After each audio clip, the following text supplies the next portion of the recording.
What's good, y'all? It's Burger Marty. We just jumped off the porch with Dirty Glove Bastard. Yeah. She's back on. Come on.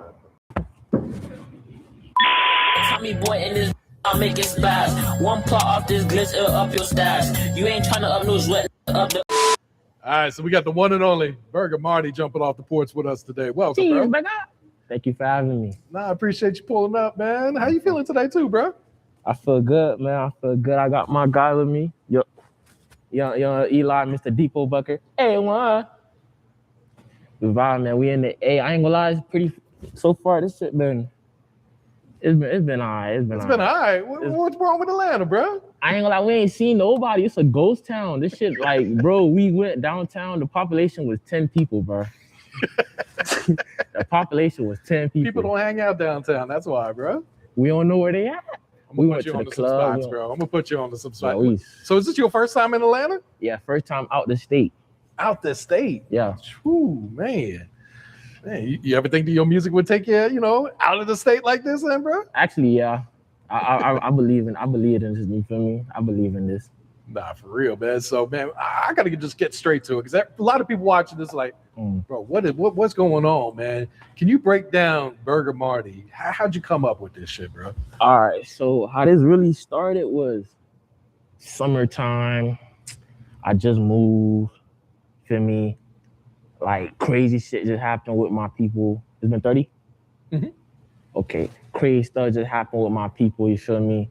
So we chilling and we like, damn, we need some money. I'm in class, teacher telling me, yo, pull out your phone. My phone not even paid, so I'm sizzy. I can't even pull out my phone. I gotta ask for the Wi-Fi password. So I'm like, yo, I gotta do some shit. I gotta get some money, fam. I'm posting clips on Twitch. I'm posting Cashapp video. I'm doing anything, so I'm doing anything. So then I found these little videos. I started posting them. I said, doo-doo-doo. I see my page start going up. I said, okay, let me post some more. Then at the same time, the stuff I was posting kinda, it had like the rap scene behind it. Like that's when the burger wave started going. And I'm sitting back watching all the rappers. I'm like, okay, them boys hard, but I know I can snap too. So boom, drop the song.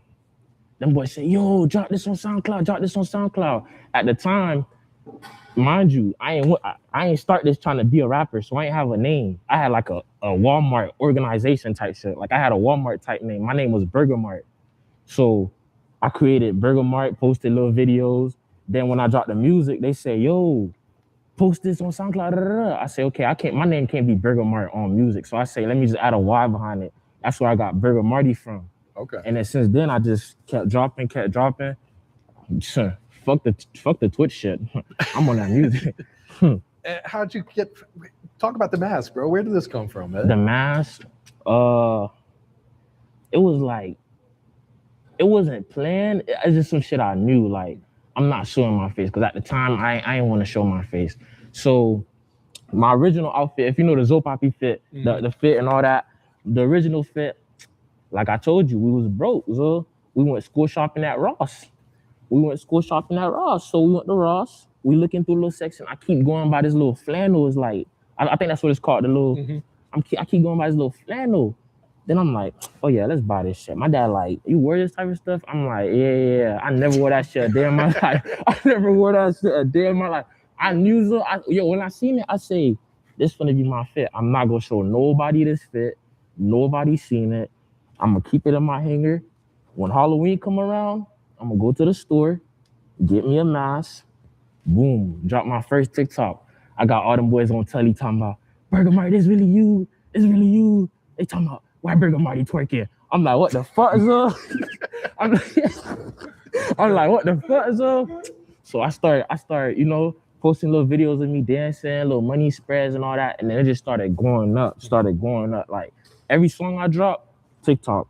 And mind you, I make music off my phone, so I could drop a song every night. Yeah, and that's so Halloween was like the first night that you showed the mask and everything? No, Halloween was when I bought it. Okay. I think in October, like same around that time, like a week later after Halloween, that's when I made the outfit. Okay. And then I just posted it. What's up with the fat suit that you be having, man? The fat suit? Nah, that's real. People don't know that. That's real. You really got a beer belly, man? Yeah, that's real. You know, I've been in the gym lately, so we've been losing weight, but that's actually real. Like I was drinking Malta, eating banana pizza every day. Shit took a toll, man. Now you did make a post saying you was going to do a face reveal at 1 million views. Yep. Is that still true? You still going to do it? Yep. I checked it yesterday. Brain Custo is at 89K. So we need 1 million views. As soon as we get 1 million, I'm gonna be like, nah, I reached the goal. Let me take the mask off. Just feel me?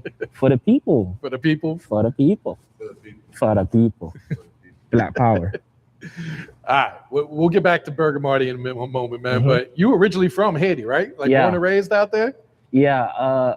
So I came here when I was like 7 or 8. Cause I don't remember the age. I just knew I came here in 2nd grade. Okay. So I pulled up 2nd grade. Every summer I used to go, except for one summer, because I failed the 3rd grade. But you know, I went to summer school and shit. But I went there every summer. So, cause my mom stayed out there. So every summer I'll go to Haiti, play my little soccer. You feel me? All of that. So your pops was out here? You moved out here with your pops? Yeah, I came here with my dad. Okay. Where'd you land at first? Was it in Miami? Was it in Broward or? I think I landed at Fort Lauderdale. Okay. So, man, coming from Haiti, landing in Fort Lauderdale, what's your initial reaction, like, you know, coming to the States, coming to Florida? Just the cars, like, because mind you, yo, if you ever been to Haiti, as soon as you walk out the airport, the air hits you. Like, you hear a bunch of kiki, kiki, you hear all of that, like, the air hits you, it's hot. So when you come to, like, Florida, it's hot, but it's not hot, like, you know what I mean? Like, we in damn near volcanoes. So like we in a volcano. So I'm like, damn, I'm looking at all the cars and stuff. And I'm talking to my dad, like this mind you, I came here when I was like 7, 8. So this is really my first time talking to my dad, like conscious. Like, you feel me? Like, you know, when you're a little kid, you don't remember nothing. So it's like me really, I remember this moment. So I talked to him, he telling me about the American dream. I don't know why he told me this. Imagine a Haitian dad telling you about the American dream. He talking about nothing in America is free. Da, da, da, da, da. I'm like, okay, bro, I can't even understand this man for real, but okay, bro. Did it take you long to get adjusted to like the American culture and all that shit and like learn English and everything too? Or? Yeah, it took me, you know, when you first come from another country, they put you in like Esau. So I was in a little class with a bunch of Haitian kids, cracking jokes every day. Like it took me a minute because I wasn't really focused. But I came here 2nd grade, around 3rd grade, I started picking it up a little bit. And around 4th grade, that's when I became Jab. That's I started saying things like, good morning, thank you.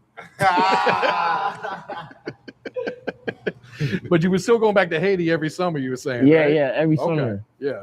And so, man, put us on to some Haitian culture and everything, man. What be going on out there, bro?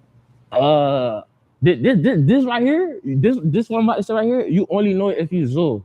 So it's this game called Mob. It's basically like you take marbles, you flick it, right? You flick the marbles and you put them in a circle in a little hole and all that. You flick them, You play the game for money. So like the little kids in Haiti, their mom will give them money for stuff and stuff like that. They school clothes or buy stuff at school. They'll take it, go to a little basketball court. That's where I used to be at. They take it to a little basketball court, flick, you win some money, Sometimes the just will be fighting about that marble. I'm telling you, we play Lago, it's basically tag, but it's like dangerous tag. Imagine running in fucked up roads. It's dangerous. Like you running, you hitting cars and shit. It's like we play tag. Like Haiti, I ain't gonna lie, Haiti cool as fuck, bro. Like it's cool as fuck. Like every day you just, cause mind you don't got internet 24/7. You don't got electricity 24/7. So you wake up every day, boom, Lago. You go play catch. Mom making food.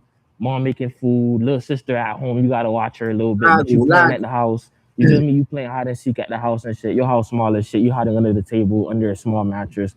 Like it's just a vibe, gang. It's a vibe because you living life. You living life, man. Is your mom still out there today? Yeah. Okay. When was the last time you was able to go over there and see her then? I can't go no more because what happened was the last time I was there, that's when the president of Haiti got assassinated. Oh shit. That was like 5 years ago, right? Yeah. It was like 2022, I think. 2022, 2020. something like that. That's when he got assassinated. When he got assassinated, I was there. Oh shit. And whenever something happened in Haiti game, my mom be praying. She be like, cause she be telling me this story about how like Haiti was locked down one day and all the parents took their kids with them because their kids couldn't fly alone. She be praying like, damn, one day I could come with you. Da, da, da.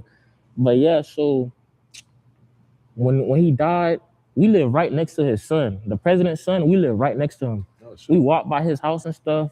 He had a container. The whole container, they looted it. Like the same night they looted it. And how we found out, my mom, she called, like her brother was calling, because Haiti, you don't got internet like that. So people got to call you to be like, yo, don't come outside. Just happened. Don't come outside. Like, so my uncle called her and was like, yeah, you know, they just killed the president. That's when she got a mobile plan, went on the net and just looked. And then they had the whole video up and it was like, but that shit was crazy though. And then a minute later, I'm talking to her. She telling me like, Haiti bad. They going up, because she lived all the way in the hill. They going up. They burning houses and stuff. So she had to move. And now she all the way in, like, you feel me, the countryside damn near. So I can't go there no more because, you feel me, shit, fuck. Damn, that shit crazy. Yeah. Did she talk about coming to the States, or does she want to stay in Haiti? Nah, she want to come here. But, you know, like, to come from, like, Haiti is damn near a luck system. It's like a lottery. Like, for me to be here, my dad had to come. He had to win the lottery. You feel me? I'm his son, so my dad got his little visa from the little lottery. He brought me here. It's like the lottery, but from Haiti. sometimes you don't win. Yeah, that's crazy right there. You got more family out there too? Yeah, all my family out. A lot of my family out there, but I really know my dad's side more. Okay. Because that's where I used to be. Because I'm from Underhill. That's the countryside of Haiti. So like where the farmers and all that, that's where I'm from. So when I used to come down to Haiti, my mom, she would take me to my dad's family because my grandma raised me. My grandma raised me in Underhill. So she would take me to my grandma and base like that. So that's really where I'm from, for real. Okay, yeah. So once you get adjusted to the, you know, living in Florida and everything, like what was you into as a kid, man? What were some hobbies you was doing and everything, bro? I'm not gonna lie. When I came here, I was trying to be a ninja. I'm not gonna. I was trying to be a ninja. Like a real ninja? Yeah, me and my dad, we used to watch American Ninja Warriors. Okay. So you know, the little kids, they be swinging. Blah, blah, blah. Yo, I was trying to be a ninja. So my auntie, she had a little backyard. Every day, I'm climbing the backyard after school. Every day, I'm climbing the backyard. But at the same time, I'm scared of animals. So one day, I look up, I see a iguana looking at me. I never came outside again, though. Then I wanted to be a ninja. I mean, not a ninja. I wanted to be a spy, like the little Spy Kids. I used to watch the little Spy Kid videos, rolling the little balls on the. I used to map out my house. Whenever my auntie home, I'll be like, she over here, so I'm gonna take this entry. Yo, I used to do a lot of little corny shit. I used to want to be everything, fam. I used to want to be everything, so everything. And when would you say you jumped off the porch? How were you at the time, man? Off the porch? Okay, what's jumping off the porch? Man, that means like really going outside, experiencing life by yourself without your mom and dad and all that shit, man. I'll say this summer. I'll say the summer because he's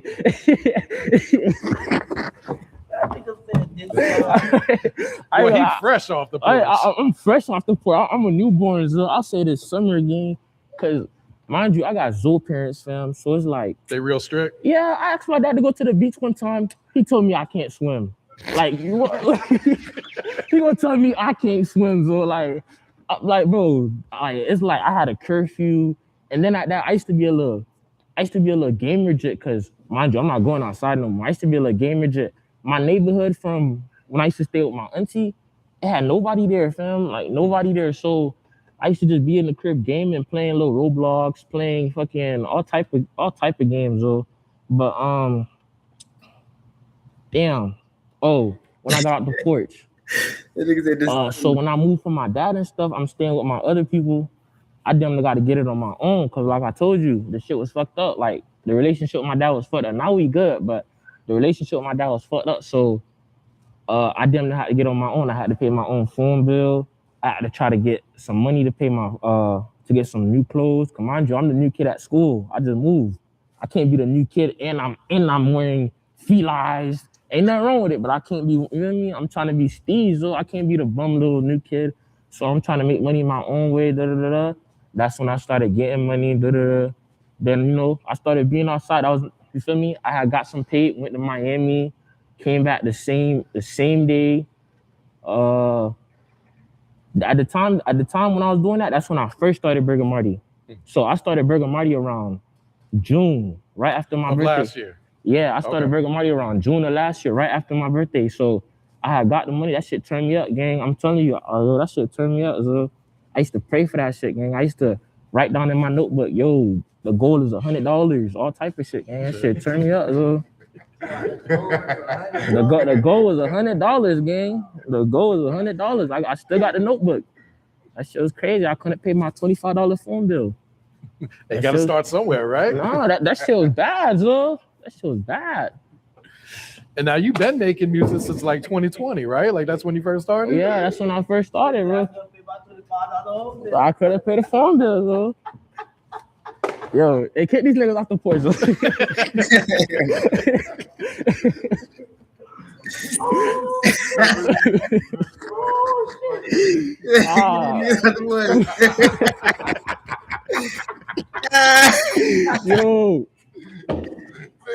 Nigga, I'm crying, bro. Oh, you was going through it. $25. Oh man. Oh my god. So 2020, you start rapping. Like we probably weren't taking it serious though, huh? I'm not gonna lie. So, I did not take it serious. Cause you wanna know why? So before that, I had experimented like with music a little bit. You feel me? I did like 1-2 songs, and I was posting it on my story, gang, and I'm putting my whole heart into that shit. Yo, I'm putting my whole heart into that shit, gang. Shit got 2 likes. Then I ain't gonna lie.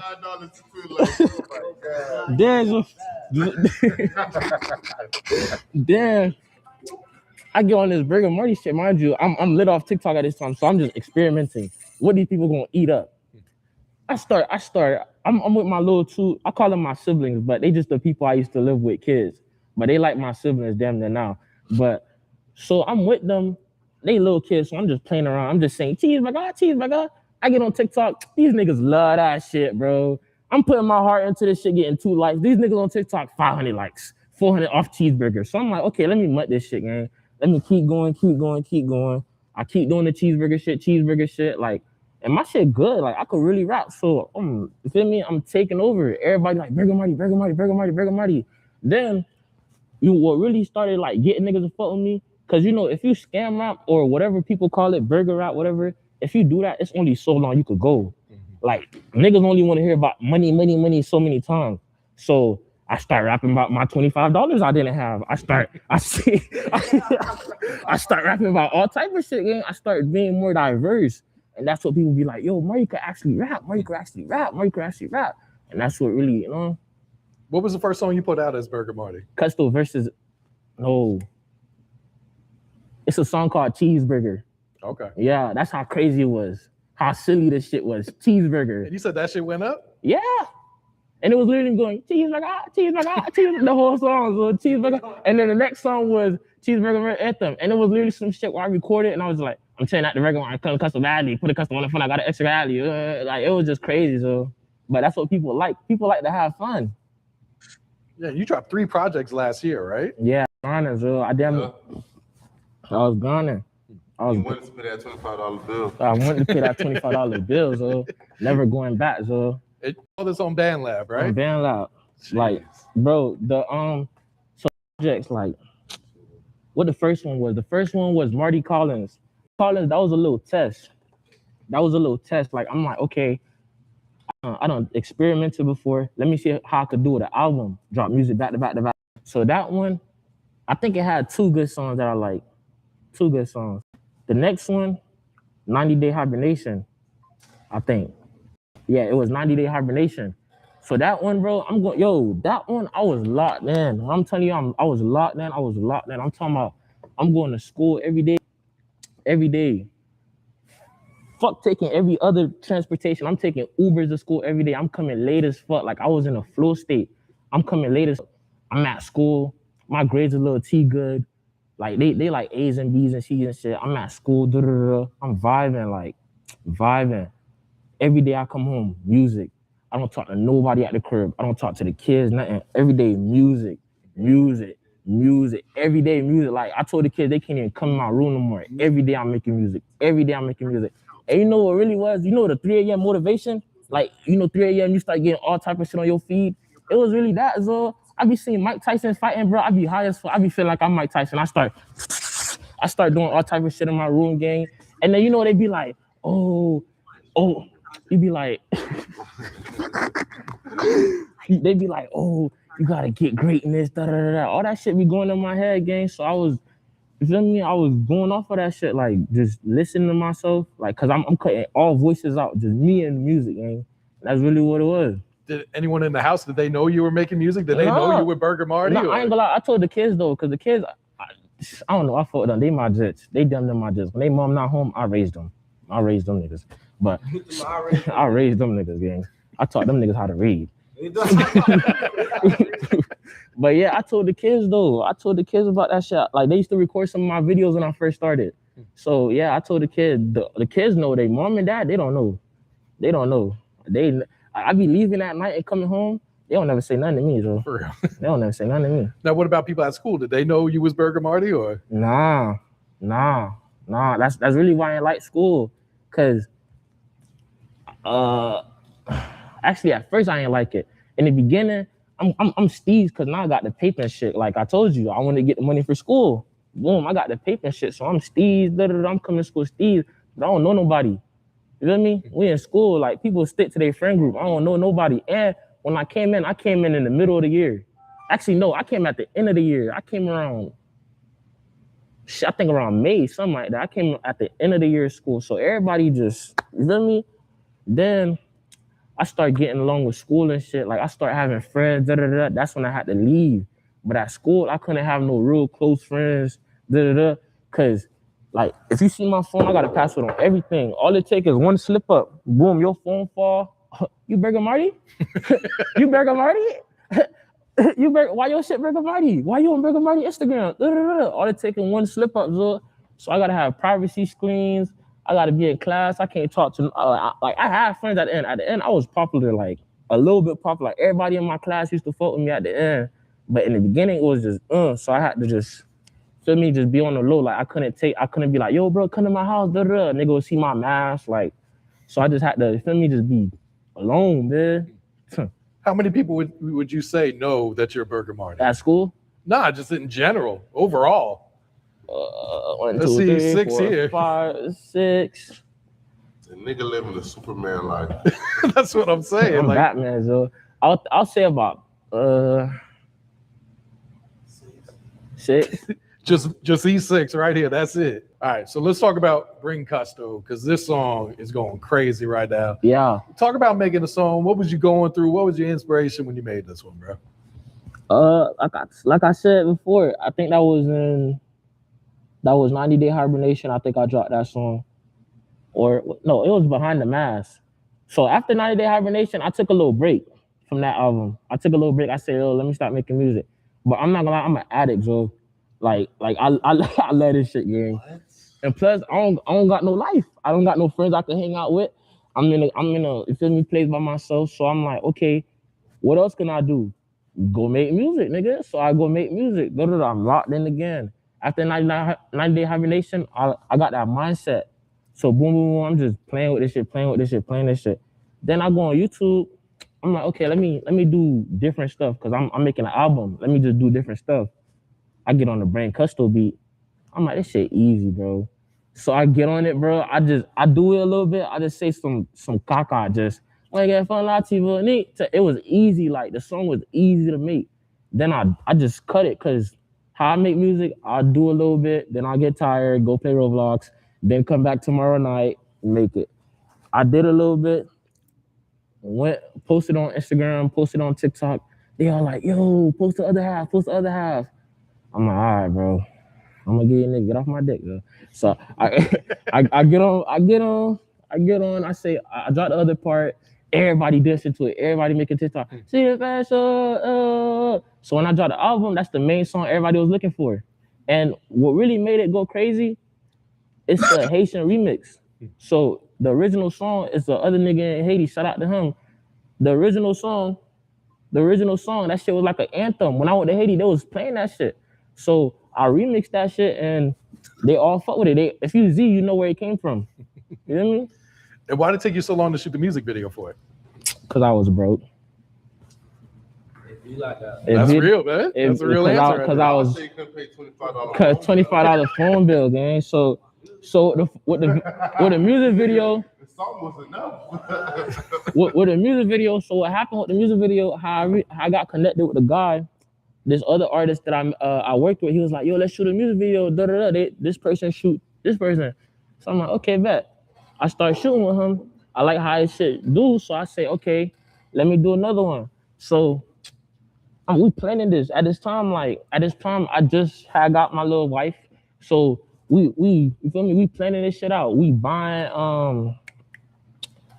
flags, we buying all type of stuff. Like we like, yo, this is an independent music video. We don't got nobody backing this. Like, you feel me? At the time, I ain't gonna lie, I'm capping though. I wasn't broke. I had the cheese. It was just like, I ain't want to spend the cheese. So at this time, we saving up for the music video. We buying everything off Amazon, put them in the little boxes and stuff like that. We pull up, boom. At first, we had dropped a video saying like a little teaser to it. So we pull up, boom. We do the music video. We give all the jits flags, all that. We give all them flags. We bought a big Haitian flag. And then a bunch of people pulled up, streamers pulled up, a bunch of content creators pulled up. Everybody was talking about it. Like, you feel me? Because Haitians, that's what they do. So, like, if you Haitian and the Haitians see a bunch of other Haitians doing something, they gonna come and show support no matter what. Like, that's how we, you feel me? And you got a few skits in there. Who came up with these skits in the video? The video guy. He was the one that was thinking of the skits. Yeah. Oh, that shit crazy. Yeah. And did the video take off like as soon as you dropped it? Was it a slow buildup or the Brain Custom video? Mm-hmm. It took off. Took off. When you put a bunch of people in the music video, it takes off because people are gonna be like, yo, that's me. Yo, and it's little kids. Like little kids, they going, yo, I was in Burger Marty music video. Oh, that's me right there. That shit took off. No, that's smart that right shit there. Took off. It's slowing down now. It got to start going back up. We got to bring custos. Now you've been performing the song a lot at these different shows, man. Talk about the energy when you're performing these songs, bro. The crowd, the crowd go crazy. The crowd go crazy. I remember when I performed that in Haiti, the crowd went crazy. Like I'm talking about people grabbing my stomach. The crowd went crazy. Like every time I perform it, as soon as they hear the they start going crazy. They start when getting fun. But a lot of people don't even know the lyrics. They just be they don't even know it, but they gonna hum that bit though. Like that's a lot of people. They like American, they like Hispanic. They don't even know the lyrics. They don't know what I'm saying. They don't know I'm saying dropping good and B&B. If you don't know what that mean. Come on, they don't even know that. But more he got motion, man. They don't even know what I'm saying, but they gon', you feel me? They like the little tune. It's a catchy tune. Mm-hmm. And I saw you pull up at a couple different schools too, man. And the kids went crazy for this shit, bro. Yeah. I fought with the kids a lot. Yeah. I got every time it be like a kid event, I make sure I always go because you feel me. That's a one lifetime moment, man. You gonna meet your favorite rapper. Mm-hmm. He gonna be playing football with you. Last time we was playing football at the little camp with them, like And then when we went to that one school, we was praying. So Oh, that's hard right there. Yeah. And you got to meet Young Thug after one of your performances. Yeah. Right? Man, what was that experience like, man? What did he say to you? That was crazy. So it was at this little club. We was dancing. I finished dancing with the little girls on the stage. I got a Dom's church. So we was dancing on the stage, and I get off the stage. I'm in a little section. He like my section down here, his up there. So he tapped me on my shoulder. I turn around. I'm like, yo, slap. Yeah. I'm like, yo. And then he like, that was you up there? And then he dabbed me. He said, "Good shit, bro." Now I see Kodak Black, Rod Wave, Skrilla. They be showing you love too, man. Yeah, that's crazy, bro. I was just on my live bragging about it the other day. I ain't gonna lie. You was bragging about it. Yeah. Yeah, that shit crazy, bro. I be trying to get a feature with them. I be as soon as they like us, I be like, yo, can I get a song? Cause sure.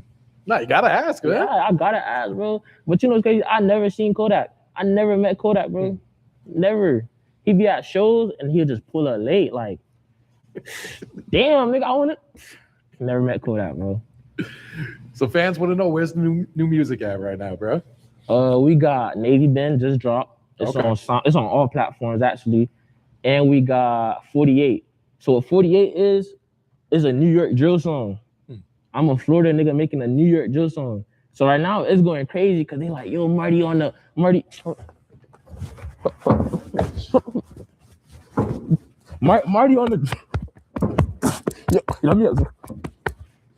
Marty on the drill shit. So when they see that, they're like, Marty just slapped the shit out of me. Marty, label, what's going on? So yeah, it's a drill song. So when they see that, they're like, damn, Marty on the drill shit, but they fuck with it though. Like a lot of people don't fuck with it, but a lot of people fuck with it. So I'm looking at the good and not the bad. Okay. And then I got Navy Ben. That song is going up right now. That's gonna be a new song that like I'm performing in the club, all that. What type of vibe is that one on? It got a catchy hook. Okay. So in the hook, it go 40022. That's the Navy Ben. You know what a Ben is? No. What's a Ben? What's a Ben? I'm from Miami. I'm from Miramar. Nah, brother. West I love Miramar. She pretty and she keep it cute. I love Circle, who man. you are. I don't think I heard it, man. It's a song called I Love Miramar. Oh yeah, I did hear that. Yeah. No, that's. You say, nah, brother. That's my brother. You know what a Ben is? No. What's a Ben? Ben. I'm from Miami. I'm from Miramar. Nah, brother. West I love Miramar. She pretty and she keep it cute. I love Circle, who man. you are. You heard that song? I don't think I heard it, man. It's a song called I Love Miramar. Oh yeah, I did hear that. Yeah. Oh, that shit was going up too. Yeah. That shit was. Yeah. In the summer, we gotta talk about this video, man. What made you want to, tap into your white boy swag on this one? Like I tell you, sometimes I take this thing serious. Sometimes I play around with it. So in the summer, I'm just playing around with it, and I'm just like, in the summer, and I just caught a little vibe. So I just made it the whole song. But that song made me mad though, cause I deleted a part of it and I had to redo it. That's why the song is so long. Like if you see the song, it's like 3 minutes long. I had to most of your songs be short, is that? Yeah, the song was 3 minutes, so I had to redo it. That made me mad, bro. I had to like double check my band lab every time I post now because I can't delete songs. That hurts my soul. I'm an artist, bro. Like, fuck. Yeah, it's hard to recapture that moment. Yeah. I'm in the zone. I just deleted this hard. No. So have you had a label start to reach out to you at this point, bro? Yeah. A lot. At the beginning, a lot started reaching out. Even now, a lot is reaching out to me. But I'm just staying independent for now. Like, you know what I mean? I'm with my team. We doing our thing. We running it up. Yeah. That's all we need. Why do you want to stay independent right now? Cause Knowing you need a receptionist isn't the hard part anymore, but building it used to mean prompts, flows, technical setup, and weeks. You're not allowed to talk no more.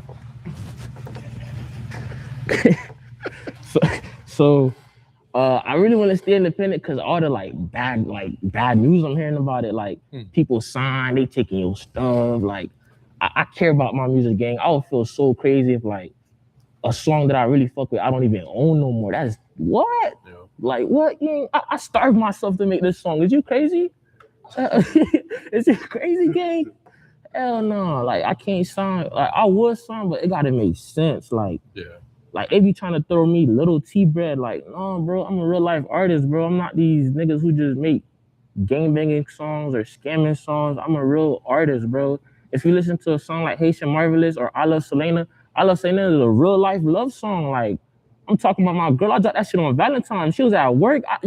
I went in her room, so grabbed the Apple headphones and sung that shit. Like, come on, dude. That's one of your most streamed songs, too. Yeah, I made that shit on Valentine's, and one day my dad was at work. She got off at like 6. I made that shit, gang.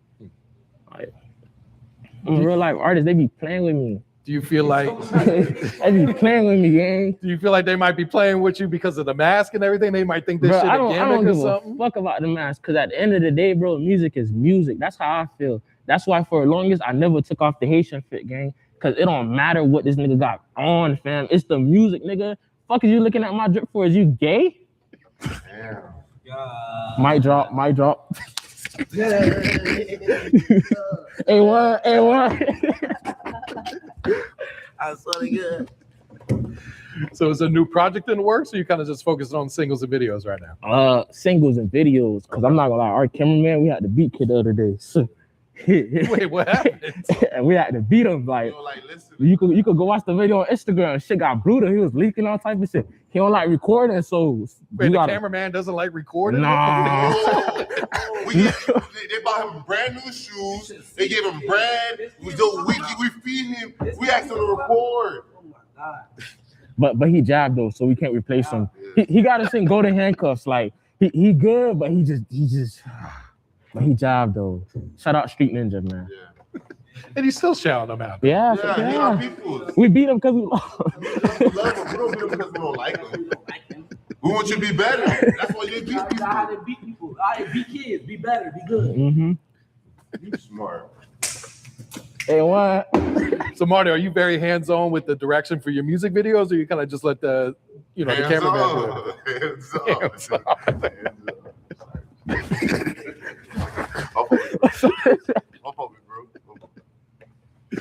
But are you like hands-on with the direction of the music videos, or like you got your own ideas and everything too? Yeah. Mm-hmm. Okay. And if I'm there too, like, I'll just adjust some stuff. Like I'll say, oh, let's do this, let's do that, and then we just agree on it, or disagree. You feel me? Okay. Mm-hmm. What you mean if you're there? You got to be there if they're shooting your video, right? You're right. That was unusual. I use lovely. What's your thoughts on the music scene in Broward right now, bro? Broward. Music scene in Broward. So I dropped this song called Navy Bend, right? It's on the Philly beat, and the shit going up. And what I realized was, these niggas, it don't matter what you say, it's the beat. And I feel like every nigga on Broward is on that type of beat. So like, they love it. Like they like the little, they love that shit right now. So I feel like that's how Broward sound. That's what I'm gonna say. Do you feel like you get more love in South Florida or outside this area right now? I don't get no love from Atlanta. I get love from Broward. No, not Broward. I get love from Miami. Broward love me too, but not in real life. And I get love from Fort Pierce. And I get for West Palm. Well, yeah, West Palm love me. Yeah. Okay. Any places outside of Florida really fucking with you right now? Oh shit! If you wanna go in technicals, I get love in Alaska. A nigga reposted my shit in Alaska, New York, Memphis, and I got one of my dogs from Atlanta. He fought me too. Okay. One person from Atlanta. Hey man, I fuck with you. I'm in Atlanta. Oh yeah, I fuck That's with why you. you off the porch with us. Two people from Appreciate Atlanta. you, dog. We going up. So looking ahead, what's some goals you guys set for your music career and everything, man? I want to be like an established brand. Like I want to like merch, shoes. I'm trying to be the next Michael Jordan. I'm trying to be a whole brand. Like this Burger Mart stuff, it got to be a brand. Like we the Burger Boys damn near, so we could open up a burger store, a burger chain, all that stuff. I'm trying to have a brand behind this. I'm trying to be established. Like I want people, and I want my respect. So like, gee, shit. When people talk about Burger Mart, they're gonna be like, yo, that shit hard. Yo, he the GOAT. Yo, oh my God, gang. I heard this nigga songs, so I started crying. Like I want the shit YB got, so they be on YB dick. So I'm He's got the real shout out YB though. shout out. Dude, don't cut it. Don't cut it. So what's next for Burger Marty? Navy Band music video dropping out. I love Selena music video coming out.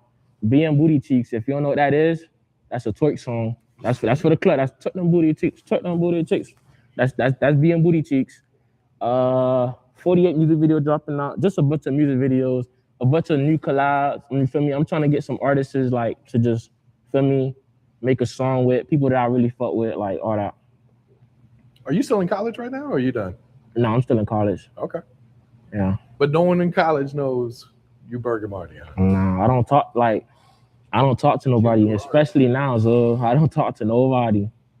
Nobody. Huh?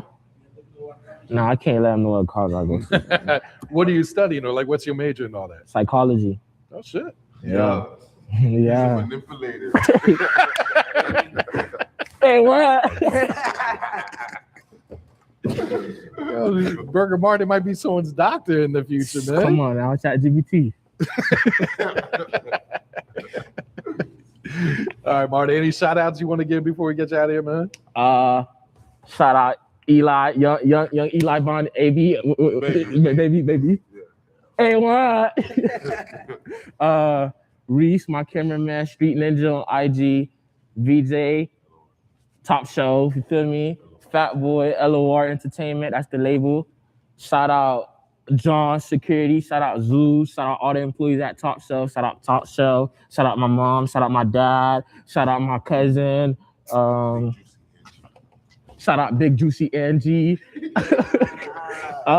Shit. Let me see. Shout out my little brother. What's his name? Lil JB. Shout out Lil JB. Shout out Man. Shout out Can. Shout out everybody, man. Ozempic. You don't got no people game? You ain't got no people game? Shit, funny, dog.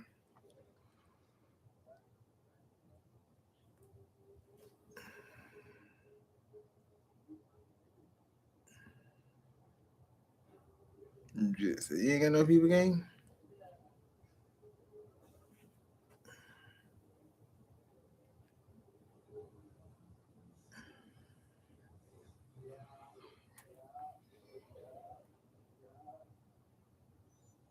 Yeah, we had a Cuban sandwich.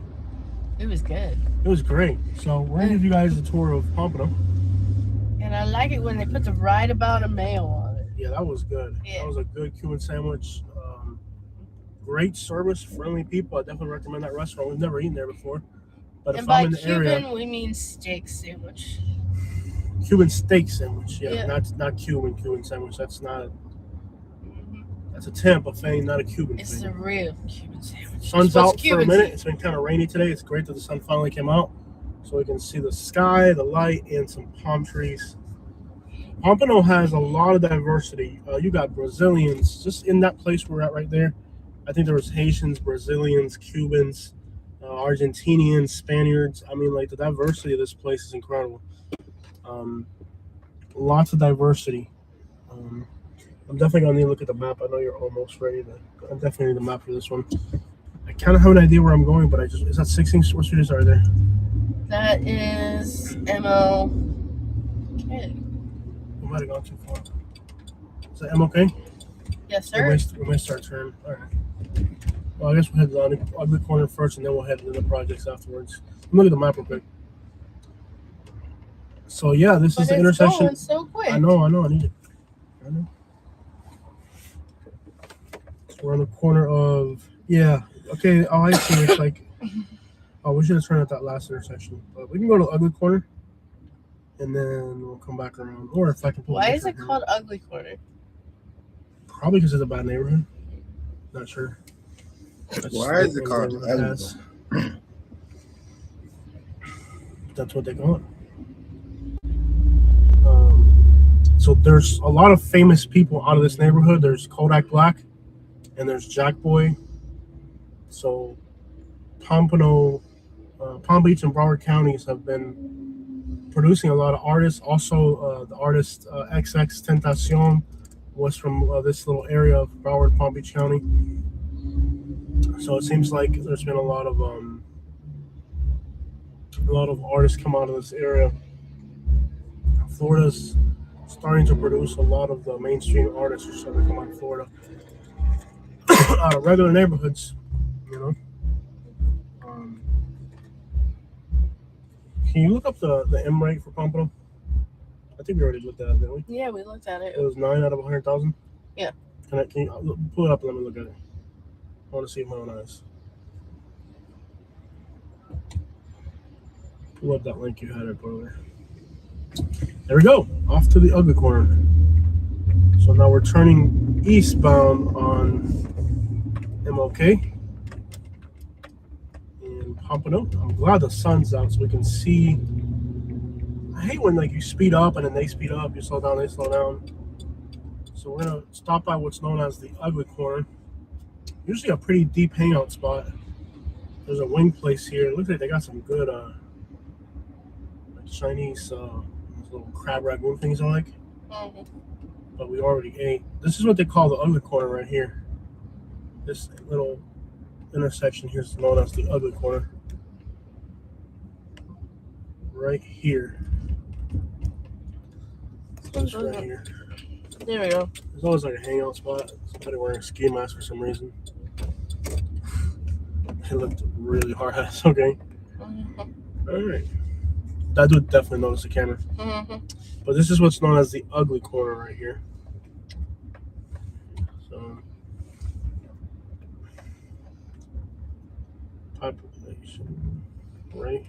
I can't believe how low it is. Yeah. Unbelievably.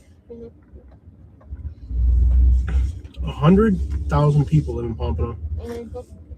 And they do have a low murder rate. Which is good. I mean, that's great that people are not slaughtering each other needlessly. It's not really a bad thing. Yeah.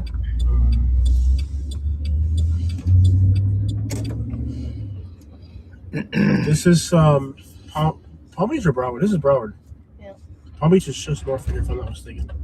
Look at the right Broward County on Google Maps, so I can see exactly where the line is between the counties. Sure. The highway is divided, so to get to the other side, I guess we can drive straight ahead. Yeah, you can. There's a lot of traffic here. I don't know if I'll be able to. Let me see. I might try it. Nope, there's going to be a lot of traffic. We're going to have to go this way. You were in Broward County. Yeah, that's what I'm saying. We're going to have to turn around. Which is never good to drive past there twice like that. Oh, we're good in the Broward County. Okay, look, the county line is just north of here. Yeah. So we're kind of well in the Broward County already. Okay, Boca is the last thing in Palm Beach County. So Boca is the last one. Boca is the last thing in Palm Beach County we're at. Gotta go. I see it. I'm gonna go this way. This isn't really where we need to be going, but I don't want to drive around twice. I really don't want to do that. Yeah. So this is the project's Golden Acres, right here on the left, and we'll come around the back because I don't want to pull a U-turn because I don't want to drive past that spot 3 times. You never want to do that, especially that they saw their camera, no doubt. Yeah. So we don't want to drive 3 times with the camera through there. That's really gonna make them nervous. That's never cool. Sucks. I love bringing this content to people, and you guys love it. And then the people that live in the community, once they see it on YouTube, they love it as well. The problem is when you're actually doing it and people don't know what you're doing. That kind of. They use a really good quality sugar in this. You think so? In the coffee, yeah, it gives off this like vanilla. I kind of like it. Huh. Really good sugar. Is that a Dodge Prowler? I haven't seen those things in a while. Good quality milk and sugar made it taste it has a really nice vanilla note. It was definitely different, distinctive. I wouldn't say it was good, though. I would say distinctive. It's good. You would say good? It's awesome. Oh, wow. Starbucks is like... Actually, I'll be honest. Starbucks, despite all the jokes, and look at the wheels on that Impala, bro. That thing is sick. Yeah. We'll get to see it here in a minute, bro. That thing is sick. Yeah. This Malibu coming up. Look at this. They're not cheap though. Those rims are really expensive. Starbucks is very consistent. Mm-hmm. That's the thing that Starbucks has going for it. Consistency. Always. And the thing is, like, a lot of places nowadays don't have that. Mm-hmm. And Starbucks actually has it. Yeah. Starbucks is super consistent. Mm-hmm. I have never... I'm not going to say never. I've only had one on the drinks. Look, on the drinks, they can mess up the drinks. Mm-hmm. Because they're all different. Mm-hmm. But... So the drinks, as far as like their sandwiches and it is so consistent. Mm-hmm. And you know, like, I don't like McDonald's where like one day you go and the McChicken's burnt, or like one time I found a bone inside my McChicken. Mm-hmm. You know what I mean? Like that ruins it. I think consistency is super important for food. You have that going for them. Yeah. That they are very consistent. The weather has been really hard to record. I want to do some really good videos. I might not upload the 20-minute drive we did in the rain. I might not upload that. Please take a photo. That sucks to upload Dewberry drive in the rain like that. After it finishes rebooting. If it stays black, so we're gonna go into Golden Acres here. If the screen is still showing old yellow, you guys a quick drive around. Go back to the same place where you had. Now, you know, despite what you've heard on the internet and, you know, rap music videos and this and that and social media, I've never had a problem up in here recording. And for the most part, last time we were here, actually people were very friendly. Mm-hmm. There's an old Haitian guy outside. He waved at us and was very, you know, friendly. So, despite what you've heard about on social media and all that, you know, people are friendly out here. Mm-hmm. Haitian people are generally really friendly and kind, and just especially the older ones, you know, the older generation, really kind, friendly people. I've never really, as you would say, have a problem or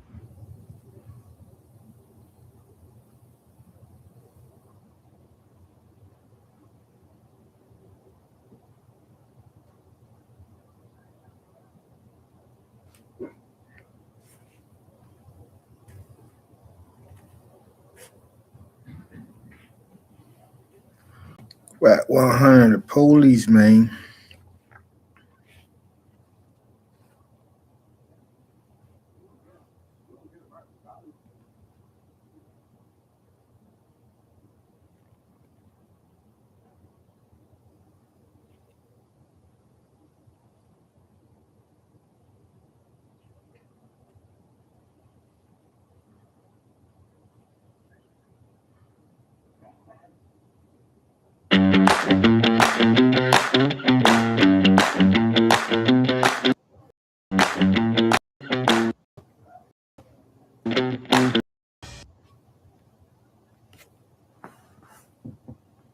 We got the media team in here. We're the media team. We got content. TV's in the go. We got TV in the go. You looking for that fire Clubhouse content? Well, you need to subscribe to the home. Hey, yo, Clubhouse TV. Let's get to the content. That's a good one. In the block. Well, what up? Yeah. I caught that nigga in the room the other night. I stole it real bad. Right? He ain't want to talk back. Uh-huh. This nigga here, right? I guess now remember, I didn't even know that whole ass nigga was in that car behind me in that parking lot. Mm-hmm. Fair bull.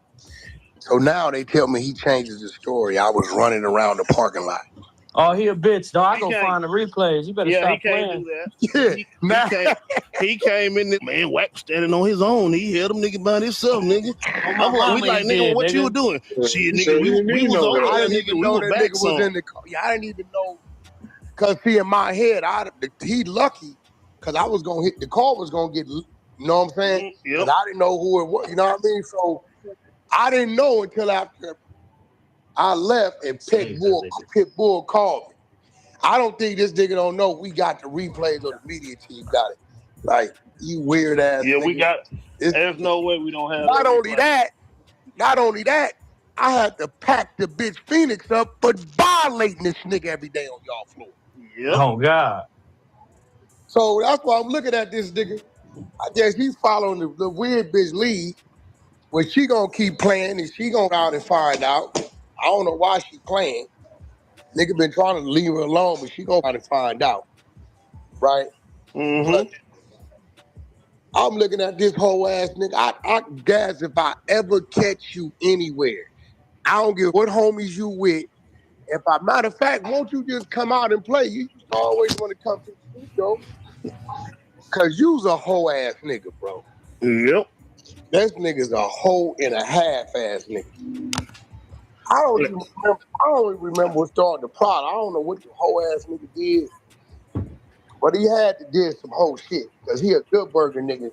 And for him to get it, he did something. Yep. Wasn't he pillow talking with Phoenix or some shit? Might have been, which was weird, because remember the bitch was violating this nigga. You know what I'm saying? Like, y'all had to tell me, man, this bitch be coming. I'll look into it. Hey, it was weird the fact he didn't walk up behind you and stand closer to you, but came and talked about how we walk up to nigga. Listen to me. Hear me. I didn't even know it was a car probably about 25 feet. It was the closest car to me behind me, but it had stopped. And in between that space is when it was going down at. I didn't even know that was him in the car. Pet Bull happened to call me later and be like, I said, Neff, how you know? What happened? Because he telling me, well, you jumped out on them niggas and woo, woo, woo, woo. I mean, I know. How you know? He said the nigga Gas was in the one in the white SUV behind you. So I'm like, first thing in my mind, like, but I'm like, well, shit, you know, nigga, you supposed to do what you supposed to do. Exactly. But maybe you just ain't one of them type of niggas, but you might want to keep this other shit out your mouth. You know what I'm saying? Because if the shoe would have been on the other foot, I'm getting out. Homie, what's happening? We straight? What's happening with these niggas off the rip? Yep. And he might want to kick back because if I want to really politic it and call over there to that neighborhood, I can. I don't know much about game, but that's almost like a responsibility. Yeah, that's where it's supposed to be. And I don't know why the nigga acting like we ain't finding. You know we know where your weird ass is at. We all blocked the nigga because he used to call me 2-3 in the morning. Hey, I'm just trying to hear a real nigga voice. I'm like, hey man, what you talking about? Oh yeah, that's crazy. They don't call me like that, nigga. Calling a nigga a man 2-3 in the morning. Talking about I'm just trying to hear a real nigga voice. A real nigga voice. Man, you don't get on my phone, nigga. That's different. What's crazy is Gas is really a nice ass, huckleberry ass nigga. He whack, man. I'm just wondering, like, you know, I don't even know why he letting them bait him into this, because he gonna frown and get caught. It's too many of them little niggas over there from your section call me about rapping. I tell them niggas, hit this nigga, tell him bring you some beats. And when you get to him, go ahead on and make him content. I got something for you. You better stop playing. For real. Before I play you. This nigga whack. Lame ass nigga, man. This nigga's lame, bro. Navan, the #1 rated business travel platform, lets your one place, flights, hotels, while staying and earning. We got the media team in here. We're the media team. We got content. TV's in the go. We got TV in the go. You looking for that fire Clubhouse content? Well, you need to subscribe to the home. Hey, yo, Clubhouse TV. Let's get to the content. That's a good one. In the block. Oh, whack! I popped back in the other room. You was doing a tour of your crib on like what? Yo, boy, shit could not compare to yours. That shit was hilarious. That was hella funny, the nigga right? started talking. The nigga said, "Oh, nigga, your house." I said, "Dog face, come on, bro. You don't want to play." He said, "Nigga, you got a fireplace in your backyard?" I said, "Dog face, you don't want to play no. You want to do that? You want to play backyard wars with me? Come on, nigga, let's go." This nigga walks back there and shows some shit that looked like an incinerator over there in the corner. With Christmas lights hanging. I don't think he knew what he was getting himself into. Listen, he got quiet for a minute. I mean, what he gonna do? Not an incinerator. It's crazy. I'm gonna be real. You didn't see that shit? Nah, I ain't see that It shit. was a brick something. Yeah, there you have it. Yeah. When like he a mentioned, brick oven That was or on something. YouTube going live. Listen, so what I did, I turned my fire put on and I put the timer on like 60 seconds. right? So I'm talking shit, and out of nowhere, you just see the flames come on. I said, oh, that's a fire pit, nigga. That's hey, I said, hold on, let me take you on the tour, little bitty ass nigga. You losing. And I'm telling myself, why did you even mention talking about, nigga, you ain't getting no money with your backyard look like? So what? Yeah, that was probably one of the worst things he probably could have said to you because you really got a really good backyard. That nigga backyard is on par with some you nice gotta go back backyards. and watch. The nigga start showing Rolex boxes. Nigga, we talk about backyards. We ain't talking about. He was trying to show off everything. You couldn't even see his backyard. And then Wax said, I bet you don't got 100K. He tried to skip past that so quick. Yeah, we can get back to that, but like, nobody give a fuck. You got a Rolex box, nigga. Right. I said, bro, they already caught you already with the fake jewelry on. Just about to say, how we told him? They caught him all. I said, listen, bro. The dog said, listen. To see the certs. Nobody knows you from nothing. I don't know why you even thought you could even. The nigga went there. Like, I don't know who told him what. Maybe he was listening to Munchie B, because Munchie B said, well, I got a little bitty house. I don't know how he seen it. Your guess good as mine. Hey, he trusted a blind nigga sight. I don't know. Trusted a blind nigga sight. The nigga said, even the Ruler Report nigga called me and said, Wag, he ain't gonna like that. He said, when niggas get a hold of that, I didn't have 5 people call me that I didn't even know watching me on YouTube.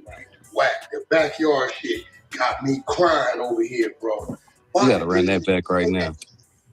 Why did this nigga say that shit to you, bro?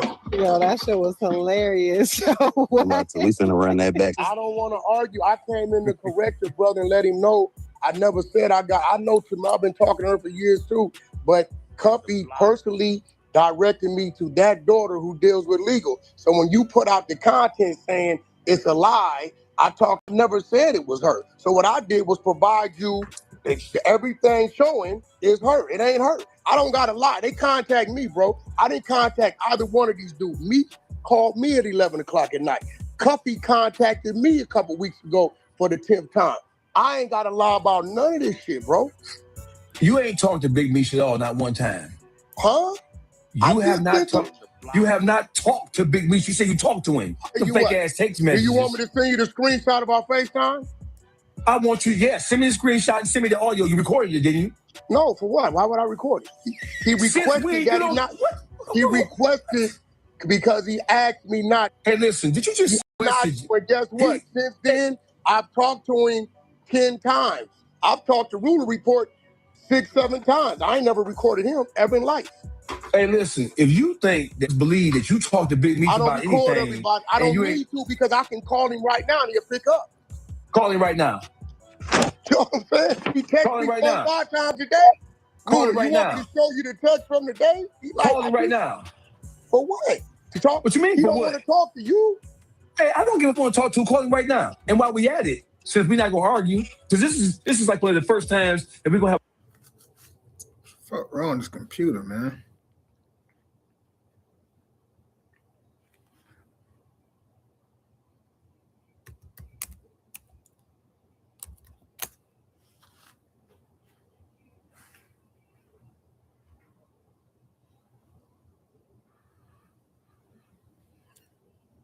Man, Wax a rat.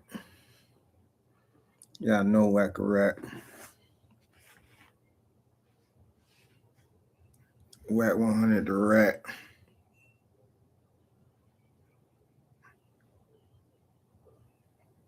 Your call has been Oh shit, niggas got D&D on okay, we got through D&D. We got through D&D. We got through. What's up, Ack? Mr. Dogface, I'm on stream. We have 12,000 people watching. You have a moment? Yeah, I got a moment. I wanted to call you because I've seen your videos. I could tell you were extremely perturbed.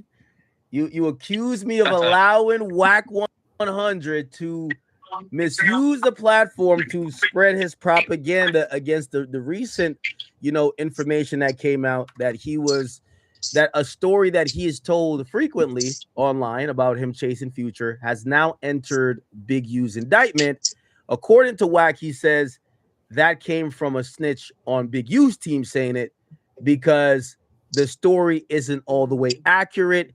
And basically, he says because this is a overt act, it's not a new charge. That really, it's the feds. The feds might be just reaching. What do you think about the whole thing? I know you were calling, and I did see your call, but I know you and Wack can't have a civil conversation, so I wanted to keep you guys separate, at least to, just for the audience. What's your whole thoughts on the recent stuff with Big U? So listen, can you hear me? I hear you loud and clear. Okay, so listen. First of all, I did accuse you of allowing Wack to come on your platform and to use your platform to try to cover up what the whole world knows is his hand in Big U's case. So let's just start with the 900-pound gorilla in the room. Mm-hmm. The only person who has ever told the stories about what was allegedly happened at LAX between Wack, Big U, Future, Sierra, and then you throw Stunner, and you throw Quick Trick in the mix because he mentioned them. The only person to ever tell that story publicly was Wack. Now, if we just frame it with just Wack being the only person to tell the story, and then let's look at the fact that Wack told the story. He was the only one to tell the story. So how could it have been a snitch in Big U's camp when nobody was there? Big U, when he heard Wack telling this story a couple of years ago, Big U denied that it ever happened. Trick denied it ever happened. Future said that it didn't happen. We haven't talked to Sierra, and we haven't talked to Birdman about the whole thing. But the only person to ever bring this story up. Well, he did say he's never mentioned Birdman. Even though I will say, so he lied. So listen. So listen. Hold on. So he lied. So we know he lied, and you know he lied, and your entire chat knows he lied because on his own clubhouse, the guy played the tape back for him. He ran the tape back, and he said Stunner. We know he said Stunner. So, hey, listen, academics, you're a good person. You're one of the most powerful people in urban media. And my thing with you is, I don't think I have to even break down all the Wack's flaws. And I don't think that I have to go over what happened with that whole thing. No, listen. I feel like I'm knowledgeable of. So I want to hear the conclusion, though. So here's what I personally think, right? And I'm being all the way real.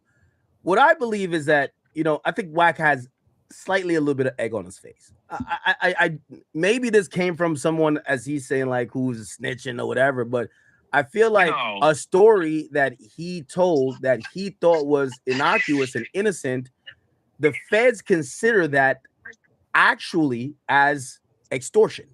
And that's the big thing that, I think he probably realized now, like, oh shit, yes, you're asking someone for their money, or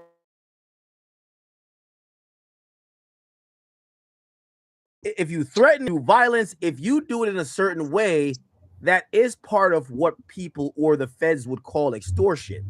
So that got added to the overt. I was only shocked by, and that's what I'm asking your conclusion. I'm gonna let you speak in a second. I'm shocked it got added now, and I'm wondering, other than what Wack has said publicly, what other information do they have? Maybe Wack's just chatting. Maybe this never happened. And I think that would go into a conversation of, is the feds just listen to podcasts and throwing anything, like it's like throwing shit on the wall, hoping something sticks? Okay, so listen, let me take a deep breath. That's a good question. So let's just back up for a second, and I'm gonna play this game with you tonight. First of all, so we talk about overt acts. Overt acts are things that the feds add to indictments that really speak to the character of the overall scheme of what the person is charged with. We're talking about a conspiracy here. So when you look at Wack telling that story, nobody else told the story publicly but him. So Wack's trying to attribute, or he's trying to blame a snitch in Big U's camp and saying they're responsible for doing it. But how would they know? How would they have that measure of details? Nobody would have that narrative details but him. And on top of that, how is that an overt act for Big U when Wax said that he was the one who spotted Future and Sierra? He was the one who approached Future. He was the one who basically chased Future down the jet bridge. Okay. He was the one who cornered. He was the one who cornered Future.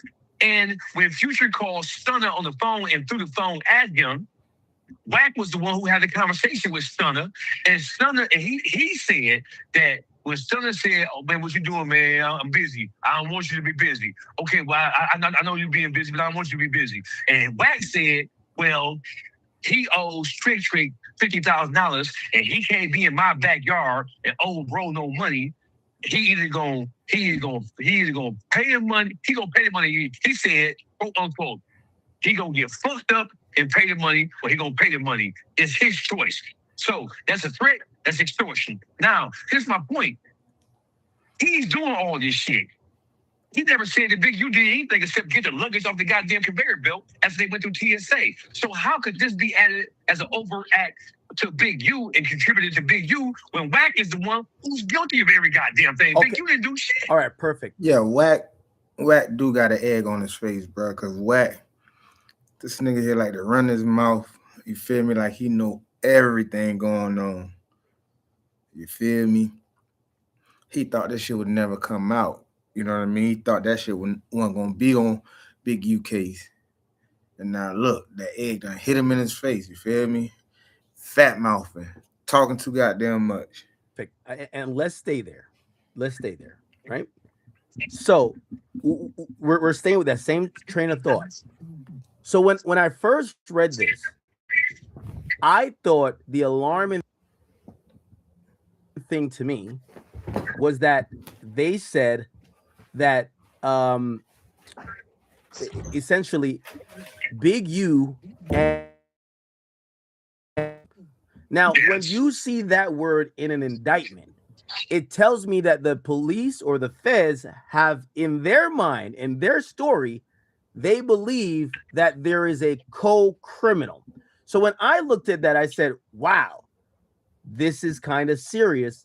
It looks like they're expanding the things that they think Big U have done, and they're also accusing Big U of doing things with Wack. Now, here's the thing. That makes him possibly a suspect. I don't think they put you as a co-conspirator if you're not a suspect. Here's the thing about the online narrative, and that's where I want you to help me figure it out. Because a lot of times when you guys are, and I'm saying you guys like kind of like just tongue in cheek, because I know you have specific things that you talk about Wack with. There's other people who talk about him in a negative manner. But here's the thing. I say that you guys can play both sides. There is an argument that people say that Wack is an informant. Now, if he's an informant, right? Not saying he can't be called a co-conspirator, but everything points to me like Wack is a suspect. Not just he's not an informant. He's a suspect. Hold on. So listen, Big U is under a massive federal indictment.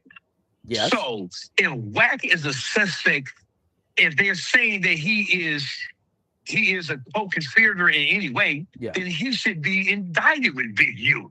You can't be a suspect in saying that you helped in a conspiracy and not be indicted with the conspiracy unless you are working in conjunction with the authorities in some way. So I want to back up for 1 second and take a deep breath. You're saying that Wack is a possible suspect. Well, if he's that's what those words mean to me. Okay, listen. If Wack is a possible suspect in a far-reaching conspiracy that covers a lot of territory, we know that Wack ran with Big U for years. Wack was Big U's basically second in command. Wack and Big U ran hand in hand long before Loose Cannon, long before anybody else. When they were still cool, they was doing what they were doing together. So if Wack is the suspect in at least one thing, and that one thing is what happened between Future, Sierra, Stunner, Trick, and all that other kind of shit that he said that happened to LAX. If he's a suspect in that, he's a suspect in a crime. Yes. And as hold on. But not because he's a suspect in the crime mean they have enough at this point to charge him. There was hold on. He admitted it. Hold on though. Wait, hold on. Let's talk through this and let's argue logic here. So I want to point out a particular. You might not know this case, but there was a case, and my chat knows it. There was 2 men who were accused of killing somebody named Stephon Mack. By the way, that's the guy who supposedly killed Dirk's brother, right? Yeah. They kept referring in the indictment against the 2 shooters that they were going to get paid by a co-conspirator. The co-conspirator was Lil Durk. Lil Durk never officially got charged in that case. Why? They didn't have enough info or information or whatever to get the indictment on Durk, but they alluded to him in that indictment as a co-conspirator because in their story, and these guys did a murder for hire. So what I'm saying is that what I could definitely say, read in the paperwork and chat. I'm gonna bring the paperwork back up here again, and you guys could, we could flush it out. It appears that they're saying they believe that Wack was a co-conspirator in this conspiracy of extortion, but because he's not charged, I can't just automatically go to he's a snitch. If anything, look at Dirk.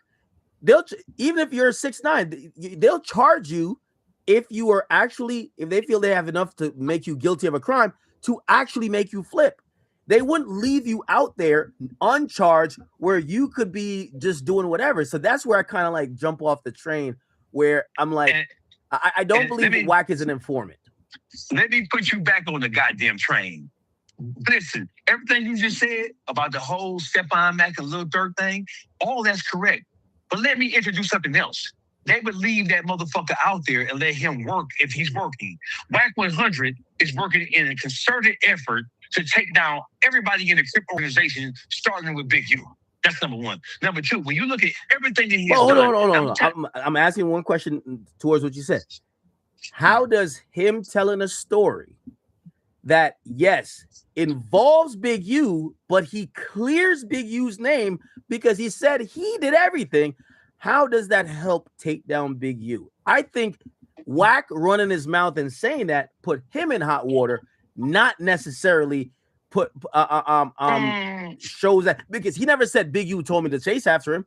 That would be different. He said I was there with Big U, and any lawyer's going to argue, okay, if I was there with a guy who then picks up a gun and chases someone and kills him, how am I in the conspiracy of murder?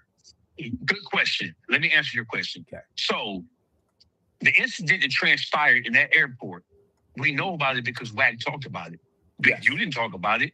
And when Big U became aware that Wack was telling this story, Big U came out and said that it was not true. Yes. So my question to you, let's just deal with logic here. Mm-hmm. Why is this an overt act that has been added to Big U's supplemental or superseding indictment when they have no evidence whatsoever that he did anything other than sit back and watch Wack do it?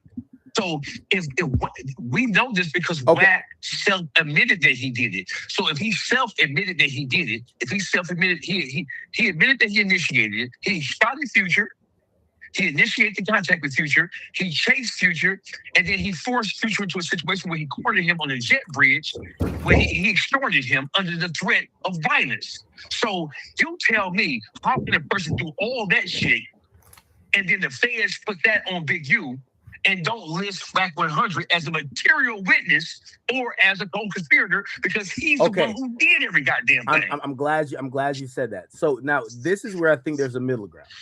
What I would agree is that while proven a RICO or any type of conspiracy, and I have to just, I'm not saying it for your education, I'm saying it for the education of the audience who's watching and listen to us. So an overt act, so in a conspiracy, no matter if it's statewide or if it's federal, they're going to have a predicate offense, and then they're going to have overt acts. Now, the predicate offense is you shot someone. Those are actual crimes that could be charged by themselves. Now, the overt act is to establish a pattern. It's to show the other acts that basically prove that it wasn't only that he shot someone, he linked up with other people. He told this guy, yo, go get this laser for my gun that I could make sure I don't miss.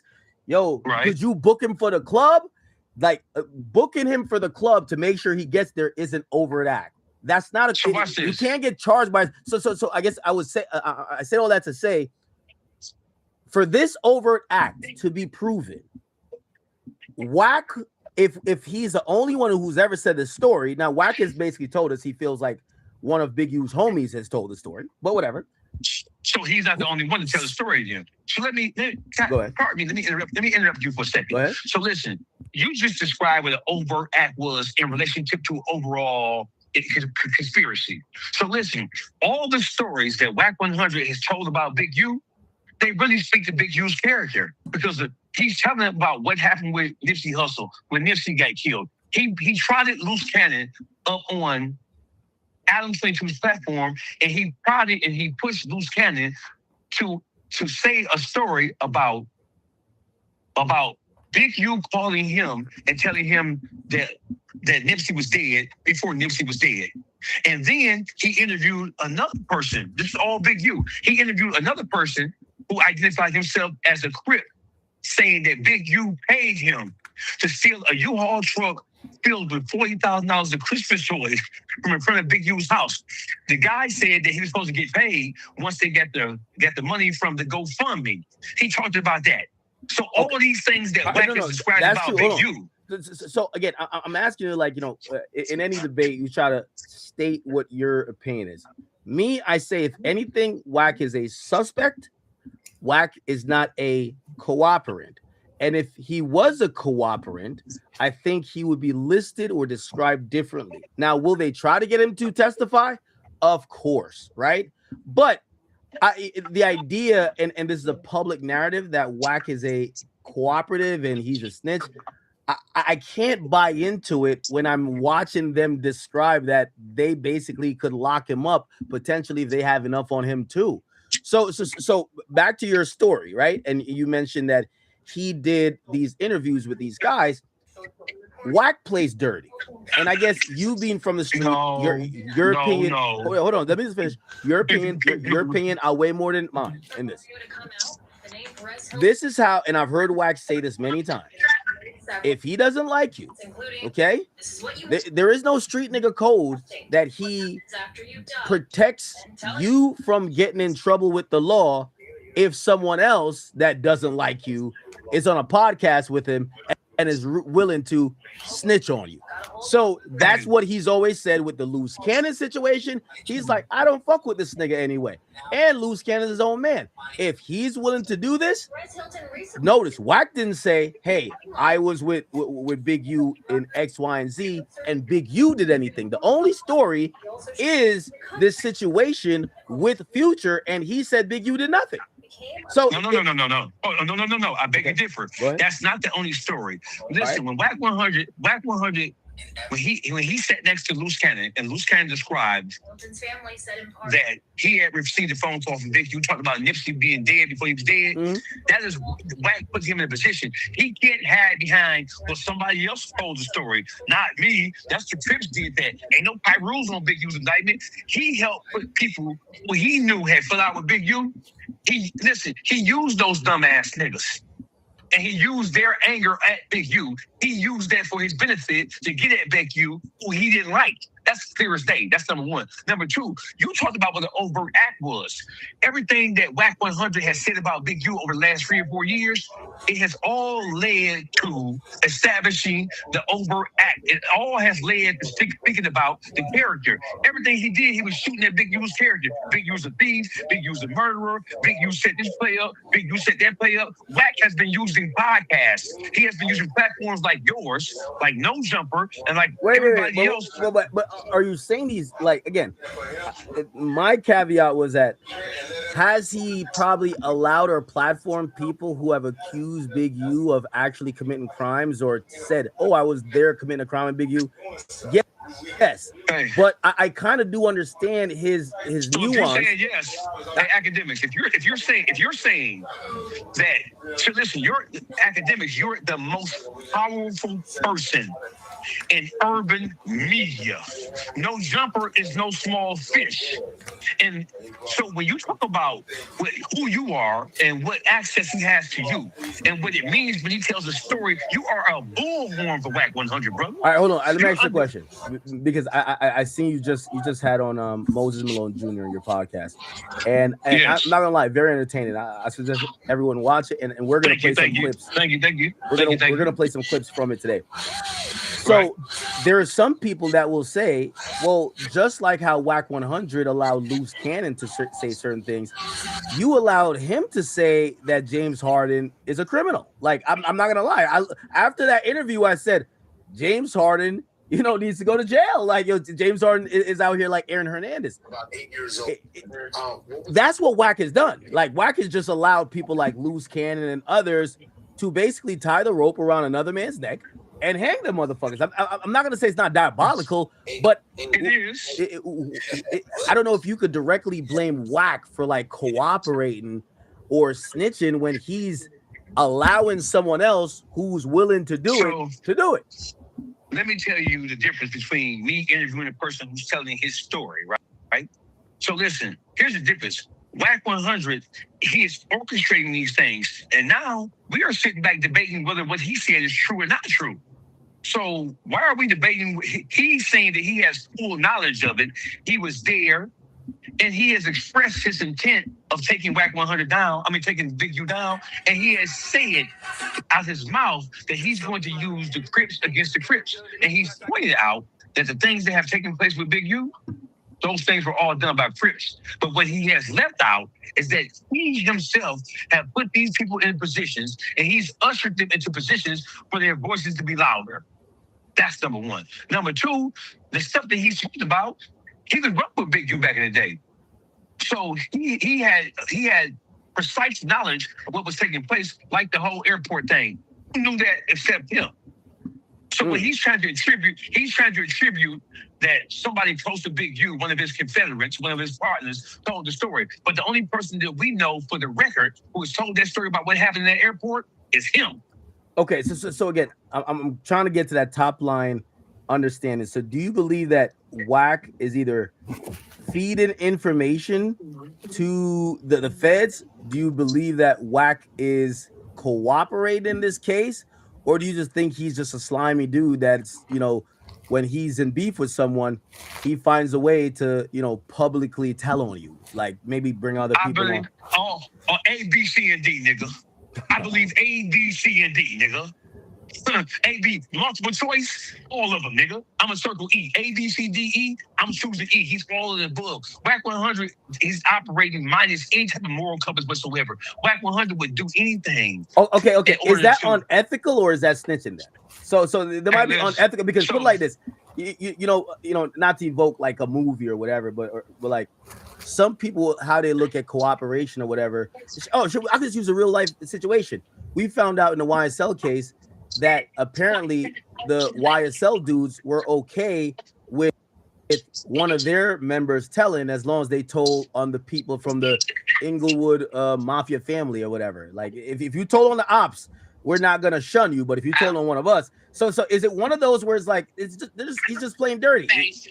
He's not necessarily, he's just okay, Whack plays dirty. Y'all be safe.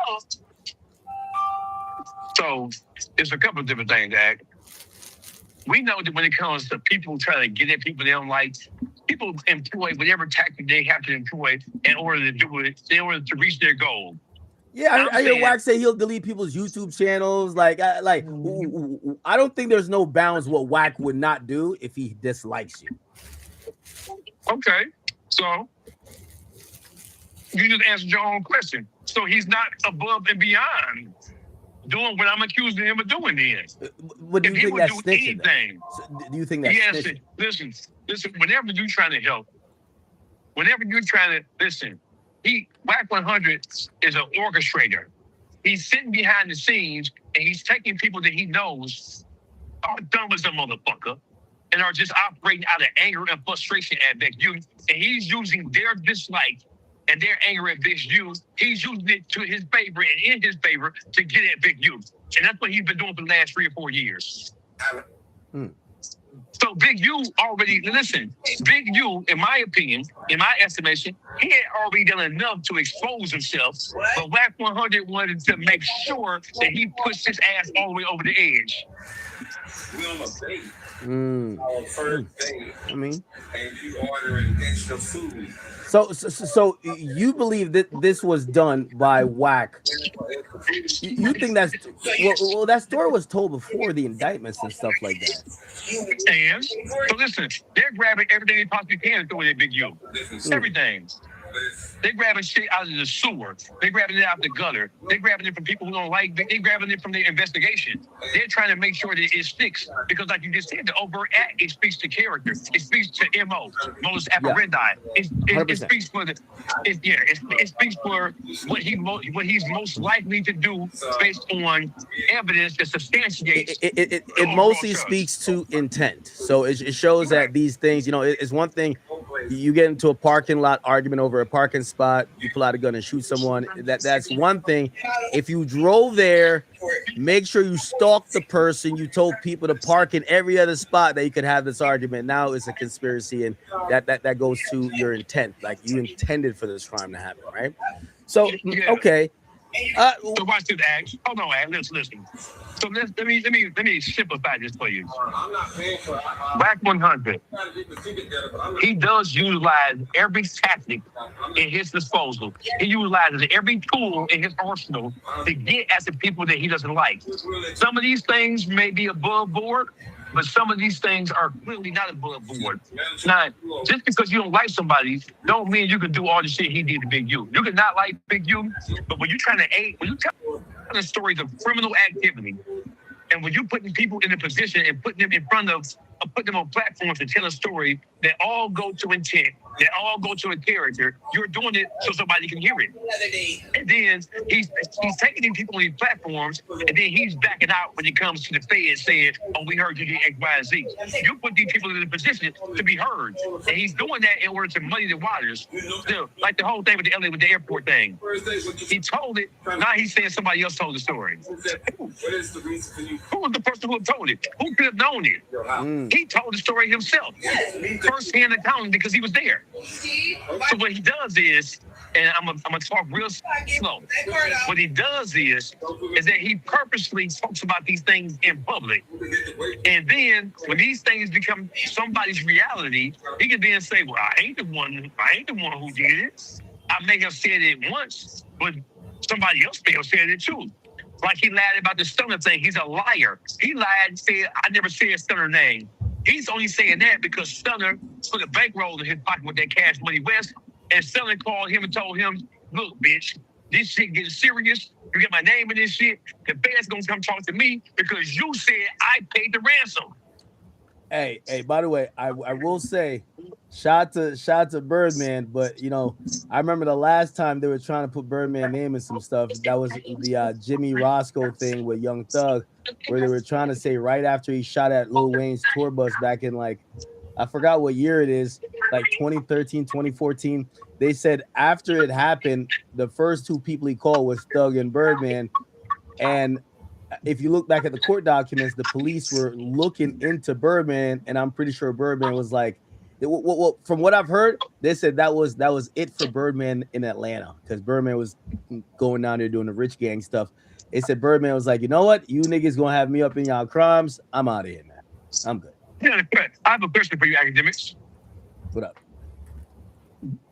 Where was the first time, and who was the first person who you heard told this story about what happened with Future involving Sierra, Trick, and Stunner? Wack. Wack is the only person who ever said it, and he's always said, "Hey, if you keep saying I'm lying," not to me, but he would say it to Doughboy or whoever. He said, "If you keep saying I'm lying, I'm gonna get the person who was on the phone to say it did happen." He did say also though, you won't get Future to deny it, which Future has denied it. Denied it through posting Doughboy, I think. And listen, that's the same thing he told you about T Grizzly. Do you remember when he said, I said that first piece of paperwork that he put out, that police report was a fake report? He came in the show with me and you, and he said, "I put that fake paperwork out to draw T Grizzly out so T Grizzly can talk about it." So what he does is, he does things trying to provoke people into coming out and making statements about it, and then he uses their even acknowledging anything about it at all as content, bro. Come on, stop playing with us, bro. He's turning real life criminal shit into content. You know he's doing that. Come on now. Yeah, well, I do think he goes pretty, pretty hard to like outmaneuver street dudes. I'll say that. Well, and listen, you can call it outmaneuvering, right? You can call it whatever you want to call it. But here's the whole thing. Whack 100 is the worst thing that ever happens to YouTube. It's the worst thing that ever happened to your platform. I don't know if you're paying attention or not. I'm sure you are. But whenever you bring him on the show, 95% of the comments in the chat are asking and begging you to keep this nigga off your motherfucking podcast, off your live stream. He's a liar. He's been proven to be a liar. He's an unscrupulous piece of shit. And you know he's an unscrupulous piece of shit. I know you have a personal relationship with him. I know that he took up for you. People are entertained by Wax. They are. But at what expense, though? At what expense? People are entertained by the slave master. People are entertained by Donald Trump. But at what expense, though? I've seen people say call whack. Like, for example, we were gonna get an update on like this whole situation, and people were like, "Hey, well, actually, no, we just talked about some YG and Drakeo, the ruler stuff," and people say, "No, you should call whack." So like, I feel like they tolerate him in doses. Of course, they tolerate. That's exactly right. They tolerate him in doses. They allow you to bring him up here when they want to be entertained because they know he has the evidence on shit. They know what's going on with him. So yeah, they tolerate the nigga. It's exactly right. They tolerate him in doses. But at the same time, there's a difference between him just reporting on what he knows and then him trying to weaponize your platform and platforms like Avid 22. That's totally different. They ain't the same thing. What he did at T Grizzly by introducing that fake, fraudulent ass paperwork, man, if T Grizzly wanted to, he could sue the shit out of Wack. They can sue the shit out of Wack because both of those people, listen, the first piece of paperwork was the fake police report. The second piece of paperwork was the paperwork that he sent you. I'm good. It was a California State of Appeal with T Grizzly's name on it. All that shit was forged, bro. Okay, yeah, I'm at work. So how would he feel if T Grizzly was to file charges against him, press charges against him for creating fake fraudulent paperwork? Then he's going to say, it wasn't me. Baby Shooter gave me the paperwork. So then he would have to throw Baby Shooter under the bus. Because he's saying he got a Baby Shooter. So how would he feel if T Grizzly press charges against him, which he'll never do? But how would he feel about that? And how would he feel if T Grizzly press civil charges against him? Well, I think Wack also operates in the realm where it's like, he talks about street niggas and street shit. If a street dude presses charges against him, like, "Hey, you're defaming me," like, is that respected? I don't know. And listen, did she tell you what those are? Here's what I'm telling you. No. I know Wack is listening right now, and I know the whole Clubhouse people are listening to right now. Because what else do they got to fucking do but listen to academics? Nothing. You're the biggest motherfucker in the land. So let me just tell you this: Wack 100 is a snake of epic proportions. He can't be trusted. Wack 100 is like Samuel L. Jackson's character on Django Unchained. He can't be trusted. And when you give him your platform and let him run wild. No, we try to do some pushback, but I will say the thing with Wack will come with new information that you have no idea about that you really can't challenge.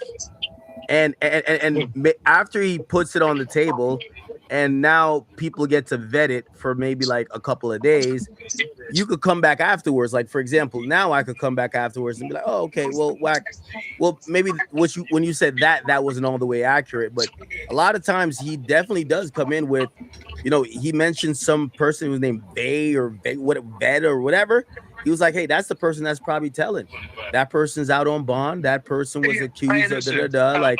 And listen, of course, listen, that's called the bait and switch move. When he's out on bond, so let's put it on him. But the only person we've heard publicly tell that specific story is you. The only person who's saying he was there was you. So let's just say if somebody else told the story. The feds would want to interview everybody involved in this situation before they even articulate it in a superseding indictment. You don't think the feds have reached out to people to interview them about whether or not that situation is true before they put it in a superseding indictment? Come on now. Yeah, I can see that. Of course, yeah. Come on now. So the feds is going to listen. The feds going to take some shit from YouTube or take some shit from Clubhouse and just Okay. So who do you think they reached out to that gave them probably like, okay, this is true then? I believe that the feds have what they think is one of the best motherfucking cooperatives that they've had since J. Edgar Hoover's administration, bro. I believe, it is my opinion, and I'm going to say allegedly because that bitch ass nigga be like in the suit. I'm going to say that WAC 100 is working with the federal government. WAC 100 is the new leader of the hip hop motherfucking police. Allegedly. You really think that? I really do. I think that, like I think your parents are from Jamaica, motherfucker. I think that for real. So wait, is it because he doesn't get like okay, all right, you know, God forbid, but let's say they give a fourth superseding indictment and Wack is charged. Would you still think he is a cooperative? I'm asking because I think sometimes people get stuck in their own theories that nothing someone could do to prove them wrong. I'm asking you here, what would happen or what could happen that you're like, you know what? I don't want Wack to be charged with anything. What I'm simply saying is, this is not about whether he should be charged or not.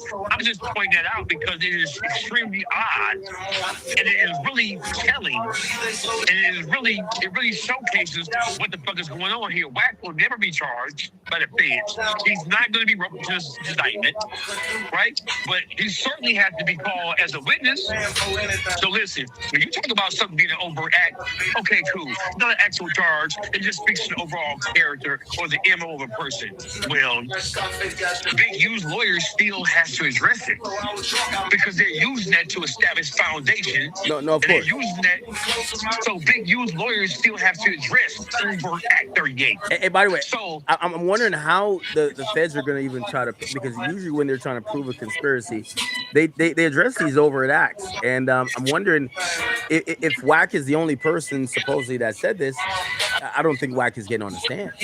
And if that's not going to happen, and let's say Wack isn't right, where there is another guy who's Big U's friend that's telling the same story, how does the feds prove this? Where they're going to pull LAX records of these guys having a flight? Is Sierra going to show up? Like, you know, obviously in a Diddy case, but that wasn't a. I mean, there was overt acts related to it, but that was a predicate offense, which was arson with Kid Cudi. Kid Cudi showed up to court and he testified, but his situation was revolving around one of the predicate offenses of the RICO. So yes. I'm wondering, how do they prove this if Wack doesn't get on the stand? If he's the only one who said it. So when something like that is said out loud, or however they're able to glean the information, you don't think they're going to reach out to the people who are involved? They have certainly reached out to Future and Sierra, because Wack articulated that Future and Sierra were basically the victims. Because if Sierra is with Future, he has a baby with him, she's in a relationship with him, she's affected and impacted by the threat of him being beat up if he don't pay $50,000. So Sierra would definitely be a material witness just like Future. So now the question is, have the feds talked to Future? There is no way the feds would have listed that as an overt act, as explicitly as they did, without talking to the person who was supposed to have been the goddamn victim. There's no way. Do you think Future made a statement? I'm saying that he talked to him. I don't know what he said, but I'm saying they talked to him. There's no way they're going to list that without having some type of information to help substantiate that. If that was the case, the feds could just say, hey, Mary killed the little fucking lamb. Yeah, I mean, you're right there. You're right there. I would imagine they reached out.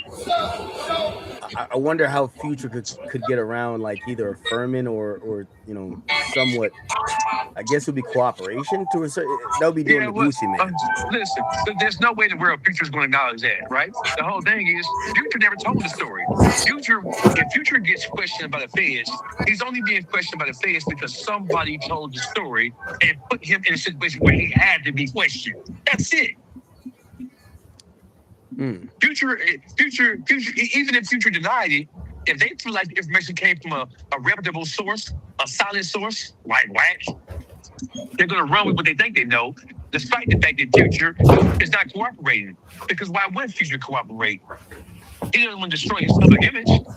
So why would he cooperate? And I'm not saying that he would, whether he did or didn't. I'm just simply saying there's no way Future is going to acknowledge that shit happened.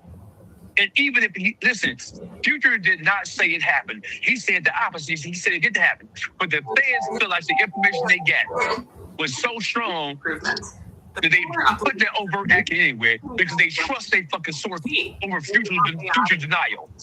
That tells you how strong the source is. Large center button. Tap microphone. It tells you how strong that source is. The fans said we don't believe Future. The only issue now, we believe our source because our source has never been wrong. Colors are still. Who do you see all in gang business and gang politics in LA? Who do you see using gang members against other gang members to take motherfuckers down? Who do you see using disgruntled ex-friends of Big U to tell criminal tales of what Big U did? Extortion, like the whole thing with Meek Mills in the club. Who do you see doing that? The feds are using what they're using because their source is so on point, and they know that Future's not going to tell the truth about it, even if it did happen, because Future does not want this to impact. He don't want to be the next Gucci man by admitting that somebody tried to do something to him.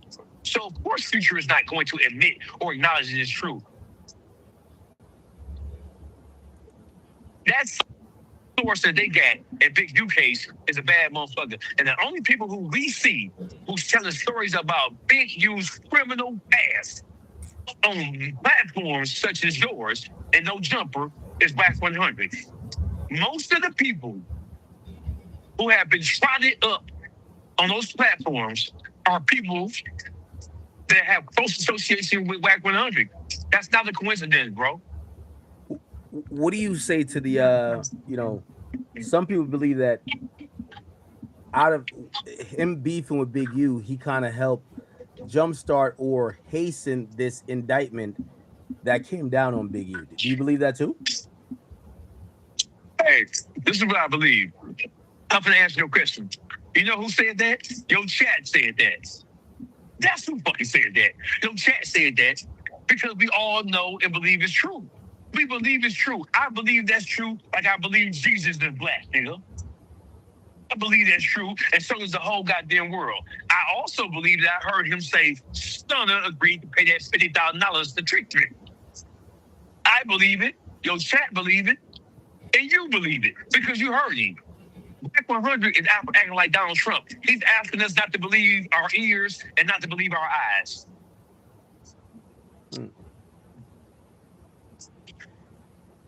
I mean, no. I mean, he did tell a story. He did tell a story, like to act like he didn't tell a story. So let me ask you a question. Did he say Stunner in that when he was telling that story? Did he say Stunner? Maybe. Yes, sir. In one of those clips, in one of those clips, he absolutely did. And how many times did he say Stunner's name? He listen, one of the stories that I don't think is AI. I don't think when he was talking to me. AI. Oh, here we go. Now it's AI. No. I'm affirming that he did mention Stunner. Like he absolutely did. Okay, so when he went on Clubhouse, and listen, his own Clubhouse person called him out and proved he was lying by playing the audio. So it's either we're stupid and we can't hear, and we need to get our hearing checked today, or he lied. Which one is it, academics? I'm calling you out on your own platform. Did he lie or did he tell the truth? Yeah, I mean, is he denying that he didn't say Stunner? Yes, he denied it. He said on Clubhouse that he did not say Stunner. He said that. Yeah, he might have misremembered. He might have misremembered. No, but he did say Stunner. Misremember? Where'd you learn that fucking word? The 3rd grade, nigga? What you mean misremember? I must have misremembered because I mean, there's verifiable proof. I'm asking you a question on your platform, my dear sir. I'm asking you, did Whack 100 lie to us?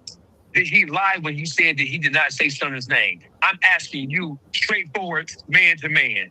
I can't say he lied. I would have to play him the audio, and if he said that's not me, I'd be like, all right, now you're lying. Okay. Oh, I'm gonna send it to you right now. Hold on. I'm gonna send you the Clubhouse audio. So I would ask him the question if he said I never said Stunner, and he hears the audio and be like, oh, that's not real or whatever. At that point, like, okay, you're just trying to lie. But I mean, again, you know, he might be just trying to protect who? Stunner, of course. Protect who? Listen. This whole thing, Whack has been telling this story for years, but it didn't have any legs to it. But now this whole thing is in a federal indictment. The 100%. The feds have now ramped up these things, and I'm not gonna lie, it does look like a whole different situation now. Yeah, so Stunner probably checked in before. By the way, when Whack used to tell the story, this story was kind of told in a way to say these rappers are just guys who rap. Like nobody, because I remember the first time he told me the story, I was like, well, Future's a street nigga. And he's like, who the fuck told you that? It was like, yo, bro, when actual street niggas come around, like Future, he's running around. Like your Future's like Noah Lyles. You know what I mean? Like Future's, you know, he's doing a Rey Mysterio on the carousel at baggage claim. Like, so I was like, oh shit. Because and listen, nobody's saying Future is a gangster, bro. Future is a rapper. Nobody's saying that I used to think he was. I don't lie. I used to think he was. Like his rapping is so good. I used to really think that like Future, like I'm not saying he's some killer. I'm just like, yo, he's a guy who you can't fuck with. You know what I mean? And when Whack told the story, I was inclined to believe that story was false because I'm like, it kind of describes Future as someone who was prey by the street dudes or the gang culture of LA. And listen, that was shocking to me. Hey, this is a fact. LA, Los Angeles, California, has been squeezing rappers forever, bro. And motherfuckers come to LA for them award ceremonies and be getting their ass handed to them.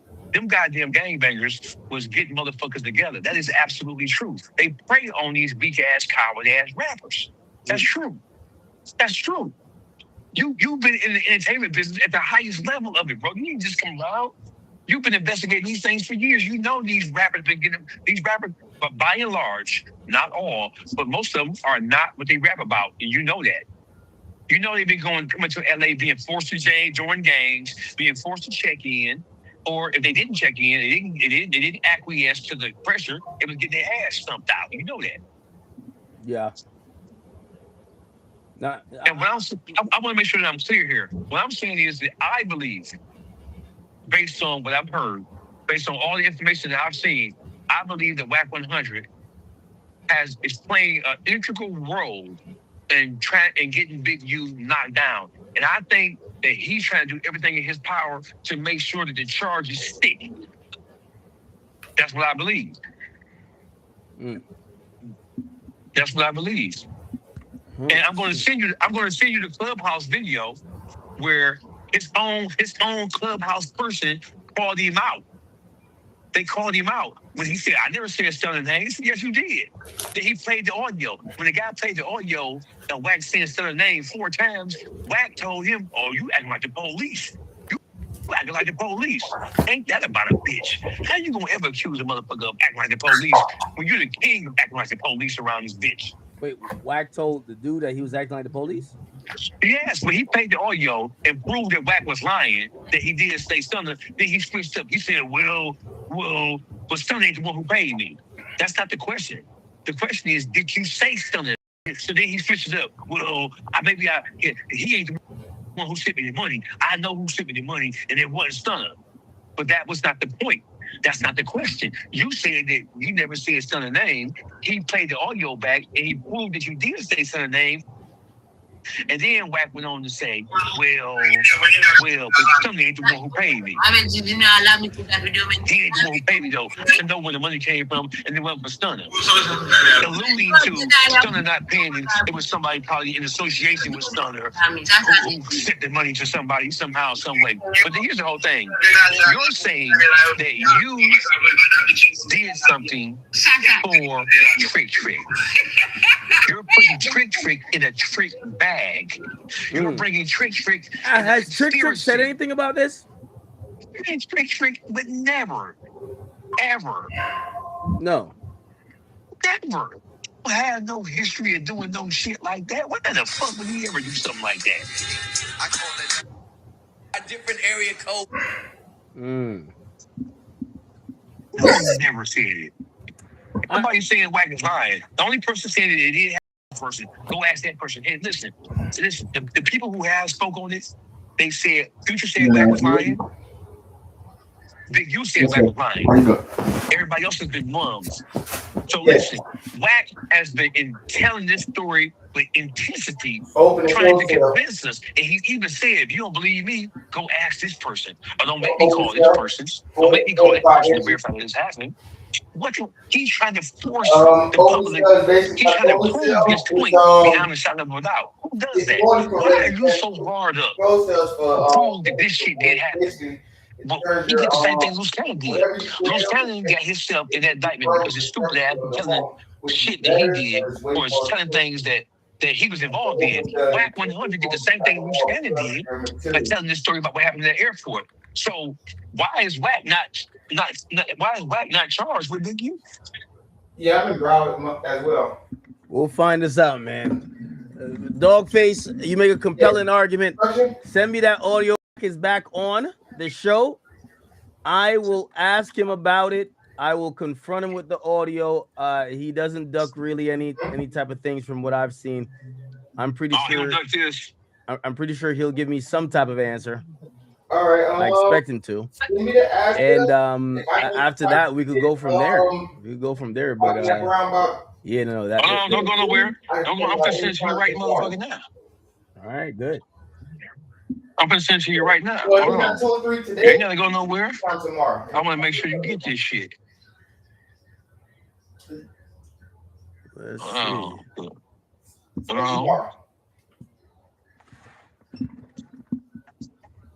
Yeah, and I call you when I'm on my way. My name's Eddie.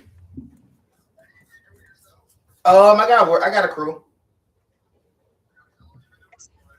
I've been doing installation probably like about 20 You probably have him take it down with this slick ass, but I got it though. For like 3 years. Give me a couple of minutes. Give me a couple of minutes. I'm gonna send you. Give me a couple of minutes. So much caller. Yes, sir. All right, just send my number. All right. All right, I got you, bro. Thank you. All right. Yeah, bro. Yo. All right, chat. That's 2 phone calls. It's been 2 hours. We got 2 phone calls, 2 hours. You know what I'm saying? You know what I'm saying?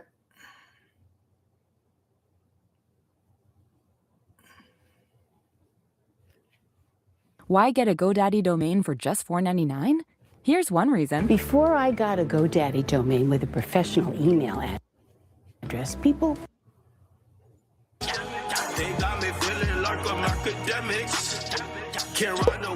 So the police is kind of like heating up this investigation. I don't even know. Okay. Just give me a few minutes. We should be online everywhere. I'm trying to just hit some topics before I get out of here. Why is chat? Is my camera lagging? Like, pause. When my mouth.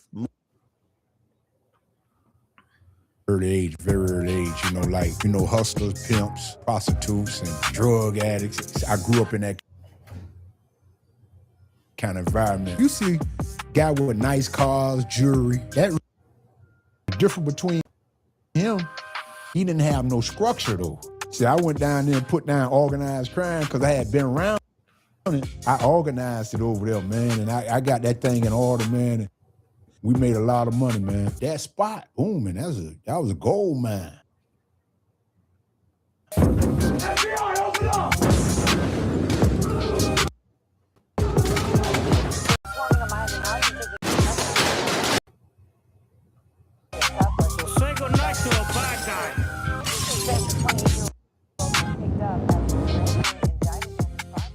Bert, welcome to Honor Among Thieves. Hey, thank you for having me, brother. When G had you connected us, I almost couldn't believe it, man. It was pretty cool. Yeah. It's this is the reason I started this podcast. Like I wanted original Miami stories that I could share with the world. So, and you're one of the biggest. So. Yeah, for sure. You know, and thank you for having me. You know what I mean? And you know, before we kick the ballistic, you know, we got a documentary called Miami Kingpin. Congratulations. And you know what I mean? And you go check that out, man, and then see what it is, you know, in Miami. And we're getting ready to do some TV series stuff. So hopefully, you know what I'm saying, once we get everything in order, you know what I'm saying, I'm around back here, man, and do some stuff with you. Definitely. I'd love that. That'd be great. Yeah. Definitely. Yeah. It's we were talking about it off camera before we started. Like the stories across the country are big, but Miami stories are different, you know? Yeah, we different because you know, Miami have a whole different type of different swag from anywhere in the world. So, you know, anywhere you go, you know the swag is different with Miami, you know? 100%. Yeah. Yeah. Yeah, for sure. And it's just the magnitude of it. It's always bigger, better. Right. You know? Yeah. And we got the water, we got the coast. There we go. So, you know, you can't, you know, it's extremely hard, you know, to find another state or city with this kind of scenery. Yeah. Yeah. You know, with the scenery and everything we got going on in Miami with the neo lights. Just a beautiful city. I love Miami. Yeah, because the world comes here, right? Right. So they get to witness like how we operate, I guess. And they trying to move here. Everybody moving here, you know. So you know now, you know, the traffic getting a little crazy. Getting a little crazy now, you know. But hey, man, you know they building bridges every which way now. Yeah. You know to try to ease up the traffic. But this is the it state. You know, this is the it city. You know, this is the it town. Definitely. Miami. You know what I mean? How long were you down? I did 23 years and 10 months in the Feds. Yeah, Miami's a totally different city from when you went away first. I think it's changed. You went in late 90s? 91, yeah. Okay. 90. It's 23 years. That's a long time, you know, but I'm blessed to be here and I'm blessed to be here to even come to the podcast, you know what I'm saying, to be able to, you know, to be able to move around. It's truly a blessing. Definitely. And it's a blessing just to be here, you know what I mean? Because I like what you're doing, you know what I mean? And, you know, you got a chance to put the city, you know what I'm saying, on the map, you know what I'm saying, in the podcast world, you know, and I wish you the best and anything I could do moving forward, you know what I'm saying? Hey, man, you got my number, call me. I appreciate that, Bert. Yeah. Anything I could do to put Miami on a world stage and show it to other people, other countries, other cultures. That's what I'm here for, you know, because I'm born and raised in Miami. Yeah. You know, Cuban kid and sides of us, you know. So exactly. Definitely. That's what makes it so unique. You know what I mean? You got different cultures and you know different you got different people coming from all over the world. So and it's just a different beat from anywhere in the world, you know, and everybody want to come here. And, you know, that's for a reason, because it's a beautiful city. And the life, forget about it. Can't nobody, Vegas, California, New York, for sure. When it comes to that nightlife, man, we number one in the world. For sure. You know what I'm saying? So, Bert, the first time I ever heard your name, of course, is the famous Rick Ross line. Yeah. You move like a convertible bird. Like a convertible bird. Hey, shout out to Rick Ross, man. You know what I mean? Shout out to Trick Daddy, Trina, Mike Tyson, Michael Corleone, everybody that, you know, got on the, you know, that did the Miami Kingpin for me, you know what I'm saying, and represented me, you know what I'm saying? I want, you know, every chance I get, I try to, you know, show the, you know, give them a token of my appreciation, because, you know, it's truly a blessing to have people, you know, after all them years that I was gone, you know, to reach out and support me, you know. So I always want to give them, you know, I always want to give them props and give them thanks, you know what I'm saying, and show them, you know what I'm saying, that I really appreciate them. You know what I mean? And I appreciate Miami too for making me who I am, you know what I'm saying, and making me a part of this culture, this Miami culture. You know what I'm saying? Because I'm kind of like carved into culture. Most know? definitely. Yeah. So Bert, let's take it back to the beginning, man. How'd you grow up? You know, what was Miami like back then? Tell me a little bit about that. Okay, well, when I grew up on a street called 15th Avenue. Okay. 15th to 69th in Liberty City. And you know, I went to Liberty City, you know what I mean? And I used to go to school. My mother, you know, we lived it when we first moved on 15, we moved to an apartment.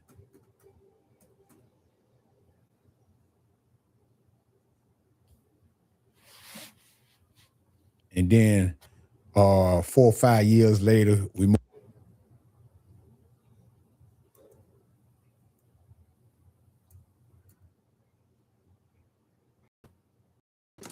I just built a budgeting app with Base 44. Interesting. Can it generate reports? It can now. Anything else? Can this thing process invoices? Can it show cost growth by category? Can it track spending trends? Done. Nice.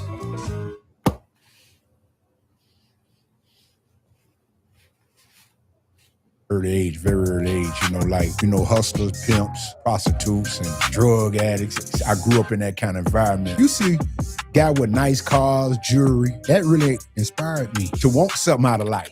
The difference between me and him, he didn't have no structure though. See, I went down there and put down organized crime because I had been around it. I organized it over there, man, and I got that thing in order, man. We made a lot of money, man. That spot, boom, and that was a gold mine. FBI, open up!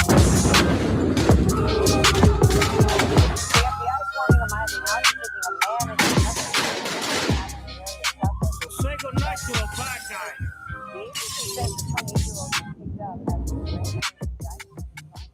Bert, welcome to Honor Among Thieves. Hey, thank you for having me, brother. When G had you connected us, I almost couldn't believe it, man. It was pretty cool. Yeah. It's this is the reason I started this podcast. Like I wanted original Miami stories that I could share with the world. So, and you're one of the biggest. So. Yeah, for sure. You know, thank you for having me. You know what I mean? And definitely. You know, before we kick the ballistic, you know, we got a documentary called Miami Kingpins. Congratulations. And you know what I mean? And you go check that out, man, and then see what it is, you know, in Miami. And we getting ready to do some TV series stuff.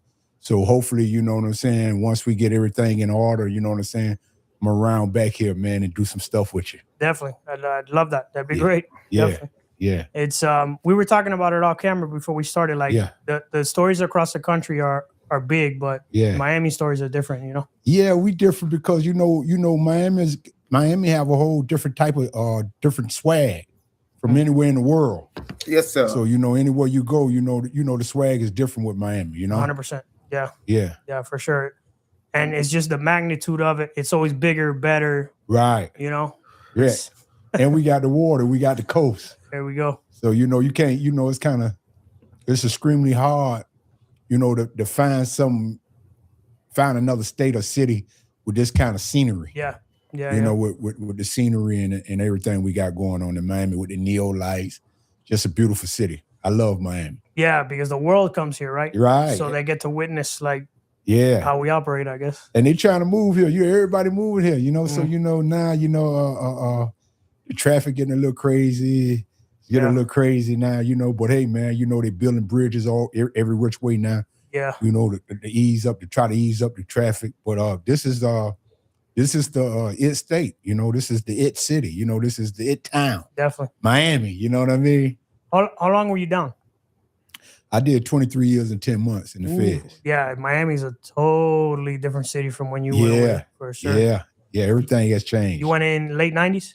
91, yeah. Okay. 91. Yeah, it's 23 years. That's a long time, you know, but I'm blessed to be here, and I'm blessed to be here to even come to the podcast, you know what I'm saying, to be able to, you know, to be able to move around. It's truly a blessing. Definitely. And it's a blessing just to be here, you know what I mean, because I like what you're doing, you know what I mean, and you know, you got a chance to put the city, you know what I'm saying, on the map, you know what I'm saying, in the podcast world, you know, and I wish you the best, and anything I could do moving forward, You know what I'm saying? Hey man, you got my number, call me. I appreciate that, Bert. Yeah. Anything I could do to put Miami on a world stage and show it to other people, other countries, other cultures, that's what I'm here for, you know, because I'm born and raised in Miami. Yeah. You know, Cuban kid. And for me, this city is more than just where I grew up. It's who I am, you know? Right. And there's so many different faces and different sides of us, you know? So exactly.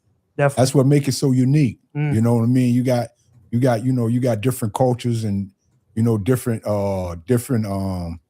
you got different people coming from all over the world. So, and it's just a different beat from anywhere in the world, you know, and everybody want to come here. And, you know, that's for a reason, because it's a beautiful city. And the nightlife, forget about it. Can't nobody, Vegas, California, New York. For sure. When it comes to that nightlife, man, we number one in the world. For sure. You know what I'm saying? So Bert, the first time I ever heard your name, of course, is the famous Rick Ross line. Yeah. Where you move like convertible touch Bert. like convertible Bert. Hey, shout out to Rick Ross, shout man. out to Rick you know Ross. what I mean? Shout out to Trick Daddy, Trina, Mike Tyson, Michael Corleone, everybody that, you know, got on the Miami Kingpin for me, you know what I'm saying, and represented me, you know what I'm saying? I want, you know, every chance I get, I try to, you know, show the, you know, give them a token of my appreciation, because, you know, it's truly a blessing to have people, you know, after all them years that I was gone, you know, to reach out and support me, you know? So I always want to get them, you know, I always want to give them props and give them thanks, you know what I'm saying, and show them, you know what I'm saying, that I really appreciate them.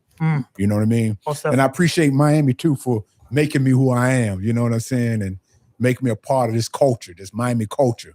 You know what I'm saying? Because I'm kind of like carved in the culture. Most definitely. Yeah. So Bert, let's take it back to the beginning, man. How'd you grow up? You know, what was Miami like back then? Tell me a little bit about that. Okay, well, when I grew up on a street called 15th Avenue. Okay. 15th to 69th in Liberty City. And you know, I went to Liberty City, you know what I mean? And I used to go to school. My mother, you know, we lived it when we first moved on 15, we moved to an apartment. And then 4 or 5 years later, we moved into a house down the street. But we, you know, down the street from where where the apartment was. So I grew up on 15. And you know, and at that time, you know what I'm saying, like the 70s and the 15th Avenue was one of the major drug scrolls in the country, in the whole United States. So I grew up around that, you know what I mean?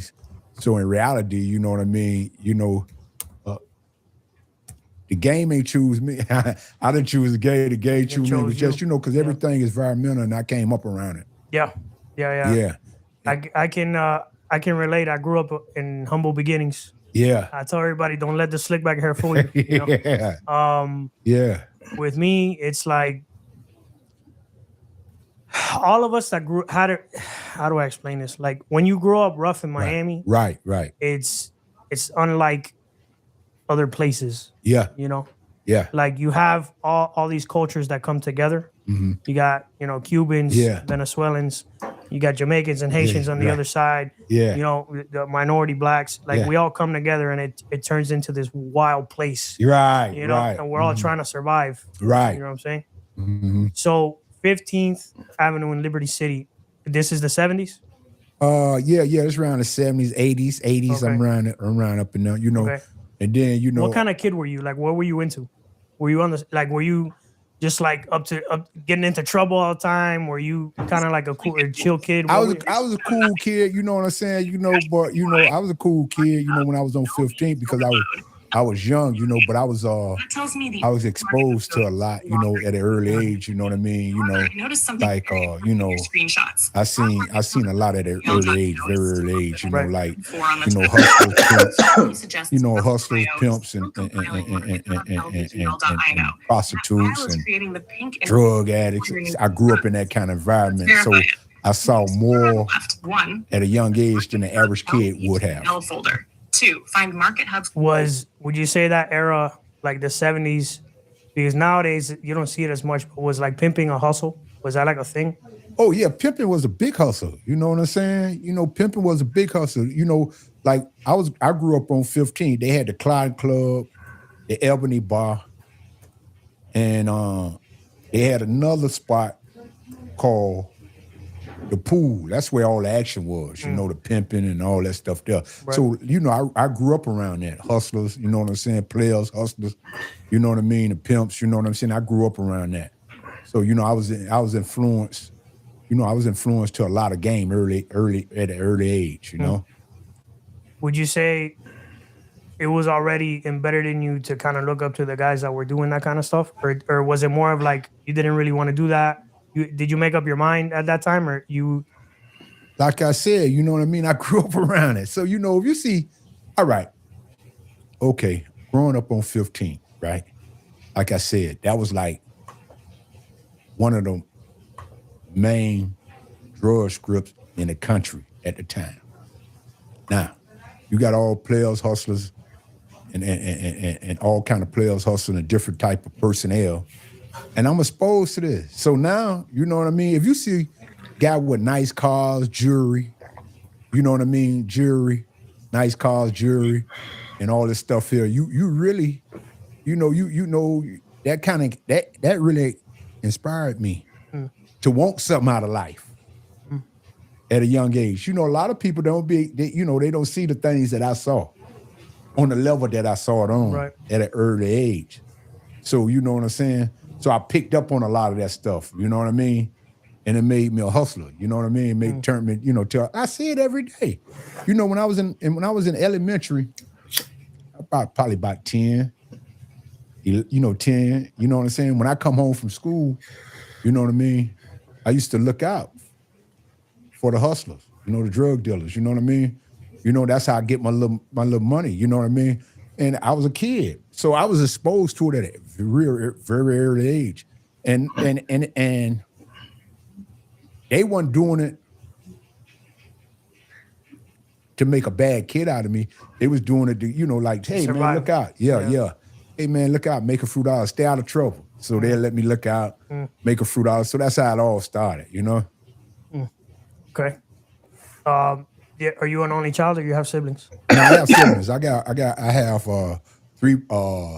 I got 3 brothers and 1 sister. It's 5 of us. Okay. You know, from my mama's side. Who'd you grow up with? Just your mom or both parents? Yeah, my mom, just my mom. Okay. Yeah, my daddy was a Rolling Stone. Okay. Wherever he lay his hat was his own. What as far as your mom, like, what was she like? Like, tell me. She worked. You know, my mom worked 2 or 3 jobs. You know what I'm saying? And she provided for her kids. You know, I had a good mother. You know what I mean? Yeah, Nellie Bell. Nellie was the real one. You know what I'm saying? Yeah, she was the real one, man. You know what I mean? I miss her so much. She passed 2010, but yeah, she the real one, man. You know? Yeah. She worked there. She was a good working woman. She set a good example. She wanted to keep you off the street, all that. Yeah. Okay. Yeah.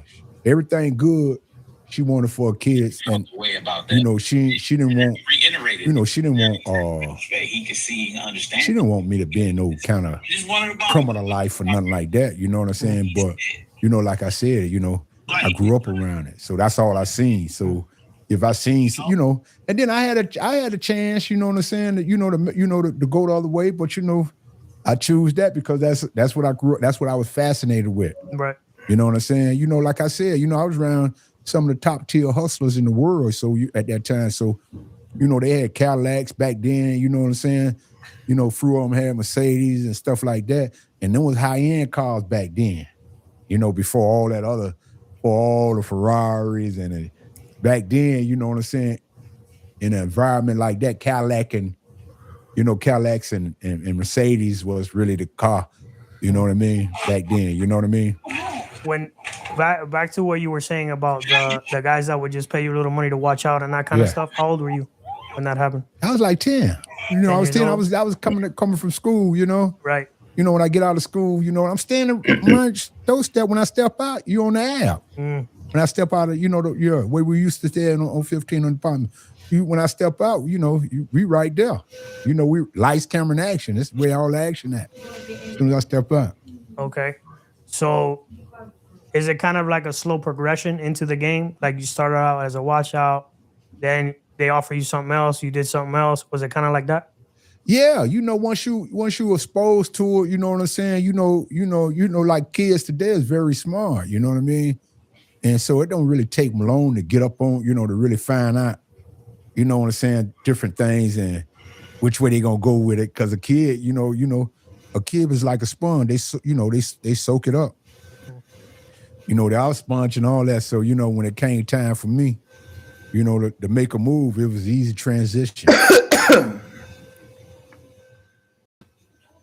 It's free to post a job and fast. Top freelance talent. Upwork's. Tell me about the first time where it was like, oh, I'm in the game. Like, do you have a moment where you remember where you like, all right, there's no like in and out. I'm doing this now, like for real. Yeah. When I graduated out of high school. Okay. When I graduated, so some time passed because you. Like, from that time there. Yeah. You know what I mean? Because all that time, like, because I was a promising athlete. Okay. So I wrestle. I used to wrestle. I'm a state champion, Gym AC champion, district champion, regional champion, All-American, all that. You could check let the record reflect. This real here. So, I was a promising athlete. So I was kind of like in the middle of the street with it. What I mean? I was straddling the line. I was in the middle with it, because I had a chance to go to college, the University of Ohio that gave me a full ride, you know what I'm saying? And I chose the street. So, I had to live with that, and I wound up going to prison and all that stuff there. But right. Yeah, you know what I'm saying? I kind of like my situation kind of like was different because I was a promising athlete. Yeah, you know what I'm saying? And what got me to wrestling, start wrestling, every day I come home, every day when I go to school, instead of me coming home, I go to, it's a project like down the street from Liberty City, what the school I used to go to, called Scott Projects. So when I used to go to, when I was in high school, elementary school, I used to go to Liberty City. After I go to, after I get out of school, I go to the project and play with the kids over there. You know what I'm saying? Sometimes I go over there and come, you know what I mean? So I go over there and hang out, and then I come back home, look out, make a fruit orange, and I call it for another day. You know what I mean? So yeah, but I used to play with the kids in Scott Project. So it was this kid called, his name was Buster Young. You know what I'm saying? And I started, he was wrestling for North Miami, and he was good. And I started hanging out with him. And he inspired me to wrestle. Buster Young, I never forget it, man. Good kid, So it sounds like you were good and not good, maybe one of the best. Yeah, I was one of the best. You know what? Yeah. So that looked promising. So what made you go the other way?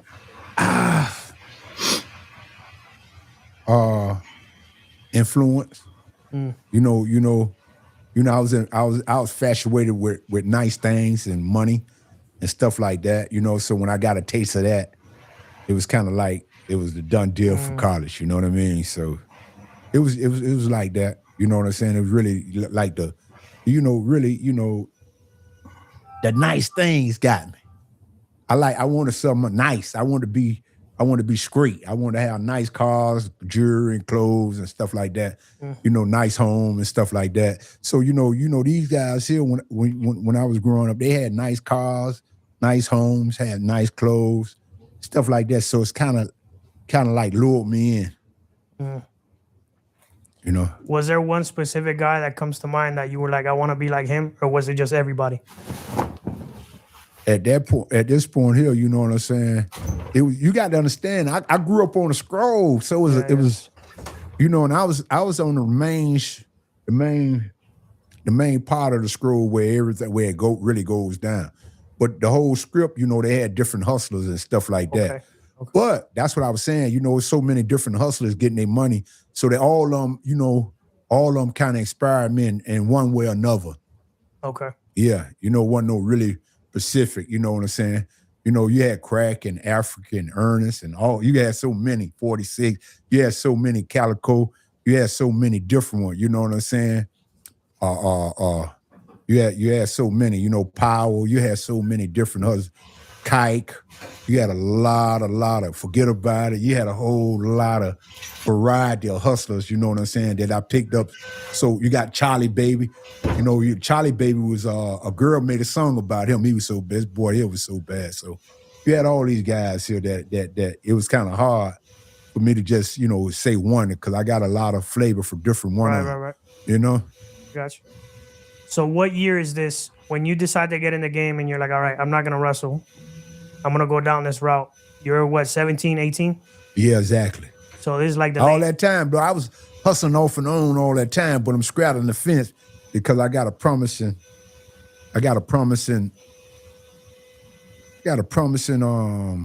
future over here. Future is promising over here, you know? I was kind of like straddling the fence. I was like, you know what I'm saying, in odds with myself, you know what I'm saying, trying to figure this thing out, you know? But, you know, at the end of the day, you know what I'm saying, you know, I wanted to get some money, you know what I mean? Up until that point when you basically decide to walk away from wrestling and go into the street, had you ever gotten in trouble? Like, you ever gotten in trouble with the cops, anything like that? When you said? Like, as a kid, as a minor? Not really? Nah, not really. I ain't really start, you know.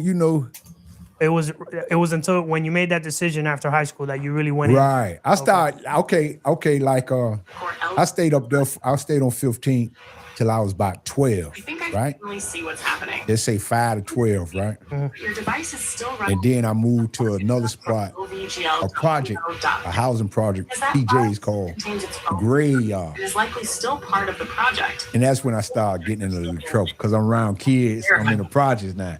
So you got to understand, when I was on 15, you know what I'm saying, I was kind of like Dolo a little bit. You know what I mean? I wasn't around no kids. But when I went to projects, you know what I'm saying, I started getting in trouble. You know, we started doing, you know, I started getting in trouble, you know what I'm saying? Doing back then, we was creeping and, you know what I'm saying, and strong arm robbery and stuff like that. But I was running with, some kids, you know what I'm saying, was getting in trouble. So I'm following them, you know what I mean? You know, I'm following them and start, check immediately. Start having a little, brush ups. But when I was on, all the way to about 12, I ain't really getting in no trouble. You know what I mean? Exactly why they I ain't getting in no trouble. I wasn't no trouble kid like that coming up. But after I got, after I moved to the Graveyard, now I'm around a project where a whole lot of kids at. Some of them getting in trouble, and we just bad kids, you know what I mean? The typical bad kid coming up in the project. Right. You know what I mean? The Graveyard. That's Graveyard. Now listen, this is the Graveyard projects. It was a Spanish guy, Cuban guy named Morales that had 2 stoves. Cuban guy. So, I used to go over there and get steak, red beans and rice and Cuban bread and Cuban coffee. So I grew up on that. You're speaking my language. Yeah, I'm telling you. Listen, we go over there, you know what I'm saying? Morales had he had a stove, but then he had like a little restaurant, like on the side of the stove. So we used to have, I never forget, red beans, rice, and steak. And sometimes he had like chicken is, oh man, I used to go over there. That's how I started eating Cuban food and drinking Cuban coffee. All the way to the day, I still drink Cuban coffee, eat Cuban food. I got a partner named Peebo. You know what I'm saying? I call him Loco. He got a restaurant. He a Puerto Rican. He got a restaurant over there on 2nd Avenue. I go over there and eat the Spanish food. He got all the Spanish food. Yeah, so I'd take you there sometime. You'll love it. I would love that. That'd be great. We go there sometime, man. Okay. We love it. It's a very personal friend of mine. The food is great and it's not expensive. It's good, reasonable price, good food, quality food. We'll do that one day. I love going to local spots. Yeah. Because when I start filming this TV series, I'm gonna use this spot, right? Because it's all about networking. And it's all about these certain businesses in Miami and stuff like that. I used to film with, you know what I'm saying? Because it's all about making a contribution to the local economy. You know what I mean? So you want to help all the locals that you could. And then not only that, then when I start filming, I'm gonna use what they call extras. extras is like people that use in the background and stuff. So if you ain't never been in a film, you got a chance to be in a film with me because I'm gonna use like local extras because this is something I want to do to give back when I start filming. For sure. Yeah. I like that. Yeah. So getting back to it, so you decide to go full in. Yeah. I'm in the game, right? Yeah. What's your first move? Like, what do you do after that? Secure the bag. You know, you want to now. You know, now I'm thinking, you know, okay, like I said, you know, I moved over there to the graveyard. Now, when I moved to the graveyard, you know what I'm saying?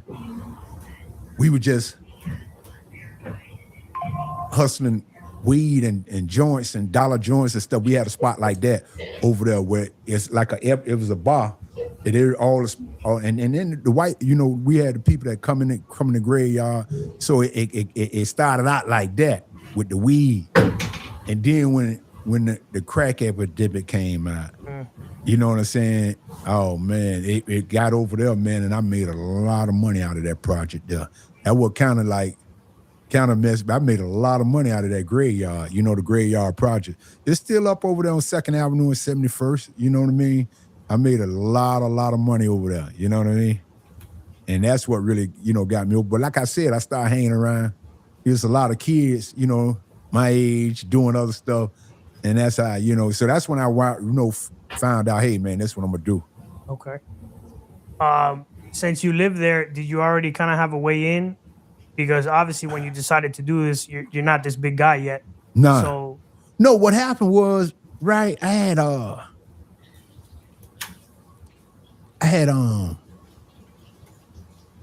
before I really started getting things going in the graveyard, you know what I'm saying? We used to go to we started going to Orlando. I was on Paramore in Orlando. So I started going up there hustling. Then I got pinched. I got pinched up there. But before that happened, there was another project called The Village. So they was, before the graveyard was really pumping, you know, like, you know, really hustling like for us the coke and stuff like that. I started hanging in the village, but it ain't that far from the graveyard. So I ride my bike over there, and then later on, I had got a moped, and I ride my moped over there. So they was moving like coke and stuff like that. So I started hustling over there. So one day I get caught. I'm young. I'm probably about 4. Take a screenshot of the 14 at the time. showing all the results. I get caught with some little work, probably about a bungle, some little work or some quarters and stuff like that, like quarter 25 pieces. So I went to jail. They gave me probation. So I started going. So when they gave me probation, you know what I'm saying? You know what I mean? One of my partners, you know, that I grew up with, they started going to Orlando, Orange County. So when he started going up there, remind you, I'm still on probation. So I started going up there. And I wind up going up there and I catch a case. I go to jail up there, but I'm on probation. So they violate me. They hold me. You know what I'm saying? So they ain't know what they were going to do with me. So Miami, the violation was from Miami. So what they did, they gave me the time and ran it together, and they sent me back to Miami, and I finished the time. I caught like 10 months or something like that. A bullet, they call it bullet is like a year. I had a bullet, and I did like 10 months on it. You know what I mean? I did 10 months. You do 10 months on. You were still a juvenile? Yeah, I was still juvenile. Man, juvenile, that's probably some of the worst time you did, I bet. Oh yeah, man. You know, I was a juvenile when I violated, but when I went to Orlando. You were 18? Yeah, and it went over. Yeah, it went over. Okay. That juvenile, because I had like a year probation, something like that. And then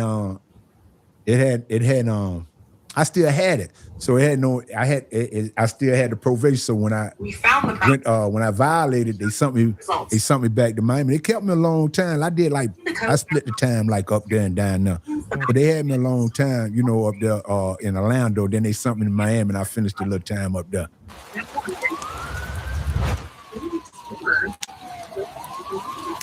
Conversation history. Choose delete, not rename. SBA loans can be a changer for small businesses, but getting one is not so easy. That's where Lendio comes in. Checking your Did getting arrested and going to jail ever, did that scare you? Did that deter you? Or when you got out, you were like, I'm going right back to it? Really, what happened was, you know what I'm saying? I ain't like that locked up shit, to tell you the truth. I hope not. So yeah, listen. So when I get locked up, when they lock me up and shit, I'm thinking about what I'm gonna do. You know what I'm saying? When I'm getting out and stuff like that. So when I go, when they sent me back to Miami for the violation, I come back. So when I get out, it's this dude named Smooth, right? Out of the graveyard. He getting money over there now. So when I get out, you got to understand, I'm straight out of high school. This literally like, as soon as I get out of high school, I go to jail and do all that shit. As soon as I get out of high school. Right. So when I get out, Smooth them getting money. He getting money over there. So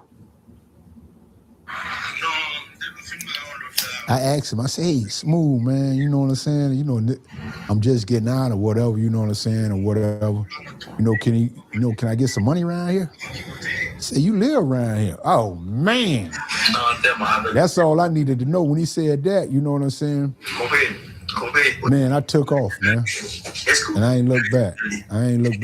Out of that graveyard, and then out of the graveyard, I started going to Atlanta and stuff like that. But yeah, that graveyard really, it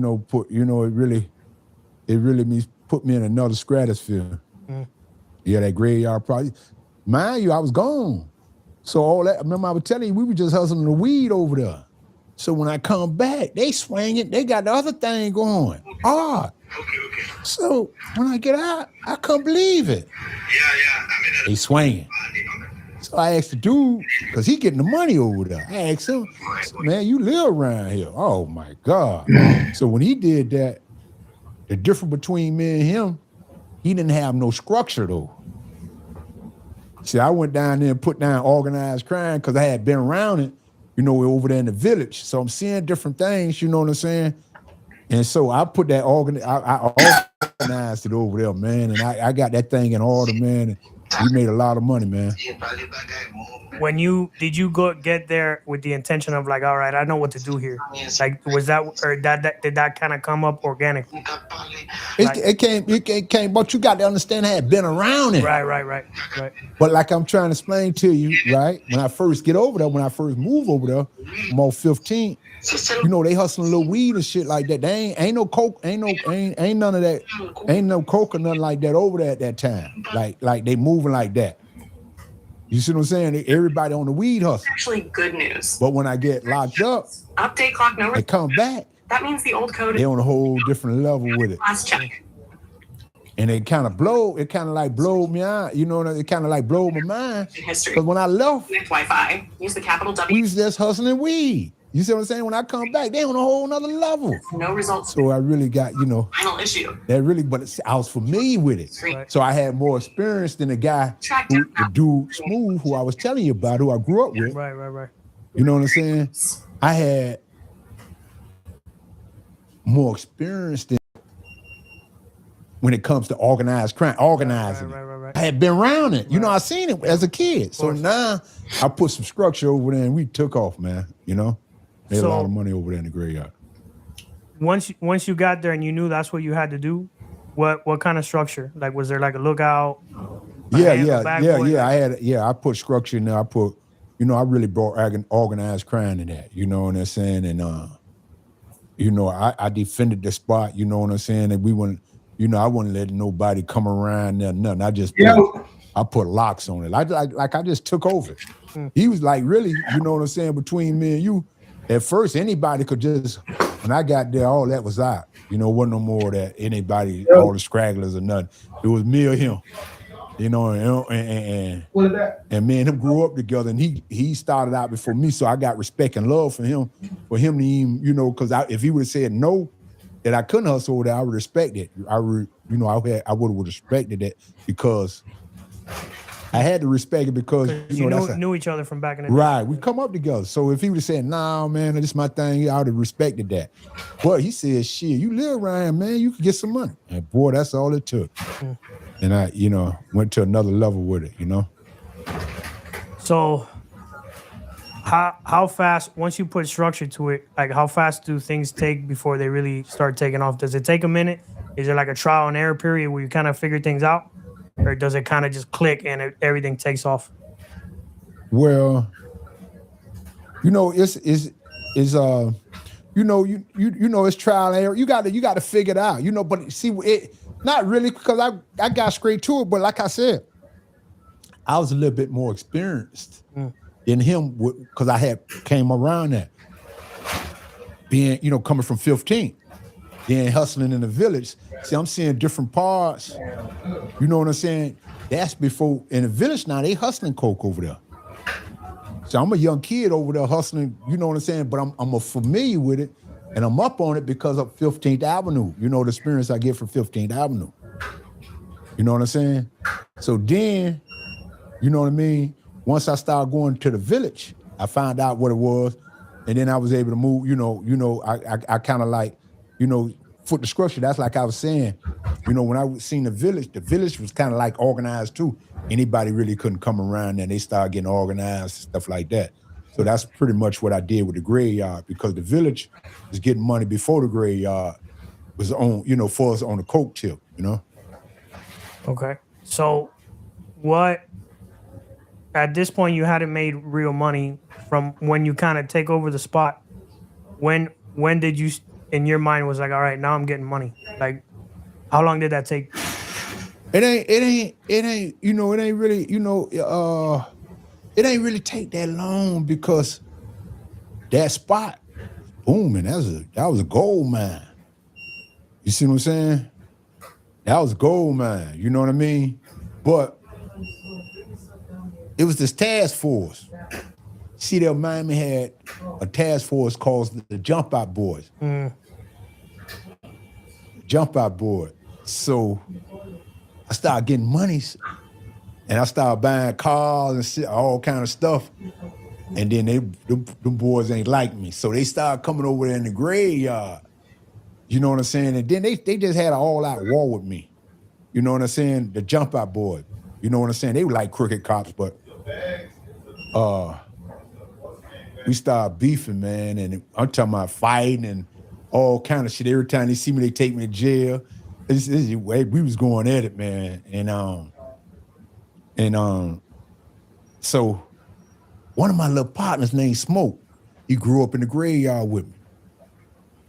So he told me, I said, man, I'm gonna go to Atlanta because I had a homeboy named Head. They call him Muscle. All right. So Head told me, said, man, me and Dog, that's my other partner who I came up with, a Haitian kid, Dog. So we came up together. So we started hustling. That's when I went to Lando. I went with Dog. When I went up there, one of my other little partners, the Haitian kid, low kid. So we started getting money. We started getting money. You know what I'm saying? We started getting money. Then the dude Smoke say, man, you see, every time they see you, they keep talking about, because then they had said they were going to put a hit out on me. They won't kill me. So they were trying to get me a couple of times to really kill me. But they wind up killing a Puerto Rican guy on, I want to say like 32nd, 33rd, right? And 7th Avenue, he had like a weight house that he was selling ounces out of, and they wind up killing him. So my little homeboy, Smoke, out of the graveyard, who I grew up with, God bless his soul, he did. He passed on, God bless his soul. But anyway, he told me, man, let's just go to Atlanta, man. You keep telling me that. But I ain't go then. You know what I'm saying? At this time here, you know what I'm saying? I had like 5 traps in the city, in Miami. So I wasn't really, I really wasn't pressed on going, because I was like, we creatures, we creatures of habit. We really want to stay, But what happened was, he kept pressing. He kept telling, man, let's just go to Atlanta. Let's go to Atlanta, man. You see, every time they see you, they talking about they gonna keep. Let's just go. So I wound up listening to him, and we went to Atlanta. And that's how I started going to Atlanta. But it wasn't really no problem over in the graveyard, but they just kept, they kept at me. They was at me. So once he told me that there, one day I just said, man, let's go. And we went to Atlanta and started getting money. Do you already have the nickname Convertible Bert by that time? Yeah. How'd you get that name? Really? Did somebody give it to you, or was it just because you were? I had a convertible, and then they used to say Convertible Bert, or Bert with a convertible Bert. That's how, and then that's how it really started. And then they started saying Convertible Bert because I had a convertible. You know what I'm saying? I had bought a 71 convertible back then, hard. I like that dunk stuff and stuff like that, motorcycles. I had all that in the project. I had more dirt bikes and all that. So all the stuff they doing today, you got to understand, I was a rich kid. So I had all that back then when they ain't had the money to buy it. The dirt bikes and all. I had all that stuff in the project. Back then when 10 grand was 10 grand, Yeah, but it was different. It was different. It's not like that, yeah. So right before we move on to Atlanta, yeah. You said you have 5 spots running full time. Yeah. Yeah, every spot I got 24 hours. It was a 24-hour operation. Every spot I got, we got a night shift, a day shift, and an evening shift. We got 3 shifts. Yeah. Every spot I had 5 at one time. Was it all in Liberty City, or was it scattered throughout Liberty Miami? City, Opelika, and Little Haiti. Okay. Because Little Haiti is like the graveyard. The graveyard is Little Haiti. Like, that's Little Haiti over there. So right. I had 1, I had 2, I had 2 spots. I had 1 in the graveyard, 1 across the street. I had 1 down the street to the little project, and then I had a spot on 15th, and I had another spot in Opelika. 5 traps.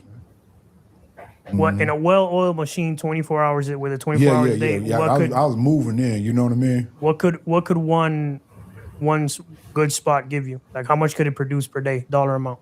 You have to take a guess. At that time, now, back then, you know what I'm saying? If you was making 10,000 a day, something like that. 10,000, 15,000 a day, something like that.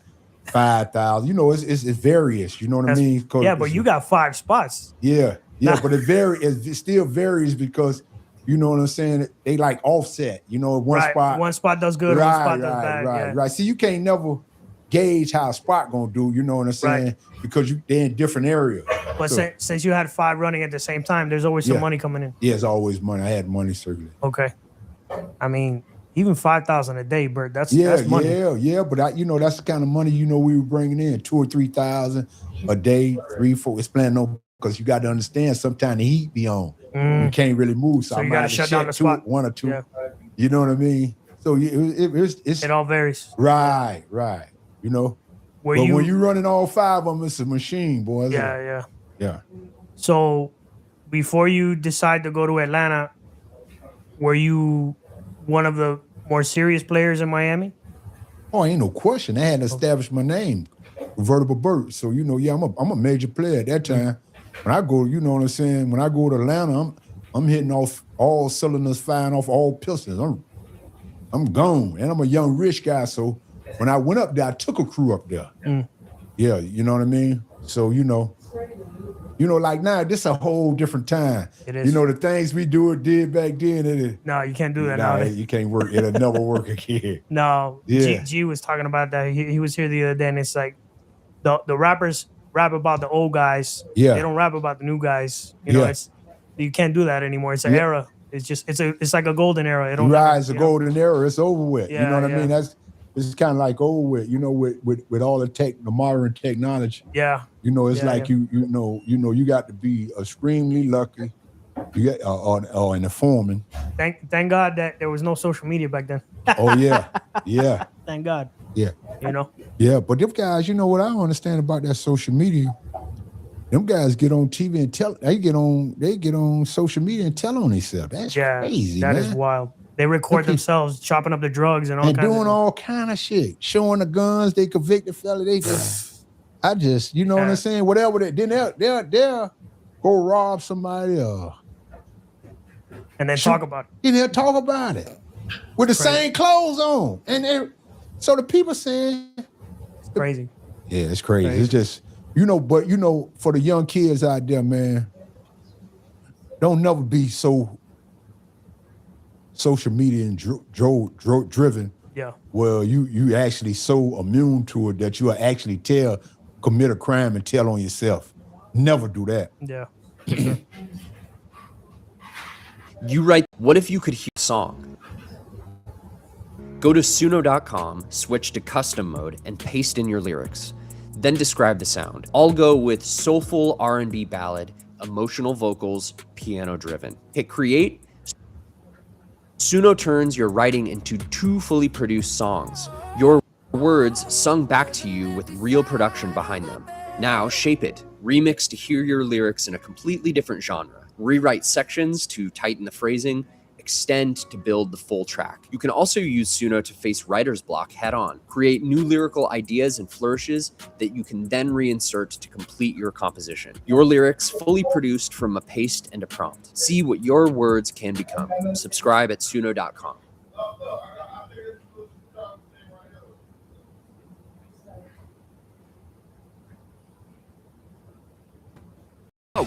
Get any size icy or Coca-Cola Freeze for $1.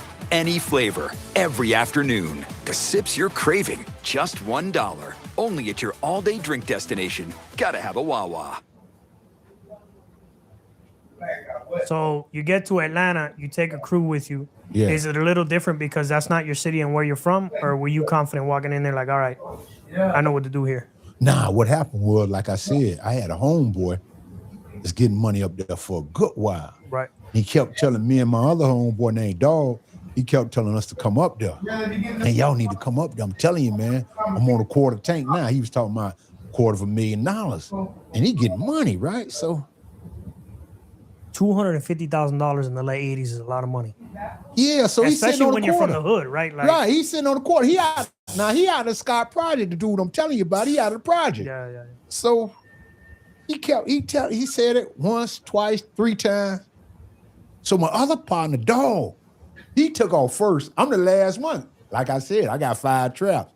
They had little things going or whatever, you know what I'm saying? But ain't none of them had no 5 traps. I had 5 traps at the time, so I'm a little bit more lenient, like Stan, I ain't really had, but he kept saying it. But then my partner, who I grew up with, Smoke, that was my number 1 guy, man. He said, man, let's just go, man. And man, we took a shot in the dog and left, man. And I got Rolls Royces and all kind of stuff out of that time. Atlanta been good to me, but I got a lot of time out of there too, because my case is out of Atlanta too. Out of Atlanta. Yeah, so I got a lot of time out of there, so So tell me a little bit about what you did. Did you feel a big difference between Atlanta and Miami? Like, did it feel different? It was a huge difference. What was different about it to you? Huh? What was different about it to you, Miami? The Miami, money. It was a whole different. Getting way more money? Yeah, because I'm out of town, and then, and then it was just a whole different beat. You know what I'm saying? See, every day I used to be wrestling with the people, man. Every day. This is why I'm telling you, my little partner Smoke told me we'll just go. Right. They want to kill me. They so mad at me. They actually want to kill me, man. You know what I'm saying? So they mad at me, man. So then they killed the guy over there, like I told you, off 32nd, 33rd, somewhere like the 32nd, right off 36th and 7th Avenue. So when that happened, he said, man, let's just go. He kept pressing me to go. And I just took a shot in the dark and left. So you get to Atlanta. At this point, you're experienced. Like, you had a whole operation in Miami. Right. You got a plug up in Atlanta. You get in there, you set up shop, everything's running smooth. I don't have no plug in Atlanta. Not a plug. What I meant is your homeboy took you up there and he kind of showed you. Yeah. But see, he just telling us to come. You know what I'm saying? Right, he just telling me to come up there and get some money. You know what I'm saying? It ain't like, we talked and he gave me the cold layout. He just told me to come up there. Right. Like that. So you know what I'm saying? So, I just took a shot in the dark and went up there, and it was it played, that was one of the best moves I ever made. At this point, well, in Miami and in Atlanta, did you already have you weren't even touching the work? It was a full-on operation. You were just basically coming to pick up money? Or was it? Yeah, but shit, it's hands-on. I had to put that work in when I first get there, but I had a crew. But I'm just saying I had to watch over and put everything in perspective where if I go, if I leave, I have to go because I go to Vegas and all them spots. I had lieutenants and stuff like that to run it, you know what I mean? But I had to, it was hands-on, I had to go down there and put it down, you know what I'm saying? Get it all in order, then I was able to move around and stuff like that. But when I first got there, it was like hands-on, What year is this? Like 80, 87. 87? Yeah, 87. Okay. So once you're in Atlanta, since you're from out of town, it's different because in the graveyard, you're from there. Right. So it's like, oh, you live here, you could get some money in here. But when you go to Atlanta, what's that situation like when you kind of decide where to set up shop? Like, when we went down there, we had to scout. We had to scout and recruit, just like a college or pro football team.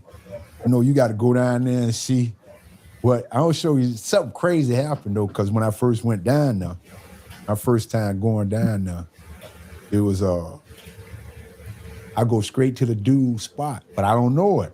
Because we straight off the plane. We flew up there. Man, I took a crew. We all us flew up there. So when I first day we get in there, we just go get situated then. The next day, we go in the parking lot. We in the marquee. I never forget this here. True story. All us stand in the marquees on different floors. So all us get together that morning and we go downstairs. So when we go downstairs, we meet a cab driver. Ain't Norman, God bless his soul, he passed. Ain't Norman. So we tell Norman, hey, we jump in the cab. We tell Norman, just take us around all the ghetto spots. The first spot he took us over there is to my partner spot. So we get out the car. We tell him to go park. I told him, I hired him right off the roof. I said, from now on, you work for me. You ain't got to go nowhere or whatever. You just drive for me. So whatever you make today, every day, from now on, you just drive for me. This is how I tell the thing. So the first spot he take me is over there. He don't know. I don't know.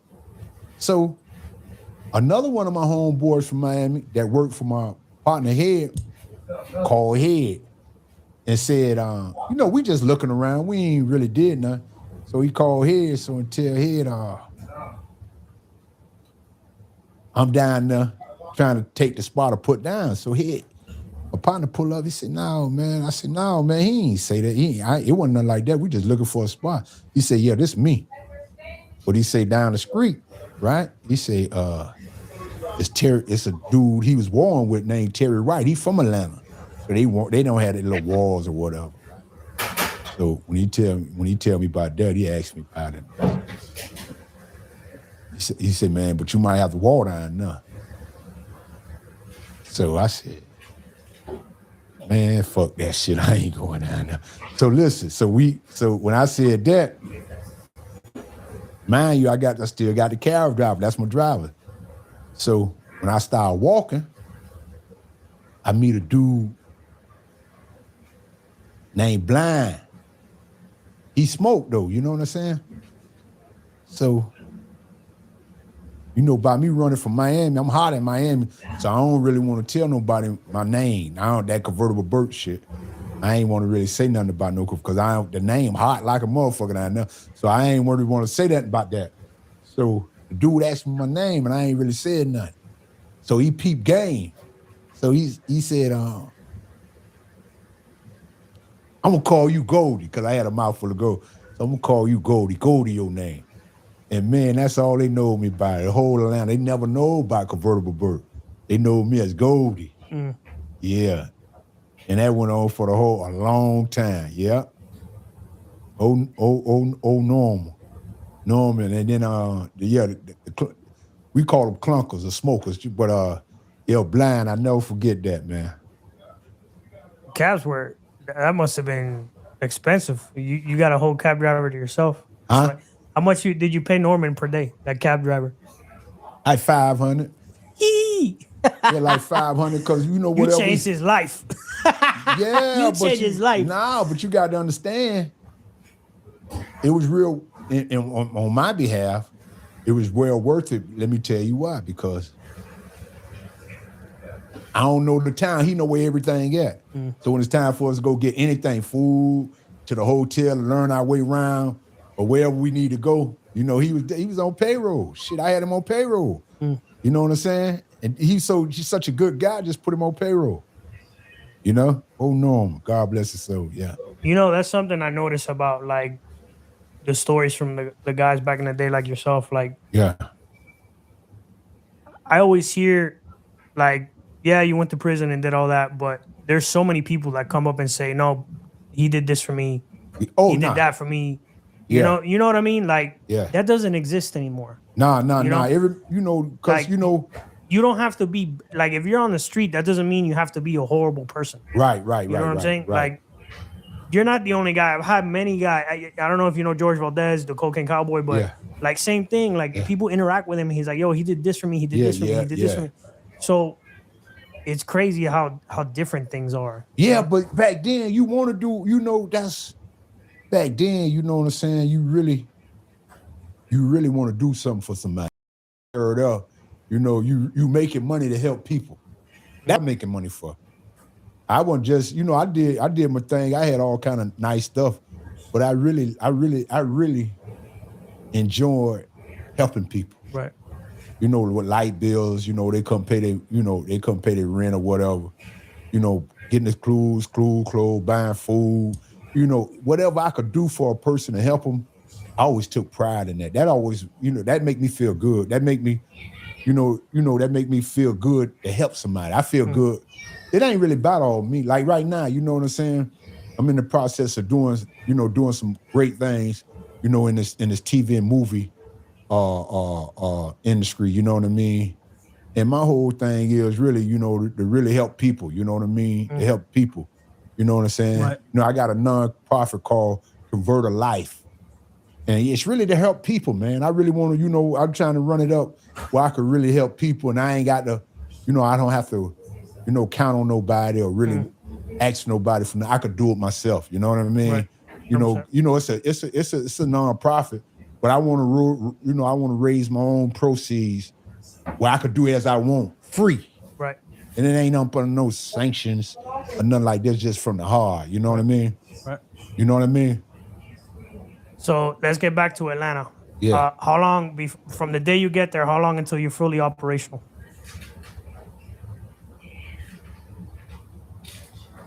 Redis Official, Air Builder can help sort all of that out for you. No coding required, no design skills, just a simple conversation. Head to arrow.ai and start by describing your business. Click Generate. Then it serves up a homepage, a logo, brand colors, brand fonts, the whole shebang. Now you've got a professional website. Not bad for something that started with just a simple conversation.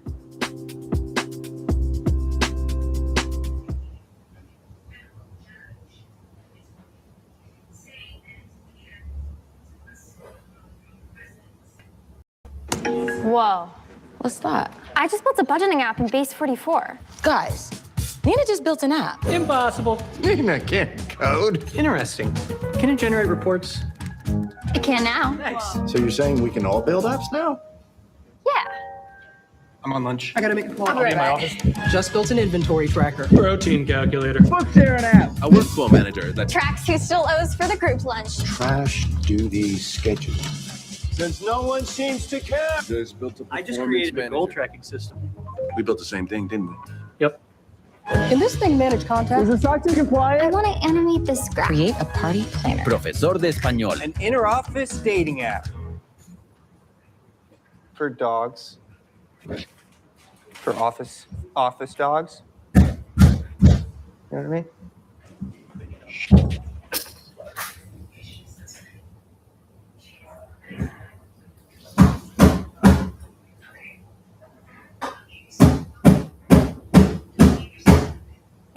The next day. I didn't expect you to say. Huh? I didn't expect you to say. Listen. Okay, listen. Okay. Remember I told you, okay, the dude, Norma. He knows all he spots. I just told him, take me around the ghetto spot. Take me around some of the spots. Yeah. You know, in the city, some of the ghetto spots. I just want, because I know I could get in any ghetto where I could find my way. And then as soon as you found the spot, you had your crew from Miami with you, so you just took it over. No, okay, this is what happened. This is what I'm trying to tell you. I went to head spot, Muscle head spot. I was in the, but I didn't know. All right, guys, taking a quick break from the podcast to talk to you about Gus Villa Jewelry. Yo, let's be real here for a second. If you're rocking plain jewelry in Miami, of all places, you are doing it 100% wrong, my boy. Step your game up with Gus Villa Jewelry, the plug for Cuban link gold and silver chains, and of course, the cleanest Rolex in all of Miami. This isn't factory made or watered down or any of that stuff. This is high quality, custom, handmade stuff that shines from here to the moon. It turns heads, starts conversations, and makes you look fresh. Gus has something that'll level up your whole vibe. And because you're locked in here with us at Honor Among Thieves podcast, you're getting a hookup. Use the promo code Montana at checkout. Get 5% off your entire order. That's right, 5% off. Go check them out at GusVillaJewelry.com or pull up on them in the Diamond District down here in downtown Miami. GusVillaJewelry.com. Again, that's GusVillaJewelry.com. And tell them your boy Montana sent you. Gus Villa Jewelry. Now back to the podcast.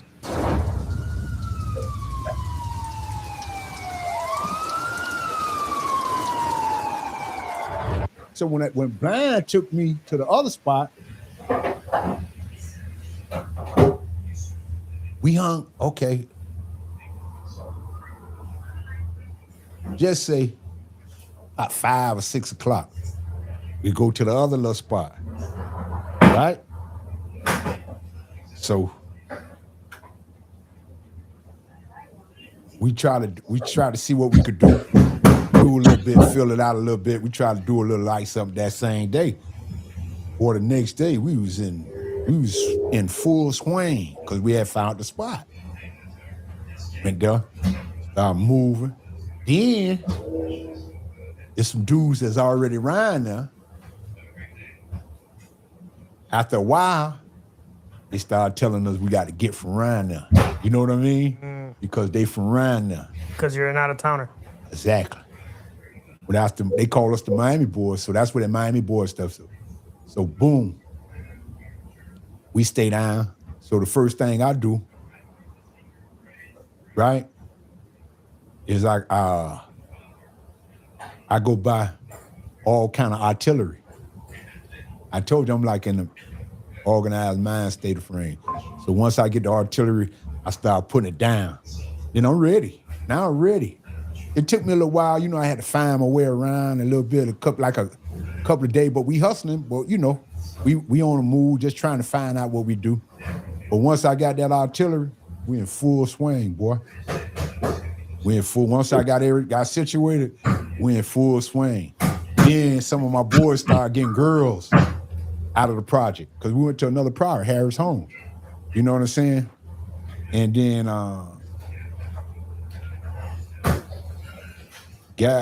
some of the guys started getting girls. So now they in there. And that's how we started. This is a great movie. We finna put it on film, It's a great movie. We're getting ready to do TV series and stuff like that. You know what I mean? We working on that. Can't wait to see it. Yeah. Definitely. Oh, we'll be filming in here. You know what I'm saying? We'll be filming, because one thing about me, when I'm filming and doing different things, I try to spread it. You know what I'm saying? Shine light on you.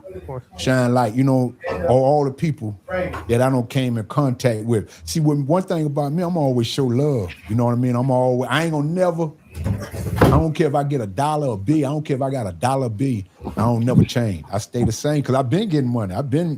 You know what I mean? So it ain't nothing new to me. You know what I mean? So, that's how I operate, man. I try to keep, I try to do good and try to, I try to look out, no matter what. You know what I'm saying? Like I told you, when I start filming, you'll see, and you're going to say, he said he was going to do that. I'm going to use extras, like local extras, giving people a chance and giving people a chance that never had a chance or never thought that they would be on a movie or in a TV series a chance. You know, like I said, I'm gonna use extras with locals, wherever I'm filming at, Right. So that's, that's my goal, and that's what I'm achieve that, and I'm real close to making a move now. The top of the year, you know what I'm saying? We got this Miami Kingpin out, you know what I'm saying?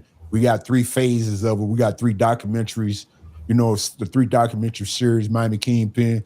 And we designed that, and we put that documentary together because we wanted to do TV and film. So that's the next step. Whichever one come first, we got to weigh it out. The numbers should be out in another week or 2. We broke it July 4th of July. I think I know what's happening. And so this will be 6 months coming in. So we'll get the numbers and kind of give us a direction. Which way we're gonna go? Is we're gonna try to do another documentary, or we're gonna go? But 9 times out of 10, we're gonna go straight into the TV series thing. The INFAC file.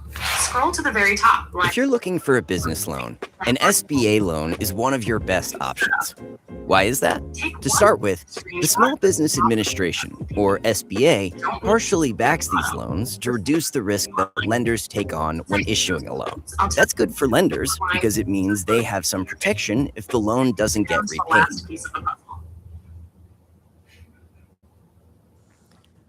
Okay. So getting back to the story, in Atlanta now, when you're in full swing, you pretty much got it on lock. You got your whole operation is running. Are you running Miami and Atlanta at the same time? Yeah, but after a while, I just gave up the Miami thing. Okay. And just went full swing in Atlanta. You know what I mean? Because Atlanta was like something I never experienced before. That was a hell of a town. The girls down there, just the culture was just different. All the girls get their hair done. I just love the flavor. I love Atlanta to this day, you know what I mean? And I love Atlanta, man. Atlanta, the spot. It's just a little different now, because you got people from Detroit, Chicago, LA, you got them from all over the world. Yeah, so it's a little different, and it ain't, and then you got Atlanta people, you got Atlanta guys there, they serious dude. So it's a whole different culture now. It's a whole different beat now. Right. From when I went down there, when I was down there. So in Atlanta, how long was your run in Atlanta? You started in 87 when you went up there. So 91? 91. I got knocked off in 91, yeah. Okay. Is it kind of like you started taking it over spots little by little? And Yeah, I just had one spot down there, really, you know what I'm saying? And one spot was enough to get? That one spot was the spot, boy. Mm-hmm. I ain't need no another one. Like Miami, I had 5 joints, but you got to understand, in Miami, you got so many, you got competition. You got it on every corner almost. Up there, really wasn't like that when I went up there, Right. So, and then, You came in with experience, so would you say it was easy to kind of make the transition? Right, make the transition and become the main guy? Yeah, I got a criminal mind. At that time I was a criminal minded. So, I kind of know how to, maneuver certain things and know how to move certain things because I got experience in it. I've been doing it. So it ain't nothing really, to go to, like you could right now, you can put me in the desert, man. I'm gonna find some water. It's the frame, yeah. You can put me in the desert right now. I'm gonna find some water, man. So we need something. You know what I'm saying? Yeah, for real. It's just that, it's a skill set. And the frame. It's also got, I'm very ambitious. You know what I'm saying? I got a real high ambitions. My ambition is very high. So, I'm motivated. Just see if he can make to make a difference. To go get a new one. You know what I'm saying? To do, to make a difference. Like now, I'm in a whole different lane now with this TV stuff. And, this TV and movie stuff. This is a whole different lane, man. You know what I mean? But I'm up for the challenge. I think, once I get my foot in the door, I know I'm gonna do well. Yeah, because if you look inside, you see some little water. So, it sounds like you pretty much you take it to a whole nother level in Atlanta, right? You have a strong 4-year run. Yeah. What was in your mind like? Yeah. Once you set that up and you're making all this money, But like what was there an end game? Was there like a plan you had, or was it like that's the machine? Rocket till the wheels fall off? Nah, it was an end game because I had a great opportunity because me and Mike Tyson is very good friends. So I go to Vegas so we had to force and I meet Mike Tyson and me and him become good friends. So while I was in Atlanta, Don King called me. You see it? I was in Atlanta. So Don King called me one day and said, yo, Convertible, I'm in Miami. And I got Mike down here, but I need to go to Puerto Rico to sign a new fighter, Tito. So I said, nah, man, I ain't dying there. I can't come. He said, nah, man, I need you to get on a plane and come right now because he the only one I leave, I leave Mike with. I said, I'm out of town, man. He said, nah, fly back now. Because I gotta go to Puerto Rico. Trinidad. Tito the Trinidad. boxer. Yeah. So he was getting ready to sign him before he signed him. So I never forget, in Coconut Grove, we was in the Moors. Moors is like they tore it down now, but it was like a hotel like with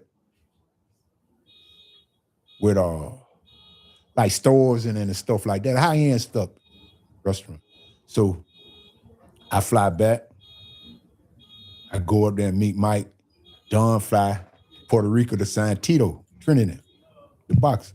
So we down there having fun and stuff like that. You know what I mean? And then so Don told me, hey man, just get out of the game, man, and just come with us. So I was right when I got knocked, I was on the verge of making that transition. So I wasn't gonna bang it out. I had an end game, but I just didn't make it. So you were gonna become like a big time boxing promoter? You can see the code. Yeah, ain't no telling. Yeah, because I was gonna be around Don and him, but I was a very personal friend of Mike, So I was gonna, In the VS code by me and him being real good friends, I probably would have been a promoter or whatever once I learned the game because I'm hanging around him. Right. You know what I'm saying? I'm hanging around him, and I really would start liking that promoting thing because I'm seeing what Don doing. Don making a lot of money, man. So it opened my eye. But I never was able to see it through because I got knocked out in Atlanta. So, but he told too, man. He was almost there. I told you to get over there. He told me.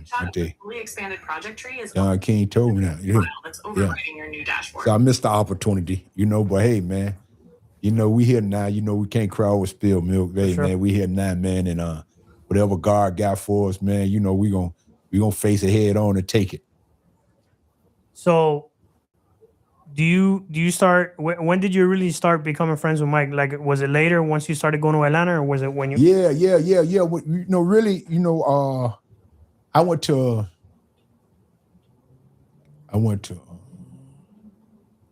Sugar Ray and Marvis Hagler fight. I used to go to all the prize fights. I go out there to Vegas, go to Sugar Ray and Marvis Hagler's fight. And back then, all the big boys, they rode limousine. That's when all the limousines was out. That's before all the other stuff. So I had a limousine. I got a limousine, and I was living at the Las Vegas Hilton. I never forget. So I pull up in my limousine as I'm getting out. Mike Tyson walking out. So, you got to understand, right? Back then, I got the big jewelry and all that stuff. I got the Arabian Rolex and all that. So when he see me, he asked me who you is. This is what Mike said. I say, I'm the world famous convertible Burt. You ain't heard? You know what I'm saying? But I don't know who he is at first. He said, I'm Mike Tyson. And he said, I'm headed over to the Bally's. That's another hotel in Vegas. To see the OJs and the Whispers. I never forget this. I said, okay. He said, nah, ride with me. Man, we went over there, man. We went to the hotel Bally's. They got some pictures around it somewhere too. We went to the hotel Bally's and man, that brother was kicking it like we know each other all our lives, man. We've been like this here. He texted me the other day. Yep. Day before yesterday, he texted me, Mike. That's cool, man. Yeah, he texted me the day before yesterday. You know, that's my man. That's my brother from another mother. I love Mike unconditionally. You know what I mean? That's my guy there, man, for real. So you were, I mean, from that perspective, you were the first street guy to go into like pop culture, like to kind of bring that world together. Man, I made a big impact on the pop culture. Everybody know that. That ain't no secret there. Everybody know that. You know what I'm saying? Because, you know, I used to have that flyway and all that. So, you know, a lot of that, I played a big role in the hip hop culture. Yeah, you know, you see, what you got to try to understand, and you can do your research too. Back then, hustlers had all, the dudes in the street had all the money. The rappers ain't had the money back then. So they was finding you know, because the hustler had the clothes and all the jewelry. So that's how the rappers they started dressing mimic like that game off them, off yeah. the hustlers. So, you know, so I played a very big role. And rap was just coming up in the 80s. Right. You know, when you had like LL Cool J, Run DMC. Yeah. Just coming out, right. Yeah, LL Cool J, Run DMC. That makes sense now because the drug dealers had the Kango and the rope chain. Man, that makes sense. That makes sense. No, man, you can do the research. Yeah. Yeah, it ain't, that's history. See, one thing about opinions change. Yeah. One thing about opinions change. Right. But history remains the same. History remains All the same. you got to do is let the record reflect. All this is documented. You know what I'm saying? Contractor makes this mistake, it didn't cost me everything. Whether it's accidental property damage or custom. So you're at the top of the game. You already see a way out. Yeah. Tell me about how kind of things start falling apart. Like, how do you catch the case? How does that transpire? Really, you know what I'm saying? This really wasn't even my case. I just did a favor for a guy and wound up getting jammed up. So, but you live and you learn, man. You know what I'm saying? You know what I mean? You know, the most valuable thing I learned, you know what I'm saying, is, you know, if you're doing wrong or you committing crime, you know, you have to prepare yourself to go to jail, because if you don't be careful, if you don't get out of, if you don't be blessed enough to get away, you're going to jail. So, you know, that's one of the biggest mistakes I made. But, you know, you live and you learn, you know what I mean? You know, and so I had a stumble, you know what I'm saying, and I paid. But one thing I did, I ain't never knocked on damn person. I did mine like a man, 10 toes down. You know what I mean? I did mine 10 toes down. You know what I'm saying? Yeah, you know. So 23 years, huh? Yeah, 23 years and 10 months. You know what I mean? But hey, man, you know, when I was riding Rolls Royces and stuff, you know, I look at things a little different from a lot of guys, because you know, I had Rolls Royces, Mercedes, all kind of motorcycles. I had everything a man could dream of, big houses. So when that fall came, I took it just like I was supposed to. You know, that's the code that I stuck to that a lot of guys don't stick. I stuck to the code. That's true. You know what I mean? You know, like now, ain't none of that. You know, them dudes tell as soon as they get in the police car. And I had a lot to lose. I had millions to lose. They took millions. Hey, man, but you know, at the same time, you know what I mean? You know, I knew what I was doing, you know what I mean? And I made a mistake, you know what I mean? And I paid for it. So, you know, I don't pay my debt to society. I'm moving on now, you know? I'm not bitter. You know, I don't hold no grudges. I don't hate nobody. I don't feel a certain way about the government or none of that. You know what I'm saying? Life goes on and we moving on with it, you know? 100%. Yeah. Bert, I appreciate you coming on. I typically I usually wrap up asking the same few questions. Right. So I would ask what's next for you, but obviously Miami Kingpins is out. You're saying that's a 3-part series? Yeah, 3-part series is out right now. You can get it on Apple. You can get it on Apple, Amazon. You know, it's got a fruit platforms you can find. It's easy to find. All you got to do is type in Miami Kingpin, and you know, we coming with the TV series and the movies. You know what I'm saying? That's my next move. You know, TV series and movies. You know, directing, promote. You know, direct. You know, promoting TV series and movies, and that's what I'm into now. You know, so you know that's my next. You know, that's the next chapter of my life. You know, doing TV. How do you want to be remembered?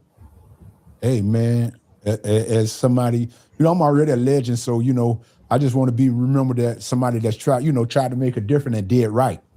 You know what I'm saying? And try to do the right. You know, because you know, it's hard to do right. It's easy to do wrong. So I'm striving on trying to do the right thing, man, and do the right thing and do what's right in life, man. You know what I mean? And help people.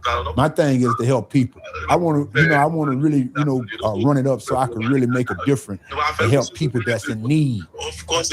You know, people that really need it, you know. And, I appreciate you having me, man. And, hey, man, you know, once I start this TV thing, you know what I'm saying? I'm gonna circle back. Appreciate Thank you that, for having me, my brother. One last question before I let you go. Do you believe in redemption? Oh yeah, 100%. That's good. Do you believe you've redeemed yourself? Yeah, ain't no question. Ain't no question. You know, it was a long road, but hey, man, we here now. I love that, brother. Thank you again for coming. Hey, how can people connect with you on social media? Yeah, the world famous Convertible Burt. Social media, man. You know, tap in and you'll see everything I got going. You know what I'm saying? And I'm coming out with the clothing line. You know, I got so many different things that I'm coming out with the clothing line. You know, we working on hats, glasses, and all that. You know what I mean? Something real different, you know what I'm saying, than what, other people doing, you know? You know, that's kind of like my MO, you know what I'm saying? You know, my, that's kind of like my style, glasses and hats and stuff like that. So we coming out with a clothing line. Well, you know what I'm saying? We dress you with the hats, the glass, and everything. I don't care for that.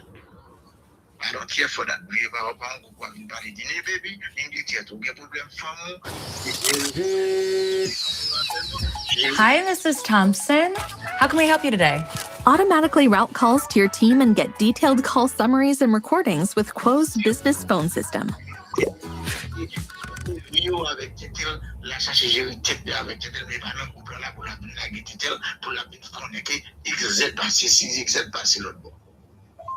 Deploy your Node.js app with Hostinger. Ship straight from GitHub or your development environment. Get a domain, email, and SSLs for free. One monthly price. No request caps, no bandwidth limits, no hidden fees. You code, we keep it running. Go to Hostinger and deploy your Node.js web app today.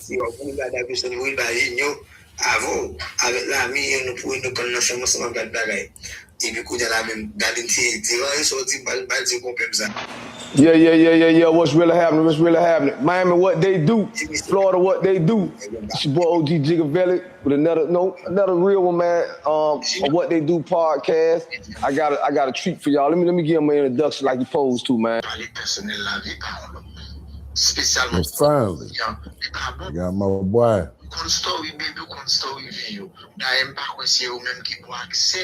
My dog, Ali Zo Adams. The building. Hello. Ça passe. Boulé, man. Hey, brother, how you been? I'm great, man. I'm great. I greatly appreciate you. You done had me a couple of times, man. You done had the homie Lotto with me. I see, you was fair, man, with every podcast. As you did on me, Yeah. My man, this my man. And lay low from Atlanta Penitentiary, man. Yeah. This my man. That's my man, Glenn. Glenwood Fighters, man. I'm doing this on Glenwood Day. Oh, yeah. And Glenwood Day is canceled. You like, boy, we're going to have Glenwood Day today. Them boys here, man, with the stripper party tonight. Yeah. Yeah. Strip party in the building tonight. Yeah, Glenwood Day was canceled, man. I went by there and the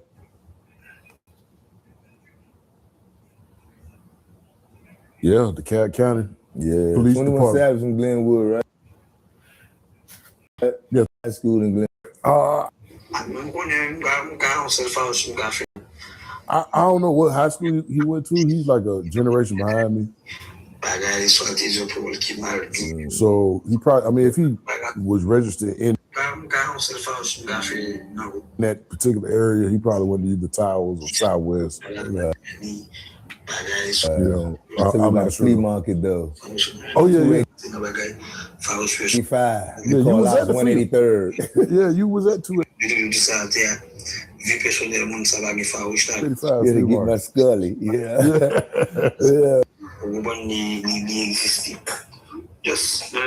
Your pool shots you mad. Yeah, whoa, that part. Gotta have it. Yeah. Nah, you know that's a lamb.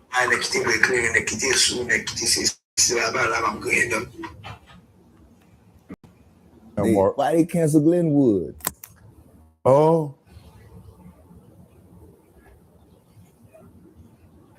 Davidson.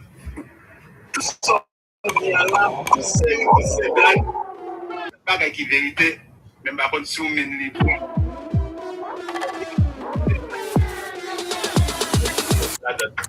Si yo ba se nan group salade, nan mais de ce groupe là, c'est terrible. Profound. Yeah, my boy. My dog. Ali Zo Adam. Hey, low. Sapase. Not Boulé, man. Hey, brother, how you been?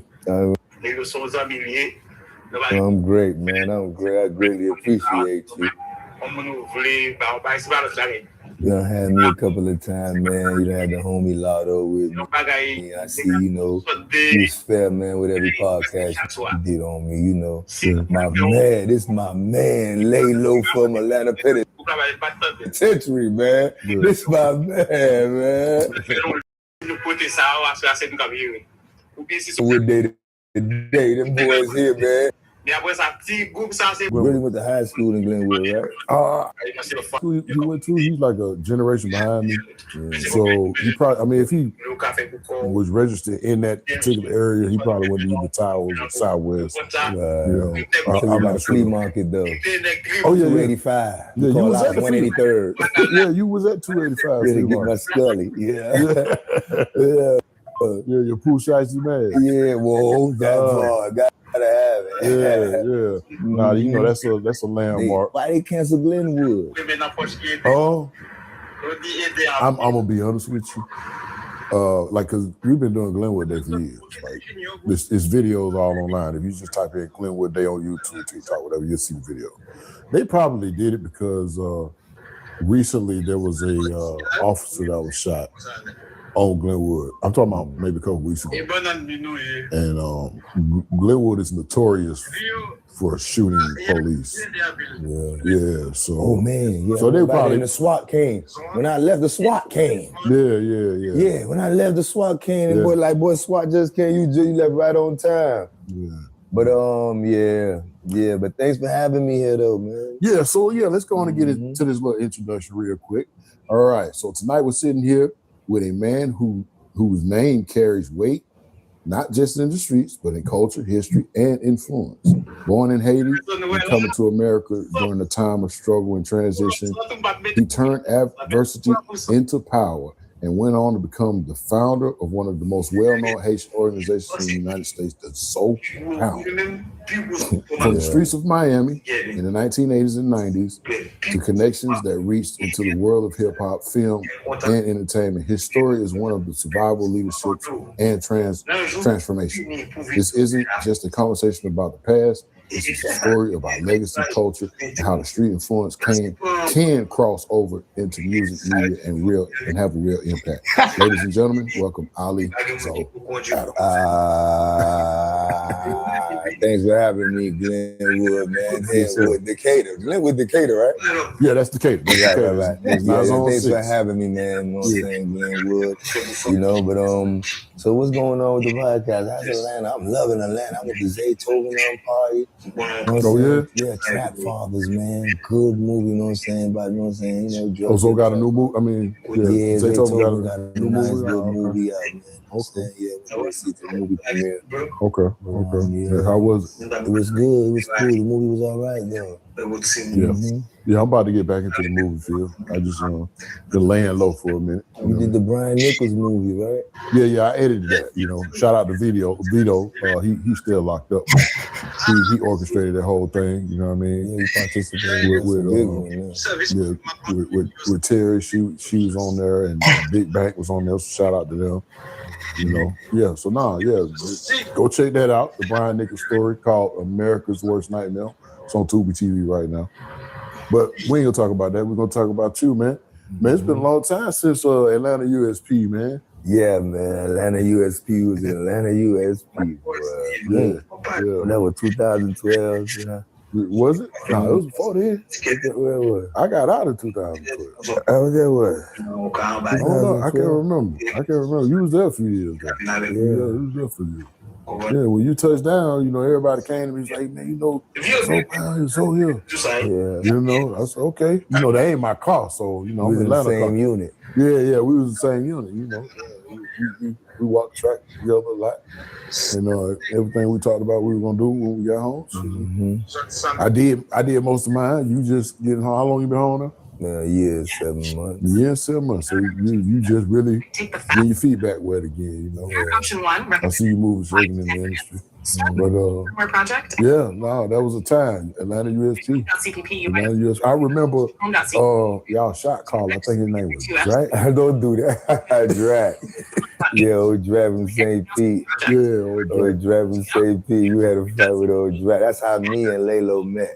It was through Drag. But it was offset though, because Then we'll build the home screen. Drag was, you know, Atlanta USP had spokesmen in every unit.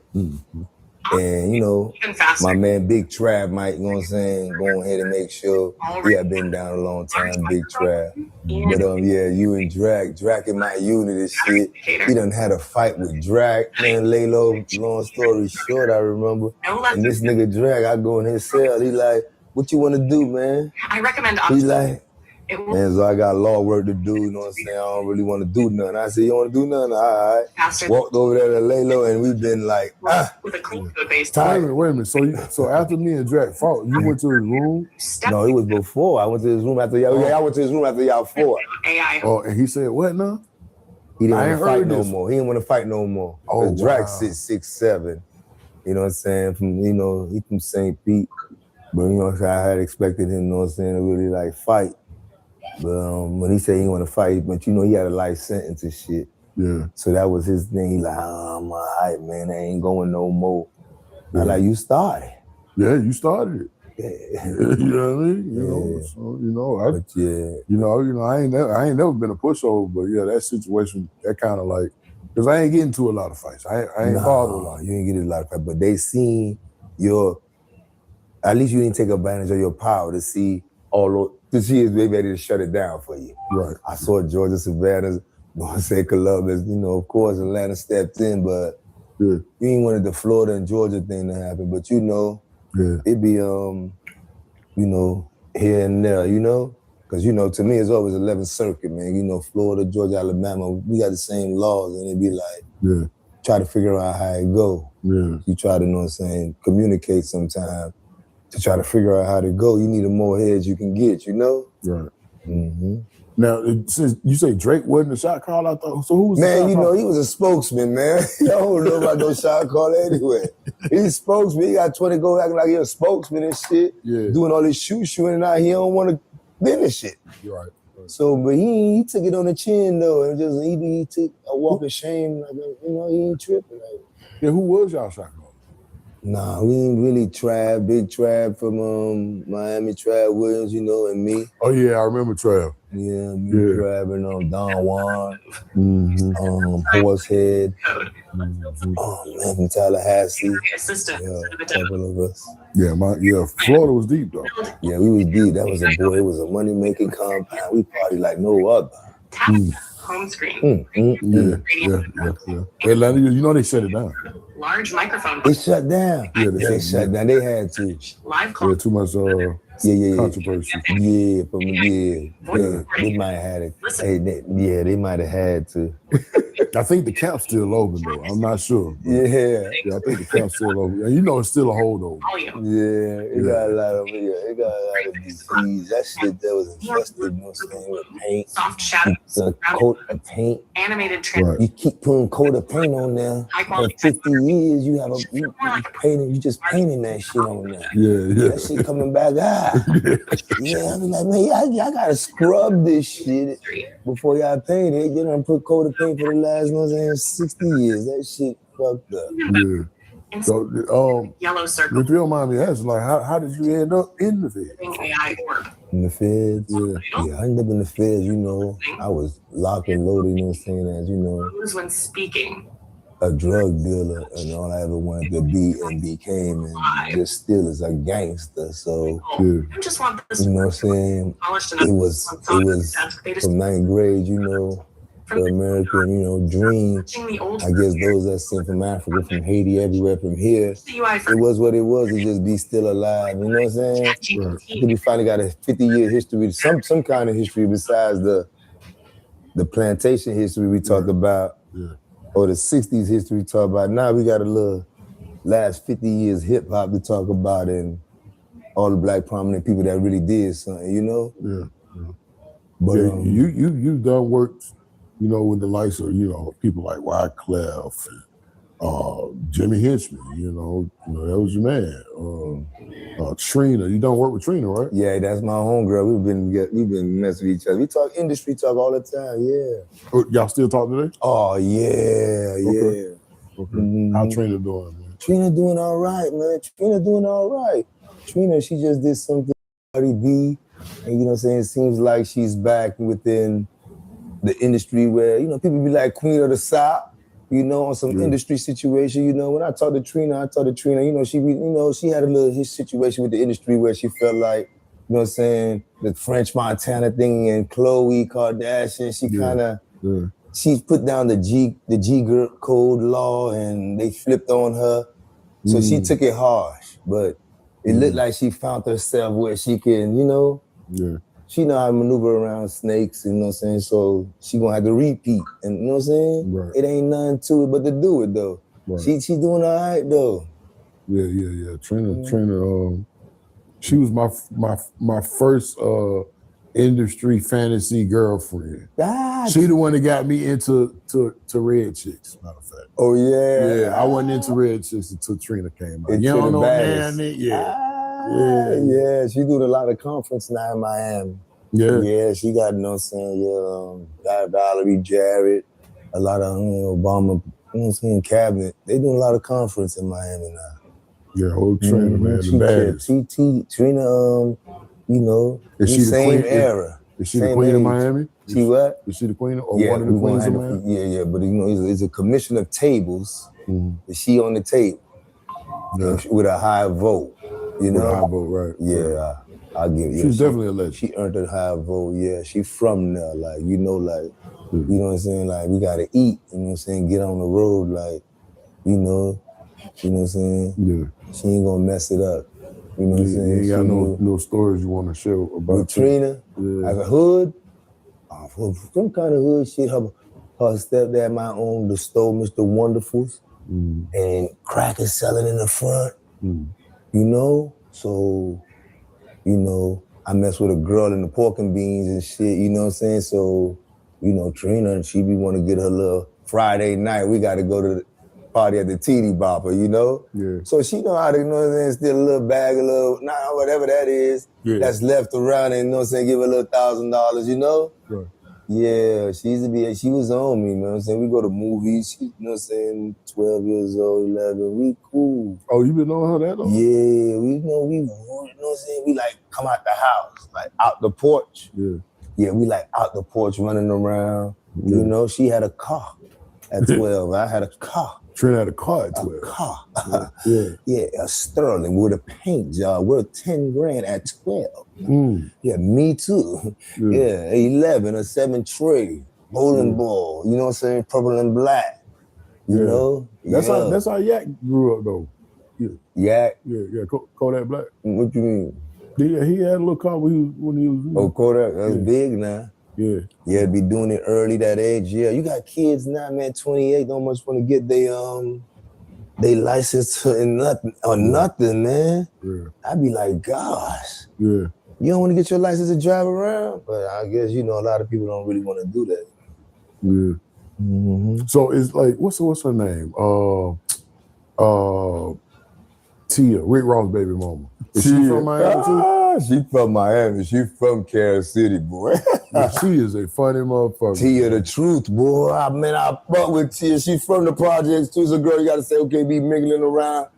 And some people demand they respect a different way. Right. Tia the kind of person actually like, let's say we around here chilling. How we chill is like, you know, it'd be a bunch of sets, but we be out there like 200 deep.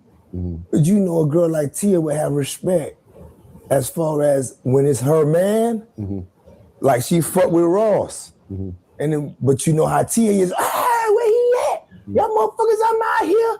Y'all motherfuckers, I be out here all night. We forced to be like, there you go. Yeah.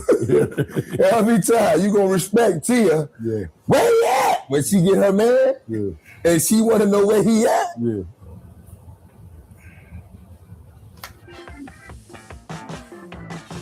Get a GoDaddy website, email, and matching domain bundled together. She bring him out the dope game. She won't let him. Right. She ain't gonna let him come to us. Right. So we'll be like, man, he right there, man. Go ahead with that, man. Don't crank that up, you know? Yeah. Yeah, she's there. She's shot out. She went to her son and say, I wish I was in Rick Ross' house. Nigga, you supposed to take everything, nigga. Yeah. Bring that thing home to mama. Yeah. I said, yes, sir. Tia, I guess she trying to get in where she fit in, man. Yeah, no, she's definitely become a legend over the last few years. You know, some people, social media has given a lot of people their flowers that they should have gotten, but probably wouldn't have gotten if it wasn't for social media. Right. You know what I'm saying? So, you know, Tia, I fuck with Tia. You know what I mean? fuck with Tia though. Tia cool though. Yeah, when I'm scrolling, you know, when I come across Tia, I'm gonna stop, see what she's talking about. You know what I mean? Yeah. She one of them, you know what I mean? But yeah, so Miami is just I seen the video. You've been out to Miami since you've been home. I've been in Miami. I'm always in Miami. I'm always flunking around. I'm always in Miami, but you know, trying to create a good distribution center where I got 22 artists now. They on tour. They knocking out 500. That nigga lying, dog. Capacity conventions. I finding a bunch of them, throw them in there. But so you getting back into the music industry? Yeah, it's always that. You know what I'm saying? But you know, we still trying to understand the distribution of the internet. You know what I'm saying? Yeah, a lot is changing. Like as we speak, shit is changing. So, so you know, marketing. You know what I'm saying? It seems like it's a difficult thing today. You know what I'm saying? Marketing, it's getting very difficult. You do a video, somebody just throw a commercial on your shit. Yeah. So it's like you getting violated already. How you gonna have a drug spot, man? You just come selling on my dope spot. Like I'm not. Like what is you doing? And just come drop that. You know what I'm saying? Well, that's why they always need content so they can advertise. Yeah, but you can't do that to nobody. There's no capitalism. Capitalism takes for how I'm gonna make some financial situation. You have to create a monetary fund. There's no way I can have a drug spot. My spot, you can't come sell here. That's it. Yeah. Ain't no the day tomorrow. That's it. Yeah. I got a commercial and I'm doing a video and there's a commercial dropping on you. Yeah. You know, that's crazy. It's like when I'm in, You get paid for this shit, dude. when I'm in Herner homes, Bond homes, you know what I'm saying? Back in the days, you know, it's like, you know, the mingling of me and someone, let's say from Atlanta, all them dudes I mess with, right? But even when we are together, they see there's a price profit. This is the only reason why they messing with me. You feel me? Yeah. And at the internet don't give a nigga that profit. You know what I'm saying? Like, okay, I'm gonna do that, and it's gonna be, I don't want to be, everything they say to do, I go opposite there.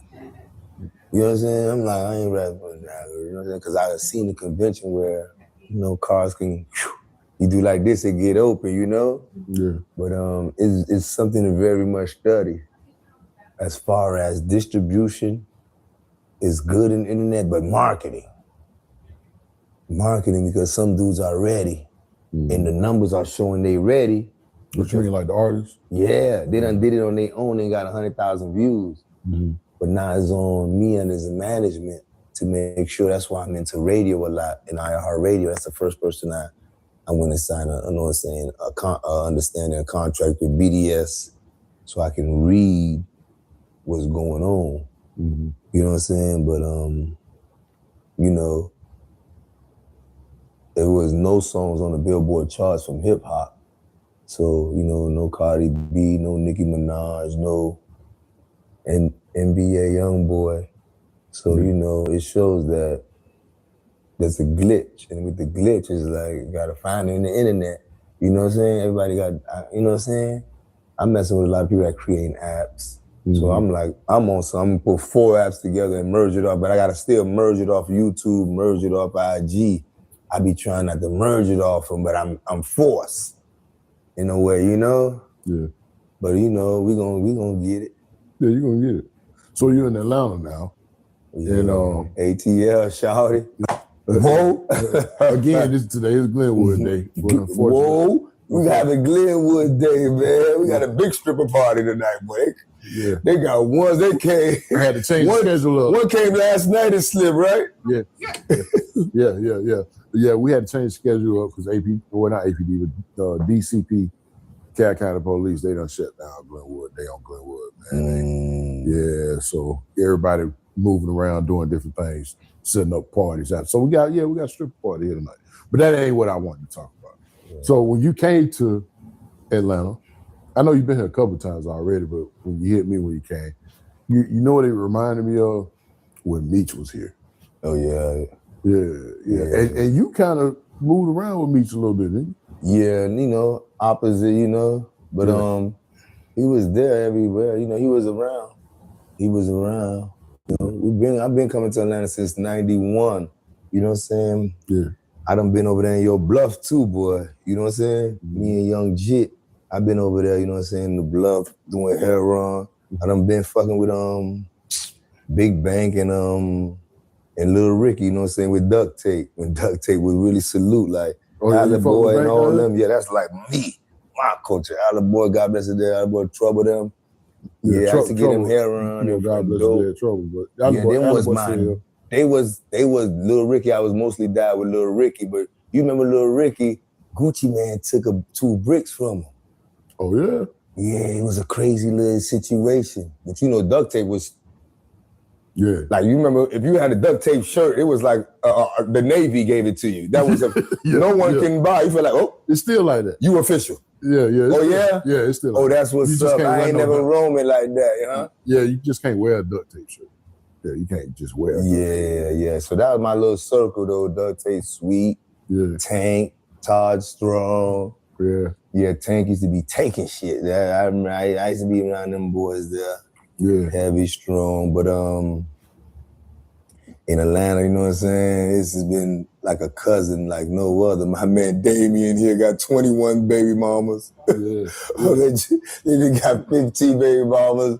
Miami is just so much it fluctuated within Miami and culture. Like, it's like crunk and motherfucking, man, player culture at its finest. Yeah. You know what I'm saying? So y'all, did you ever went to a party with Meech in Money Wars? You ever had Money Wars with Meech? But I walk in Magic City every time when I'm going with Meech. For some reason, when I go in there, I might post in the corner, me and my dog. The owner be there. You know. I just remember holding my head, being like, how? The gap between the pace that we were moving in and how we were actually operating was a huge. I would kind of watch the party. Right. I watch the party if I ain't really gonna dominate it. Right. You know what I'm saying? I'm kind of watching all the sets. So our niggas, Allen Iverson, he was cold with it. Jermaine O'Neal, you know, the celebrities doing it, Meech. You know what I'm saying? All them boys out of Bankhead. You know what I'm saying? Todd Strong, they're gonna go hard. You know what I'm saying? Was you getting street money then? Yeah, I'm on my whole life, I'm selling bricks. I'm probably doing a petty little 60 bricks probably every day in Atlanta. In Atlanta at my peak, you know what I'm saying? About 205 round duct tape, you know? Yeah. But you know what I'm saying? I'm still like in South Carolina doing my 15. I'm in Miami, damn near doing my 800. You know what I'm saying? Yeah. 800, all my what?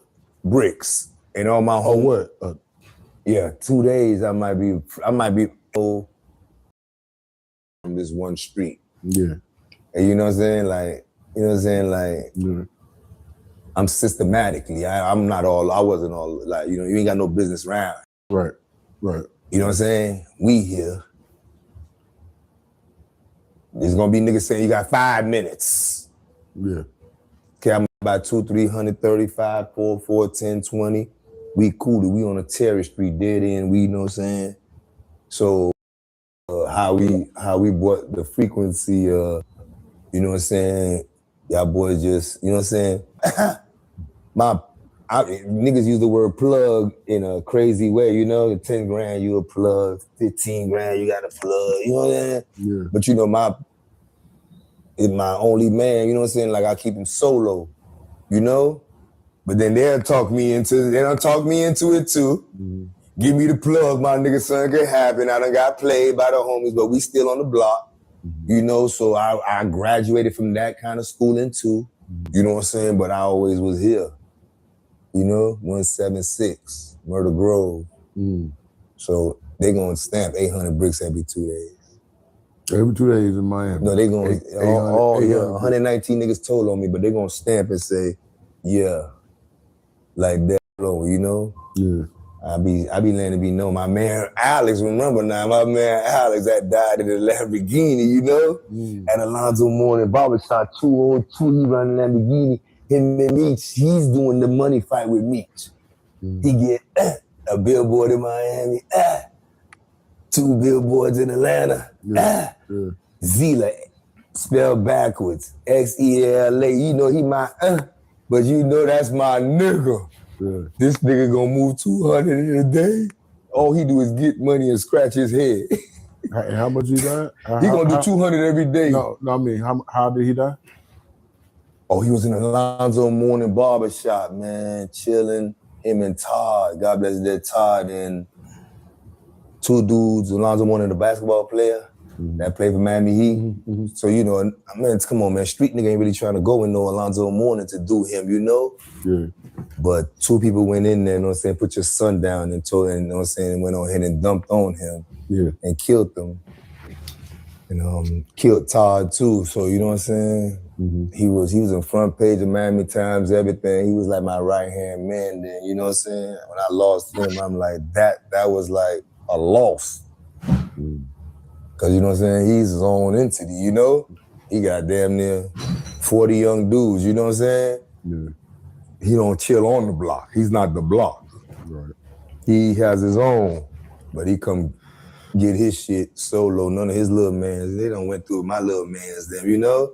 We like, don't pay them no attention. They rich. They'll figure it out, you know what I'm saying?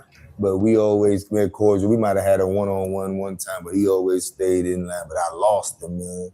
You know what I'm saying? His baby mother, his wife, he got married through like $400,000 wedding that he gave his wife. And my child's mother, they're a Maycock, so they own the club Rolex. So, you know, Now that you're in Atlanta, you know, I see you shaking and moving. I've been watching you on the internet. You've been all over the city. You know what I mean? Different locations. Matter of fact, you went to see our homeboy Rasul. I went to go see Rasul, man. Rasul was a good Muslim. Hey, Rasul was a good Muslim in prison. If that grill got pork in it, he gonna stand in front of the toll booth and stop everybody for 3 hours. I was like, boy, it was a pork in it. Oh, here you go. Yeah, Rasul. That was, you know, he was a head, you know, cook in the kitchen in Atlanta. Yeah, he was a head cook, though. Yeah, he got 4 restaurants. I ate that damn lamb got 4 up out of there. restaurants now, bro. That lamb came up out of there. Yeah. So shout out to Kiss My Grits. Oh yeah, Kiss My Grits, man. Kiss My Grits, them. They own that. Politicians coming in there. Yeah. Senators, governors. We in there mingling. We cool. We in there chilling, man. Yeah. He got a medallion from Obama as a master chef. You know? I love running a busy real estate office. Did anybody get back to Deborah Simmons yet? Anybody? What I don't love is trying to keep track of. You know what I mean? So yeah, you know, to go from life in prison, because you know he used to be with Murder Inc. Yeah, he was with Murder Inc. Yeah. So you know, the way he caught his case or whatever, I'll let him come on here and talk about it. But nah, good dude, man. Good.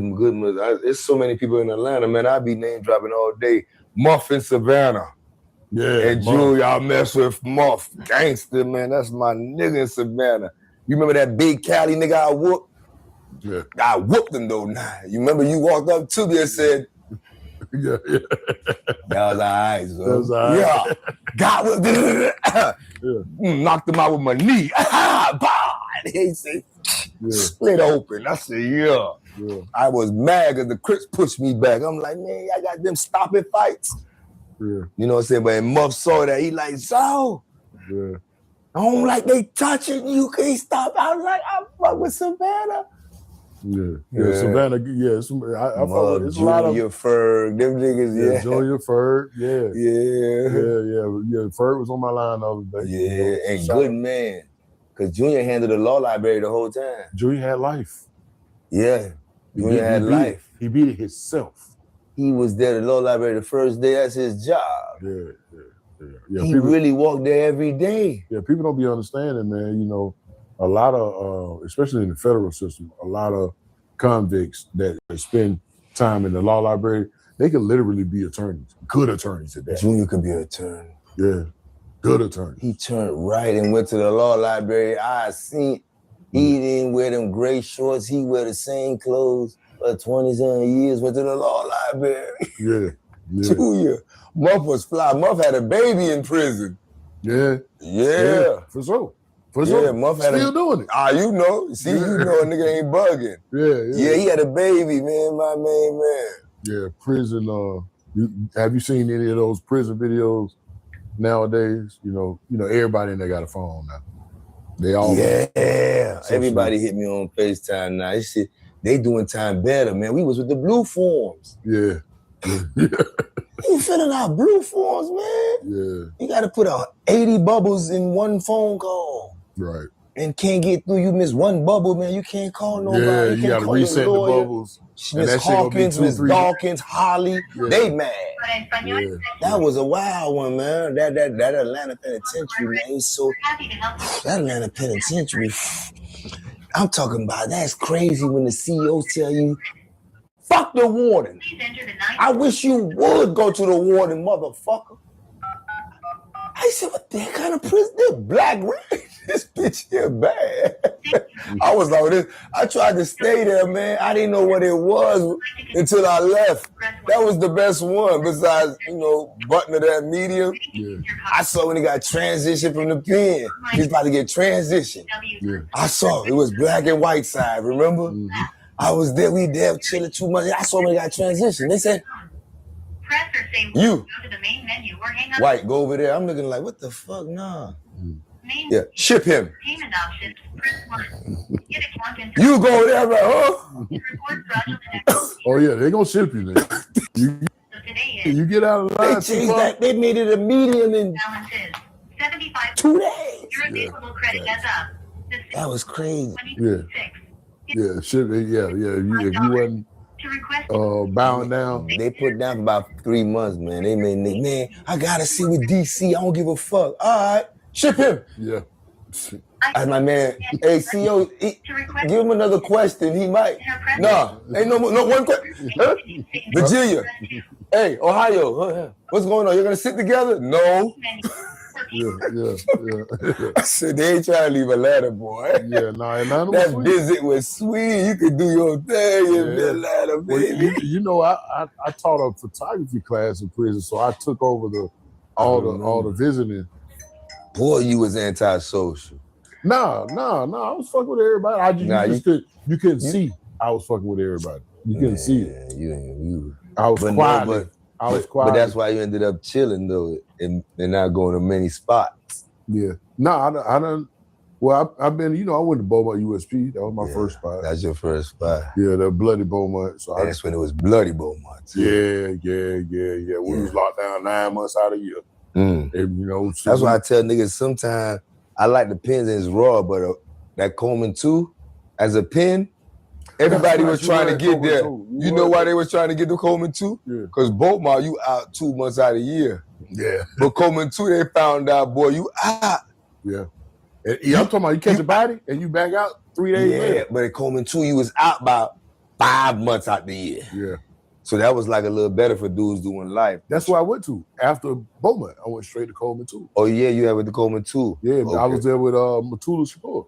Oh, yeah, he was there. That's when they had the bikes, boy, Ja Rule there and everybody. Yeah, I was there for that. You was there for that? Yeah, I was on stage. I got pictures. Fat Joe came through, Remy Ma came through. That's what's up. Hip hop, Fat Joe, Remy Ma, Ja Rule, Big Florida. Yeah, I got a picture. Yeah, I remember my homeboy Ball, Booby Boys. He sent me. I was like, what the fuck? They shipped Matulu Shakur after that. Right after that. And they mad at y'all because y'all didn't set the riot. Well, no. They like, man, he did all this shit here. Y'all know y'all shipping them ADX. Shut this bitch down. No. I was like, no. They ain't shut it down. That's what I heard, but No, what happened was, after the event, the whole yard was flooded with heroin. And they blamed it on Matulu. That's what that is. Because we had guests come in from the street. Like I had 2 girls. Man, Fat Joe, Remy Ma, and motherfucking. No, I'm talking about them people know that shit got flooded with 30 bricks of heroin. I'm talking about when Matulu Shakur said, no, they supposed to shut it down. Y'all niggas was making money. He be all right. But look, he be all right. No, but they was letting regular people come to the show too. Because I was performing. I was one of the rappers. Okay. Yeah, so I'm talking about I had 2 girlfriends coming. Whoa. Yeah, I'm talking about they in the prison watching the girls came in and all. Yeah. Yeah. Nigga, I'm talking about we dope heavy. It was a whole nother visiting room in the church. Oh, you niggas party like 1999. Oh my gosh. Yeah, and they shipped Matulu Shakur. They blame Matulu. No, hold on, because it was his setup. He put the everybody else did. They moved. He had. They sent the ADX under the ground after that. They said you won't never do this no. Your ass won't never throw this shit no more. That shit was getting flooded over 80 systems. The dope did. Man, free Matulu Shakur, man. I was on the streets though. I don't know what was going on then, but yeah, I remember I got pictures though. Yeah, free Matulu, man. Geronimo Pratt, we all them boys. We out. Yeah. Part 1.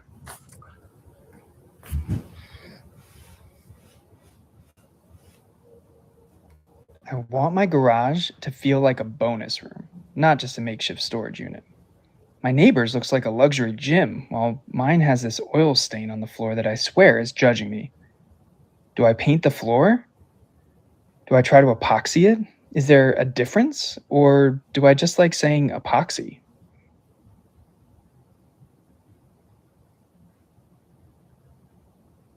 Dade County street nigga, I'ma hold it down. 5120 each one I break down. Supply my whole hood, visions to supply the town. I'm talking about Palm Beach, Broward County, back down south. Vato get them pounds.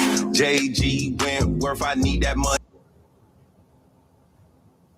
Pac Jam days when, like, you know, different hoods came, Largemont came out, Scott Price, the Village, you know what I mean, the Sub, you know, everybody met up right on 54 at that Pac Jam. The Beans were locked in it. And then I heard about a time like in the mid-90s where it was like a division, 13 didn't fuck with 14 type shit. But that was only periodically, you know what I'm saying? Like, the Beans always been close-knitted, like, yeah, that's what I ain't understand. We ain't, bro. It pained me when I found out the true reason why the young brothers was going through it in the park. It pained me. Was you locked up or was you on the street when that was? I was locked up, but I was able to reach out to them. You know what I'm saying? A couple of my brothers, they know who they are. You know what I'm saying? Right, and a couple of my young dudes, they reached out to me. You know what I'm saying? Right. And I asked that question like why? Because the Beans, we ain't never, man, it was more family, man. We ain't never, man, beef with 13 or 14. Right, man, we ain't never understood that, man. And I ain't know how they made it like that, looking right at your op every day. That shit was crazy. Like, this was family, man. Like, it pained me. So when I reached out, you know what I'm saying? Man, I want to give a rest in peace to Dola, man.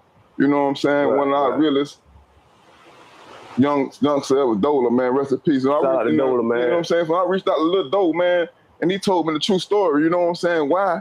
You know what I'm saying? And it was sad, man. You know what I'm saying? Right. Like, all these beautiful souls and all these beautiful brothers, man, out in the project, man, dying by that.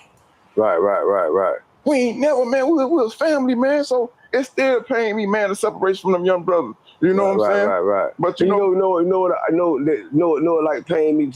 And that's why I really like kind of bringing these segments to. There's a lot that we could have did. You know, a lot of situations that we could have did, prevented, but we were fucked up, right? So, like you just saying, I know it hurt your heart that you wasn't out here to kind of mediate the end of that type of shit. But we gonna let bygone. I want to get to the fact that, like, let's go to a transition of you going to time. Well, you did some state time. Yeah, I did state time. I went to Brevard. I was in juvie. I started stealing cars, man, messing with them towners, man, breaking the stores. You remember that? Right, the Bird Eye Bandits. Remember that? Yeah. You a part of that? Man, them boys come. They was a lot of things, you know what I'm saying? They influenced us to that, man. Them towners did that, man. Right. So, you know, I Fat Peggy and all that. Yeah, I want to be little Wiz and them boys. I want to be fly. Right. You know what I'm saying? I want to be fresh. So the easy way of being fresh is backing them, running them cars in them stores. Right. Cause you know, I was out during that time. They were going to get them cars straight for the motherfucking airport. Straight out the motherfucking, you know what I mean? And then what do you mean by running the cars in the store? They would get one rental car and hit the show window, boom. SEO companies charge $2,819 a month for SEO services on average, according. Right.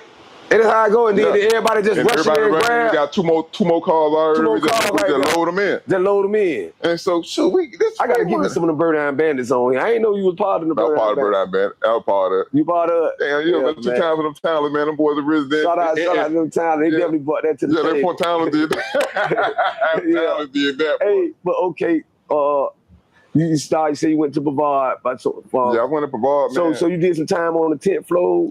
Yeah, I did time on the 10, man.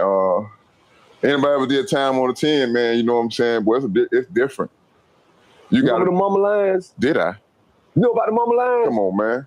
Your mama was never in one of them lines, though, huh? Nah. You know what I'm saying? If a nigga mama was in the mama lines, that mean they ain't had no phone time. They had no phone time. Mama ain't heard from you. No, yeah, that mama line, man. And it was real about that 10th floor, man. Like, you experienced 10th floor back then, man. Right. You become a different animal on that 10th floor. Right. There was some dogs on that 10th floor. I'm gonna tell you my experience before I got 10th floor. If y'all don't know, charge where they felt like they want to sentence you as an adult, they will waive you over, even though you still a juvenile. They will send you to Dade County jail, and they will put all this on the 10th floor. I remember when I had court of charge and they wanted to direct file me, and You know, I was whooping ass in the hall. Niggas started sending me little kites because a lot of niggas were going to the 10th floor and they couldn't make it. They gonna send them back to the hall. Or they gonna send them to C-Wing. Or send them to C-Wing. Okay. But some of them were coming back all the way to the hall because C-Wing got full. C-Wing got full. So they come back to the hall and they be like, boy, G, they waiting on you up there. God, I done knocked a couple of heads off in Juvenile. And I was like, shit, I'm gonna do my push-ups here too. You know what I mean? Niggas working off the bars, sending down all niggas getting swole up in there. So you was at 10th floor. Not to cut you off, man. When they direct filed, so I hearing about the 10. So everybody, you know, we hearing about the 10.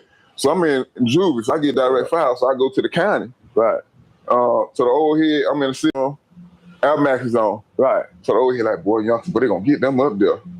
Man, look at my hallway in the thump. I'm like, damn. Yeah. I'm in that motherfucker box, shout-out box. I'm in the shout-out box. Because I know them dogs up there. Dogs up there. You know what I'm saying? Them dogs up there. You a dog, but there's some more dogs up there. Wolves up there. They fight to the bus side. out. On that 10th floor, so now my heart like, damn. It's real now. Juvie a different story from that 10. Right. Night and day. Yeah, we bumping it all the 10 in Juvie, but 10 different. 10 different. It's phone time. Ain't no breaking up in the 10. You didn't fight that last room, you ain't get no phone time. No.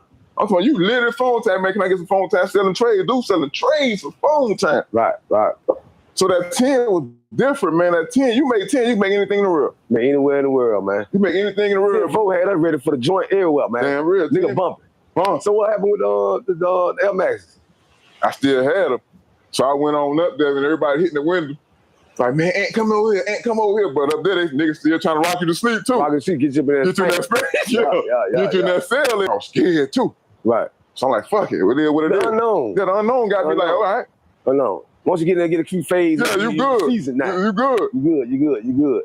So I was in room 2. So if I was in room 2, I mean, you had phone time. I had phone time. Yeah, phone time. So we go into the state, but you did your state time. How much time you end up doing the state? I did 3 years, and then I went to Century. Century. I did some time in Century. Way in the pan. Yeah, we had weights when you were there? Yeah, they had weights when I was there. Yeah, they had a punch it bag. Yeah, they had everything there. This old man that Carl Coaster. Carl Coaster. I know Carl Coaster. Carl Coaster. For those, shout out to Pensacola, man. Carl Coaster used to train with Roy Jones' daddy. I always preach Carl Coaster. I've been looking for that old man. They study and walk on his toes. They walk on his toes. Smoke cigarette in them out. Hey, quietly kept. Carl Coaster booty band. Yeah, he was. Carl Coaster was a real booty band. Hey, listen, man. Knock your ass out of them, Coach. So you know Carl. I know Coach with the shoulder range, shoulder roll, he's all that. I learned everything. Yeah, Carl me, man. Carl the dog. Me, man. Carl the dog. Carl just had a special appetite. Yeah, he liked them boys. Carl liked them boys. Carl liked them boys. Carl liked them boys. Go sit in Carl. You sit in Carl. You coming out of Carl cell. Nigga, I know what's going down with it. You done been slick laid. Carl gonna keep on a bag of buglers. Yeah. With a cigarette in mouth, the bag of the buglers for, you know what I'm saying? He trying to trick something boy. Yeah, man. Boy, he's a hell of a trainer. Hell of a trainer, hell of a fighter, though, man. Pensacola had some fighters, though. I ain't gonna lie. Yeah, they did. They had some fighters, man. Roy Jones and all them count. These boxing ass niggas. I tell people about Park Carl, man. Park Carl, I was 95. I was there with Carl Coaster. I was thankful to be there with him, man. Yeah. I was at 98 with him. Hey, but I had done left you there. Yeah, I was 98. So now we done did our state time, and I want to get on down through there because I bring these stories up because you got a lot of young cats, they watch my podcast. A lot of guys our age, they watch it. And I want to stay true to the message, right?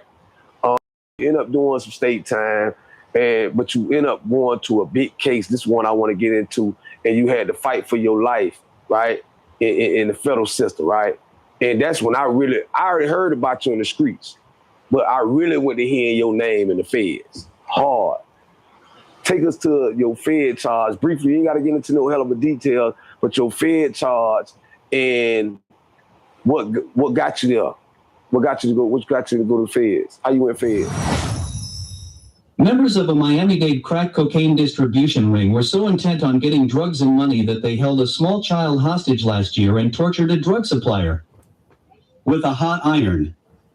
Authorities said Wednesday. Federal prosecutors detailed the violence after indicting 33 people connected with 2 street-level drug rings alleged to have distributed 50 kilos of crack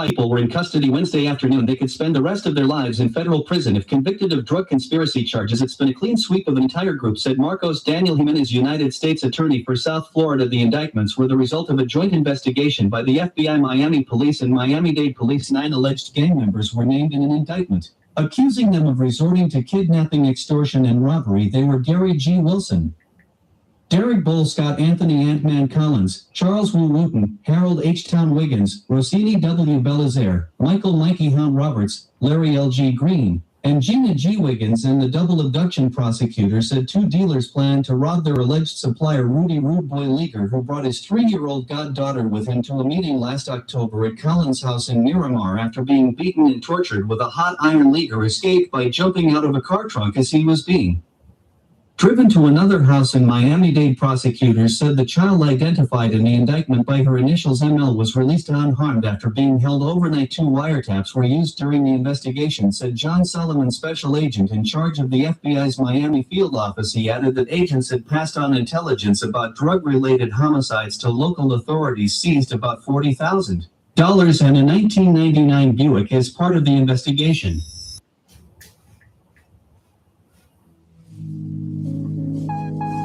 The biggest benefit for me personally since working with tabs has just been time savings. It saves me so much time being able to just drop these PDFs in and have the invoices ready to be sent out. I am Stephen Prost. I'm the head of accounting here at StatSig. We provide experimentation, feature flagging.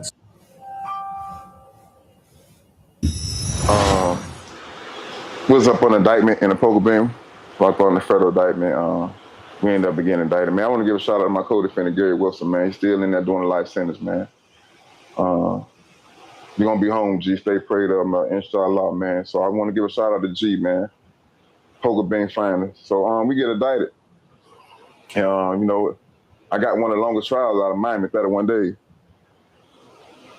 I had a 10-year drug conspiracy, count 1. Count 2, I had Hobbs Act robbery. Count 3 was attempt to possess 5 keys or more. I got found not guilty of a 10-year drug conspiracy. I got found guilty of count 3, the one-day event. We kidnapped this dude. You know what I'm saying? Allegedly kidnapped this dude. I did my time for it. Now, we kidnapped this rat. We didn't know he was a rat. Right. And he was working. And through the kidnapping, the feds had him bugged and everything. So, they kind of we had him in the garage, and I was lazy, supposed to burn him with an iron and cut his fingers off. That's some torture shit. So you just said, I don't want to skip too far, you just said y'all kidnapped the informer. Yeah. And didn't know he was an informer. We didn't know he was an informer. He was balling. Yeah, he was balling. He didn't look like an informer, he looked like just a baller. Yeah. So y'all thought y'all had a ball on your line the whole time, y'all got an agent. We had an agent. Oh my God. Boy. Yeah. So everything is sweet, they ain't sweet. Nah. Everything gold ain't everything shine ain't gold. No. All right, so you kidnapped. You already said you done time for you to admit this. So right. You were charged with kidnapping an informant, right? Right. And you just said you were found not guilty.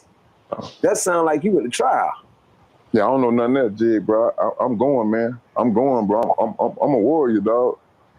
I'm a warrior, bro. I'm a warrior. Yeah, I know. You making me feel a certain kind of way. I took my time. Nah, I was a real shit. I'm a warrior, but you familiar? You is a motherfucking warrior. Right. Because boy, with them odds, I was like, hey man, they came to the state who get low and go. Right. It was a hard get low. The is low is 10 or better. Right. You know what I mean? Anything 10 less is like you won. Right. You know what I'm saying? They offered me 20 years. And it was, well, like I said, it was hard. It was hard for me to to accept that. But what I was facing was life, and some more time. So I'm asking you, what you were facing? I faced natural life. Natural life, yeah. And you still took them. You still took them to bat. Right, but I wanted to plea out to count 2 and 3. Suckers ain't deal with me. Different kind of niggas deal with me. I deal with robbers, killers. I deal with the abandoned dudes, the most forgotten ones. Right. You know what I'm saying? The ones that got one of the genuine hearts and real, but dudes won't never give us a chance. Those only dudes I deal with. So I ended up getting found guilty of count 2 and 3, and I got sentenced to 25 years in the federal system. Right. I gave 5.5 back the righteous way, 35, 82 months. A federal. 18 U.S.C. Section 3582 C1A motion is a request for compassionate release, allowing federal inmates to ask a court to reduce their sentence for extraordinary and compelling reasons, often medical, age, and waiting 30 days or exhausting appeals.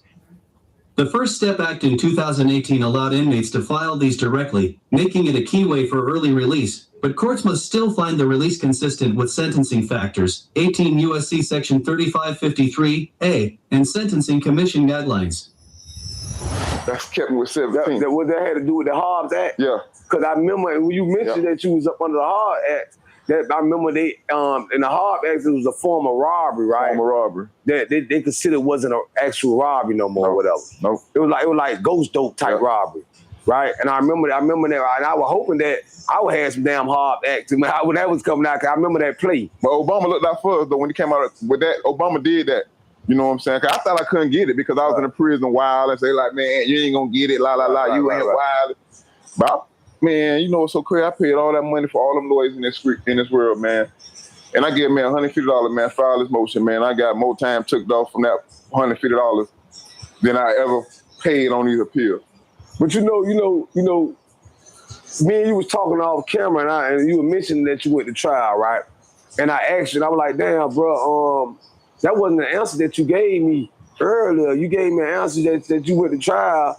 What the answer was you gave me earlier, though, when you were talking about when you went to trial? I was like, man, you went to trial? And you like, yeah, G. What you told me earlier? My faith, bro.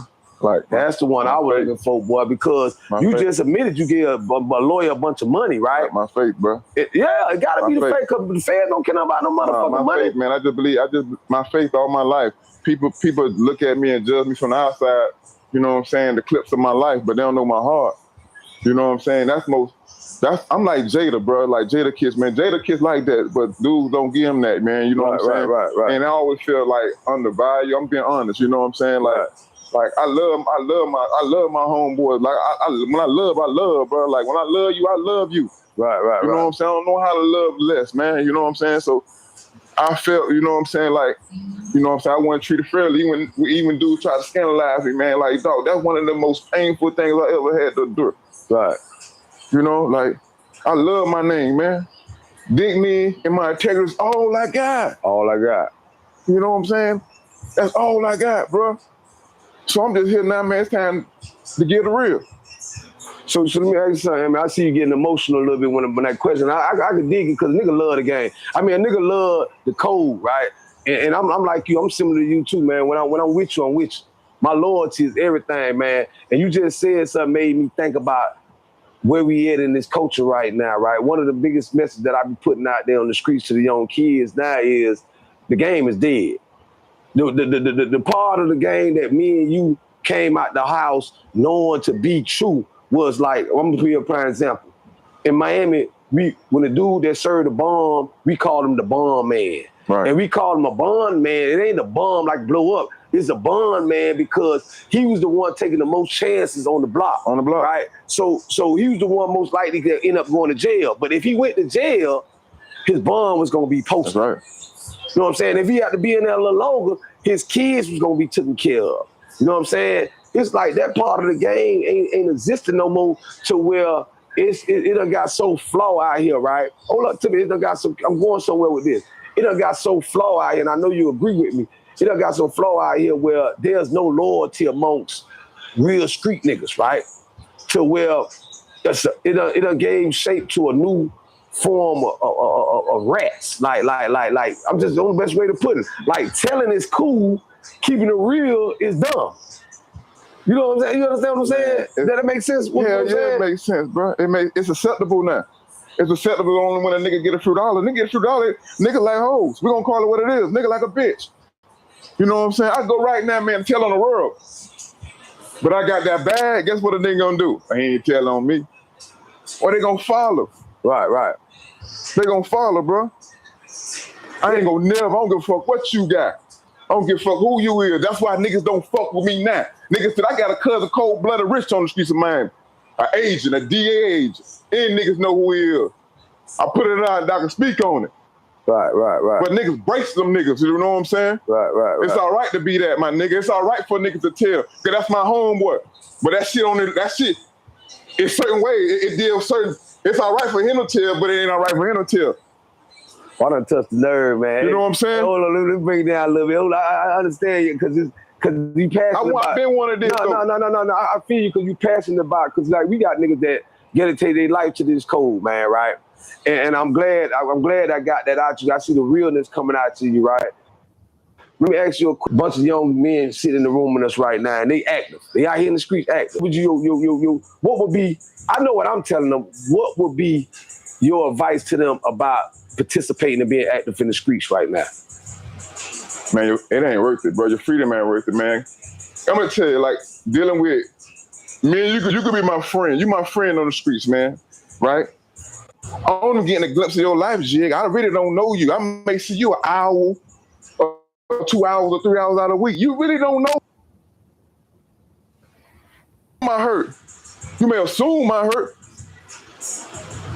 So my advice to those dudes, man, them young brothers out there, man, it ain't worth it, man. Be natural born leaders, man. And man, don't do nothing, man, that he ain't gonna do. Don't do nothing, man. That man he ain't gonna stand on. Because he gonna leave you there, man. He gonna leave you, bro. You know, he looking at y'all young YNs like replaceable. Them suckers are. You know what I'm saying? Because they got the bag, they got the money. They got some money, so they gonna need to go do something idiotic. Them suckers ain't even gonna do it. Do your homework on who you're around, man. I don't give a freak who he is. Do your homework on who you're around, man.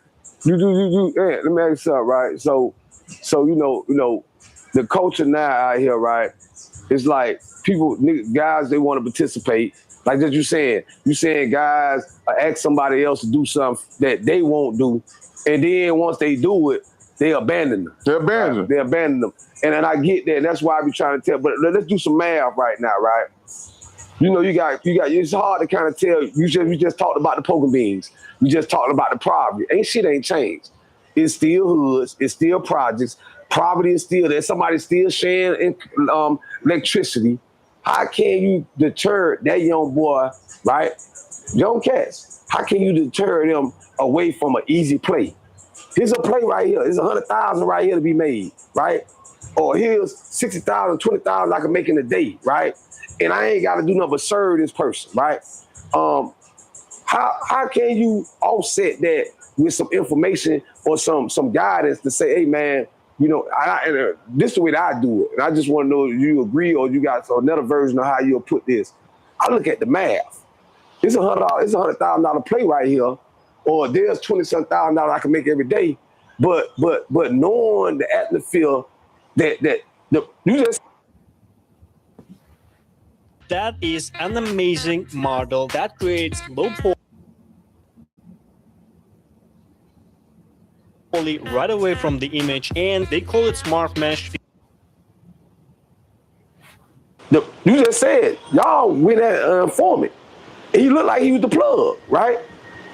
They offering up the little young cats. So my advice to the young cats is, man, get a trade. Longevity in the trade. It's a lot of work out here that all the things that you're trying to get, right?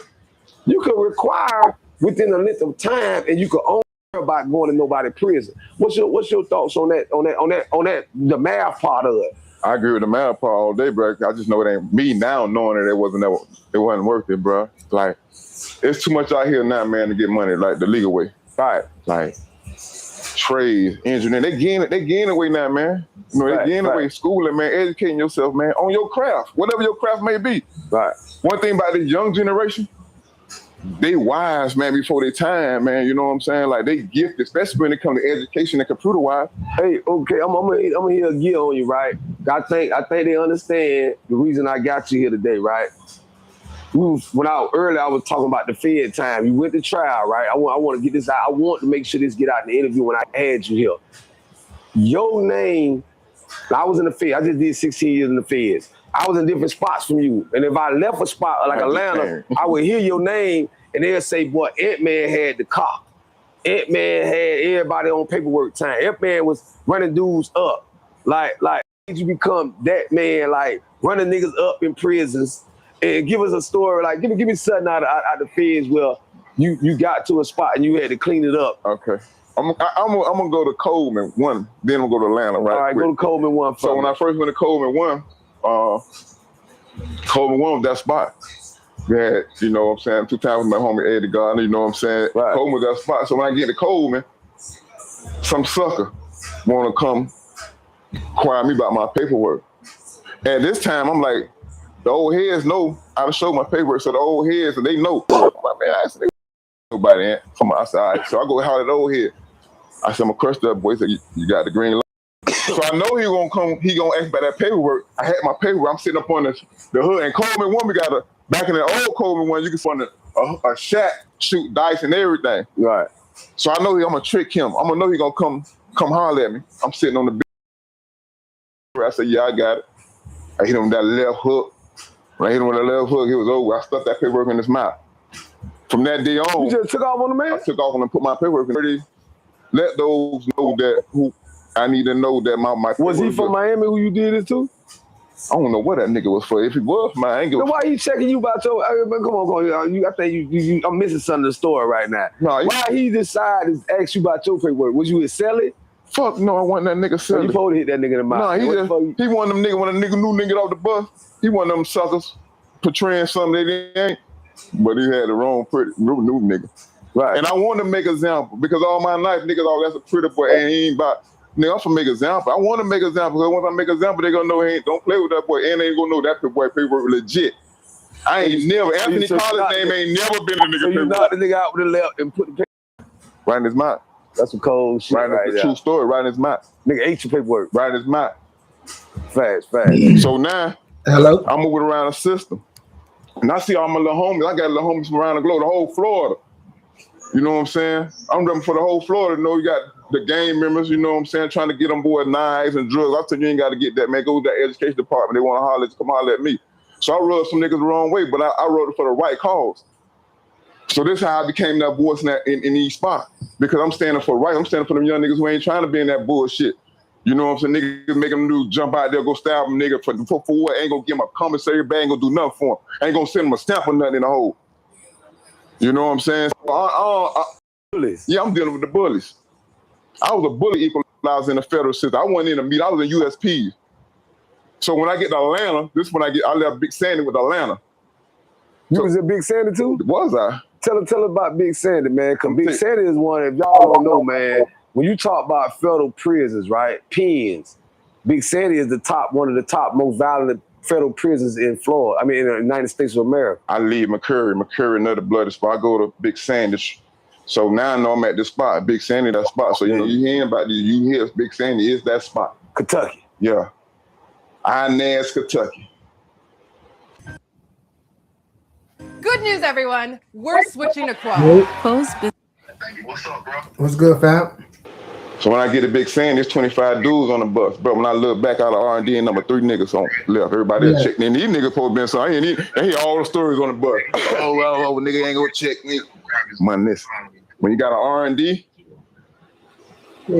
them boys checked in with 3 niggas got off that bus. Me, a Chico, and one more dude. No license? Out of 25 niggas, ain't but 3 niggas. I heard it been like that too. Like the COs will tell you, man, like if you ain't right, man, don't go on this conference. And I don't give a fuck who you is, you still gonna show your paperwork because you got dudes who can leave. I could be a solid nigga.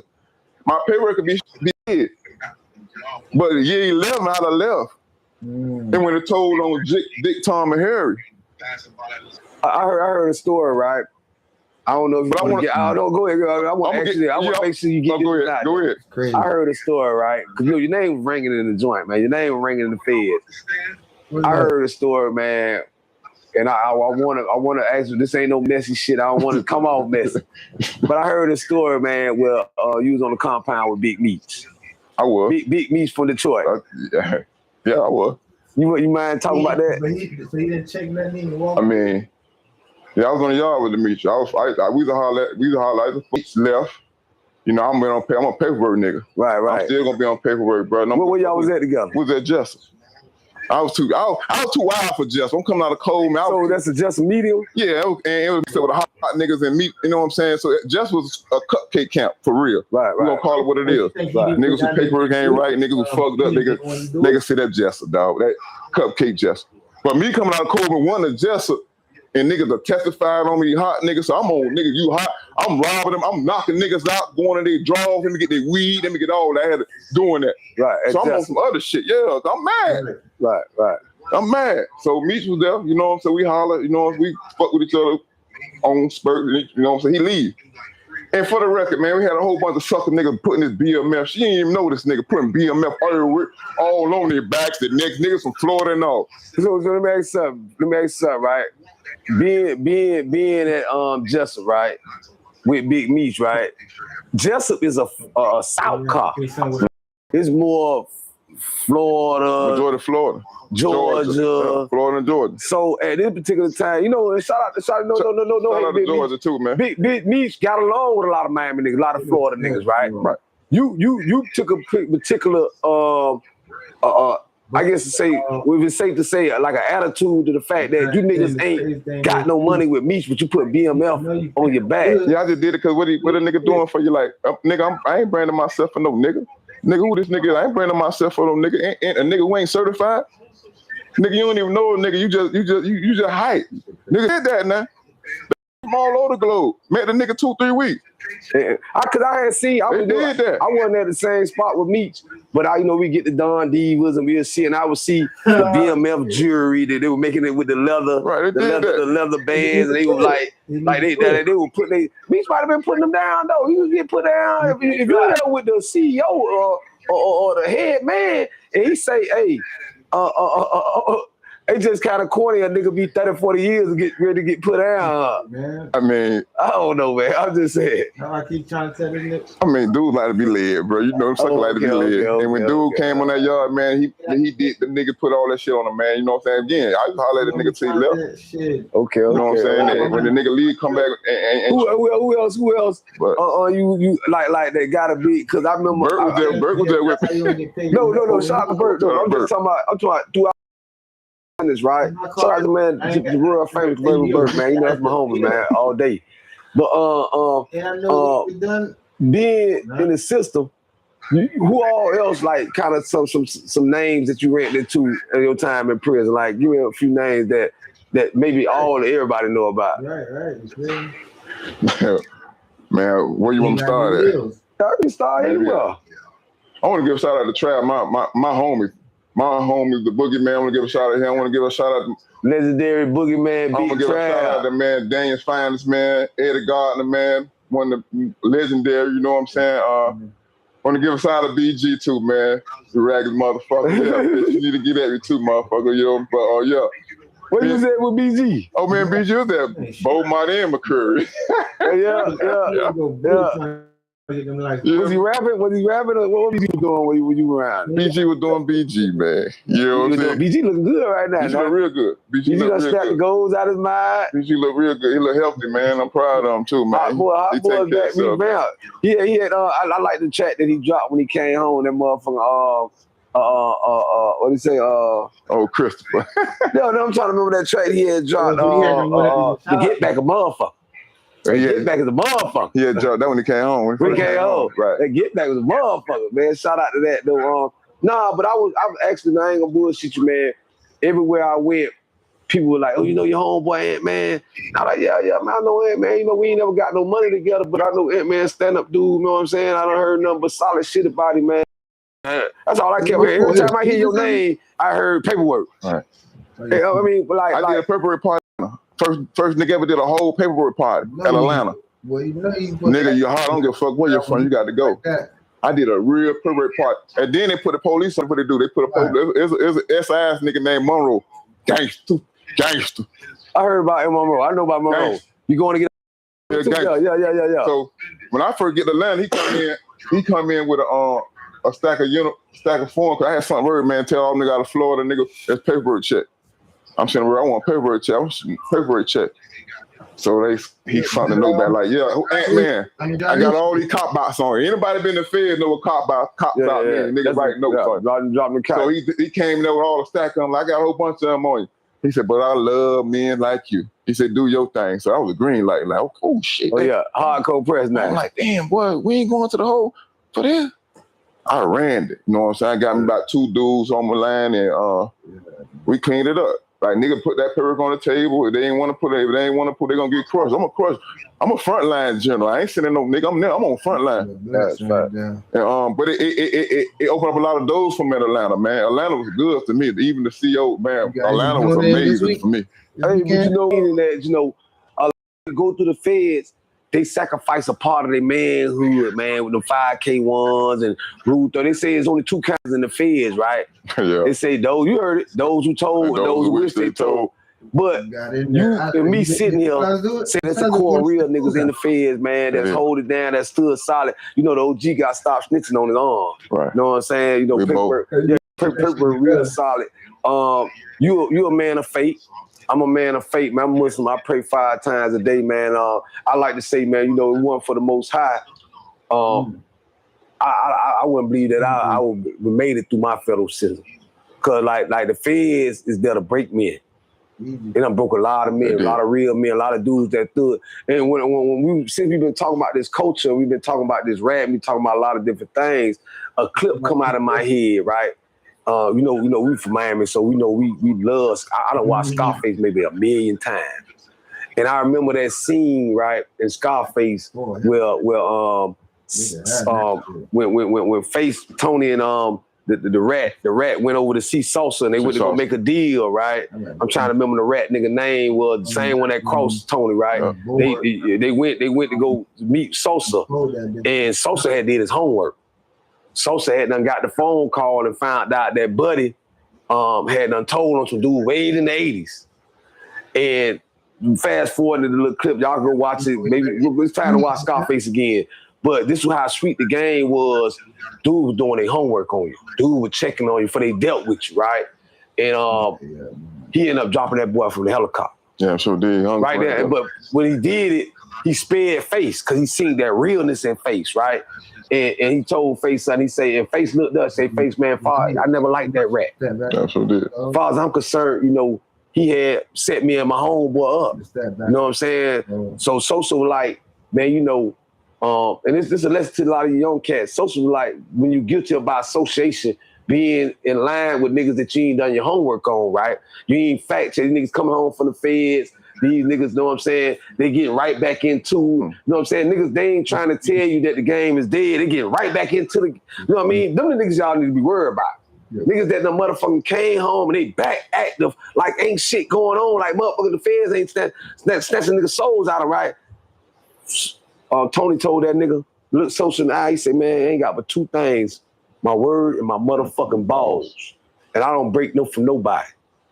You ain't broke your shit for nobody, boy. You know what I'm saying? And solid niggas like you and myself, man, you know what I mean? It's our responsibility to give these young cats, man, you know what I'm saying? Some real guidance out here, man. So that's why I had you on the platform. How life been after prison, man? You know, how things going for you? What's your life looking like after all them years being gone? I'm blessed. First of all, I'm blessed and highly favored. I'm great, man, and God has opened up doors for me, man. I'm in love with cooking, man. I'm in love with fighting. So the gym, you know, I'm still got beautiful things with that. But I have a beautiful family, man. Got a shout out to my wife, man, LaShawn Collins, man. Yeah, I seen her come here with you tonight, shout man. Shout out to my best friend, Jump. Shout out to my uncle, man. Shout out to thank you, man. But before, I just want to say to my young brothers, man, those who heard about me don't know me, man. Get to know me, man. I'm authentic, bro. I'm blunt. I'm straight up, man. But I'm allergic to fuck niggas, man. I'm allergic to pussy niggas. You know what I'm saying? I'm just, I love genuine people, man. I love real, man. So, man, it's an honor, Jig, man. And you've been doing your thing, man. I saw you grow from the bottom, bro.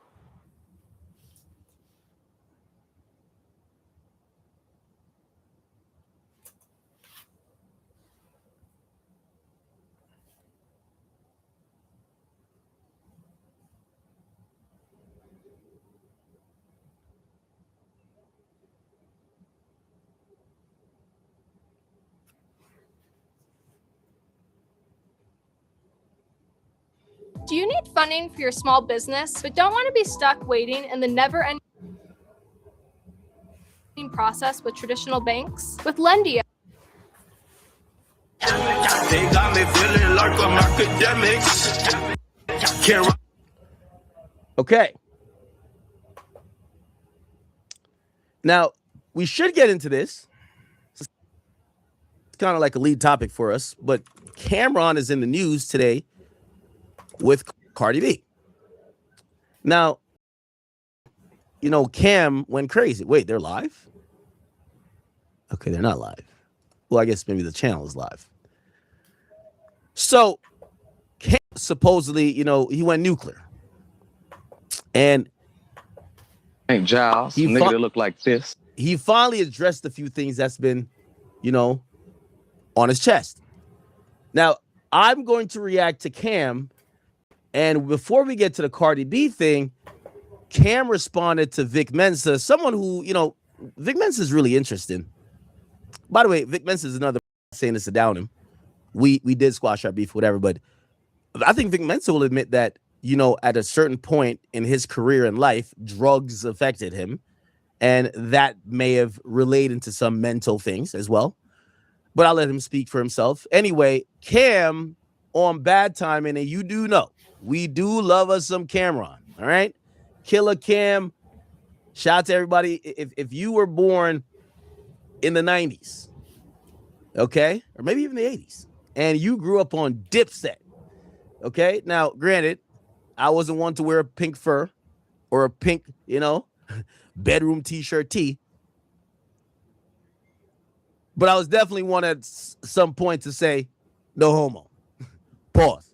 It is what it is. Cameron is a cultural icon. I think one of the funniest rappers in the game. Maybe you only know him from Paid in Full. You know what I mean? Yo, just an epic guy in general. I am glad that, I'm not extra close friends with him, but we have a very cordial relationship. And I do appreciate him because I grew up looking up to him. I'm not gonna lie to you. Like when he beefed with Jay-Z, I was rooting for him. When he was like, "Yo, you 30," no, he said, "Yo, you had chancletas on." I was rooting for him. I thought he violated him with that. The song with Max B. Anyway, so let's get into this. Cam is speaking his mind, and I'm telling you already, right? Because this is my new thing. I like to tell you if I have a little biases. I like Cam, but also he's gonna talk about Cardi B. I like Cardi B. So we'll see how that goes. But let's hear why he had an issue with Vic Mensa. Let's go. We'll start with that. Okay, come on. This is winding down for the season, man. It's been tremendous, all the support y'all giving us. It's been really great, man. And, winding down on this season. Got this either the last episode or we got one episode left, but we'll be right back after about a couple weeks. But I just want to tell y'all, thank you for tuning in. And this show right here, we're going to show a lot of highlights from this whole season, man.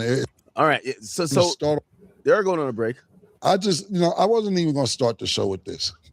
The light-skinned nigga from the Shah, I forget the nigga name. Vic? Yeah. We was talking about Africa. There's a lot of Africans mad. Listen, I ain't mean to get y'all mad. You're not going to make me say I'm African. I'm not African. But I didn't say y'all stink. Even though we talk about stink shit, Vegas stink. It's Americans who stink too. But I never said y'all stink.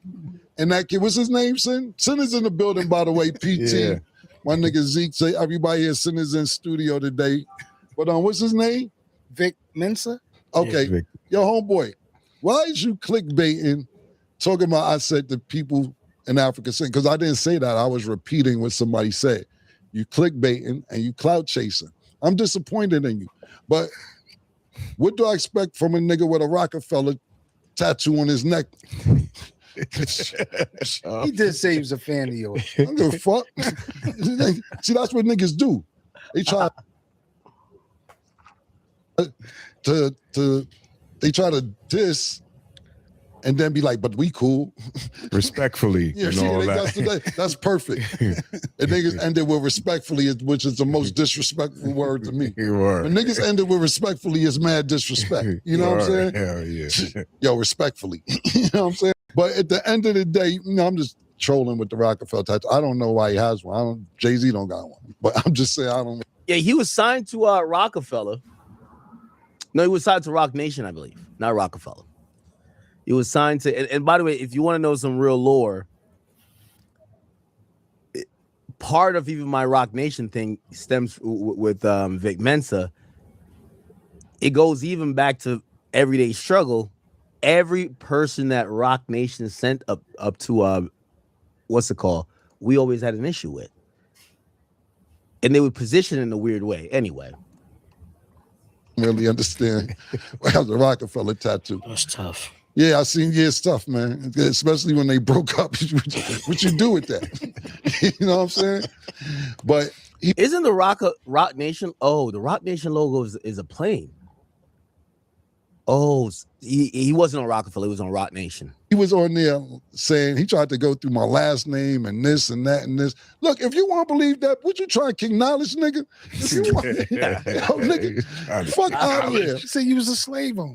Yeah. Giles' name. I saw Cameron saying he's not an African and Africa stinks. I'm not African. Same went to Africa and told me people stink. Now, obviously, this is ridiculously disrespectful and ignorant, but I love Killer. So let's approach this empirically. Why don't we do a history of the name Cameron Giles? Now, I will say this off rip. And Vic Mensa, we already squashed our beef. Let's not get back into it. I hate panderers. They've done this to me many times. You're saying some shit tongue in cheek, and then everyone latches onto it like you made some definitive statement that you're down to die on a hill for. Like Cam literally said someone said that to him. He doesn't say like, nah, fuck Africa. That's not what he said. But then you isolate that and you make a whole video about it.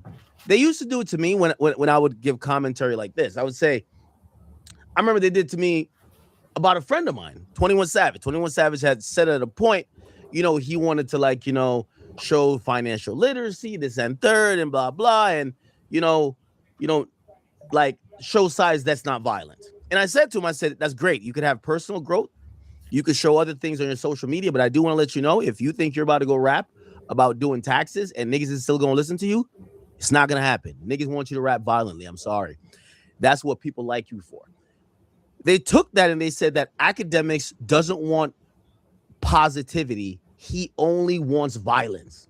And there were so many people. You had the losers like My Son. And I mean, you even had some niggas who are supposedly legends, like Pete Rock. He was chiming in like, yeah, this guy's a bad example of hip hop. All he wants is destruction. I was saying something that was, I think, completely legit. We don't want 21 Savage to rap about taxes. That's just not what we want him to rap about. We don't want him to rap about like the alphabetic slaughter. No, nigga, like your name is 21 Savage. And I hate the panderers because they know that they're going to get everybody on their side. Because if they clip it in a fine way, you look stupid. Look at academics. All he wants is violence. This is what's wrong. And everybody jump on their side and they get like a good engagement day with like 4,000 comments. That's what Vic Mensa is doing to Cam. And I think that's a weird move. Anyway. Giles is a medieval French name originally used by the followers of a one Saint Giles, a nigga that looked like this. Not exactly a striking resemblance, even if you put him in a pink clip. On the other hand, there were plenty of slaveholders named Giles. Written records trace the human beings they enslaved to Africa, oftentimes referring to them as Coromontes if they was from modern-day Ghana, Mandingos if they were from the Sahel, Igbos if they were from modern-day Nigeria. But clearly, the name Giles was passed down from someone who enslaved Africans. Now, if modern science places human beings at 300,000 years old and the oldest archaeological evidence of Homo sapiens is in Africa, Morocco, South Africa, Ethiopia. This is another thing too. Again, I'm not gonna just say this about Vic Mensa because maybe he is well read and well studied, but I hate a chat GPT ass nigga. I hate it because this is a great video that he's doing, but this is the equivalent of somebody Twitter quoting you, right? You say something that's supposed to be fun, they take it ultra serious, and they write some like fucking long ass thing to get like 1 million retweets, and now they look like a genius when in reality you're not even having a conversation with them, and you've never heard them just say these things or expound this knowledge anywhere else but responding to you. Ethiopia, then I struggle to understand how 500 years here erases 299,500 years in Africa. Culturally, you resonate with America. Fine. That's a nationality. You may have European or indigenous blood, but your ancestral origin is overwhelmingly African. Take a DNA test. You tell me what it says. I can see Killer being like Cherokee, but you finna have a lot of Nigeria in there, my guy. Don't get mad at me because I love Cam. But like Africa stinks, come on. I mean, it stinks everywhere, nigga. Right. And have you ever heard the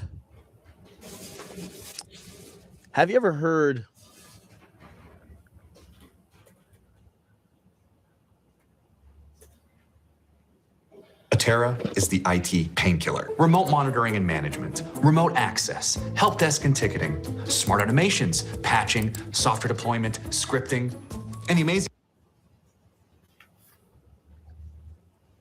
There's multiple comedians, and another reason why, if y'all wonder why I do these shows, I do realize there's a fine line between a broadcaster where people could take you out of context, and there's one thing: the only type of orator that gets a pass is a true comedian.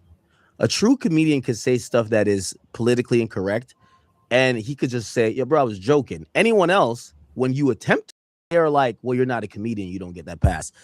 Have you ever seen, there's two that come to mind. I am a big stand-up buff. Jamie Foxx, where he does the Africa bit. Jamie Foxx, Africa. Here we go. This is from I Might Need Security, if you guys are wondering. I'm only playing this. I'm going to try to play a little bit and speed it up. I'm trying to show you, like, you know, obviously there is some stereotypes or maybe even misconceptions, but a lot of times people are joking, bro. Like, you know, I don't really see people with real natural hate for Africa. And I don't think Cam has that. That's what I'm saying. You got to be able to take a joke, not be like, oh, let me be the educated brother and kind of help you understand. It's not that serious. Here we go.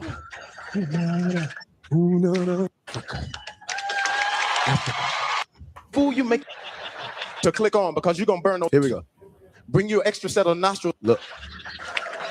Yeah, Jamie Foxx did it all. Blazing, of course. Jamie Foxx is the first entertain athlete. I don't know. Sings, amazing. Acts, amazing. Comedy, amazing. What is that smell? What is that smell? What is that smell? I don't know, but it smells like shit. It does smell like shit, doesn't it? I know the stand-up by heart. After smelling around, I said, motherfucker, that's you. Motherfucker, that's you. I said, well, you need to take a bath. Well, you need to not take a bath. And then I mess around and pooed it, right? He was like, what is that fragrance you're wearing? What is that? Do it again. Okay, yeah.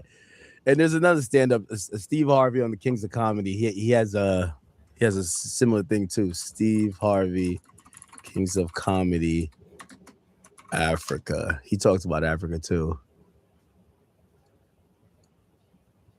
No matter how crazy, I ain't going nowhere else. I ain't going over there. Went over there, y'all. See, wrong move. I'm from the ghetto. Project, bro. No, actually, it's a different sound. Anyway, the point I'm trying to say is that when I hear Cam say that, I don't think Cam is making like this cultural stance or cultural statement or just, you know, he's trying to die on the hill of Africa stings. He's kind of, you know, repeating something that people have kind of joked about. Anyway, Vic Mensa is taking it super serious. Niggas will come back with this shit, right? Niggas be like, yo. Niggas will be like, this right here is a fossil that was created in Africa, and we did all the research on it, and it traces back to where the name Phillips was a slave owner, whatever last name. And this is why we know we're Middle Eastern. Nigga can't get the story right from last week. You see, that's what I'm trying to tell you, right? That's what I'm trying to tell you, right? He telling you the history of some shit from 1,000 years, 2,000 years, however long ago. Mm-hmm. He can't even get the story from the podcast right. Saying that I said African 6, I didn't even say that. So therefore, how we supposed to believe which from that you know what's going on 2,000 years ago if you don't know what's going on last week? You don't even know what went on last week. How we supposed to take your word that you know the fucking history of 1,500 years ago when you can't get the story right from last week? That's light skin shit. No disrespect, nigga. You know what I'm saying? You know what I'm saying? Y'all like these niggas gotta be stopped, nigga. Y'all gotta be stopped, my nigga. Stop clickbaiting and trolling, or trying to troll and trying, because I looked at this shit. He don't got no more. That's the most comments he had on his page about anything. Nigga, stop, my nigga. Stop telling me what happened 15 years ago, 1,500 years ago, if you can't tell me what happened last week. And I wish I could say I fuck with you too, but I don't know what you do like that. See you on the Shy and look at character. Yeah, character. He's a good character on the Shy. You can give him a look. They killed him off. They murdered the nigga. Then they murdered the nigga. They killed him off the show. Yo, where Mace been at? He ain't that good. They keep the good niggas around. Whatever shit he been in. I don't know. Exactly. We been on that Instagram. That's it. Let's go to trolling. Let's Google the nigga. Ain't that freaky? You want attention? Let's Google the nigga. What's his name? Sam said hello. Mensa. The name already. My bad, sir. Niggas be looking like that. Let's see what's up. Oh, this nigga. LSD. I ain't gonna argue with a nigga on LSD. Oh yeah, Vic Mensa admitted that LSD. Yeah, he was caught with 41 grams of LSD at Washington Airport, and he was actually caught by the U.S. Customs and Border officers. Wow, and that was his return from Ghana. Oh, yeah, I explain it all.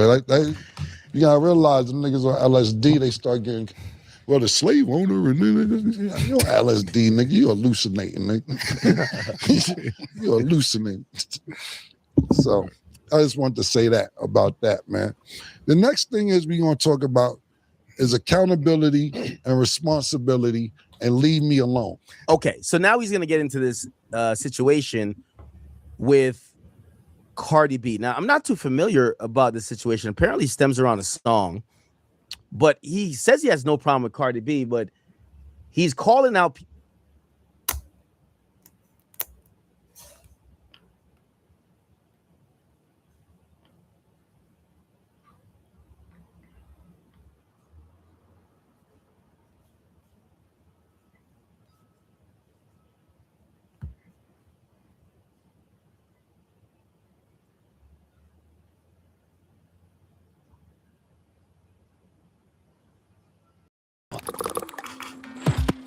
Meet Base 44. Lived the way he actually projected himself. His lifestyle is consistent. He was true to it. He never ran on nobody. This call is from a federal prison. What if everything you were told about someone was a lie? All the sensational stories in the press, the hype, the wild accusations that the person was the leader of a large criminal enterprise organization, that he paid $25,000 per hit to kill his rivals, that he was the true leader and owner of Murder Inc. Records, and founded it with bags of drug money delivered to the Universal Building to be laundered, and ordered the murder of Jam Master Jay. These were initially some of the prosecution's wild theories thrown around that came from the spin master, William Courtney. What if that person, given the chance, could prove with irrefutable evidence that the whole story was made up by Terrence Terrell and William Courtney? It was all a lie. And it would be proven step by step, not by the accused words, but with court documents, sworn affidavits, trial testimony, and most important, emails between David Rumpke and Robert Simmons. Documents don't lie. Informants do. The United States lectures the world about the rule of law and human rights. Isn't an opportunity to prove your innocence by testifying a human right as well as a constitutional one? Then why was it denied? They can't ensure my most basic fundamental right to testify in my own defense. What does the word guarantee mean, Mr. Block? This case will never go away because it is a lie. The simple truth is, if I know Terrence Terrell, then I am guilty, and I speak. But if I don't know him and never met him, it's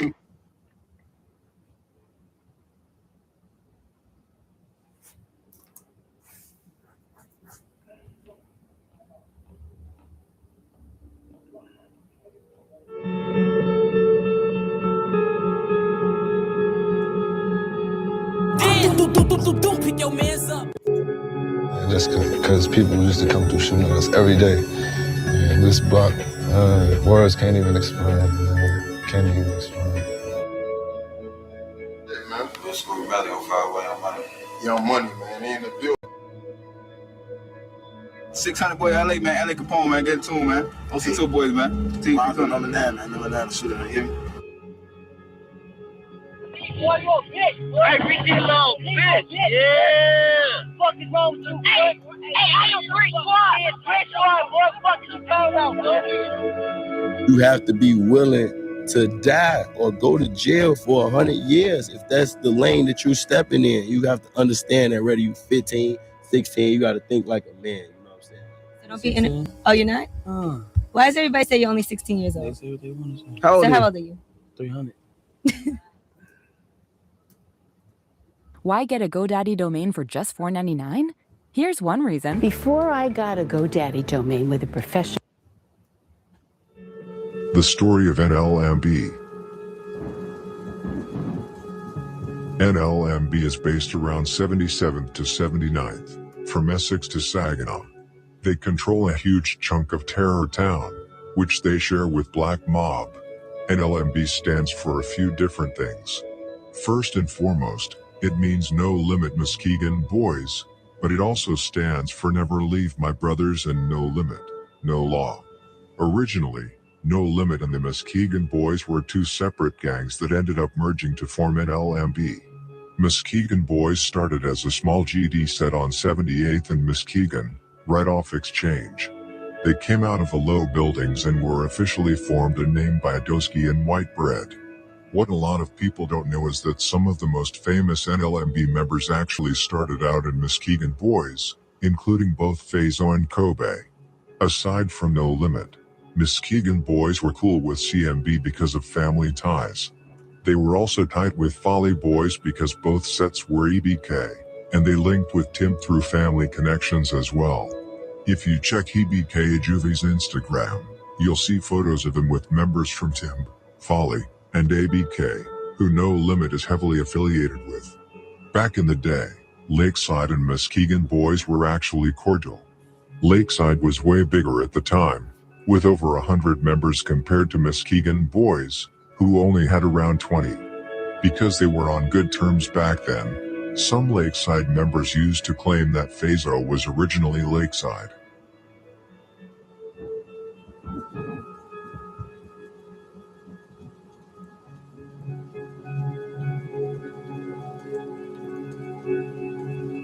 Lakeside was formed back in the 70s or 80s, located from 79th to 81st, between Saginaw and Manistee. As the GDs blew up across the South Shore, Lakeside became one of the biggest GD sets to take over territory in that neighborhood.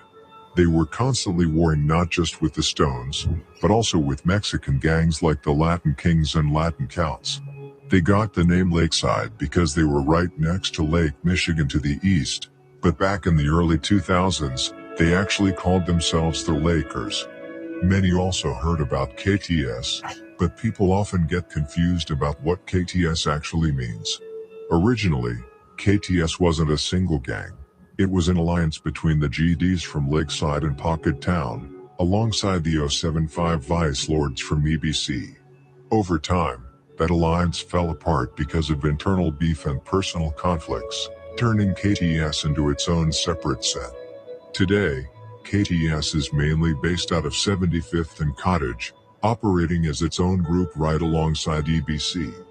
Lakeside and KTS have been in plenty of wars, but the main one was against their bitter rivals, NLMB. Before No Limit and the Muskegon Boys merged to become NLMB, MBG and Lakeside were actually on good terms due to deep family ties. For instance, KTS Dre is related to Lil Hot, while G Fazo and his brothers are related to Jigs from Lakeside. Those family connections tied together several key MBG members, including C. Murda, Pookie, and Demetrius. Dre even brought this up in a conversation with G Fab, one of the Robinson brothers known for playing high-level basketball. Dre pointed out that a lot of Muskegon Boys members used to claim Lakeside too, at least until Lakeside eventually bullied them off the block. Before things turned bloody, Lakeside and the Muskegon Boys were cool. Dre personally hung around with plenty of MBG members and knew the Robinson brothers and others before the war kicked.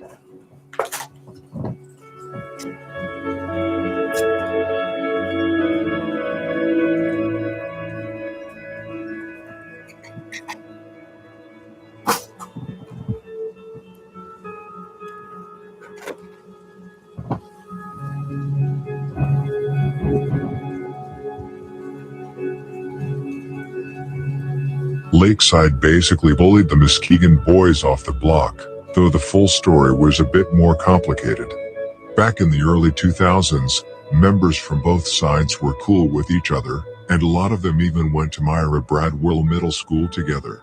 Still, the Muskegon Boys were often treated like send-offs because their older influence came directly from Lakeside. At their peak, MBG only had about 20 members while Lakeside was hundreds strong, leaving the smaller set with no real choice but to fall in line from 2000 to 2006. Big Earl from Lakeside was one of the original guys behind the alliance between Lakeside, MMG, and DBG, sets that had been around since the mid-90s. The founding leaders of the Muskegon Boys actually came from that original group before breaking off. The real tension started when MBG members began linking up with Long Lost Family and Terror Town and No Limit, groups that were already sworn ops to Lakeside. G Fazo was reportedly the main link keeping the peace, even as things got extremely tense. Once the situation hit a boiling point, Lakeside started aggressively running the Muskegon Boys out of the neighborhood, refusing to let them hang around while messing with their rivals. That constant back and forth led to multiple fights and, eventually, the murders that completely changed the East Side forever.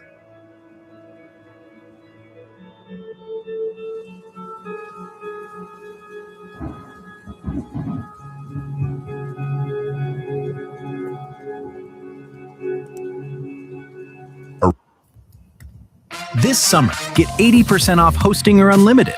One AI-powered plan with everything you need to build your... Around 2005 and 2006, members like G Fazo, Kobe, and Zale got completely fed up with the constant disrespect from Lakeside. They wanted to run their own play, hustle on their own terms, and hold down their own blocks. Lakeside wasn't having any of that independence, so they started robbing and jumping members of the Muskegon Boys. Eventually, both the younger and older MBG members hit a breaking point and decided to stand their ground. Since the younger guys didn't have the power, money, or guns yet, Fazo stepped up as the young chief of the Muskegon Boys and started shooting at Lakeside himself. Once Kobe and Zale finally got their hands on weapons, they jumped right into the action too. G Fazo carried major respect on the block and was picked by the older heads to lead the young generation. Everyone knew he wasn't someone to play with. That back and forth violence reached its peak in mid-June 2008 when Fazo allegedly killed a Lakeside member. Larry Pickens, a 26-year-old known as Nutty or Nutso, was shot while sitting on his porch at 7815 South Marquette Avenue and later died at the hospital. Street rumor has long held that G. Fazo was the shooter behind the hit. Nutso was a deeply loved original member, and Lakeside later started calling themselves Nuttyville in his honor.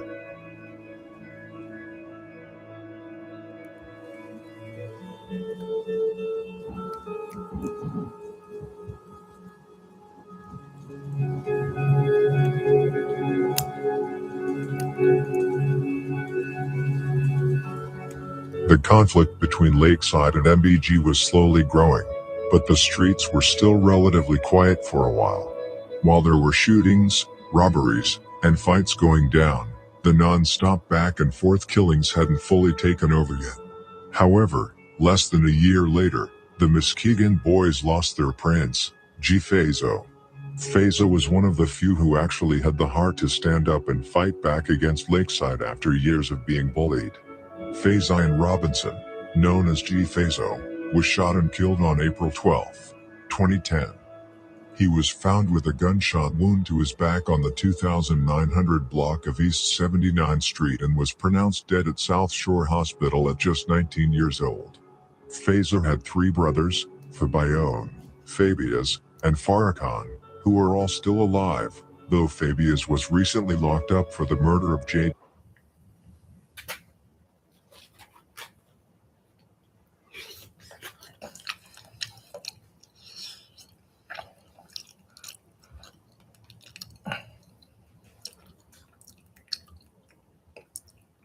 You either spend hours modeling them in Blender. I generated them using Trippo. You can generate a 3D model simply by describing it with text. You can also generate models from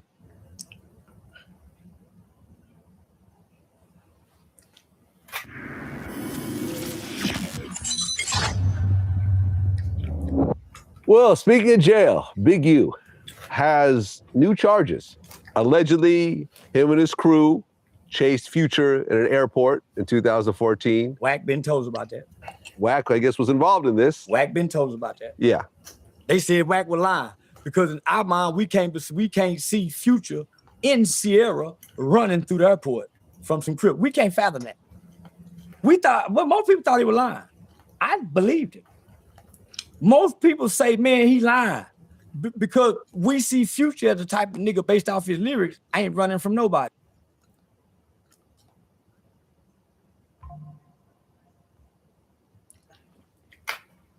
They got me feeling like I'm academics. Can't run away. That's a calculated motherfucker, bro. I'm just gonna leave it there. Anyway, so Latina, the opposite of Ari. Ari is like the ratchet chick that got money bag yo tricking on her. Taina,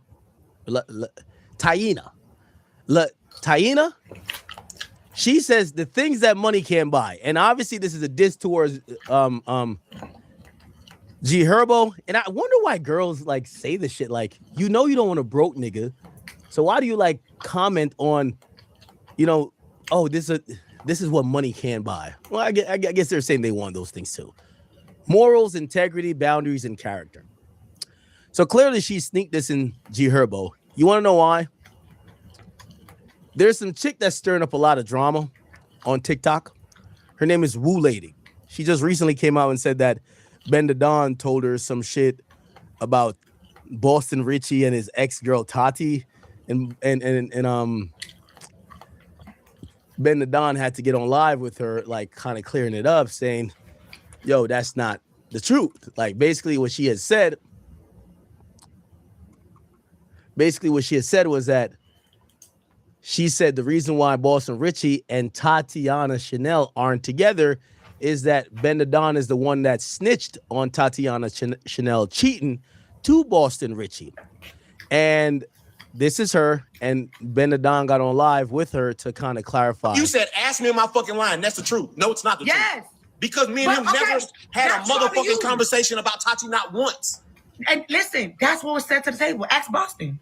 I don't give a fuck. I'm telling you what never fucking happened. You don't have to give a fuck. But when I broke it down to the world, because that hoe was playing with me, She breached the contract. That's why all this shit coming out. Be mad at her. Leave being out of it, baby. Okay, we can leave you out of it today. Thank you. And all that bitch ass, you don't gotta do that to me, cause I don't. That's fine. And you don't gotta talk about my popcorn stealing. That shit made over millions. Don't talk about nobody's business. I respect you. You respect me. Keep it moving. Well, if you want me, I could. I can help you with that, cause there ain't nowhere I'm gonna shop at. Say it again. Yeah, I can help you with that business. I'm talking about moving it somewhere that don't got. I don't need to be moved. I see that. I'm not disrespecting. It got a best. It's been there for 8 years. No eviction. It come with a bestie. I'm worried about your health. Hey, you got a business? I'm worried about your health. Do you know about your? Do you own a business? Yes, I own 3 businesses. Okay, guess what? That storefront been there for 8 years. No eviction. No problem. That doesn't mean it's good. That doesn't mean it's good. Stop being shady. I'm not shady. It don't gotta move. I'd rather be shady and call you out your name. I would never call you out your name. And I apologize about that. Now what? Okay, well, I ain't got shit else to say. Don't put me in your shit. I'll put you out Tati shit. Boston Tati shit. Because I was never in that shit.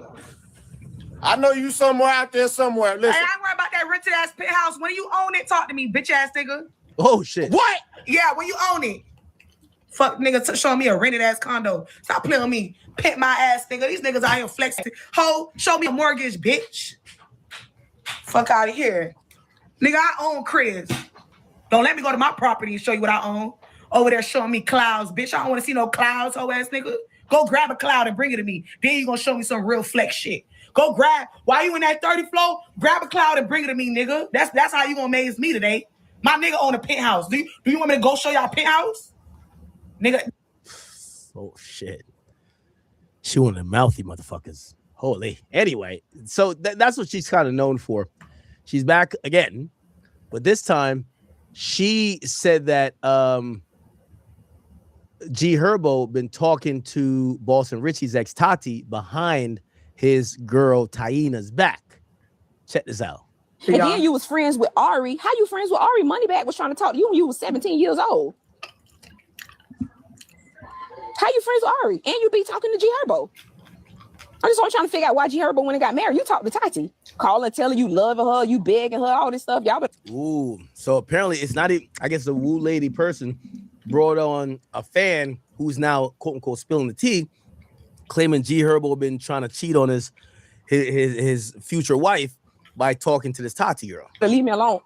Y'all better leave me alone. Go get Tati. Somebody better get on his phone right now. Because the contract is breached. I can say whatever I want to say. That's what somebody better call her. Don't call my phone no more unless you want to go to court. I'm going to use. And then you was friends with Ari. How you friends with Ari? Moneybag was trying to talk to you when you was 17 years old. Display initialization depends on the exact hardware. How you friends with Ari? And you be talking to G Herbo. Assignments.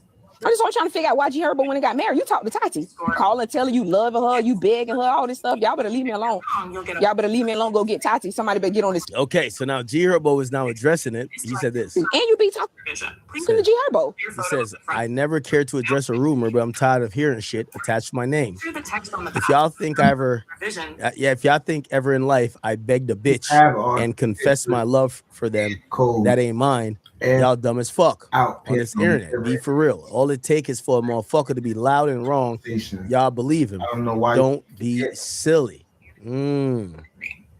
So he's kind of denying it and basically saying if y'all believe this bullshit, this is just not true. And it's kind of showing that he's maybe his girl believes it, and that's the issue, right? So this girl is setting it off. This woo lady person, she got a lot of these rappers. She's exposing who's fucking who's cheating on who.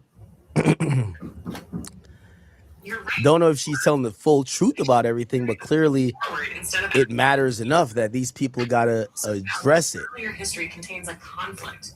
At one point, for the WaveShare 1.69 inch okay 32 S3 touch what is this? LCD, 200 Amanda Seals. But a later photo in a previous conversation was identified as a different P32 S3 display.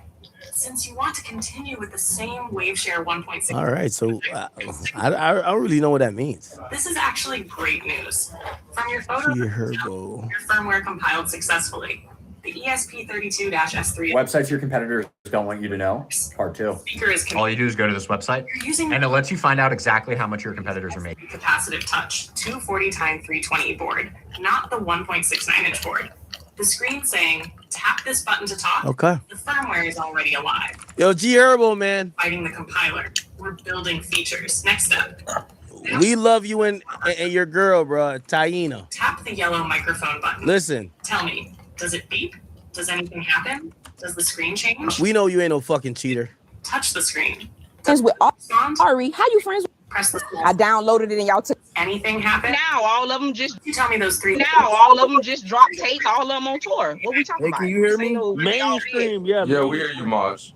Hold on, Drake. Okay, so a lot of people spoke on your name several different times, and this is the first time that we ever got to hear you. Well, my first time at least. So earlier you said that you weren't able to express the rappers they're fucking with, and you said that one was on tour. You said a couple things. So can we go ahead and can we play a little game called I Riddle? And we're gonna just go ahead and we're gonna play Riddle. You don't gotta say the name, but we're just gonna go ahead and we're just gonna speak in lyrics. That's cool. That's fine. Okay, so That's your homegirl. That's fine. You should already know. I don't know why she playing you, but I don't know what kind of voodoo lady you think I am. I'm not. Hey man, we got Charleston White speaking on the fallout with him and Dewberry. Say Dewberry was pillow talking. Yeah, I was. Jay Prince.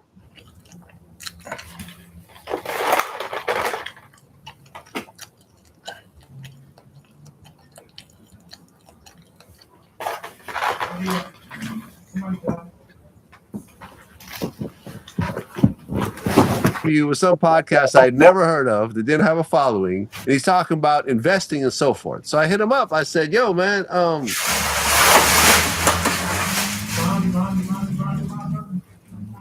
do you want to finally do this interview? We can focus on investing because I got Vlad stocks now, and we're getting a following, teaching people, how to do long-term investment, which is the type of thing that he does." Once again, no answer. So I finally just reached my breaking point, man. Cut that shrimp dick out of there, man. I said, listen, man, I get it, Shaq. You don't fuck with me. I get it. I've been asking you now for years and years, and I've seen you do with these other platforms, and, I see that you just don't want to do my platform, but you don't have to keep saying I got you, because clearly you don't. So he sent me back this long text message. He's calling me sensitive. He's saying, I told you I got you, but, when you get how things were, or maybe we won't, I'm not tripping. And I'm looking at this going like, man, fuck you, man. What the fuck? I gotta apologize to you? You're one sentence away from launching your website with Base 44. Since the beginning of the internet, there's never been such a fun, fast, and intelligent way to launch online.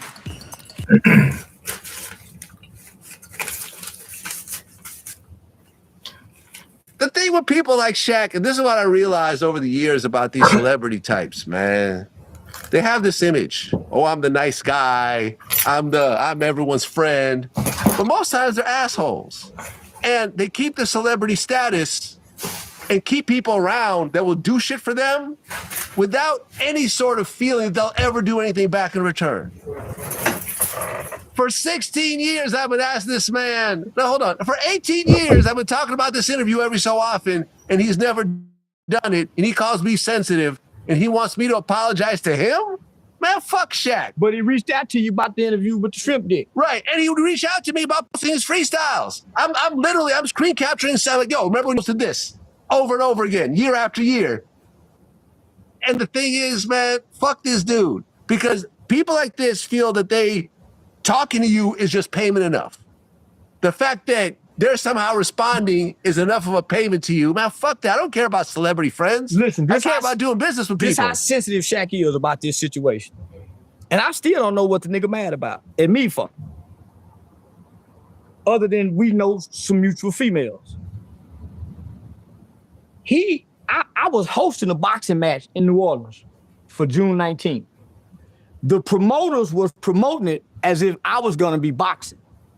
Man, why the promoters sent me a screenshot of Shaq and the guy inbox, he thinking go fight me, cheering him on to kick my ass. This is how sensitive he is about this. Yeah. And I'm saying, man, he don't even know I ain't fighting, but he wants something to happen to me so bad, cause I done revealed to the world, yeah, the boy got to roll up. A fruit roll-up. Yeah. Yeah, boy, I got a fruit roll-up. Yeah. Or a lot of power have fragile egos. True. They sensitive like hoes. True. They can't take nothing. Yeah.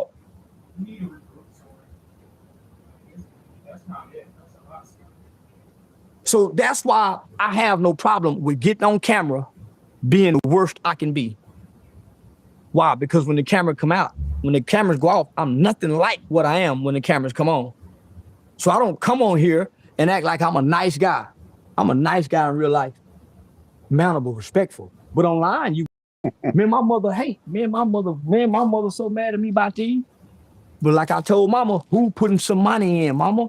It don't make sense to y'all, but it makes sense to me. Sticks and stones may break my bones, but words will never hurt me. So while all y'all mad at me, word of compassion and the empathy for this white man who's angry about his son that done died. So we done forgot to even have compassion for the victim.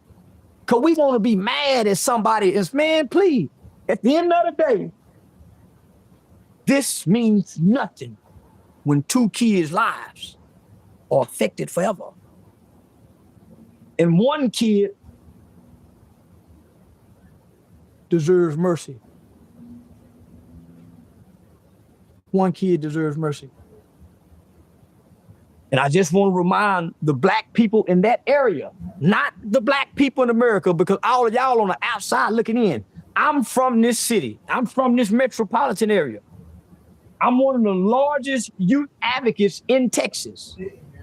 No matter what you think about me. So this is my profession. The reason I stopped doing nonprofits because everybody who can really help us don't have no money to help us. Everybody that can really help us is on the front line struggling, trying to help us. Well, that's an after-school program. So I was taught by a very powerful Jewish attorney, little short lady. She said, Charleston, how do you self-sustain your organization? Corporations won't give to you if your own people don't give to you. Black people don't support black people don't give to black people. So who got something to sell? The old man said you gotta be like the Jew. Nigga, you got to have something to sell to your people every day in this country. The Jew got something to sell every day. Niggas ain't got nothing to sell. So called seizures, come on, homie. So we ain't jumping up you start another GoFundMe, guess what? He's a convicted murderer. They're gonna shut it down. That's why they shut the site down. He's now a convicted murderer, so there's no site you're gonna raise money from. You can't do a GoFundMe for a convicted murderer. Nope, they shut it down. So if you're facing charges, it's okay? Nope. They just changed it. They just passed the law to change it. That's why the family couldn't get the money. Oh, okay. They just passed that. So if the day after he was found guilty, shut down. So let me just finish this. So the family needs money for him to send down there, and they still gotta live. Nigga, you think I ain't finna be sending nigga daddy no money? The family in Baton Rouge selling who in Baton Rouge buying them t-shirts? Nigga, they was outside in the parking lot at my comedy show.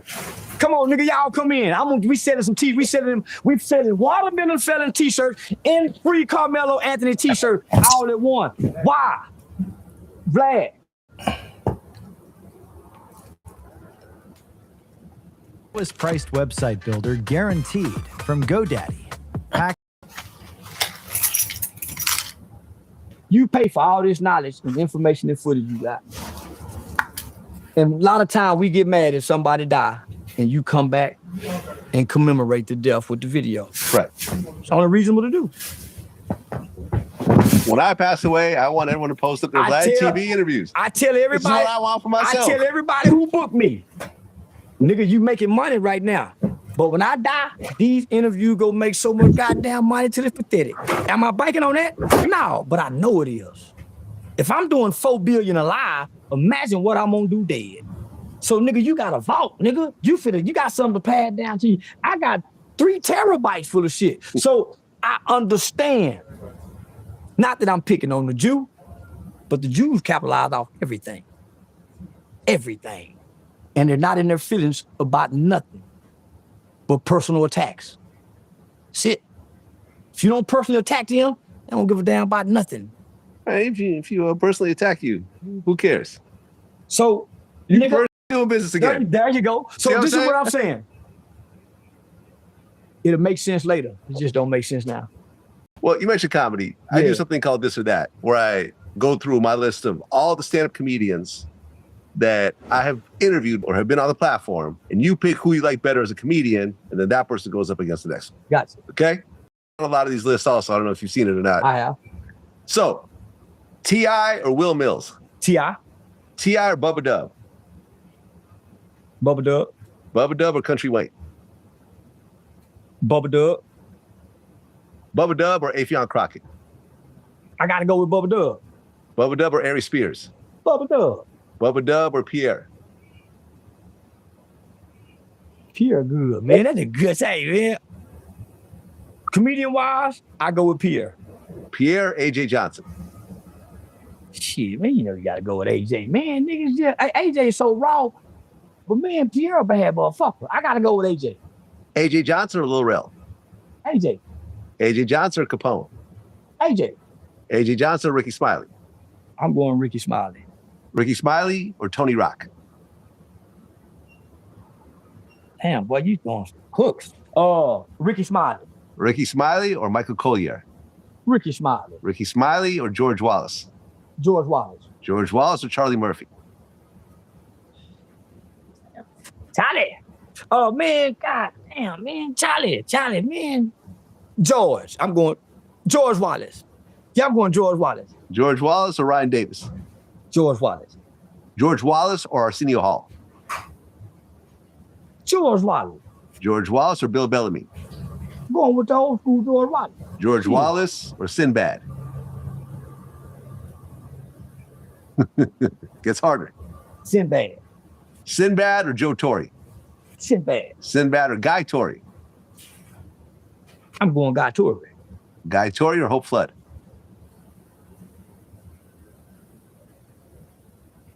Give me Guy. Guy Torre or Miss Pat? Miss Pat. Yeah. That's a new level funny. Yeah, that's a new level funny. Miss Pat or Donnell Rawlings?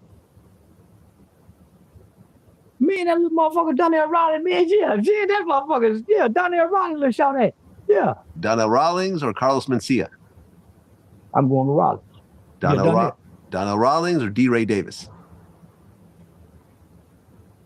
Man, Rawlings, D. Ray guy, but nah, I'm going with the mean nigga. Donnell Rawlings or Gary Owen? Man, I gotta go with Donnell Rawlings. Gary funny the motherfucker.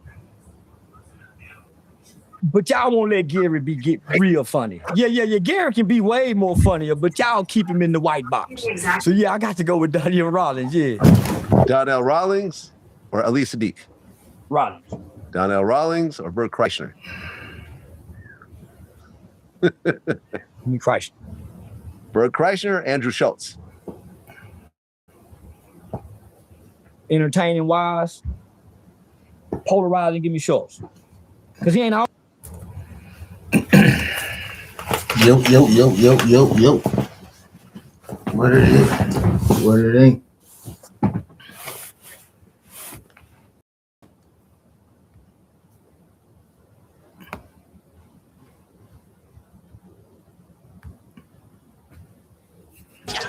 They got me feeling like I'm academics.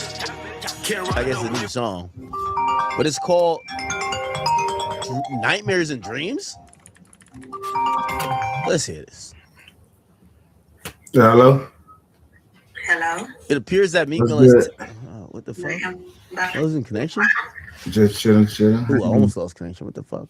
You know what it is? It appears that Lil Wayne has tapped back in. No, not Lil Wayne. I mean, it appears that Meek Mill has tapped back into his. I'm like, hold on, wait a minute. His song or his anthem that everybody aligns him with, which is "Dreams and Nightmare" intro, and he's now made almost a remix or a refresh of the song, and it's now not called Dreams and Nightmares, it's called Nightmares to Dreams. Let's listen to this song. Now make sure I don't get copyrighted. But your phone number ain't saving my phone number. Oh no, I'm texting through Instagram. All right. On Facebook or Instagram? I don't know which one it was. Hold on. What this All right, here we go. Facebook, yeah. I'm like, hold on, wait a minute. Hey, y'all got like 80 in it. How your mom? Yeah. North side, south side, west side, up top. North side, south side, 18 my block. Yeah, you niggas know me on the one. I get money they can't hold. I been busting down AP back when y'all niggas was rockin' rollers. Y'all only knew about Jay-Z till y'all seen me and my homies. I was trying to chase my dream. I had like 20 bands with a 40. I had a new Glock with a Chevy. Got my weed off, I'm ready. It was a seesaw with that trap shit, but I bounced back, I'm heavy. It was a seesaw with that rap shit. Me and Reed going back at it. I spend nights up in this shit. All my blood tears got tat. I cut cousin off, he ready. I cut bro off, he kept hate. I can't be around no jealous shit. I'm really the motivation. I can't be around no telling shit that give up your location. I get money, pop that shit and help get people on probation. I'm like, hold on, wait a minute. AR got like 80 in it. Once we start, we taking niggas. I'm too rich to fake it with you. I had AR out in Paris, told her I love her, I'm playing with her. I had liked her, but I cut her when I found out my man hit her. Yeah, this shit getting realer and realer. We trying to survive, we fighting the system, shit like Thriller Manila. When we outside, know it's fake game, we putting killers with killers. We hitting niggas with slugs. Locked in the system, ain't no fear like mama. Give me a hug. Cold nights, locked up with no money. Niggas ain't give me a dub. Long night, fucked up in the summer. Niggas ain't give me a grub. I was trying to trap my cousin, told me he won't give me no drugs. I look my cousin dead in the eye like, bro, give me them guns. I start tweaking, I get that weed in me. Like the whole city of the real niggas saying they believe in me. Like I'm a lighter, I'm tripping on her, I put VVs in it. Acting like you press me or bust some money, that puts up please to me. I just got ate up, back in the Maybach with TVs in it. I got my cake up, my stayed up, shit like a breeze to me. Y'all boy better wake up, I'm in the gym and ain't no lean in me. Lean with me. And I brought my team with me. And they brought them know them bells don't be mean to me. Hit her with that she ain't that, she can't be seen with me. She came with him, but when she left, she try to leave with me, bleed with me, crip with me, nigga. Bro said he fucked up, come get with me, nigga. This ain't no luck, come take risks with me, nigga. We still going up, I'm putting Richies on hitters. Bust down on bad bitches, this shit keep getting bigger. Hold up, I'm like, hold up, wait a minute. AR got like 80 in it. Once we start, we taking niggas. I'm too rich to fake it with you. I had AR out in Paris, told her I love her, I'm playing with her. I had liked her, but I cut her when I found out my man hit her. She a bad girl, knowing to go, she ate that nigga Jamaican dinner. She know I'm an asset to her, I ain't even gotta fake it with her. I been chillin', really healing, y'all gon' really make it, nigga. They at war, but this come on, come say the chase a prayer with us. Get money, chasing. Chasing, chasing, get money, chasing, chasing, chasing, get money, chasing, chasing, chasing, get money, chasing, chasing, chasing, get money.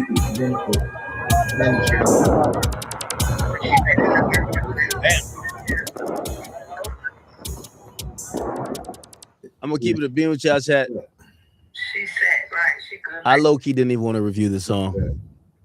Should be ready to buy a house when she retires. Because as much as I don't think me and Mika into it right now, I hate to tell you, this shit was garbage. And it's not in what you think. Let me explain. Are you working up there? Yeah. Some classics should be left untouched, but I was intrigued by the idea of Meek Mill going back in because Meek Mill's so correct. I said, man, I'm telling you why I tell you it's garbage. I don't never see you nowhere. All right, even when I'll go to Toronto, I'm having a hosting. Man, I actually DJ that night too. Real quick, Loki. And I played Dreams and Nightmares, and it was one of the songs that went up the most. The problem with this song, and the reason why I'm calling it garbage, it's not that it's lyrically garbage or nothing like that, is that Meek Mill doesn't have the hunger in his voice anymore. And not saying he should. He's a successful millionaire, but that song only goes up when you hear desperation. It's like First Day Out, T Grizzly, niggas prayed on my down. Like when you could hear it. There's something about when a nigga is rapping, like his ribs is touching, like he's rapping like he got nothing and he got nothing to live for. You could hear it. And this didn't feel like Nightmare to Dreams. This feel like it was just working. Let's just freestyle over my own beat. And that's why I didn't like it. So that's why I'm calling it garbage. Because I don't really think it's garbage. I think it's garbage that you touched a classic and it's not good. So it's like too much. Or it's not even remotely close to being a classic. Like I felt the same way about when Akon did Locked Up. You know, I be always fucked up. Right? Akon Locked Up Part 3. And then even move my money. Right? Like, as much as I love 6ix9ine, don't touch this song.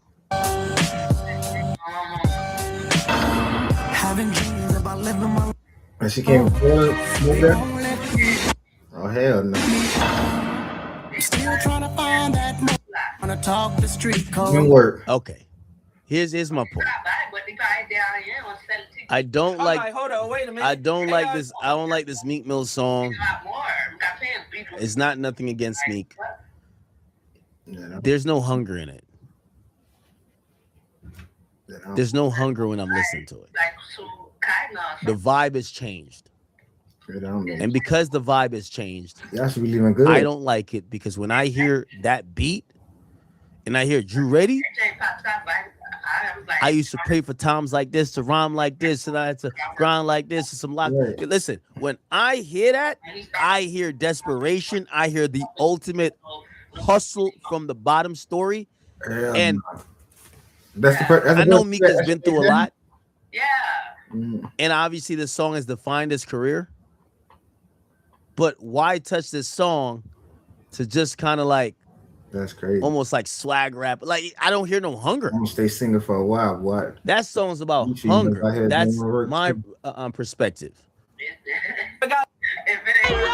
I dream I had like 20 bands with a 40. I had a new Glock with a Chevy. Got my weed off, I'm ready. It was a seesaw with that trap shit, but I bounced back, I'm heavy. It was a seesaw with that rap shit, me and Reed going back at it. I spend nights up in this shit. All my blood tears got tagged. I cut cousin off, he ran. I cut bro off, he kept hating. I can't be around. I mean, I'm trying to listen to this, see if maybe I missed something. Around no jealous shit, I'm really the motivation. I can't be around no telling shit, that give up your location. I get money, you pop that shit and help get people on probation. I'm like, hold on, wait a minute. Hey, I got like 80. I think that's the part I don't like.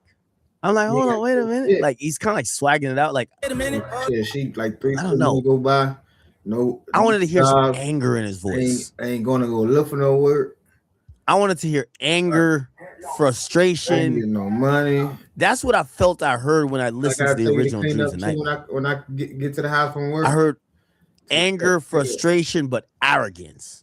Yeah, she tripping hard. Hey, I got like 80 in it. Once we start, we taking niggas. I'm too rich to fake it with you. I had her out in Paris, told her I love her, I'm playing with her. I had liked her, but I cut her when I found out my man hit her. Yeah, this shit getting realer and realer. We trying to survive, we fighting the system, shit like Thriller Manila. When we outside, know it's fake game, we putting killers with killers. We hitting niggas with slugs. Now, let me be honest. I'm seeing people put fire emojis in the chat. So I don't want to, I'm not trying to shit on the song and shit on him. I'm just telling you, I don't like it for the tempo that I'm not feeling the same energy. I'm not feeling the same energy. So that's why I don't really like it like that. Not the same can do you fucking with. Like when I it's like you putting on I've been left that nigga alone. Talking about the one fucking with. There's just certain motivating songs. Locked in the system, ain't no fear like mama. Give me a hug, cold night. Locked up with no money, niggas ain't give me a dub. Long night, fucked up in the summer, niggas ain't give me a grub. I was trying to trap my cousin, told me he won't give me no drugs. I look my cousin dead in the eye like, bro, give me them guns. I start tweaking, I get that weed in me. Like the whole city are the real niggas saying they believe. I feel like y'all thinking it's not.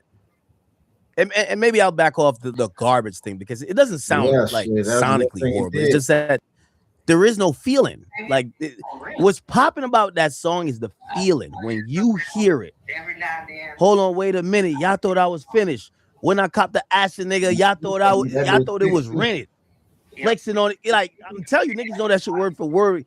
It felt like the victory story of every nigga who came from nothing. That matters. It does matter. That's that out north shit. Like I'm a lighter, I'm tripping on her. I put VVs in her. Acting like you press me about some money that puts up please to me. I just got ate up back in the Maybach with TVs in it. I got my cake up, my stayed up shit like a breeze to me. Y'all boy better wake up, I'm in the gym and ain't no lean in me. Lean with me, rock with me. And I brought my team with me. And they brought them let them bells, don't be mean to me. Hit her with that she ain't that, she can't be seen with me. She came with him, but when she left, she tryna leave with me, bleed with me, crip with me, nigga. Bro said he fucked up, come get with me, nigga. This ain't no luck, come take risks with me, nigga. We still going up, I'm putting Richies on hitters. Bust down on bad bitches, this shit keep getting bigger. Hold up, I'm like, hold up, wait a minute. Places I probably could rent like a He has a whole discography, but this one song is such an anthem that after he performs it, people don't want to hear the other shit. they be like they want to offer. So I can see why he's like, yo, let me try to tap back into that bag. You got your own P10? Huh? You got your own P10? Uh-huh. Didn't they do Man, well, pump and get your own office space. I got my own P10. I'm working on getting my own, like, 16 following the 0 grade, nigga. And I had the blue and no and Jerome. I just didn't get them because I couldn't get them. I got the better one that I'm something with right now. Body on the own Bravo, fool. The guy who made this video was murdered only a week later. Hey, real tone, it's some real money in the room. Houston is the 4th largest city in America. It's the #1 tourist destination in America and the #1 spring break destination in America. And when out-of-towners think of Houston, they think of the rodeo, they think of the amazing food, they think of the awesome nightlife, they think of the amazing and unique culture like swingers, serve, slow music. Drake now lives here. You think of Megan Thee Stallion, Travis Scott, Sauce Walker, Lil Flip, Bun B, just to name a few. My girl. But what people do not usually associate with Houston is gang violence. Houston has higher levels of violent crime and property crime compared to New York, Los Angeles, and Chicago. Do not sit back and let the gangs take over our children. We had gang homicides that were related to this gang war. It doesn't mean they were all charged and certainly not all convicted. There's like 125 people in jail right now. 3 years for this shit right now. That shit with all them videos on front store DVDs right now. There's so many people up there in New Rico and shit, life sentences. They got life sentences in the 80s. Houston, in all probability, right now is the most dangerous city in America. Jesus, I never forget what you done for me. He said, come on, Joe. Jesus, I never forget how you set me free. 8-year-old brothers, our babies, we can't, that's unacceptable. So young, so helpless. Tristan Hutchins, dead because of a drive-by shooting. Where you at? My babies who are gone. Emo. We need the city's help. Our children should be able to come to school and learn in a safe environment, and they should be safe when they leave our campuses. Think about D. Lindsay. He actually had left Yates and he was at Lamar when he was, when he was set up. He was one of my students. Set up about a girl. About a girl, yes. The leaders who were elected to represent 3rd Ward and the areas involved in this gang war have to step up. And they simply haven't. They've turned a blind eye to a bloodbath. We had better throw those bombs out of office. The names are easy. Jolanda Jones, Boris Miles, Commissioner Rodney Ellis, Mayor Sylvester Turner. All of them had an opportunity to help stop this gang war. One of the students who was involved in that from the Yates side had been sitting in my classroom, and I didn't know until I was asked to write a reference letter and found out that he was involved. Police say the teen was shot at close range. The gunman wearing a mask stood over him, continuing to fire after he went down. I thought you was just your daughter and your son, but she got 2 girls. Which nigga would highlight, push up, I put shit on his ass like a pull up. there's no telling how many more They ain't like bodies you have need the mommy dropped. there to watch the By kids. the end of Kids grown. Damn it, they 2024, go to school. I'm certain that it was more than 50. Up first, breaking news. Houston police say 2 16-year-olds were shot in the Third Ward. This is a live look at the scene on Scott Street near Yates High School. Both teens were taken to the hospital. Right to your own girl, Bree. Are y'all close? It's the worst gang war Houston has seen in this century. YSB, Young Scott Block, and 100% Third Ward, 103, have been fighting since before I became the district attorney in 2017 and are still at it today. Let me ask you real quick, Ms. Brown, because that 103 YSB situation was serious. How did you see it affect some of your students that you taught? So,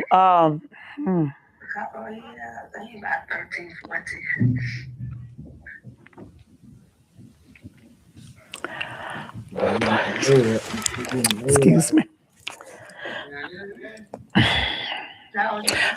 I've been to too many funerals. And it all came from the rift between the 103s and the YSBs. That 114, that shot at January the 10th. Had to lay up on the car for 30 minutes to the people, whatever. I guess he lost them where he can hide up on the car, whatever. But when he come home, he got a big old bruise on his leg. He red. And he was a student at Jack Yates. So all of this beef is going on. Kid, what did they do? Nothing. Because what parent did keep coming, and what parent kept saying he was in danger and that I needed to you were transfer telling him. the school what was Ask going for on. transfers. Ask them to give me some kind of resolution that I ain't have to send my son down there. 21. Oh, it was not a way out. We had to do this. They was gonna protect him. Felt him very poorly. Real tune, real money in the room, and we at a special historical place, man. We in Third Ward, Texas right now, H-Town, Texas to be exact, off Sampson and Alabama Street, the foundation of Real Tune. This right here is where Real Tune was started, at Jack Yates High School, Jack Yates Senior High School to be exact. It don't look like what it looked like when I was going, but these bars right here, I remember fights would break out and they still would kick you out. No, you can't be at the school. You go out there. Yeah, it's going down every day. When it came down to it, there's a war going on, an active war going on at the school, and y'all were always outnumbered. You know what I mean? Like after school, it'd be like you got people who don't even go to school, like around the school just for the plex. That's why like a nigga had. That's why eventually like nobody, none of us went to them. You know it's bad. If someone is only making minimum payments on their credit cards every month, here are 3 things their credit card companies do not want them to know. Number 1, at 24% APR, almost everything they pay goes straight. So they didn't allow you to switch schools? Didn't allow the transfer him because they said he was not zoned to where I was trying to take him. Right. The second part about this that's so sickening, the day after he gets shot in Leo, I go to the school to report it. Nothing was done. Xavier still let go to go out the schoolhouse by himself without knowing that Third Ward and Hot Block, as y'all say, had this shit going on though. So and who was making noise was me. If no other parents making noise, his mama made noise for sure. I never quit, even when he died. Why? Because so many kids died after my son died. Most of the niggas that came home, like on his case, you gotta try to buy a house up there. Right. You plan on staying up there for good? To know that and to still like, you know, like nigga, that take a lot out of me, brother. You know what I'm saying? I would be like let it go. Like she told me out her mouth. What part of church you staying? You know what I'm saying? So like, niggas still be battling with that shit. You know what I'm saying? Country? But whatever. Like, however it's gonna go, it's gonna go. You know what I'm saying? Like I made her a promise though. You know what I'm saying? So I'm gonna try to stick to that promise, of course. But I can't promise that. Certain shit ain't gonna go a certain way if certain shit happen. You know what I'm saying? Like, I don't even know how to speak on it. I'm not gonna speak on it, but I'm just saying, like, Real shit, like Bodyland. Like that shit was living that mobile home crazy. Like we had funerals. It was like, bro, we knew somebody was gonna die. We just ain't know who. And I say from 2010, bro, from 2010 to like 2000. So, shit, it's still going on right now. Like, to now, like, bro, we losing somebody every year. You know, like, once you get that land, we just had got normal. Bam died in 10. Then, you know, R.I.P. Craig died in 2011. Plus, a lot of times it's old, too. Shout out to the gang, you know, then we started, Dedrick died in 12. Dedrick went to the yard with us, Bravo died in 13. 14, I can't really remember who died, because I had went to WAMAC, but 15, Emo and Will died. The Airbnb. And then, you know, Wayne DJ died, Twizzy died, Lou died. Airbnb got close downtown. We had lost, bro. That's like, just some of them naming, like, we had lost so much, bro, like, and most of it was to gun violence. Like, we was young, niggas wasn't dying to no natural causes. They were dying from gun violence, from, you know, the smoke that we had. When did you know that push-up and scoot-up shit was as bad as it was? Man, to be honest, I ain't gonna lie to you. I didn't catch on till late. Like, people was going to funerals and why you don't start your little business? It was too many funerals, you know what I'm saying? It was too many funerals, and I had some little funeral, but I didn't really know. I didn't catch on until later on. You know what I'm saying? You were taxed? Later on is when I caught on. For the taxes? I didn't know. Like I said, if they had told me, and if I had known, so you like when, you know, before, I didn't catch on until later on. By that time, there were too many deaths. You know what I'm saying? You can't come to know YNs, hey man, and 15, 30 they partners and got killed, and you like, hey, look at you like, big homie, who is you? You the big homie, you finna get stepped on. And the mama there? Yeah, the mama there said. Yeah, my boy. My shit, man, it is my shit because they pick on my shit. And my shit, they report my shit. I mean, the mama fucked up. I said the mama fucked up. Yeah, nah, see, Jew, this is the real thing. See, niggas be on them blogs and playing. Everybody I be getting to it on people on the internet. They be telling me, about that nigga, this is a real nigga. They're gonna be tripping. That nigga was a real nigga. Somebody nigga died. That shit they talking about. In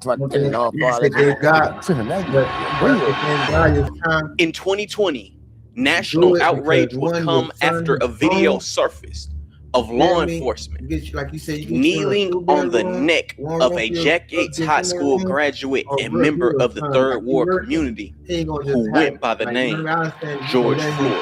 FBI is now investigating the death of a black man who died in police custody in Minneapolis.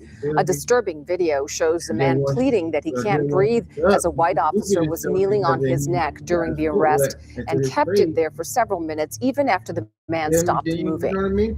George Floyd is regarded nationally as a symbol of resistance against police brutality.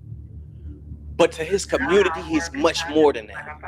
George Floyd is an OG who stood up to the push-up, not only when it affected Third Ward, but rather when it affected Yellowstone, the side in which his side is beefing with. Hey man, I just woke up, man, just saw my homegirl Nikki from South Lawn lost her son, man. Our young generation is clearly lost, man. Clearly lost, man. Like, I don't even know what to say no more, man. Like, you youngsters just going around, just busting guns in crowds, kids getting killed, you know, and it's clearly the generation after us, man, that's so lost, man. You know, man. I've been gone. So you would have came. I came in Houston and the nigga told me, yeah, Floyd, that young nigga the truth, man, right there, because of the busting guns. I've been gone, man, bro. I knew it was crazy. Had a nigga my age saying this here, man. You know what I'm saying? They condoning this shit, bro. You know what I'm saying? And like half the young niggas shooting them guns, go home and they knees shaking. But why the hell you moving? They don't shoot nobody because you know, to Georgia. they ain't tough then. Hey man, up in Florida. Come on home, man. One day it's gonna be you and God. You going up or you going down. You know what I'm saying? That's gonna be it. And any nigga don't like this message, especially the nigga my age. Oh, even man, that was my fuck mom, you, dog. You see how dog. Yeah, that was my mom. I would have said, "Mommy, you tripping." After yet another painful teen offsite, Sarah leaned over and said, "You should really try Navan. We used it at my last company." Hell nah. I'm talking, that's really big bro. Like that's the real big bro. That's the tallest everything. You know what I'm saying? That's why I wear them motherfuckers. You know what I'm saying? That's why I fuck with George, Florida, Georgia. You know what I'm saying? I know your mom was about 14, 9 we buried since then. Unless it's like that's why I got Florida on there. That's why we got Florida on there. You know what I'm saying? Like Florida, really. He a real staple in the third ward community. But before we even get started, let them know where we at. Oh, we at Third Ward, Florida Boulevard. You got the Florida Boulevard, Cunha Home. They've been teared down now. The first and largest project. That's the first and largest project.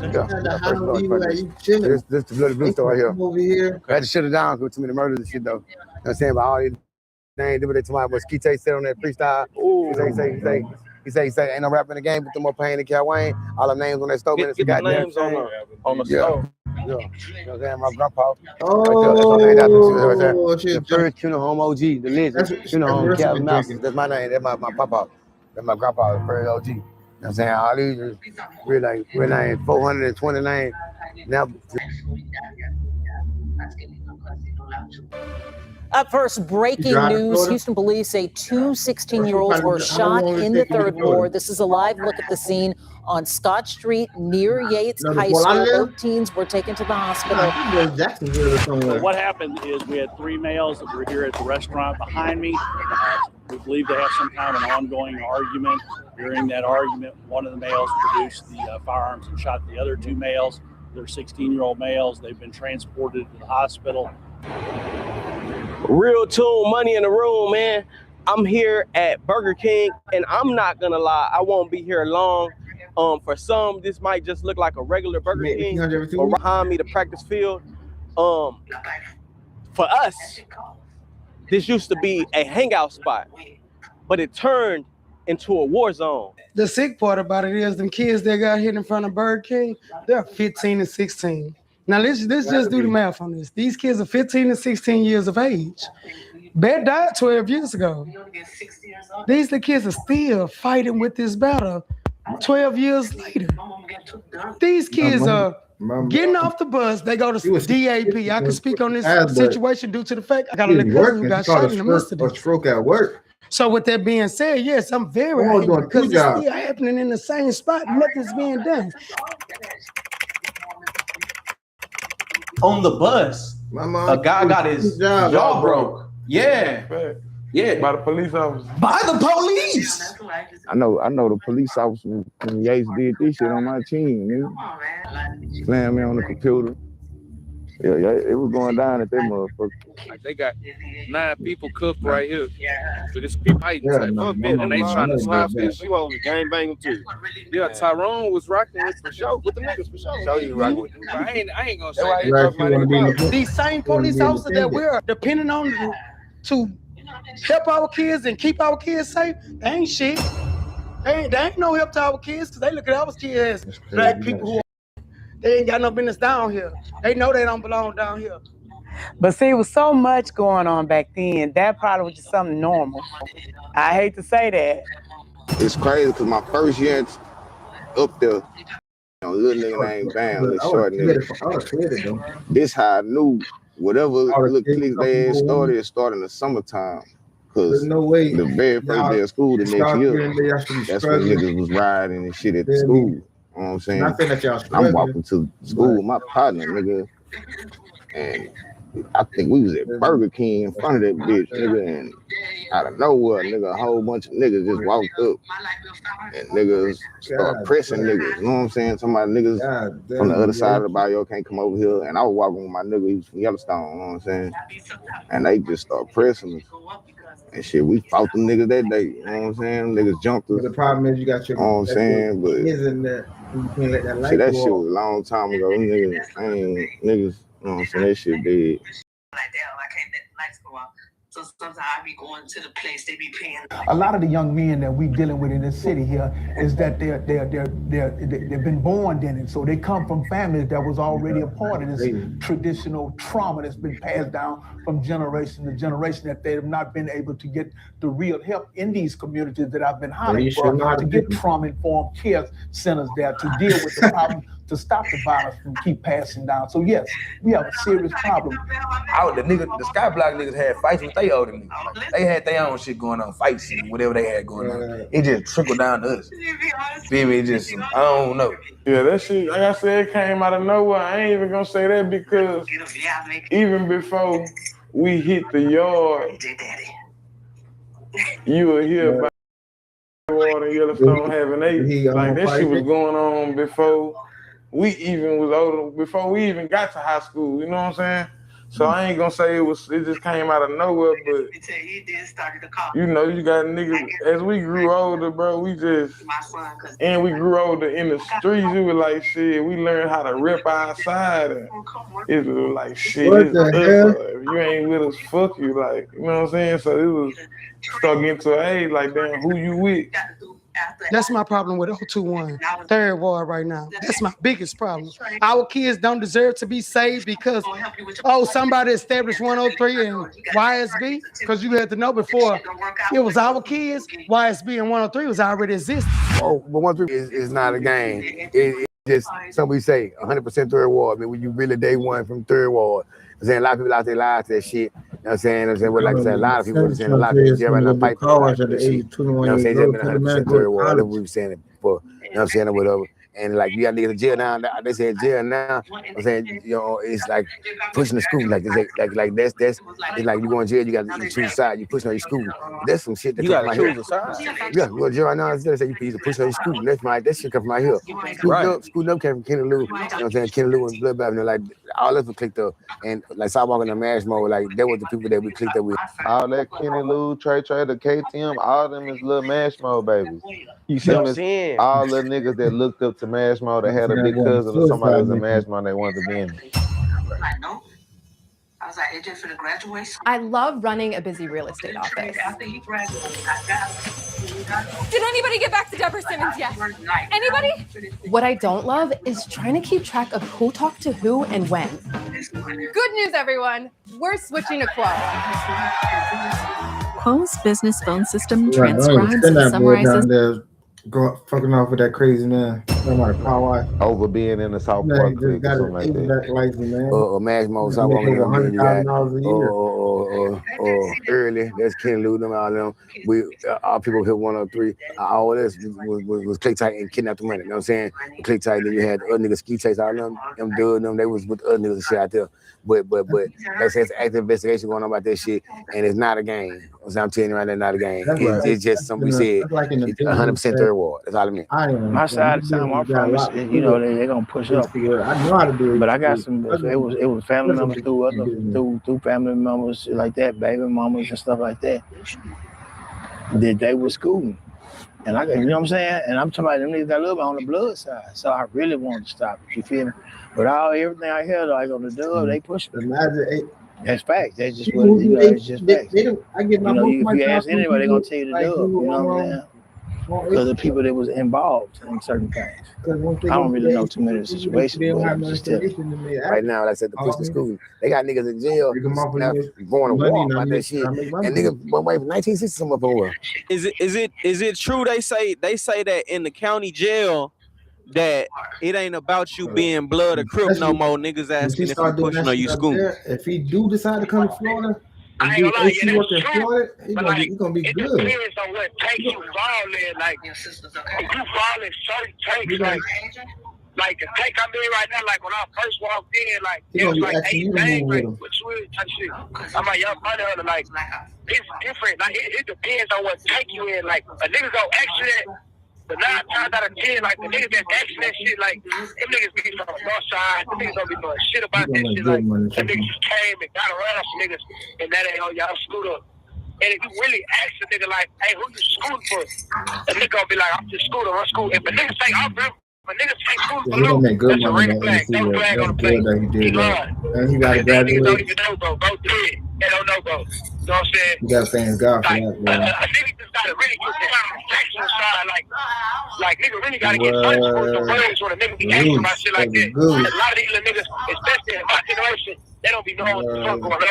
They just saying that they want to do that because that's cool. That's the era right now. That's what niggas on type shit. He look like he gonna be bad as fuck, dog. Cause that nigga, I'm like, bro, you he was always quiet though. Pushing the scoop. You know what I mean? Like every time the fuck is you pushing the scoop? Never like, you know, he would talk. Put the stand up to like I'm pushing for something. Like no back. I'm like, who the fuck is that? Like, bro, do you how you got some kids you see there? People are dying. Y'all don't know nothing about that shit. Y'all got in jail, and these niggas be like tear out of jail high and make you niggas get down. So y'all ain't know what I got down with. Now I can smoke you because you up here claiming this shit, but that you don't got none of it. One about this in jail. So pushing and scooting right now is in jail is bigger than blood and Crips. You got Bloods and Crips that's pushing, and you got Bloods and Crips that's good. Yeah.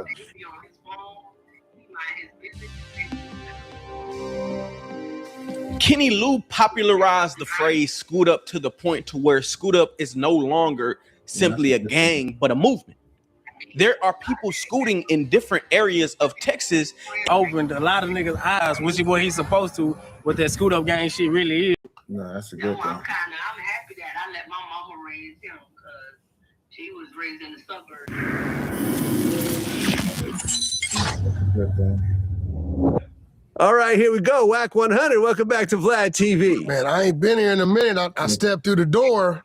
I thought you lined me up. I said, man, I didn't. Your new engineer guy looked like a federal agent. My cameraman looks like the feds. I acted like, whoa, what's going on, man? It's a pretty big dude. He got the little look, the little light scruffy look, but still clean cut. All right, our cover's blown, everyone. All right, let's come in and rest. I'm sorry, he blew our cover. I'm sorry, Whack. This was a setup. This is a federal sting. We got those bodies on you. Big U's cooperating, and yeah, you're going to prison. Sorry about that. Damn, Keefy D. Well, that's actually going to be my first topic, Keefy D. $1,000 purse. Today's August 3rd. In 1 week, he goes to trial, and he actually turned down a 10 or 25-year plea deal. Well, you know what? He's 60. Yeah. And then 10 to 25 in Nevada says you have to do the 10 to be eligible. So he probably in his head. How long he been gone? Like 2 years? A few years, yeah, maybe like 3 years now. He's 63 years old right now. He's been gone 3 years in because he left at 60. There you go.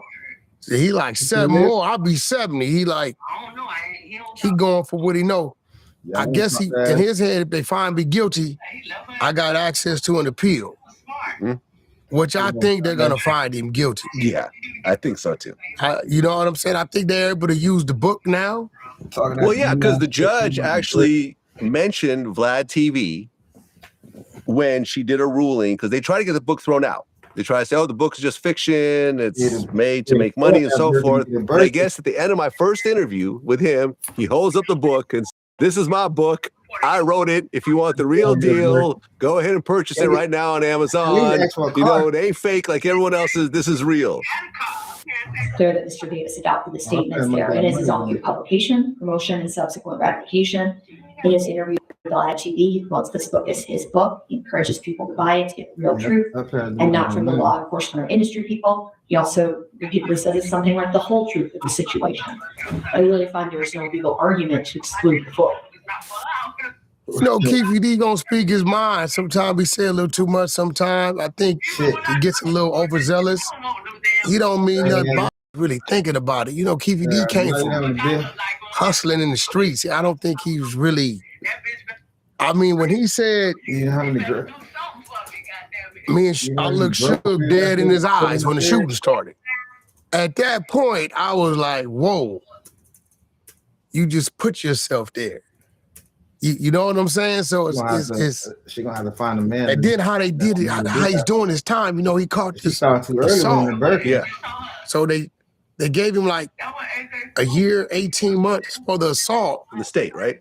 They stopped his trial, sent him to prison to do the time for the assault.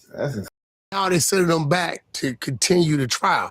Usually that's just something that gets stacked on top of which initially he called me like, man, where you at? High Desert. You know, I hear High Desert, I'm thinking California. Like, no, I'm in prison in Nevada. You like, I need a TV. Oh, driving. Could you send me $350 for a TV? Driving itself I crazy. said, you know what, Keefy D, last time I asked you to send me something, you know what I asked you to send me? You BS'd.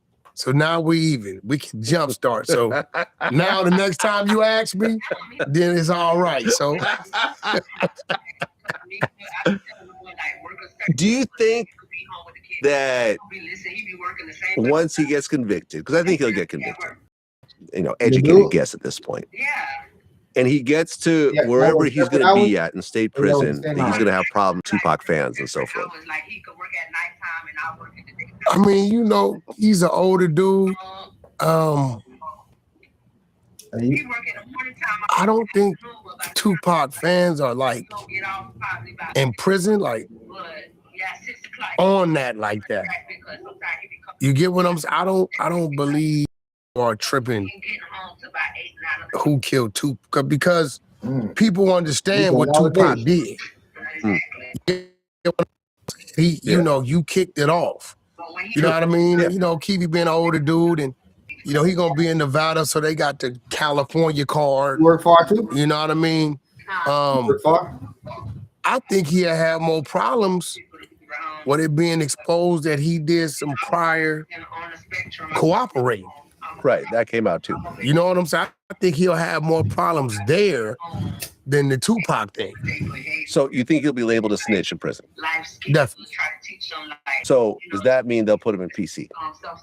At this time? That means he'll have an option, and I think the first time he has a situation behind that, then yeah, that's where he's going.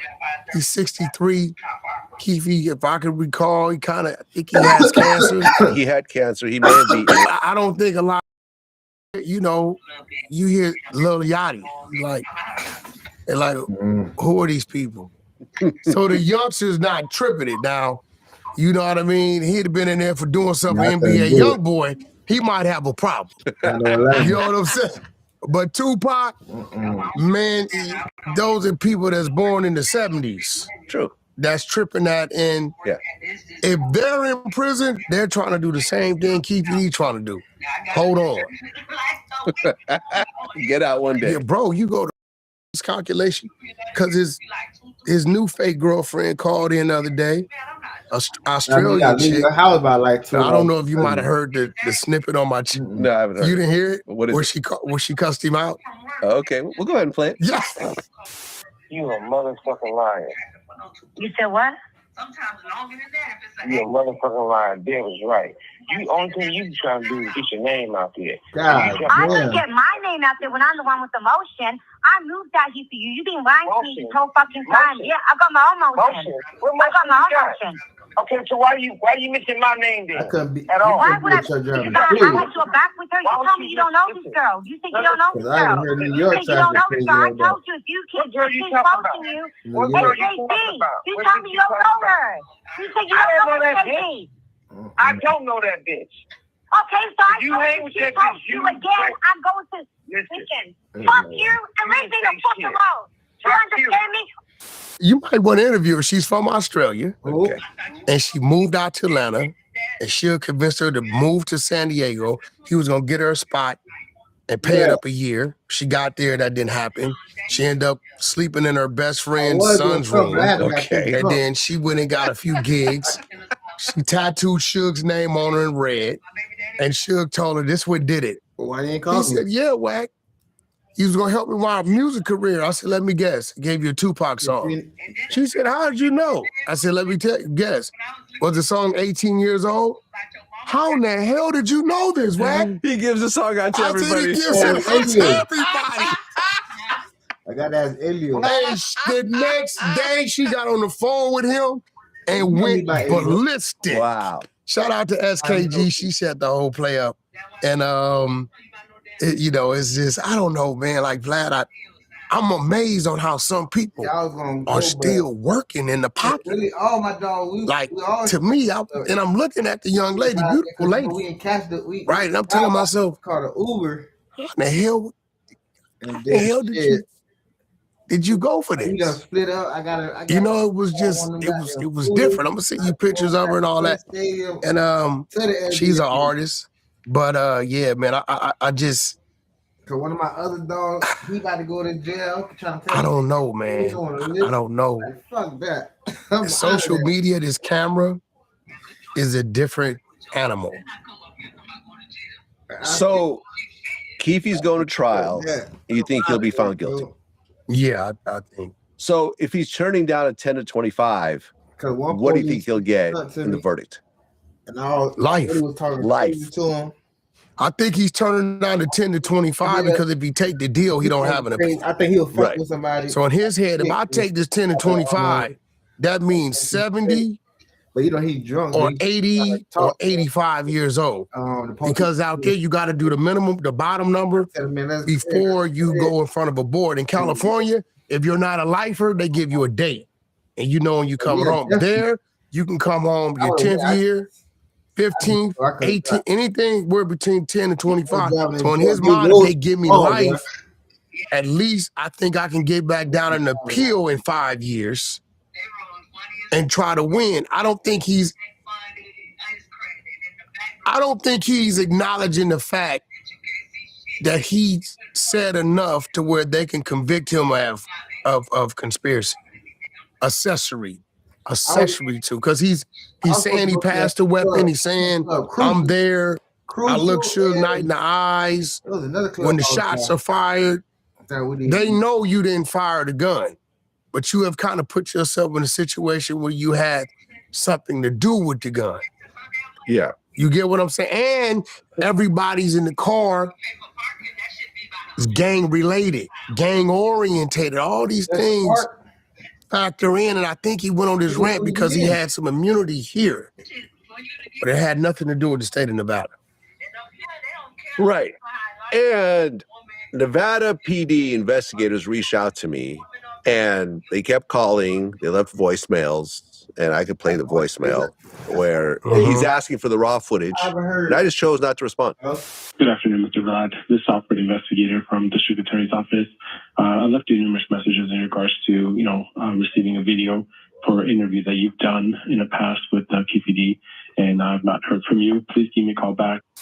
Yeah, well, shit, they already got the interview. What they need to They already got the interview, right? But I'm not giving them the raw footage. I don't think anything's there anyways, but my thing was I'm not going to cooperate don't show cooperation with someone who came in to do an interview, regardless of what happens afterwards. I will fight for the right to not make this situation worse for you, right? I'm not just going to hand it over to the police. In fact, with Jimmy Henchman, I fought them trying to get the interview, which was for his retrial or his appeal trial. They wanted to get this one interview where he talked about the case. I fought it, spent like $10,000 legal fees. Ultimately, they weren't able to get it. He went to trial, lost. But I'm willing to fight against... You're not in there. It doesn't say Vlad turned over anything. No. And they were threatening to put me on the stand. And I'm like, do what you got to do. I'm not scared to do that. Yo, Jimmy's been battling out with our man. Who? What's the guy who was trying to set the interview up? Prince. Oh, but you haven't seen that? I heard something about that. It's been World War 50. Why fight with someone who's in prison? Like, that's why I think I'm not going to argue with someone who's in prison. I've already won. How's that? I don't believe Jimmy really knows Prince. But Prince was exposing, all these prophets. A lot of people probably wasn't around. I know you were around. Remember that site? It was Smoking Gun? Yeah. The Smoking Gun. I remember way back when I read everything, it was on the Smoking Gun, right? But Prince is just kind of like, it's like he's becoming the early WAC 100 movement of New York. Okay. And he's standing on it, but Jimmy's fighting back, and he's coming with his own allegations against Prince, but nothing has really panned out and checked out. But they've been going at it, and They asked him why don't he respond to 50 Cent, and he said because he has an appeal in, and 50 Cent plays different. He don't want no problem with 50 Cent. Now, Jimmy got 100 years, I believe, in the feds and 100 years in the state. So I don't know what type of appeal, but you know with Jimmy, he's one of those guys you can't count out. You never know.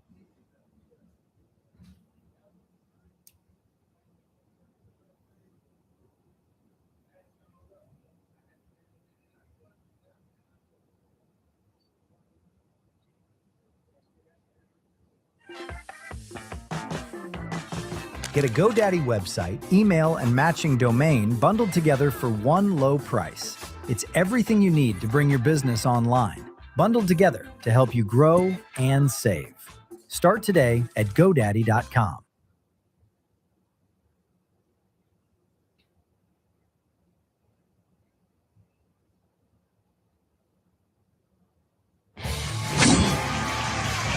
Now we need to use the images to create a 3D model. This is actually the easiest part, as we'll be using Tripo AI. On the website, I clicked the Generate Model button.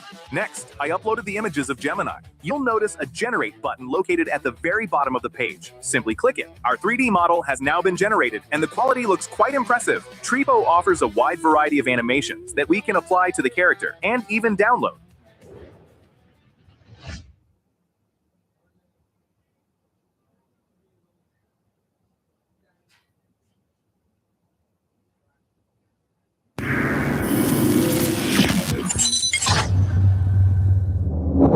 Well, in 9 days, Keefe D goes to trial for the Tupac murder. And you go? You going to court? You go testify?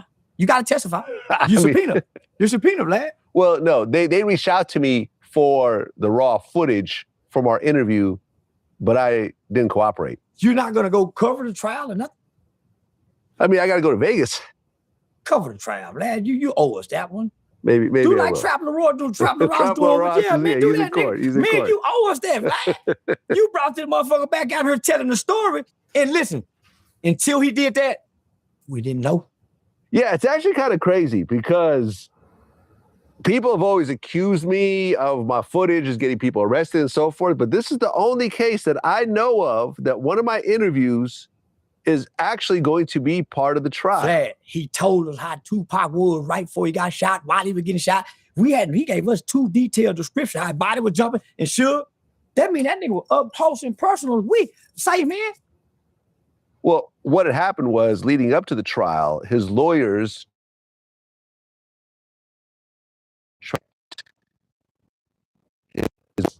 and the judge actually ruled on that, and she named me by name. Vlad, the man asked for a perfect payment over her. Right. What she said was, in your Vlad TV interview, you hold up the book and said, this is the real deal. I wrote this. If you want to know what really happened, buy my book. This is my book here. I would like you guys to buy it and get the real truth instead of from a cop or some fucking industry people, some bullshit. You getting it from a real motherfucker. So go get the book, and you can get the real truth about this whole situation.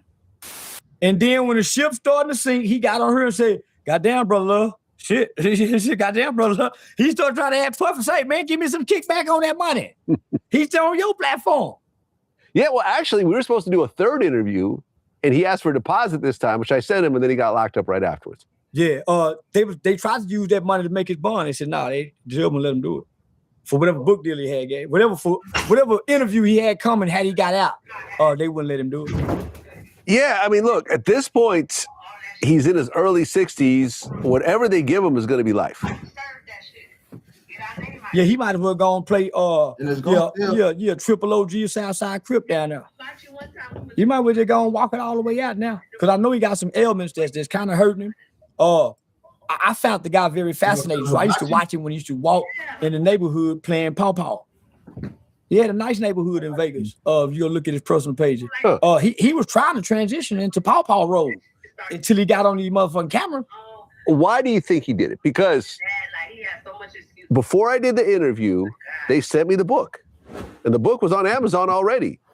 Pride and ego. And I said, listen, are you willing to talk about what's in the book? And they said, yes. Him and his co-writer. I said, okay, let's do it. Pride and ego. We ain't seen too many gangsters take it to the grave in silence. When Vlad TV came along, for whatever reason, this become a vault of history. I tell people that all the time. And it offends some people, but for the most part, y'all used to get your money back, right? Vlad owns black people's rap history for his millennial while. He owns the vault. He has the real human testimonials of every person that we can think of had revered. So people get offended when I say that. You own black rap history. You got a vault of it. Yeah, I got a catalog. Yeah. She like Michael Jackson. Nah, you can't do that. And when I'm mad at you, I make it seem like slave master Jew. But when I'm being honest, he ain't gonna get it. You done took care of many families from their vault in their catalog. I've paid out over $1 million. You ain't got to say that. I know that. No one's done this. I know that. I'm talking about to families. Nobody has done this in this space. I'm talking about to families. Yeah. You've taken care of quite a few people who came and got paid and was still in need after they got paid. Because that. So when we put it back out, they don't know you get them people some of their money too. He really got a good heart. But when I'm mad at him, I'm gonna play like he hate niggas and he over there mistreating me. But when I get serious, I have to say that, right? So this is what I'm saying. All the gangsters from every mob, from the Sicilian mob, have come here and told their secrets to you, right? Yeah, you like Jesus. They come lay on your chest, on your bosoms, and pour their heart out to you. And you give us oral movies. You give us oral movies, right? So this is some of the best put together. You know he ain't trying to get no money. Oratory history that we have right now. Thank you. That we have right now. Thank you. I've seen people write college papers off people going to go do your interview. I've seen that. Yeah, people have sent me whole dissertations and the such. Yeah. So what I be telling my people is to follow your formula, but not your format. Stop getting on the camera. See, all the niggas want to be seen on camera. The more mystique, it's more intriguing. You got more power back there off camera, talking and letting me be on her. Yeah, I mean, shout out to Sean Cotton, man, who came here and said that he got inspired to do Say Cheese by watching Vlad TV interviews while he was working at Best Buy. Man, I copied your shit at Best Buy when I was cleaning the refrigerators. Like I was following your blueprint. And that's who introduced you to the world. That's who introduced me to the world. Yeah. But and you the one. See, I didn't know about being advertiser friendly. I thought you just make money. You the one hit me to the advertiser friendly. Yes. Language. Yes. Terminology. I was thinking about because content. They supposed to come down here. So you right before I lost it. I called you. I warned you it's about to happen. Yeah, you did. I swear you was in on it, but I could never I could never not deny.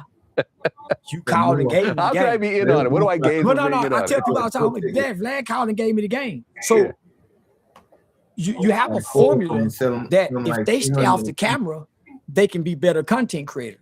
Or even more. Well, what do you think will happen in the Keefe D case? Life in prison. Life in prison. They already got their mind made up. Yeah. Yeah, that shit. They don't want the LA cop to be the only one with their name on this shit here. They want Vegas want to make history too. They want to close out some careers, being the ones who ultimately solved Tupac's murder because it's a stain on some people's careers. So they want to go out of style and come back and write a book too. Shit. What it was is the World Cup people were doing that shit. So you don't want to be operating without having an insurance policy. And that's where Next Insurance has me covered in more ways than one. As the owner of a small carpentry company, my expertise lies in millwork, not insurance. And since I'm not an insurance policy expert, I rely on Next. Wait on a nigga. Yeah, that World Cup shit, they ain't want nobody make no money. It was a girl out there. I had not met a girl out there. She was selling fans. I make this girl. Yeah, I make those too. All right, here we go. Freeway Ricky Rock. Yeah. And with something that hits kind of close to home, a lot of stuff's been happening south of the border. Yeah. The biggest of which is Trump actually sent a crew to go kidnap I met this Maduro the president of Venezuela, who they say was a big drug dealer as well, and bring him back to the U.S. Yeah, that was crazy. That hasn't happened since Noriega in Panama. Yeah. How surprised were you? Because you were working with South America and so forth, right? In Central America in your heyday. Yep. So you know how these things work. Yeah, that used to be a safe haven. You know, you got over South America, you was good. Okay. So, number one, did you hear about some of the stuff that the president of Venezuela, Maduro, was actually involved in? Because they say that he was a big cartel leader. He wasn't just the president. I didn't hear. Only thing I've been getting is basic news off CNN and Fox News. I don't really get any inside scoops. I know you be digging. Right. Hey, you in the trenches, so I know you got stuff that ain't nobody else got. Yeah, here and there. Yeah.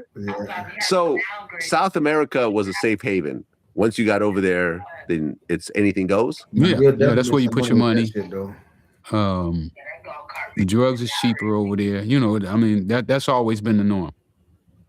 So what country were you getting your work from? Nicaragua. That's Central America?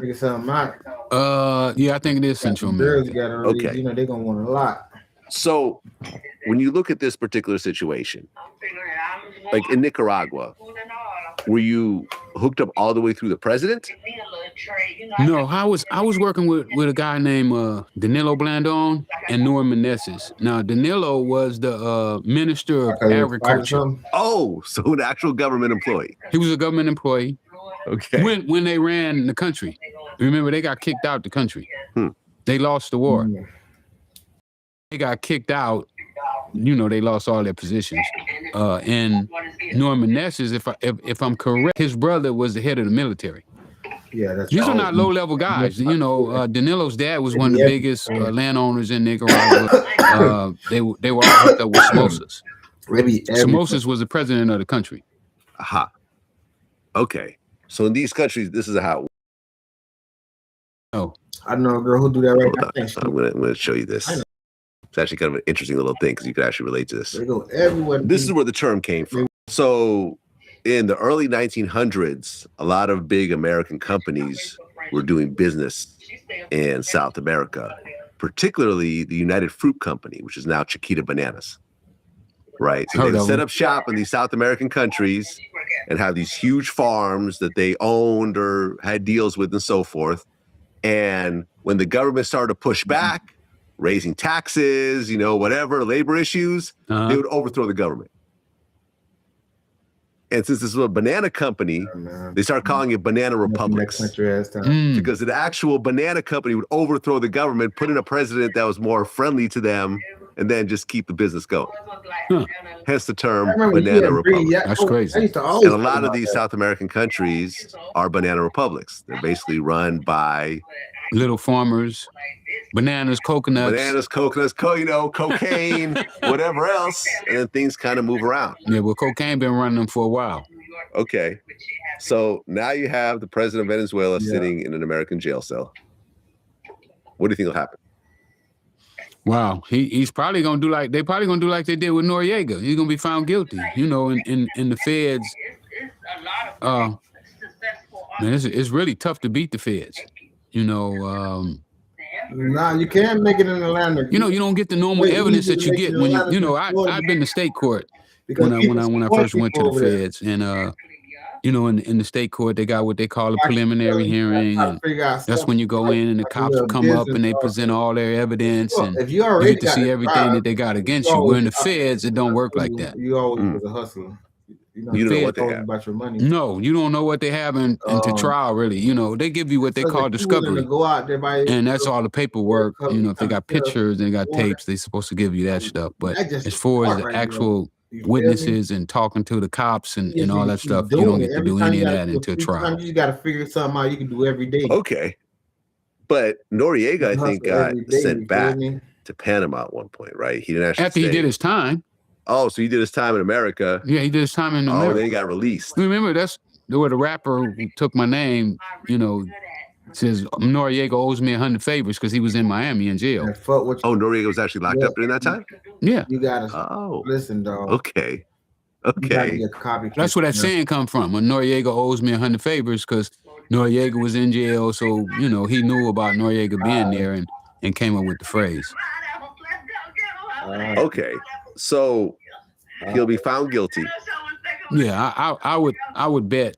If there was a place I could bet on that, I would bet they're gonna find him guilty. You gotta steal people's shit. Give him 20 years or so. And just do it, bro. And then we'll send him back to Venezuela. I mean, it's according to how much drug they claiming he had. Oh, that might not be 20 years.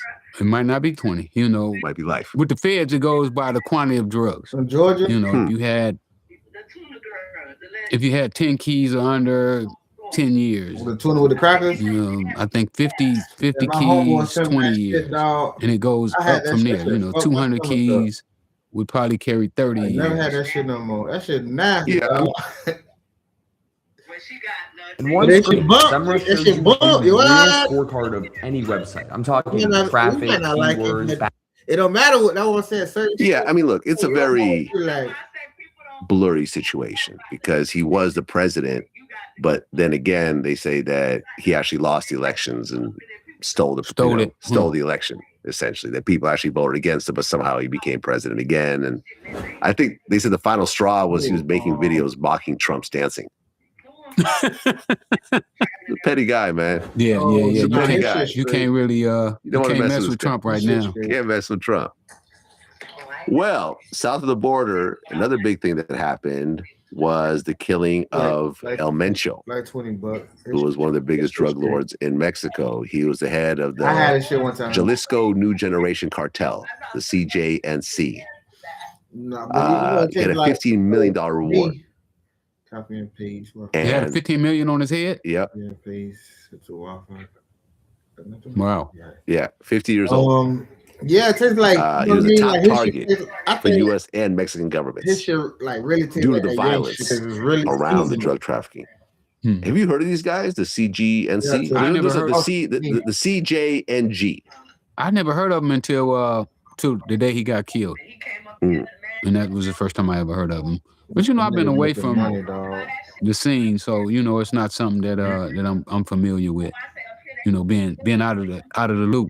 That's probably people that's in the loop that's probably heard of him. What was crazy though is after he was killed, his gang just waged war against Mexico. Did you see that? Yeah, I saw that. Yeah. Pure chaos. Yeah. Shootouts in airports. Buildings were getting hit, cars were getting, blown up. I'm confused. Can you imagine that in America? Like some big criminal gets killed and then his gang starts attacking the U.S. Like it just doesn't happen over here. No, it just don't happen over here. I don't know. I don't know how they keep coming back. Their system allowed them to do what they do. I guess they don't put the type of investigation into their crimes that we do here in this country. Like I've said before, one of the things that I always definitely told my guys was murder. Because when you commit a murder, you bring in homicide and they investigate to a whole nother level. Well, yeah, there's a lot of murders when it came to these guys. That's just the cartels in general, I feel like, in Mexico. I feel like they're more violent than other organizations. Is that true? Well, I'm gonna see my number. I don't know. Mexico, it's kind of funny, because when I was in prison, I used to look through some of the Mexican magazines and newspapers, and I mean, they had some brutal killings in there. Cutting people's heads off, cutting their arms off.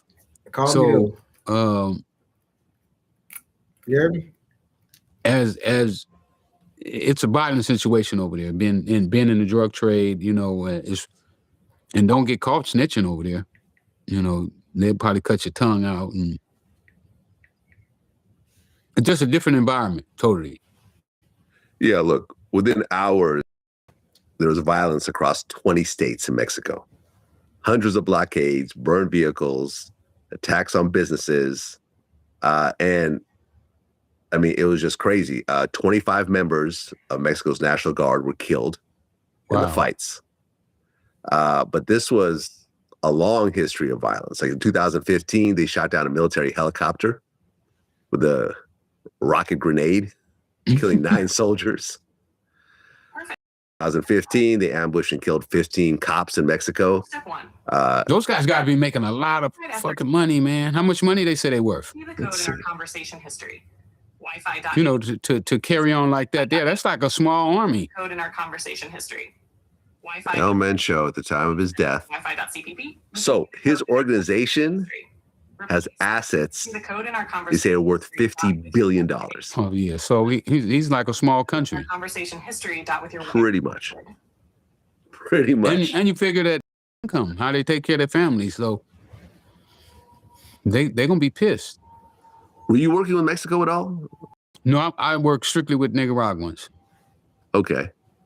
You know, back then Mexicans wasn't really into the cocaine. Huh. They got in after they had the big earthquake. Remember they had the big earthquake over in Mexico? Yeah. And they kind of opened up the border. So what I believe happened is that the Nicaraguans started to then, instead of flying it over, they was taking it through Mexico. So I think that's when the Mexicans really got, because really it was, you know, Colombians was coming over here directly. Right. I always heard Colombians. Yeah, we was dealing directly with the Colombians. It became Mexicans. Yeah. It's interesting.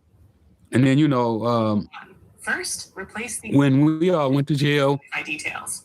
they started robbing the Colombians, and you know, the Colombians probably threw their hands up and said, what the hell, we're just going to give it to the Mexicans.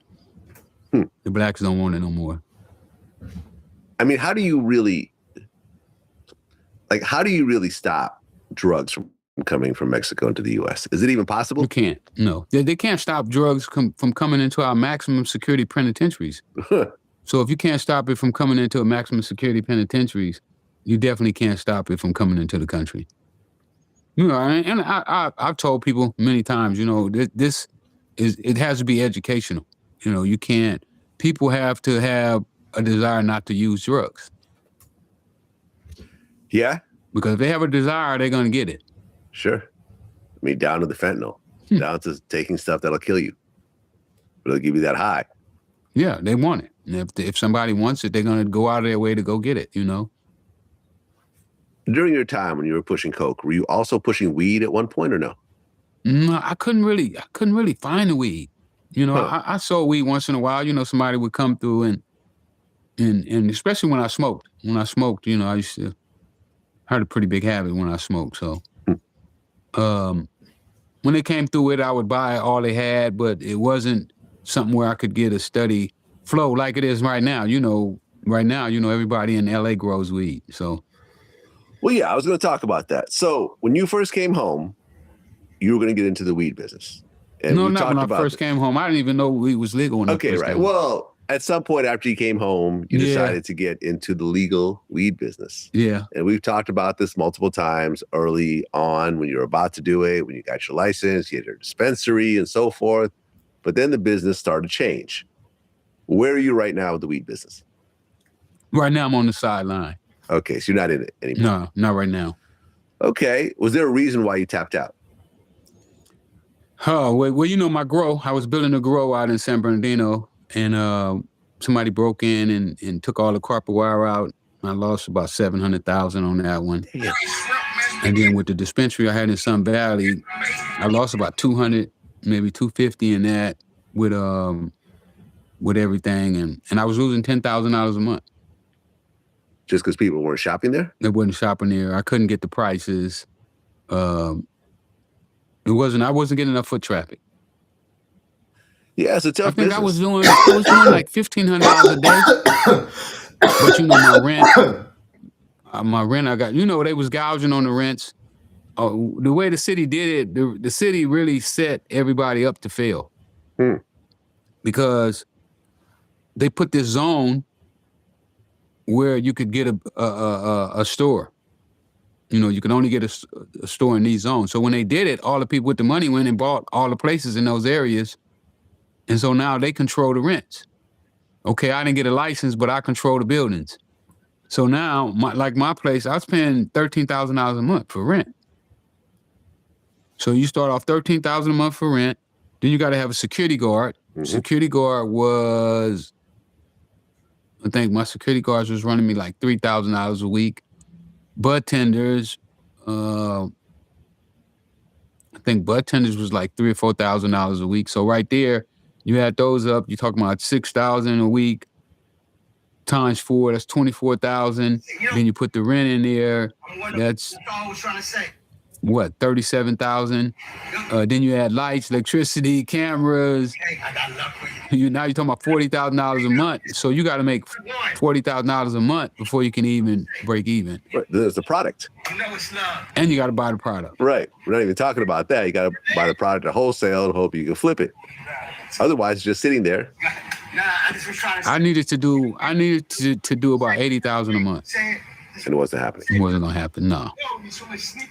Yeah, I mean, illegal is a lot easier. You don't pay taxes. No, illegal. You know, I'm saying illegal is easier, man. Yeah, illegal is much better. And then the city got me downtown, every other month going through this hearing and this. And I just say, hey, you know what? I gave my license away.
Oh man, here we go. We got Charleston White.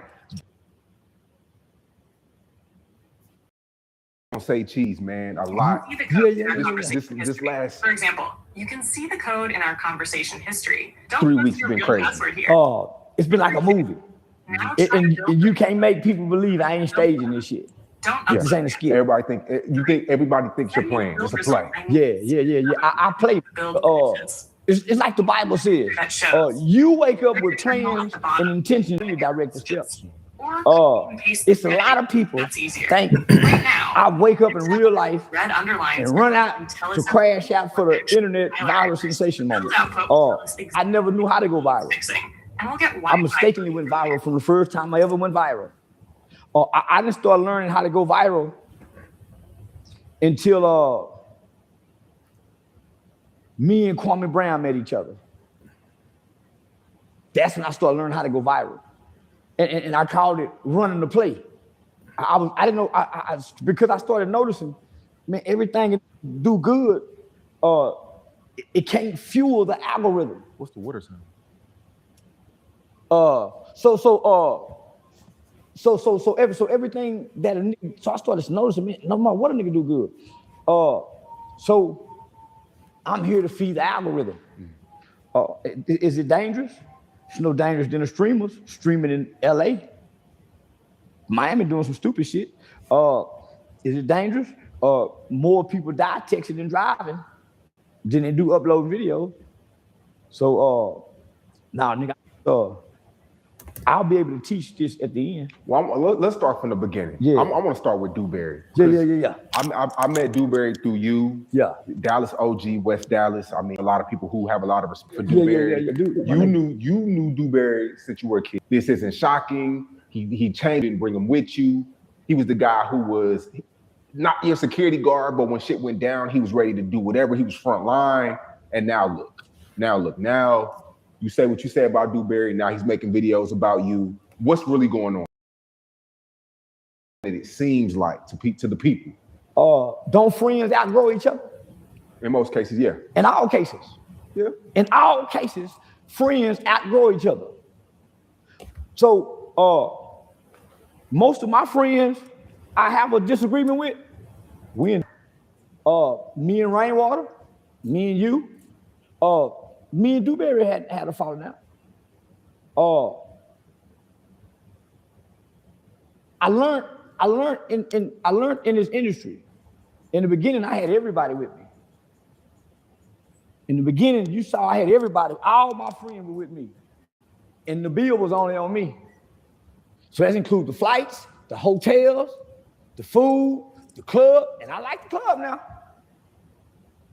To now, me and Rainwater, me and you. Just on everybody, he's bipolar. You were hating on Dewberry, you didn't bring him with you. He was the guy who was not your security guard, but when shit went down, he was ready to do whatever. He was front line. And now you say what you say about Dewberry. Now he's making videos about you. What's really going on? Because y'all ain't been around each other for a minute, it seems like, to the people. Don't friends outgrow each other? In most cases, yeah. In all cases. Yeah. In all cases, friends outgrow each other. So most of my friends I have a disagreement with, we end up getting back with each other. From childhood to now. Me and Rainwater, me and you, me and Dewberry had a falling out. I learned in this industry. In the beginning, I had everybody with me. In the beginning, you saw I had everybody, all my friends were with me. And the bill was only on me. So that includes the flights, the hotels, the food, the club, and I like the club now. And when we get home, I meet the needs or whatever needs need to be met. At some point, they may not be using you, but you start feeling like you're being used. And when you get back home, when you got a problem, can't nobody solve it. But you've been solving everybody's problems. When I done paid a $9,000 bond, and I said, Sean, hey man, let me hold 10 to the limit from it, you know what I'm saying? Nigga, but when you look around, the people you don't, but because you're looking at what you're spending, it ain't their fault, and you don't blame them.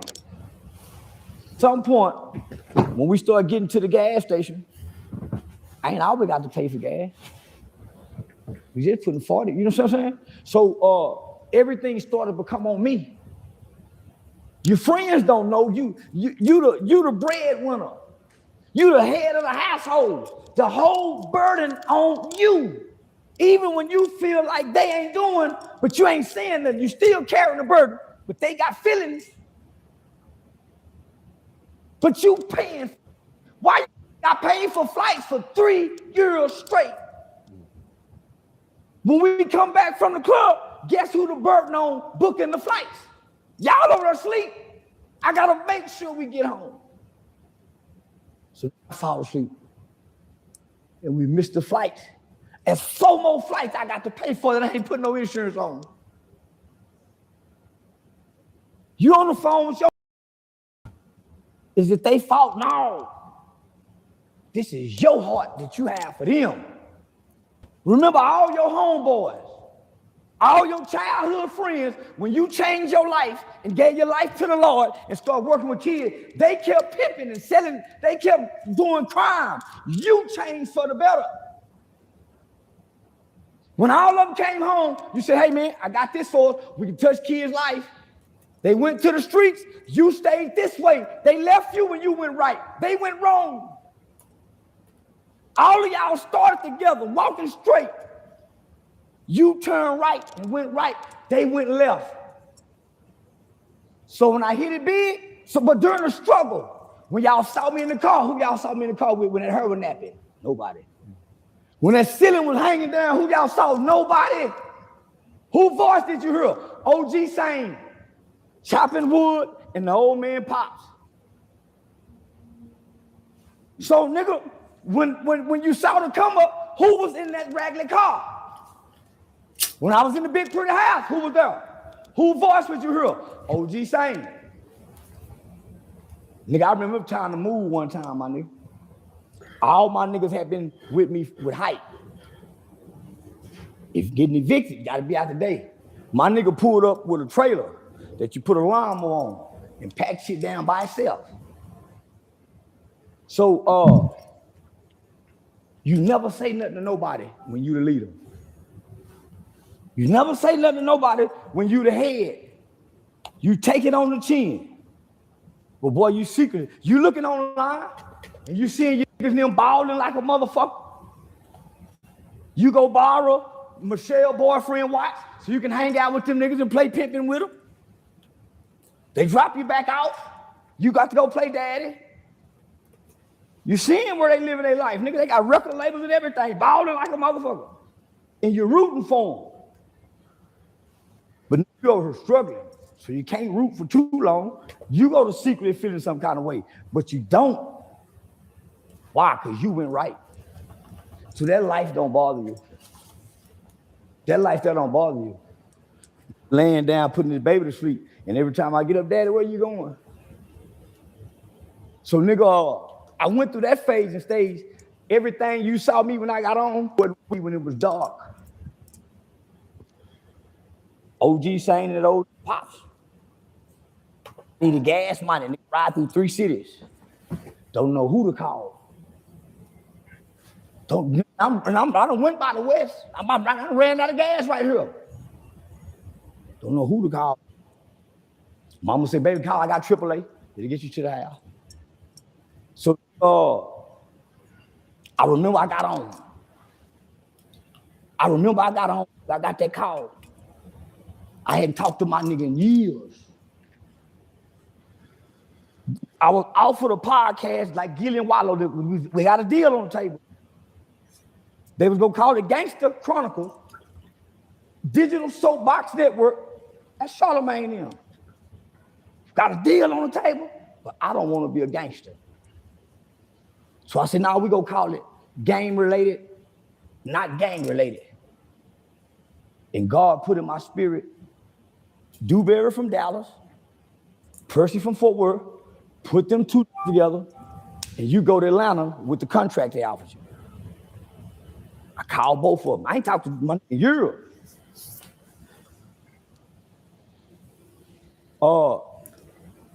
I felt abandoned and betrayed by all them. Cause we would have been major stars over here running youth programs had we stayed down. Cause it was like 20 of us. Had we stayed down with that, we'll be bigger than what I am today. Changing laws and legislation, but because it was a quality, yeah. So I went and got my name. Them feelings that I had, that you secretly have against your friend, if I would have held on to them feelings, I wouldn't have went and got mine. A damn sure wouldn't have got Percy. Put them two together. When I said I was going to we need you. At the time, I'm thinking we all game related. So it's gonna be a DFW thing. So our first major recording on Earth, Percy was on live. If y'all remember, most people don't remember this. He was on live. Hey, what's up, cuz? Nigga, people look like, goddamn. 112 sponsors picked us up that first week. We got the money. Nigga, we were filming 2-3 shows every Tuesday and Thursday. I'm saying, man, who paying for all this shit? Goddamn. And if you can still find those podcasts, we had politicians, we had psychiatrists, we had lawyers, the criminal defense, nigga, we had some major people on there. We had built this platform up to where people was paying $8,000 to come get on it. The YouTube channel were producing anywhere from, 3 niggas were walking away with $2,000-$3,000 sometimes. But if I don't come do it, it don't. I'm saying, man, no. Everybody looking, so what about this idea? Oh man, I can't think your idea. You do it. Yeah. I can't. I'm already overwhelmed because I don't know what I'm doing right now. Amen. I keep losing the channel. I don't know what I'm doing. Yeah. It looked like I'm winning, but I keep losing. I went from 16,000 to nothing. And I still got to come over here and play. No, nigga. And you secretly feeling some kind of way. And I'm still trying to win, but I'm feeling like I'm losing. But I'm carrying a burden. I'm carrying the burden, homie. Why? Because we want to bring our loved ones with us. When they go home and squabble with their bitch, when you look over there, nigga, you don't see nothing that's putting fuel in the tank over here. When we get in a room with people, you just record. Network. Somebody got to pull the pants up, tie the shoes up, nigga lay the collar down, button the shirt up. Somebody got to look the part. Did you ever charge Dewberry to post his own content? I think it was something to where never. I've never charged nobody around. You told him, I guess he had to pay for his own stuff. I never said that. Okay. I helped my build his own platform, so you don't have to go through me. I helped him establish Dewberry YouTube page. He didn't know what to say at first. No, not mine. That's why I never put him on my channel. We had a game related. You got the banking information. Sometimes I don't get the money. Sometimes I don't get the money. I don't know how much it made. I got to hit say, woo. He decides when we get paid. If it's big enough, he ain't spending with it. But if he feel like it's small enough, he'll keep the whole thing. I don't say nothing. But I like $500 sometimes. I like $500 sometimes. Yeah. I still like $200. I'm gonna give it away, but I still like it too. But they forget that money. So they think this look good. I'm saying, okay. I bought my nigga 2 cars. 2 put her nigga on down payments. Oh, say nothing, let me borrow. I already know I ain't getting it back. But when we start moving and elevating, and we meet the guy, homie, and I ain't talking down on my, but I carry a burden from Dewberry, Sane, and these ain't burdens, homie, until you feel like you're not appreciated. And you don't need a thank you. You don't need a pat on the back. But nigga, we traveling around the country. Why my nigga at the West Dallas Park every day? You're the part of life you can be, but you can't make content out of it.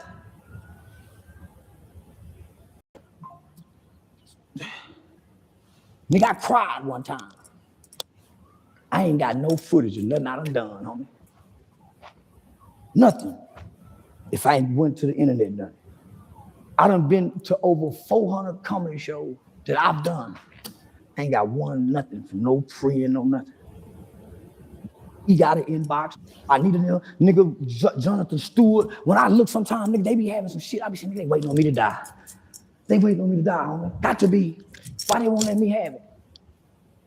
Because the Grand Prairie, nigga, everybody on scene next to me, they got the most best food, but they won't give it to me. I started noticing that. No, I got no pictures. I ain't got nothing to post to, but all of them was here with me. And years later, I see them come with some shit. Then I started saying the stuff that they was getting with me was just for them on their channel. I ain't got nothing. Nothing. I had to steal something. Somebody who I believe was a friend got over 2 terabytes of my Facebook. Man, I'm talking about shit people will never see again because it's been deleted. This is a stranger. I took it from her. She said, I can duplicate it. I started saying, why does she got all of this of me? She can pretend to be, man, she got shit, man, this nigga got down. Took it from her. She can imitate, man, this man. So I started watching so I started saying, if this stranger woman, and she has no ill intent, I love her to death. She called herself my stand. She got the average person would be afraid of her. How she's, nigga, but she's captured my life. She's got things that the man, nigga, I've lost, could never, my best interview from the start to now. I got 2 terabytes that I could sell like Michael Jackson catalog. I love her forever. The people around me hadn't done that. None of the who have stood with me have put on a collar shirt. They let me be the star. If you're standing next to me, you're a star too. But you'll come home and get pussy for standing next to me. You come home and use me. So I'm saying, when we get in these rooms, Well, no, y'all, you done took me here, so this ain't nothing I can be fast on. We got to come back and do it tomorrow. We got to do it again. No. I'm saying, So, keep going. I would look at who's with me. I would look who's with me, what they're posting on social media pages, and see it's about them. It ain't about us. Can you bring that up to school? So it ain't about us. So you grow. You grow. So you start listening to your friends' ideas. Hey, why don't we do a music review? You do it, build it is yours. I come join in. If we put it over here, what I do online is gonna oversaturate. You see what I'm saying? So same with half paint. I should say, man, I'm gonna put half paint on the game related. Him and half paint could have kept running it. That's what blew up Belly Game Christensen. So you threw him multiple alley-oops. That's what you're saying. Yeah. In one rooms that a $20,000 embroidery making machine that does all of this. I paid the rent and put the money up right next to Ecstasy. We lost that. But let me stick to where I was going. Two years in, we met a young brother out of North Carolina that had a t-shirt, he made t-shirts for North Carolina Duke. He made us the game related. I paid for it. He shipped it to Duke. Probably about $5,000-$10,000 worth of shit. We carried it around for months, never did nothing with it. Never did nothing with it. So it became a burden. Then you start, you start sensing the tension, but man, we've been through that all before. We get past that. But now you got to pay attention because we elevate. You're making progress. It's about representation. The order is now correct. This screenshot. What I'm seeing online, you seeing don't affect us. It keep getting us through these doors. Text at the bottom is only. Nigga, we in the room with Mayweather. You got a boxing. Y'all come from a boxing neighborhood. Say, man, tell Mayweather, man, tell about this boxing thing. I'm saying, homie, he done brought us in his family. Inside the terminal. Let's not talk business to him. We're gonna get put out of his family. The build output. So yeah. 3, find he got mad at me about that. It usually starts with something like srp/ or fatal error. All right, that's so this not the. So let me just bring you up to speed. So over the years, I'm saying, man, you build yours. Red lines here. Yeah, you take it easy. But another thing I noticed, Wi-Fi.cpp. What happened in Crockett, Texas? The remaining failure is not in Wi-Fi.cpp anymore. It may be in main. Something happened with him, not me. Or another source file that is that altercation that went viral. First, yeah. When file is responsible. We're very close. Once I see that, so then I got all my niggas with us. Tell you exactly me, what to change. Dewberry, OG Sane, Prince Rashid, and all of us is alpha egos. Homie, the problem I'm having the same problem in Miami. I had the same problem wherever I go. My niggas and them start feeling some kind of way about the other one or the other one because he been knowing me longer than this one. Yeah, homie. Me and my nigga hadn't had no argument. We didn't have no falling out. Another situation happened at the Aiden Ross event where I had to say, goddamn, dude. One of the island girls threw some water on him. And my nigga turned up like he would go beat her up. And this is all on camera. Come on, homie. It's on me if you come on, my nigga. Another nigga run down. My nigga baby seat run down. I said, nigga, some white girl, y'all gonna come on now, homie. So this has nothing to do with Dewberry going on. Atlanta. I'm gonna get to that. I don't watch nobody, including Dewberry. I don't watch nobody. I just look at the picture screen and the title. Y'all forcing me to have to say this, homie.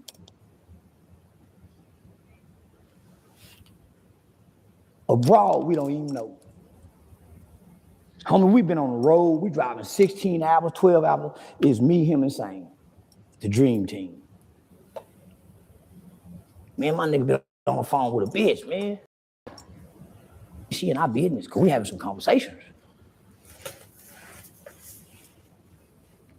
He telling us some things. I don't know her, and I don't know this is going on.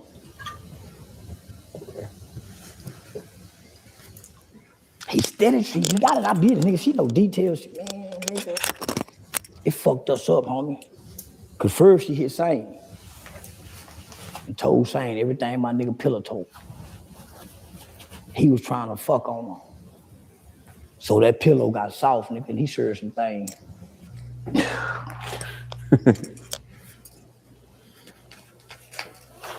But how do you know this stuff is true? Let me finish my story, my nigga. Okay.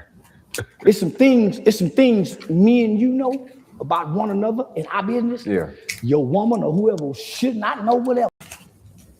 Because he shared so much to her, it made her put her eyes past him. Because she said, you jealous of Charleston. I don't know what he told that bitch, homie. But I know, nigga, I get a phone call from this whole woman. I don't mean to call her a hoe. I get a phone call from this woman. Sane ain't told me. He don't want to hurt a nigga, homie. He gonna keep an eye on him. If you know what he know, you ain't gonna hurt me. The little bitch, she told me, nigga, bitch, I don't want no more. But she trying to get in our business and manage this and handle this.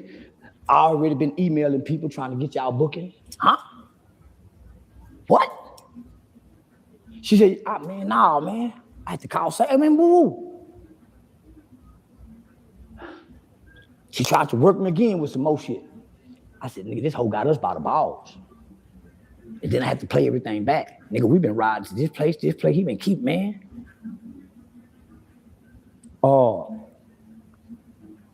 He was mad about the Juanita situation, the V situation. He felt like, nigga, we been together, man. I don't know what he said, but she told me enough to close my ear. See, I can tell you, man, she said, man, so when that situation happened in Christ, he don't know I know. He don't know I know. Yeah, he don't know I know. I knew I was by myself. He don't know I know. She went back and told him. That's when our energy changed. Cause I never said nothing. I'm weeping every time I get with my nigga. I'm crying on the inside. I said, man, I can't. Man, we've been together this long. Nigga, I used to drive your hoe when you were pimping. I used to play chauffeur boy and drive to the hotel while you go home with your teacher woman, drop them hoes off, never tried to fuck. I'm playing chauffeur pimp. Chauffeur pimp. Yeah, nigga, I'm playing chauffeur pimp. But got to go home. I can only do this on the weekends. I'm daddy Monday through Friday, but I'm chauffeur pimp. So, Sane won't even tell me what she told me. Sane won't even say, nigga, he said, nigga, you don't need to know. The man do wrong. For at least a year and a half, nigga, we rode in silence across the country. Not even talking to each other with these secrets. He know what she done told that bitch. Is this woman from? We don't know. First she hit me email. See, he started trying to fuck on, I think, for her to lose respect because she wanted to keep it professional, and she's a very good looking lady. I said, I ain't getting her that kind of power over me to hurt me, to know what he done said. Shit, just enough. She reached back out to me recently. Nah, homie, I don't want to know if it's gonna hurt me. So, same woman mad at each other, get into it. And you feel like you hate the bitch. And she feel like she can't stand your lying ass. But y'all still lay down and go to bed together. That's what people do when they love each other. So I love him enough, nigga,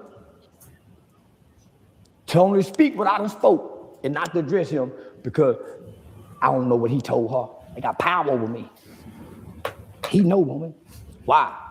You know what a bitch go do. Go back and tell him, I told him everything. He don't know what she done told, but he knows she done said. If my nigga won't tell me, I act like it didn't happen. He changed in the process. I fell out with from Juanita. And you don't feel like you changed? All of us have changed. Okay. Friends don't mean nothing to me anymore, as it did in the beginning. Friends don't mean anything to me. What can we do for each other? So here's the thing. So I'm looking for business partners and associates. You admitted to being selfish a lot of times. When I pay for everything for yours, there's nothing. You can't be selfish and you giving your money away. Mm. I'm selfish in principles. But nigga, anytime you ever seen anybody standing next to me, nigga, I paid the way. My Atlanta niggas, every nigga. I paid for every trip, everything. And sometime I pull up to see them niggas go get their snack items and won't nobody pump back at the gas tank. And we got 3 or 4 more stops to put in. So nah, homie. So if I was selfish, I would go hurt myself to know what he done told them, so I can lash out and be selfish. The people I brought with me that y'all now know on the internet wasn't internet people before I came. I showed, come on, man, do this. You get yours. A lot of these people manage my accounts or our account, and they got all the banking information. Dr. O ran off about 8-10,000. The relationship we had with the guy in North Carolina, that was our deal, because he ended up selling the company, and we could have bought into it. My nigga and his people know music. They're in the music business. From the Belly Gang cushion, the burden became on me. And everybody put the burden on me, and they saying, nigga, you doing this wrong. You wrong for this. You wrong for that. But nigga, I don't even know what I'm doing that's working for us, that's right. I'm doing this wrong, but it's working. I'm coming on the internet doing everything wrong, but it's working. I'm gonna keep doing wrong, nigga. So I'm still doing wrong on the internet. Y'all looking at me what I'm doing wrong, but nobody's building with me. Nobody's building with me. And nigga, nobody's giving unto me.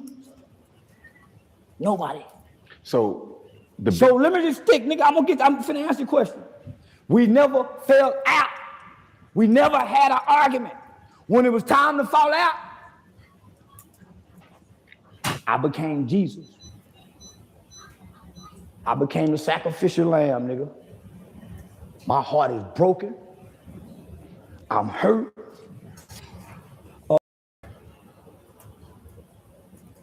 Nigga, I got this place out here in Dallas for them. Okay, I know exactly. I'm in them. I got this place for them. They at the park, so they don't want to go home to their women. Just go be our boys club. Nigga, I fill it up with groceries. And one day it's all gone. Nigga, I got the cable for y'all to watch sports. But nigga, when they leave, and they got nigga, this badass house look like a trap.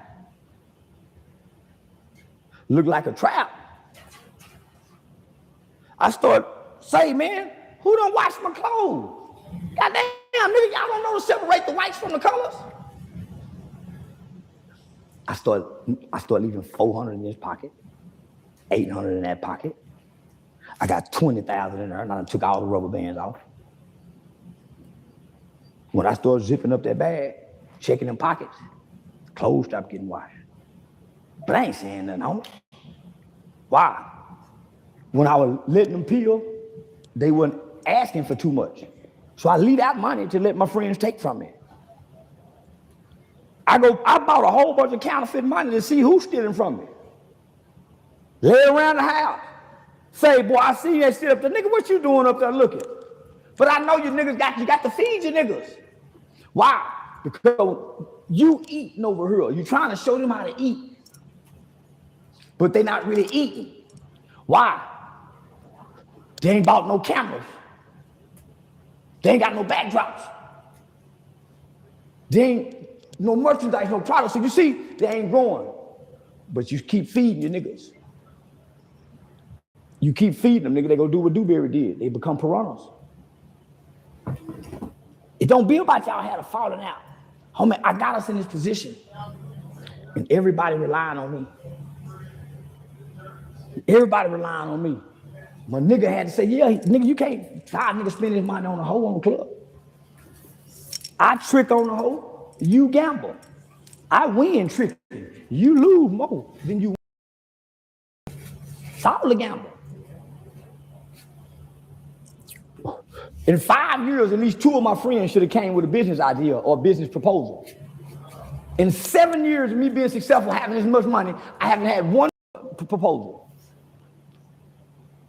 He got tired of me taking, yeah, nigga, so, yeah. Not one friend have came with a business idea and a proposal on paper. Not one friend. Everybody been coming to get the money to go give it away. Ain't nobody came with no money and say, Nut, Blue, Charleston, I got 5,000. Let's go in on this. I got 2,000. Not one person.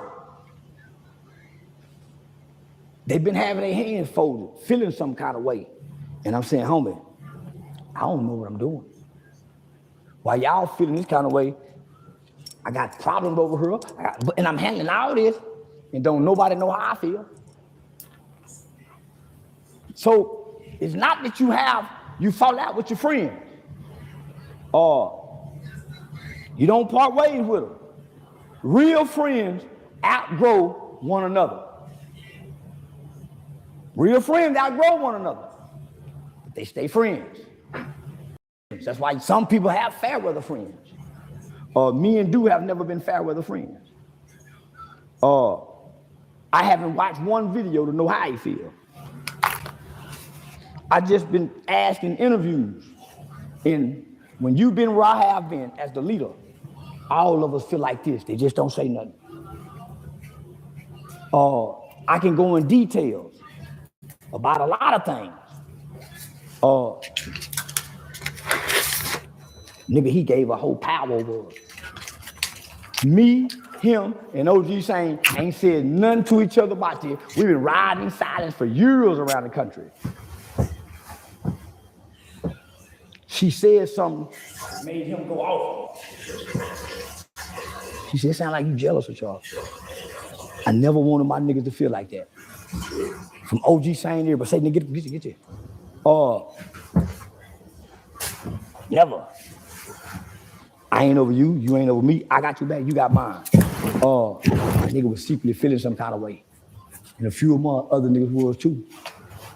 Why? I might throw 3, 4, 5,000 in a strip club. Why they there? It's no different than them sitting there watching their parlay tickets. Nigga, you got 4, 5 parlay tickets. I should feel some kind of way about you throwing your money on gambling. Come on now. Then you got to factor in what I got to factor in. When my homeboys go home, they women is speaking against me to separate them from me. Why? I cheat on my wife openly. And when they see me and my wife together, we look happy. And then they watching the females I'm cheating with. And then they bring them down by speaking on it. You with him, woo, woo, woo. All my niggas got to go through that, huh? So now they got to contend. I don't know, because we're not talking to each other. I'm just still getting us through the door, homie. I'm just still carrying the ball. But I notice when you come, there's a shift in energy. When I hear my niggas on the phone with hoes, they talking dick and pussy. I don't hear them talk business. I'm paying attention. So, the Crockett, Texas shit. The internet response. You keep talking about that. The internet response hurt him. Yeah. Because all his ops. I stepped back and he spent too much time trying to defend it. That's where they got him at. Boy, the YouTube po niggas, the low level, oh man. And you feel like he directed that anger towards you? No. It's an ego buster. Nigga, me and him, the dynamic duo up until that point on the internet. Some of our closest friends, everybody mumbling about it. Cause nigga, Dude fight hard in a motherfucker. No, nigga. But that one moment, him pulling his pants up, delayed that reaction, hurt his brain. It kind of propelled mine. That bitch, I'm sorry, mama. I don't want to call you that. I don't want to call you that. Because if she had ill intent, she could. She could destroy Dewberry. She could destroy Dewberry. The world, if she went public, she would destroy my nigga, homie. And I pray she that homie. That's why I'm trying to talk around it. So that situation caused a rift between her and him. She been trying to play, yeah, homie. So man, I don't know this. He done told it to her. It's like Samson getting his haircut. Delilah. But I won't listen. So I was on the live, and the old nigga Pops. The old nigga Pops was talking about the situation. I think dude was in the car or something on live. But he said Dewberry ain't strong no more. Boy, that broke my heart.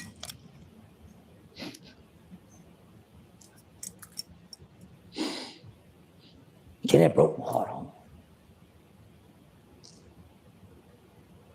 Cause the old nigga words like God, nigga.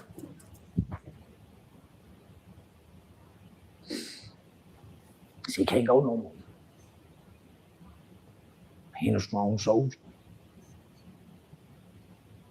He was supposed to touch you. Nigga wasn't supposed to touch you, nigga.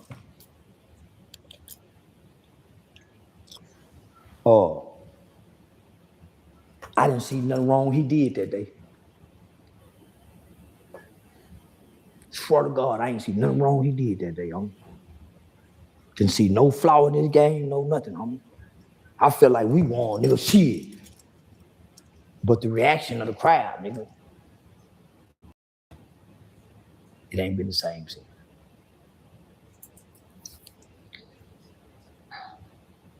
The whole nigga words like God does, homie. I remember my nigga text me one night and said, old nigga hating on me. I heard what Pop said about her. No.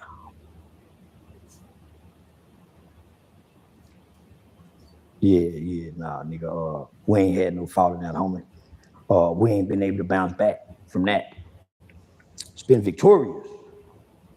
But nigga, it's been some ego bruised. Because my nigga is a hell of a nigga and he a legend in the field with them hands. So it's some niggas, nah, man, I do. He pulled his pants up. That one delay. So I don't know the broad done said this by now though. So she come later after that. Yeah. Now between what the old nigga said and what the broad, what he done said, yeah, nah, nigga. So I kept my nigga with me. Yeah, I kept him till I couldn't take him no more. Yeah, till I couldn't take him no more. I moved to Miami. So when I moved to Miami, we didn't fall out. I'm doing something different now. Out of sight, out of mind. Yeah. Nah, I'm still coming in. But nigga, I'm noticing. Nigga, Tom Brady packing his own bags. Man, there's no help nowhere. There's no help nowhere. Nigga, I'm wrecking my brain trying to get us some flights. Ain't nobody say, hey, nigga, I'm looking over here. No, nothing. And nigga, we sitting somewhere for hours stuck. And everybody looking, okay, nigga, get us out of here. And nigga, I'm going crazy. Okay, well, nigga, I'm at this website. And ain't nobody there. Nigga, when it's time to clean up anything, you start feeling misused as a friend.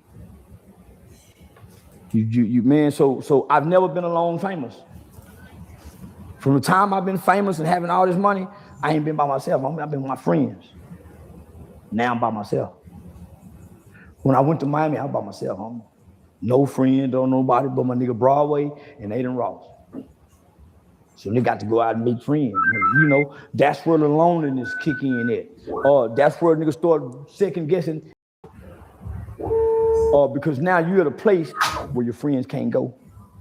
Not because you don't want them to, because they can't go. God got you going. God got you going. And you come back to him. So nigga, I left and came back. He was just at my daughter's Navy thing the other day. I'm looking at what he's doing now when I come back. Perfect. I'm saying, nigga, you going to the people that don't like me. Wrong now. The important line. They using you. You ain't using them because they don't pay. To include lvconf. They're gonna use your name and my name for their platform. They don't pay. The real problem is that LVGL they don't pay. Configured correctly, and the compiler stops before it properly processes the rest of the Arduino framework. Nigga, I don't want us to keep chasing one error at a time. Instead, you going verify the project structure. Well, what it? One screenshot of your project. You going backwards. They need you. You don't need them. In our conversation history, I specifically need nigga, yeah, but folder. If y'all all got the same hearts, folder expand. Y'all are glued together. Whether there is only one LV and that's what I saw. For one of my niggas to run to Atlanta, that's a dead town with niggas with dead hearts. They can't admit that they wrong. You can see in our conversation history about too. How so this project? I started saying to myself, did you download? Maybe them niggas can't win because of their hearts. All of my friends who I done fell out with. It's faster for me to diagnose the entire. From V, Juanita, they came with a survivor in Charleston after I fired Juanita and them. Exactly what's wrong. All of my friends, Barry, all of them who have been with me, have went back with the people who are against me, only for the same people who are against me, they're still where they are. They don't have the understanding of the wisdom that I have to keep moving forward once your viral time run out. Fix it one. In VS Code. Well, he says that Woody never said nothing about you. I don't care about. I don't care what Woody said. Selects the LV.h file. He said, "Why are you stopping his growth?" I'm not stopping his growth. So why can't he work? I didn't say he couldn't. See the code in our conversation. I didn't say he couldn't. Then one. I didn't say he couldn't do nothing. Folder. I just expressed how I feel, like he did to that bitch. 3, then click build. Okay. I just don't know how he feel. Wi-Fi.cpp still has. And I'm saying. None of my other niggas would have done that. Wi-Fi errors often disappear. No matter what's the alpha. After you move lv.h and run build, send me a screenshot. You know what I just said about him. If it's still he done threatened to cause harm to me. We're very close now. Come on now. My relationship with my nigga, I never sat down with his enemy. Even when that broad called my phone as his enemy. Even when that broad called, nigga, to tell me everything he done said behind my back when he was laying in her ear trying to fuck her. And she said, I think you jealous of Charleston. And he went off on her. The last friend that told me he was jealous is a nigga named Miguel Miles, one of the prison leaders of the Latin Kings. We was on Capitol Hill, may Jesse rest in peace. I used to wake up in the morning before I go speak and get in the shower. Put my music on, but I let everybody shower first. My nigga told somebody he was jealous of me, but I don't know this. Before we had that fight, he called me one night, had me crying, and said, bro, let me talk to you. I go around there and talk to that nigga. All us together, me, him, Dewberry, we traveling around them motherfuckers speaking everywhere.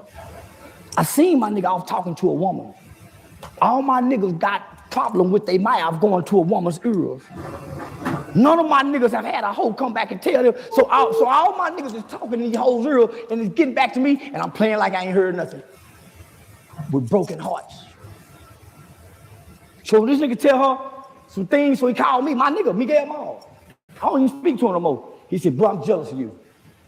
Because hyped about hype. I'm the founder, I'm the CEO. The white folk clapping. My niggas coming home out of prison. In their mind, psychologically, there's somewhat in my shadow.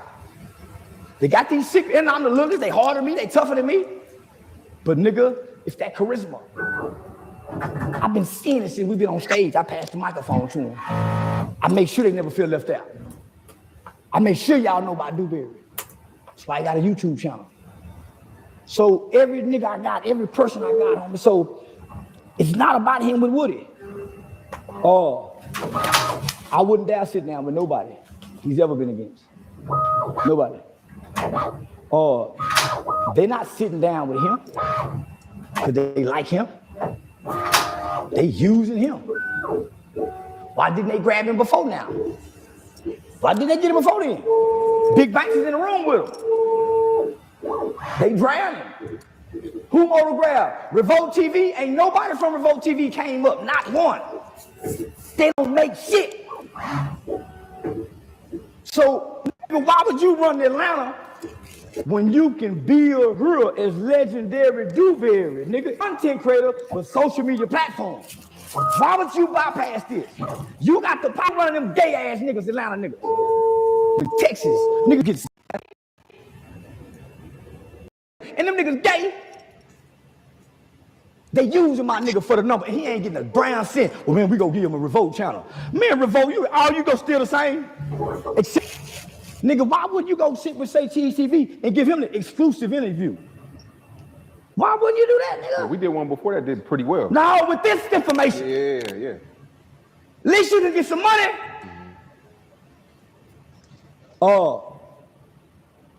Nigga, I'm gonna say this. Anybody who wants to love me, I done gave your family something, your kids something. Every time I see them. It ain't just for dude, that's for anybody. They ain't never gave me nothing. They ain't never gave me nothing, nigga. And I ain't looking for nothing, but I keep giving. I keep giving. I keep giving. I just told my niggas, Woody and them can't do that. I just seen my nigga, my daughter's going away. Give it to Sean Cotton, nigga. You could have gave it to Vlad. And you don't want to give it away for free because you in your feelings. So I can't respond in mine. Know why? I was in my feelings listening to what that bitch said. I got through that without saying nothing. I ain't gonna say nothing. He responding to a friend, and this is to everybody who got family members who y'all let carry the whole load. This is to the family, this is to the motherfuckers that sit by, nigga, say homie, after my comedy show the other day, I had 20 people in the room in Miami. When I came off stage, the bottle was empty. Room dirty. And everybody gone. We get to the club and go to the office. There's 15, 20 people standing out there. Everybody waiting on me to get to the door. So here come the office for the play on us. I need $20 per head. I said, I ain't doing that. Nobody said, hey, I'll pay my way. Nobody. I've been feeling like this a long time, homie. How Dewberry feeling talking to Big Bang them, I feel like this in Arizona. When we done drove 12, 16 miles, car done broke down with these niggas to the hotel, and don't nobody even got us $50 on $75 on the card to pay for the incidental, homie. And I done had fraud alerts on my car, so we shut down. Don't nobody have. These my niggas. My bitch got it. But I don't want to ask my bitch, because my bitch doing me like y'all bitch. Man, you pay for everything. They don't never pay for nothing. Yeah. Your bitch be in Europe too. How they bitch saying, y'all use, yeah. So nigga, so I got to look to my bitch and say, baby, can you cash out me? Baby, can you cash? Homie, my nigga, man. Nigga, sometimes, nigga, they selling the merch. I don't get the money, I don't know. But all the money go back in gas, in flights. And nigga, when I get back, they got some footage for them. They Facebook page. Nigga, I ain't got nothing. The agency said, man, but agency watching. Say, baby, you fix me a drink? Say, man, where my bag at? I got nigga and everything. You don't fall out.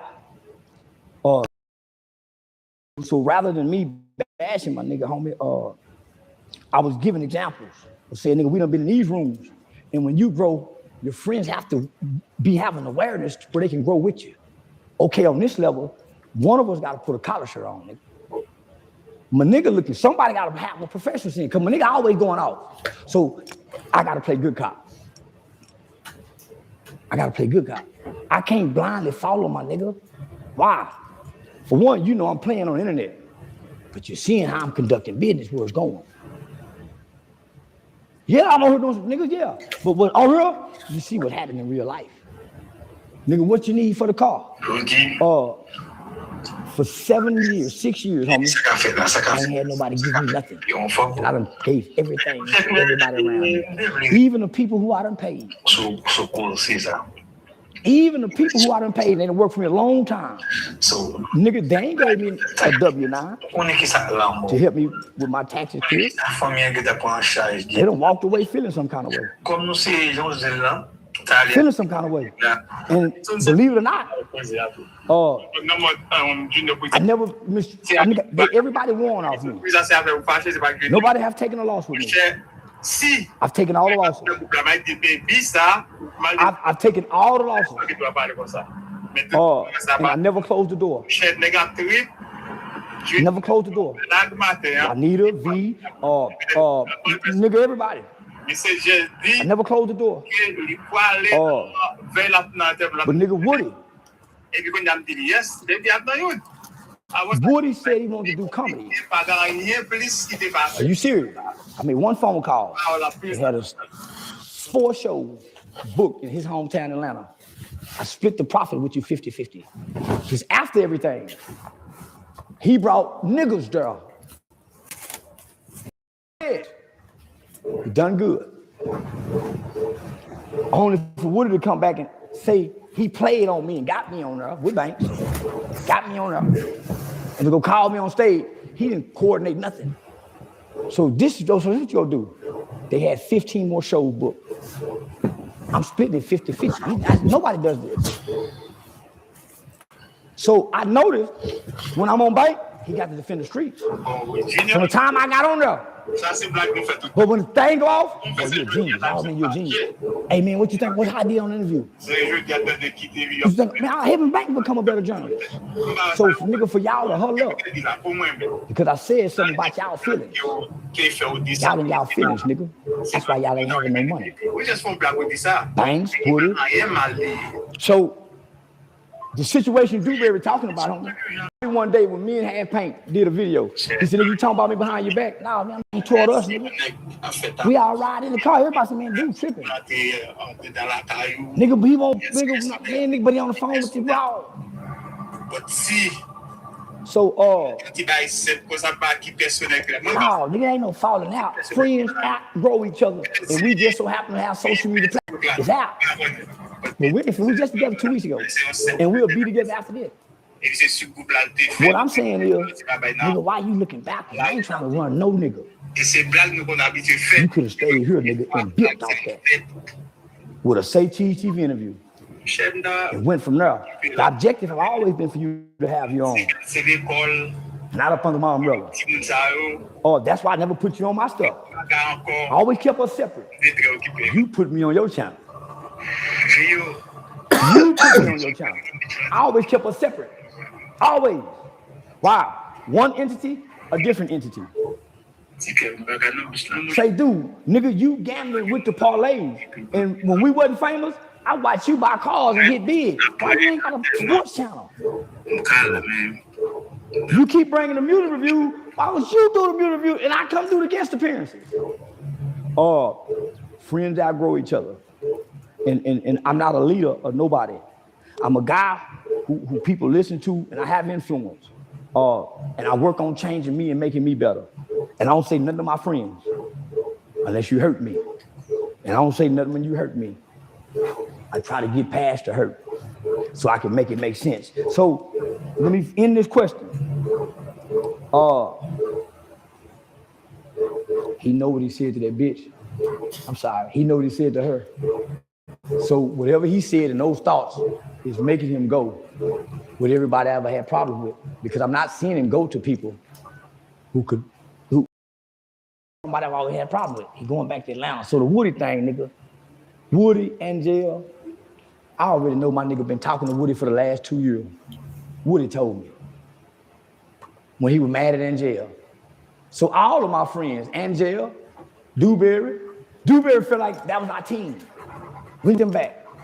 So they already been secretly after I got rid of everybody. Even when I fired them, Dewberry was still talking to them. When I saw them as my enemies. When I saw my old friend, Dewberry was still talking to them. Expressing himself to them.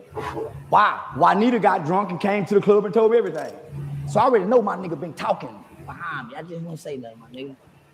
And I've been holding it in, man. He never said nothing.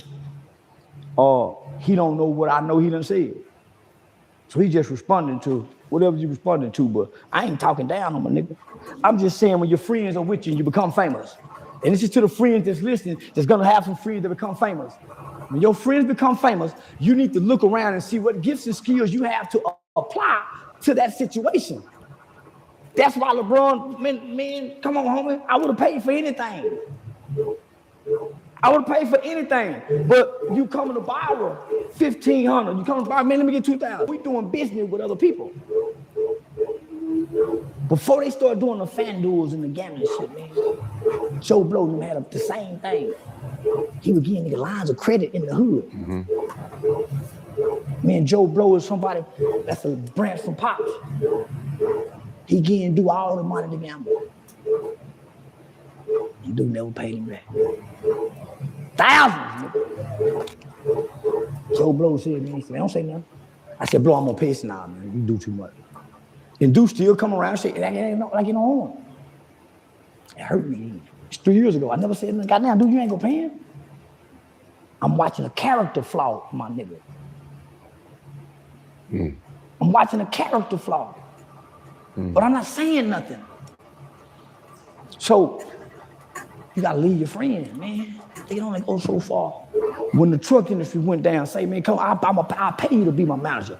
If nothing else, I know you ain't gonna steal. Nigga, my niggas, and I ain't saying, man, my niggas will watch me have fun like a motherfucker.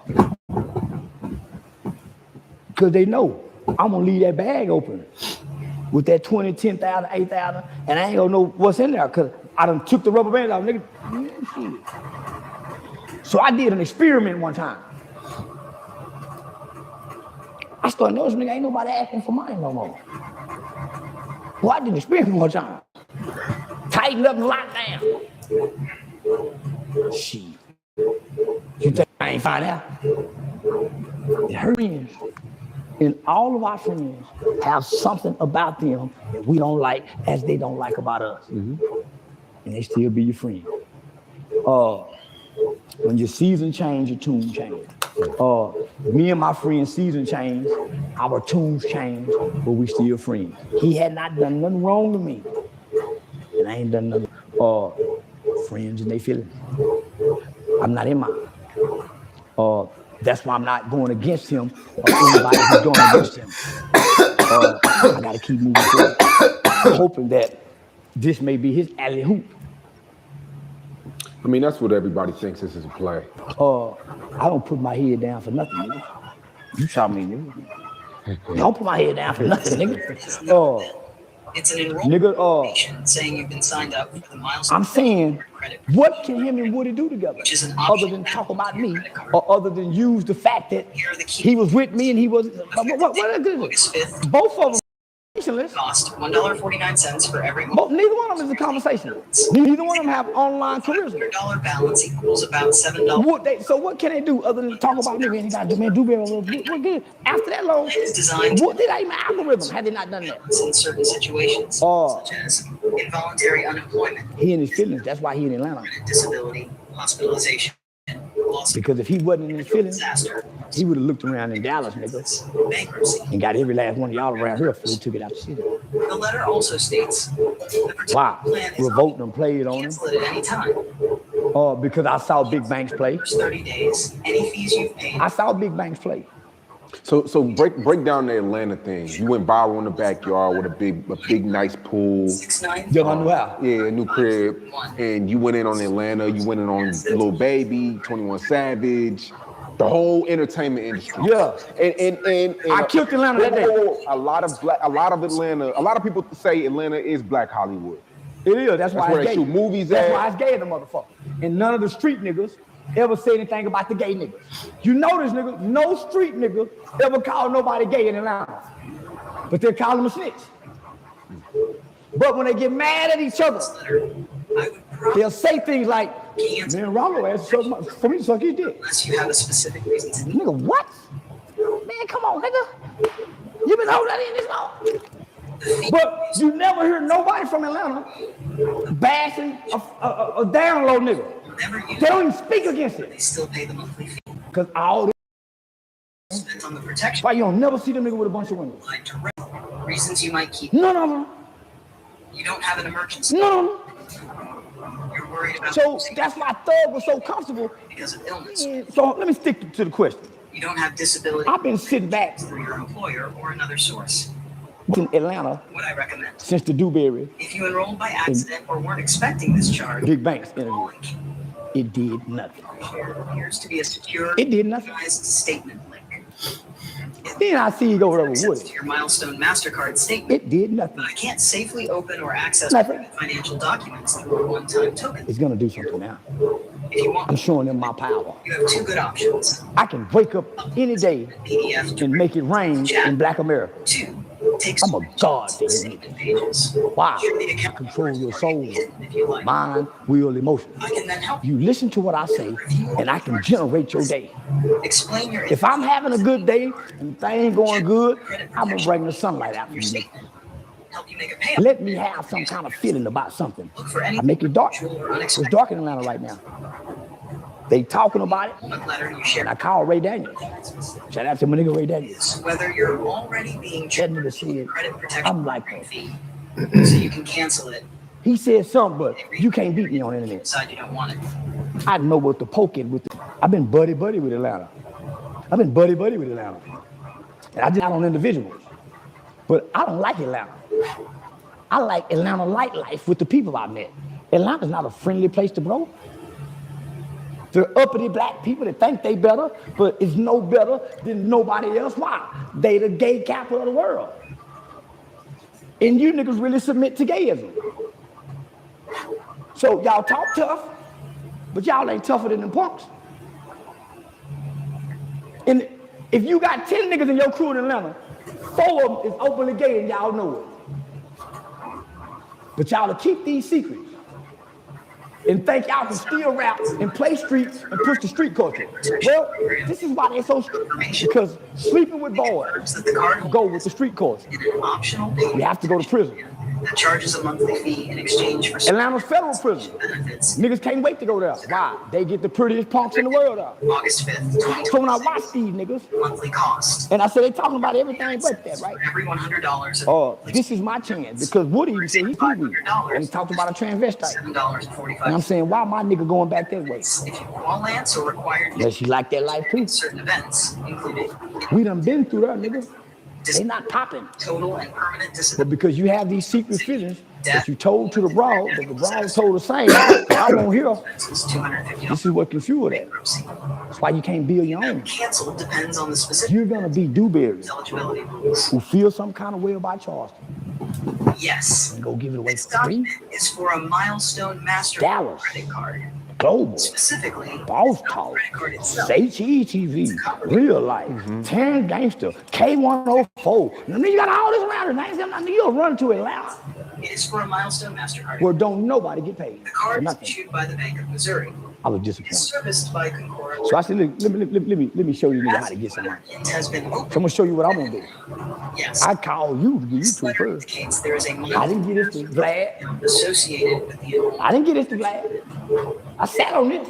Letter this coming home, baby. It does reference an existing credit card. And we gonna bill going out. I'm gonna go to Ray Daniels next. But I'm gonna sit Ray. I say Ray Daniels. Soon as I come, me and you. And then Miss Deb hit me. OG hit me.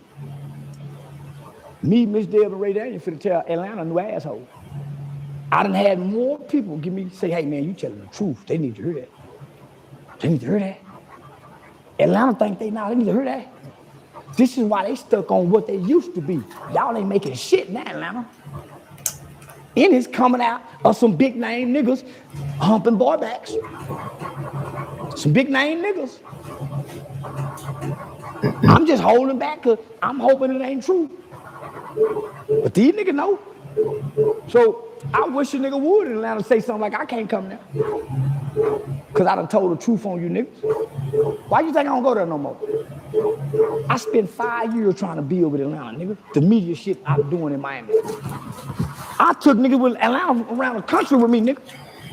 Well, now, and if you've got bad credit or no, I'm starting to see without dope, up in your search. Atlanta niggas, Deposit, Miami niggas, Texas niggas, California niggas, can't do a goddamn thing without selling dope. Review everything you need to know before. You niggas ain't no hustler. Stone MasterCard is an unsecured credit card. Rollo a hustler. Genesis FS, designed for people. Y'all don't have nothing. Is it required? But get a look. You can't make nothing out of what you're doing. Reports to all 3 major credit. In Atlanta, fucked up. Experian, TransUnion.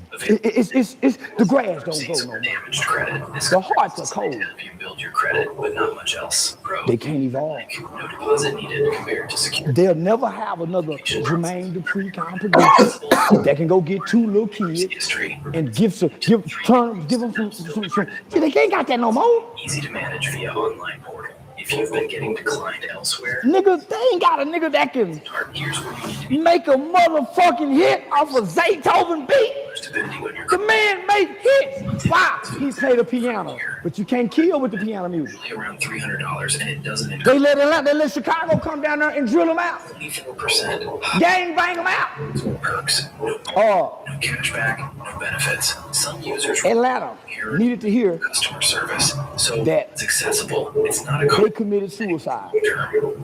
Who is this? They killed all their talent. Stone MasterCard is for street shit. Been denied secure or unsecured. This retarded boy with no savings for a deposit could make musical sounds like instruments with his voice. With fees in exchange for accessibility. That was fascinating to white people. With fair or good credit, you'll find way better options. He was trendy enough, nigga, to put on a dress. It's long-term value from their credit card. So is nigga, he shot at Lil Wayne and she shot up. If you've hit a wall and need a way to build credit with no deposit, that dark heart became Atlanta's dark heart. It's a short-term fix. Once your credit, so you start having big banks feeling some kind of way, huh?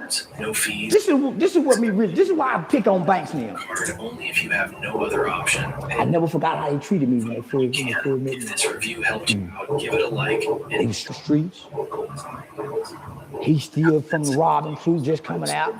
They be sitting next to me, looking like she ready to jump on me with that pistol on me. I felt it on me. And I went in there pure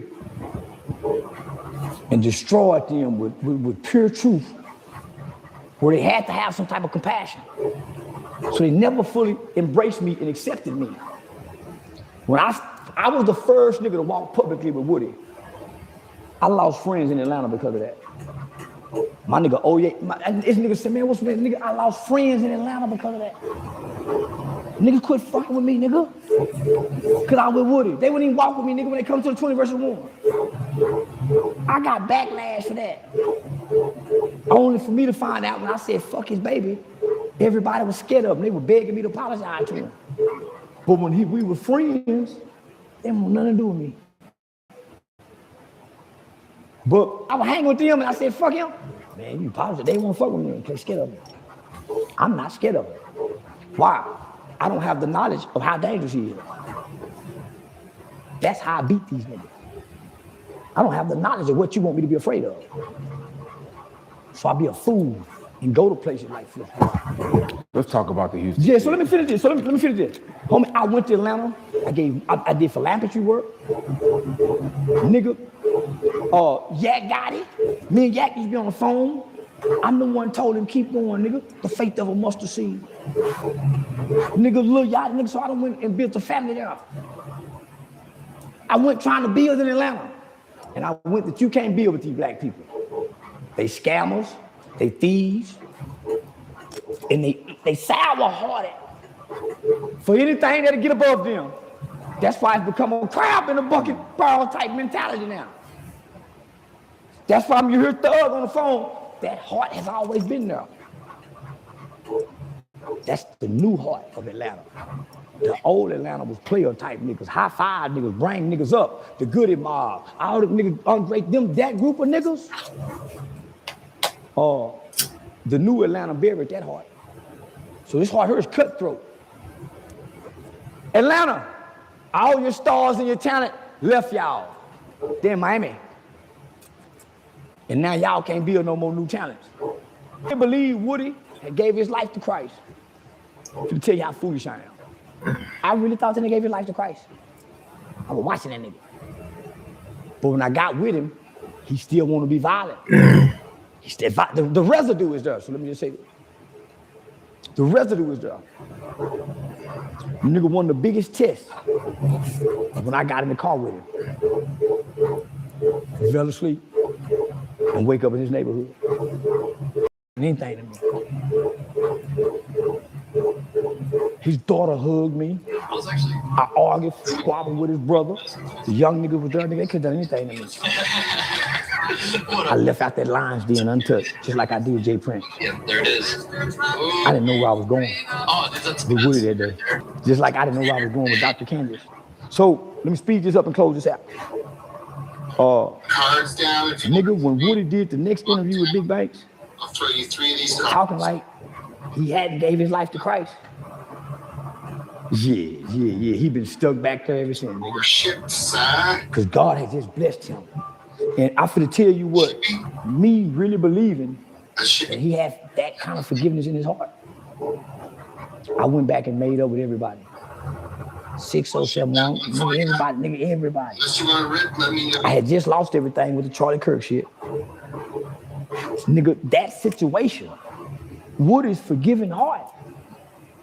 This nigga what made me come to rebranding. That's where I came, nigga, reading in, yeah. Nigga, only for that nigga to come back and act like that wasn't a real heart. And God said, don't look at him. Look what it done for you. I released Woody after that. Yeah, so I can't let Dewberry come in and let the nigga play me and back into that nigga. I released him. He going backwards, I'm going forward. So let's talk about Jay Prince now. So we had.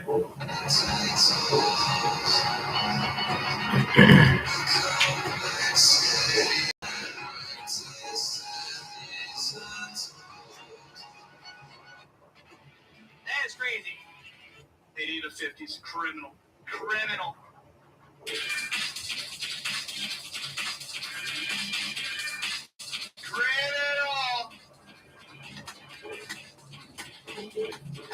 Criminal girl, underage, chat.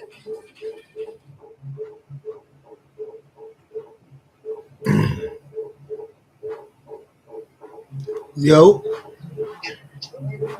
What's good, brother?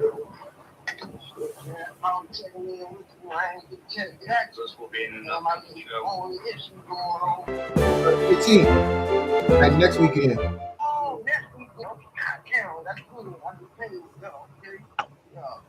Okay, you're back. Okay, well, everything good? How'd that go? You know, let me tell y'all what that call was about. Ain't really doing that. Okay. Oh yeah, let's hear it. So let me go to the chat. Make sure some people in. Let me tell y'all what that call was about. That call was about. Top was calling me to tell me that.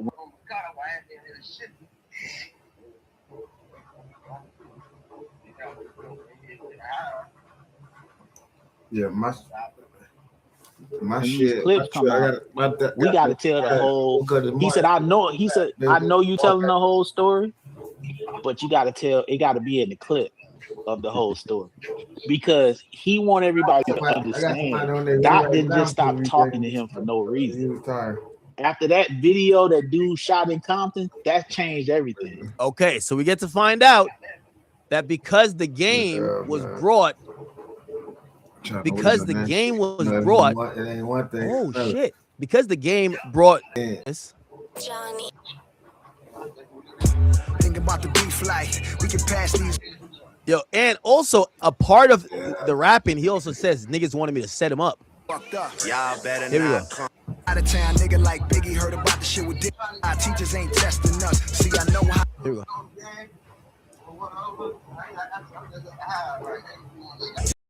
Yeah, I'm gonna wait for this dude. See how long he take. If he come quick enough. That was my real nigga. Held a nigga. Yeah, I got you, bro. All right. So underground that I ain't trying to get no strikes, because I know they're going to strike me, boy. My bad about that, you know. You know, I'm new to this here, trying to see what's going on, just breathing through. I think we're going on like 10 hours right now, streaming. You dig? Yes, sir, man. It's my really, I done tried screaming before, but it ain't really work. But I ain't gonna say it ain't really work. I just ain't really, you know. Now I'm finna try it again to see what it do. Y'all help me run it up, though. Getting set up. No. This is during the beef.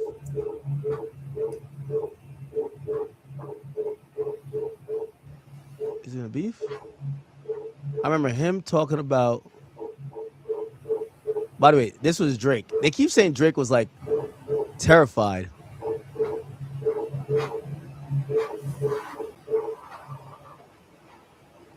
Let's see. I remember the game talked about it. Drake and Compton. So I've been using the Milestone MasterCard for a while now, and if you've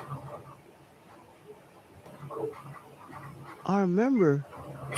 Oh, Wack did talk about it too. All right, we'll get to that too.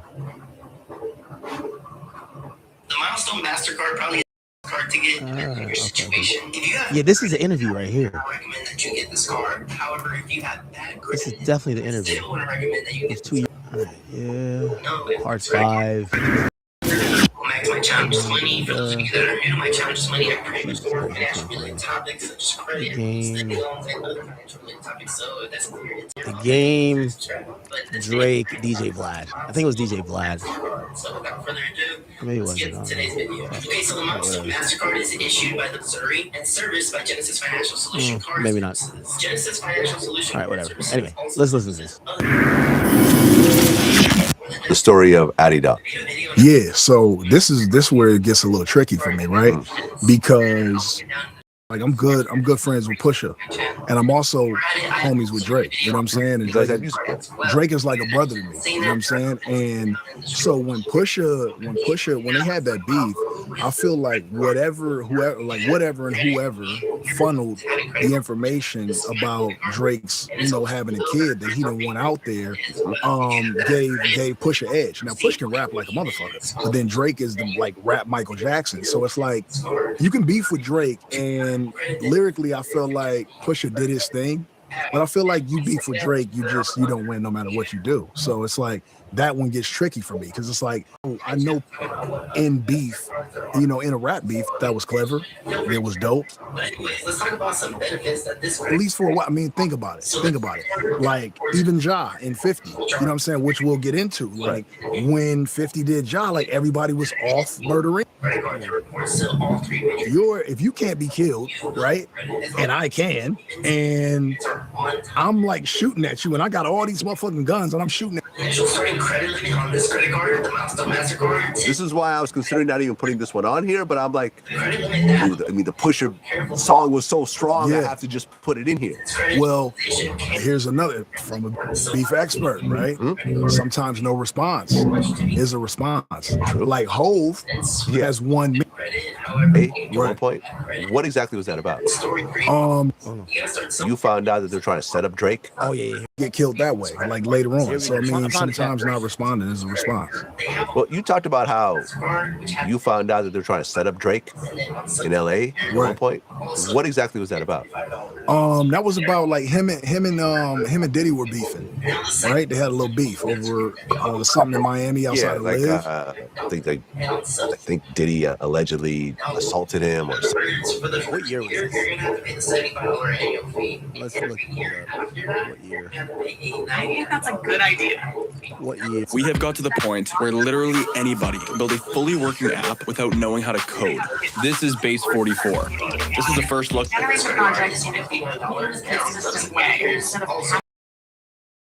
Feud was between 2014 and 2015. Okay, there was in December 2014. That's when the altercation happened in Miami. Live. That's what he's talking about. Keep in mind that song he did with Game when was 100 by Drake and the Game released? That was released the next year.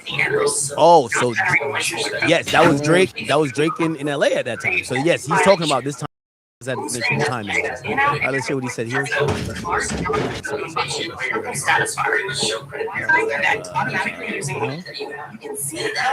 Something. It was. I think it was over the start from the bottom beat. Beat, where I guess it's supposed to go to Diddy, and Drake took it, and something silly like that. Yeah.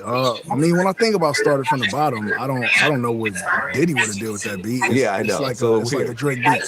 But there were like calls, going around LA, and it was like, Drake here, Drake there, who will run up on him. I'm not saying it, it didn't come from Diddy directly, but LA get tricky. So, when there are beefs and they are here, no matter who it is, like there's certain people that are gonna get called, and I'm one of those people. So, I had privy, Drake to a little information. Like I said, I don't know where it came from, but I always, it's like my brother. So I hit him. I told him like, yo, this is what it is. But I got you. We over here. Man, was Kendrick trying to set him up? All right. Let's hear what Wack had to say about it. Oh, by the way, let's watch Game and Drake in Compton. This is months after the Diddy shit, and also Kendrick was salty as hell.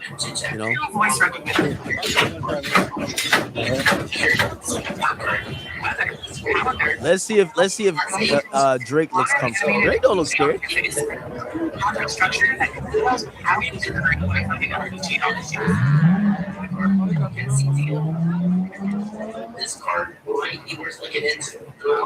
If Kendrick was like that, if Drake showed up and sneaked this you in Compton, nigga, you should have shot not like us at the CN Tower. This big demon.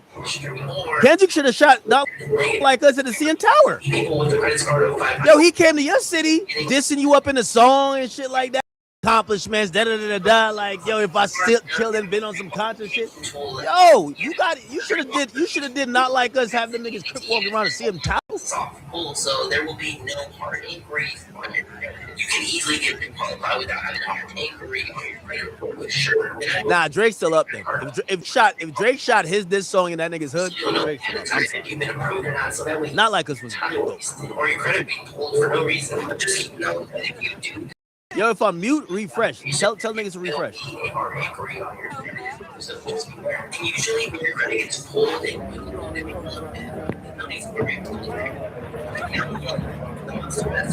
usually send you an invitation in that memo letter that you can use so that you can sign up. On top of the pyramid, might go to Jamaica, disappear again. My circle got so smart, disappearing. Saying to myself, y'all better not come to my studio with that fake shit. Y'all better not. What's happening, OVO shit.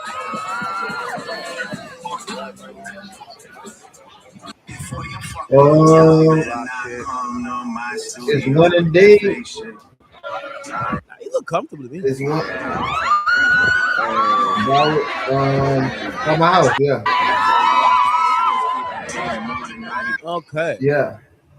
That's old. It's old. Okay. You got how much you got to pay?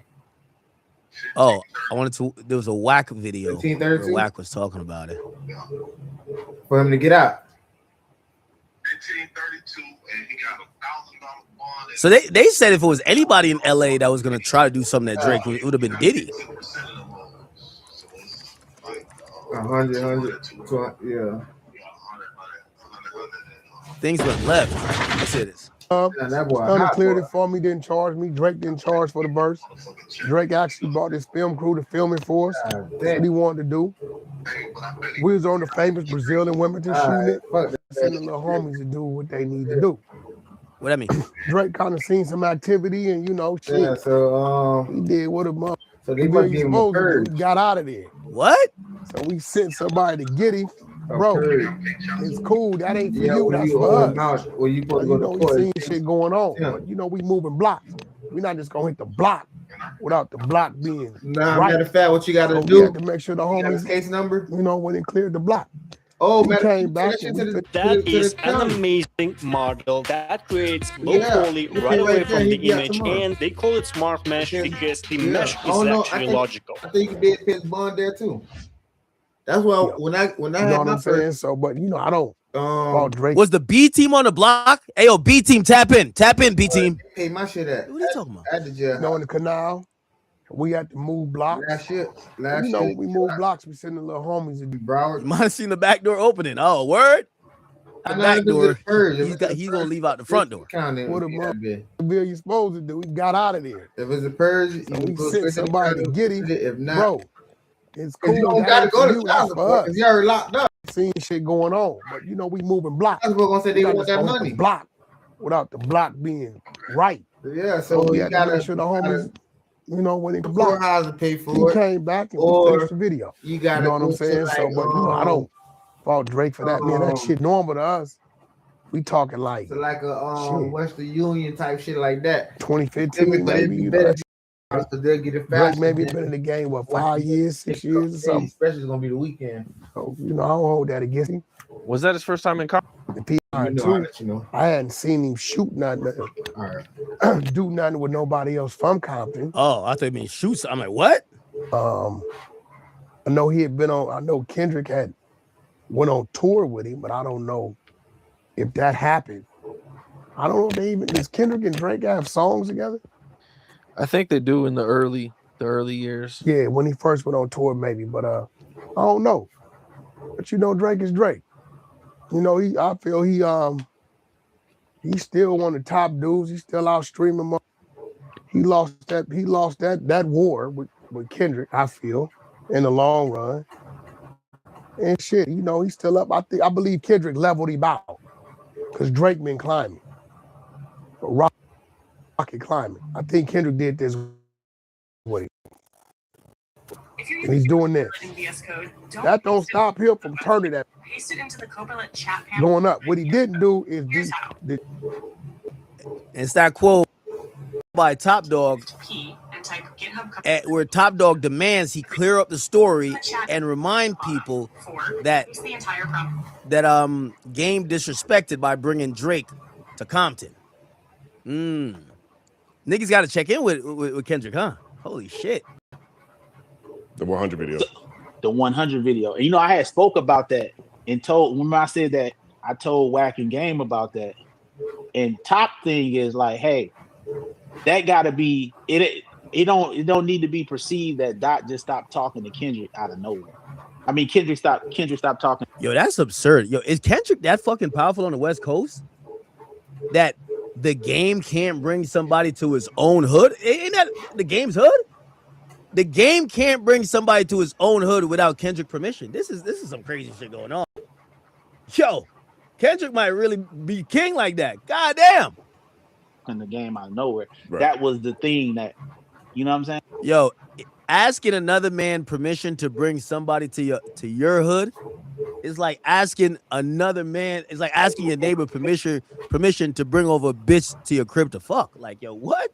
Yo, what's going on? Like, yo, that's how Kendrick is rocking? Yo, Kendrick, I'm starting to appreciate you more and more. That did it. And he reminded me that some of the younger guys, when they shot that J-Rock video, they went over to Game's house to do that part. And Game when he put that mask on, he said that the label or somebody said he couldn't show his face. But 2 weeks later, he did a Hurricane Chris video. Okay. You know what I'm saying? So these are the things that Top is reminding me on the phone. And I told him, I'm like, who from the crew that we need to have on? You know what I'm saying? Right. To make sure that it's done correctly. He's like, nah, I'm loving everything you're doing. I'm just telling you. He's like, I was talking to Doc last night. You know what I mean? I was like, man, let him know it's all love. But he's like, I love everything you're doing. You telling the truth. Just that clip didn't have that part in there, so I don't want it to. Okay, so they basically wanted to clarify that the beef started, or not beef. They have blocked the Game from Kendrick's contact list, and he lost access to talk to Kendrick because he brought Drake to Compton in 2015. One clean file at a time. Damn. Compiles and runs. Okay. To look like this nigga Dot just was like, I just stopped talking to Game. So that's what he wasn't upset about it. He just wanted to make sure to tell me, which is true, that whenever I'm reiterating saying something, I gotta get everything in there because I did not mention that when I said that on even even Culture United or the show that I didn't reiterate the Now, fact. here's the update. The game, and this is what I'm saying, I can't understand game, bro. Game has now turned back around. Okay. And he has reached out back to Stat Quo. And that's when I started looking for funding. Lendio was right there with me, helping me every single step of the way. I would not have been able to. That will give us the best chance. that's what I was saying, why he didn't call me. Look, so there's an update on it today. Let me play the update. Is this an update? Okay, yeah. He points out, okay. He says, game. Wait, hold on. Wait, hold on. I'm trying to find it.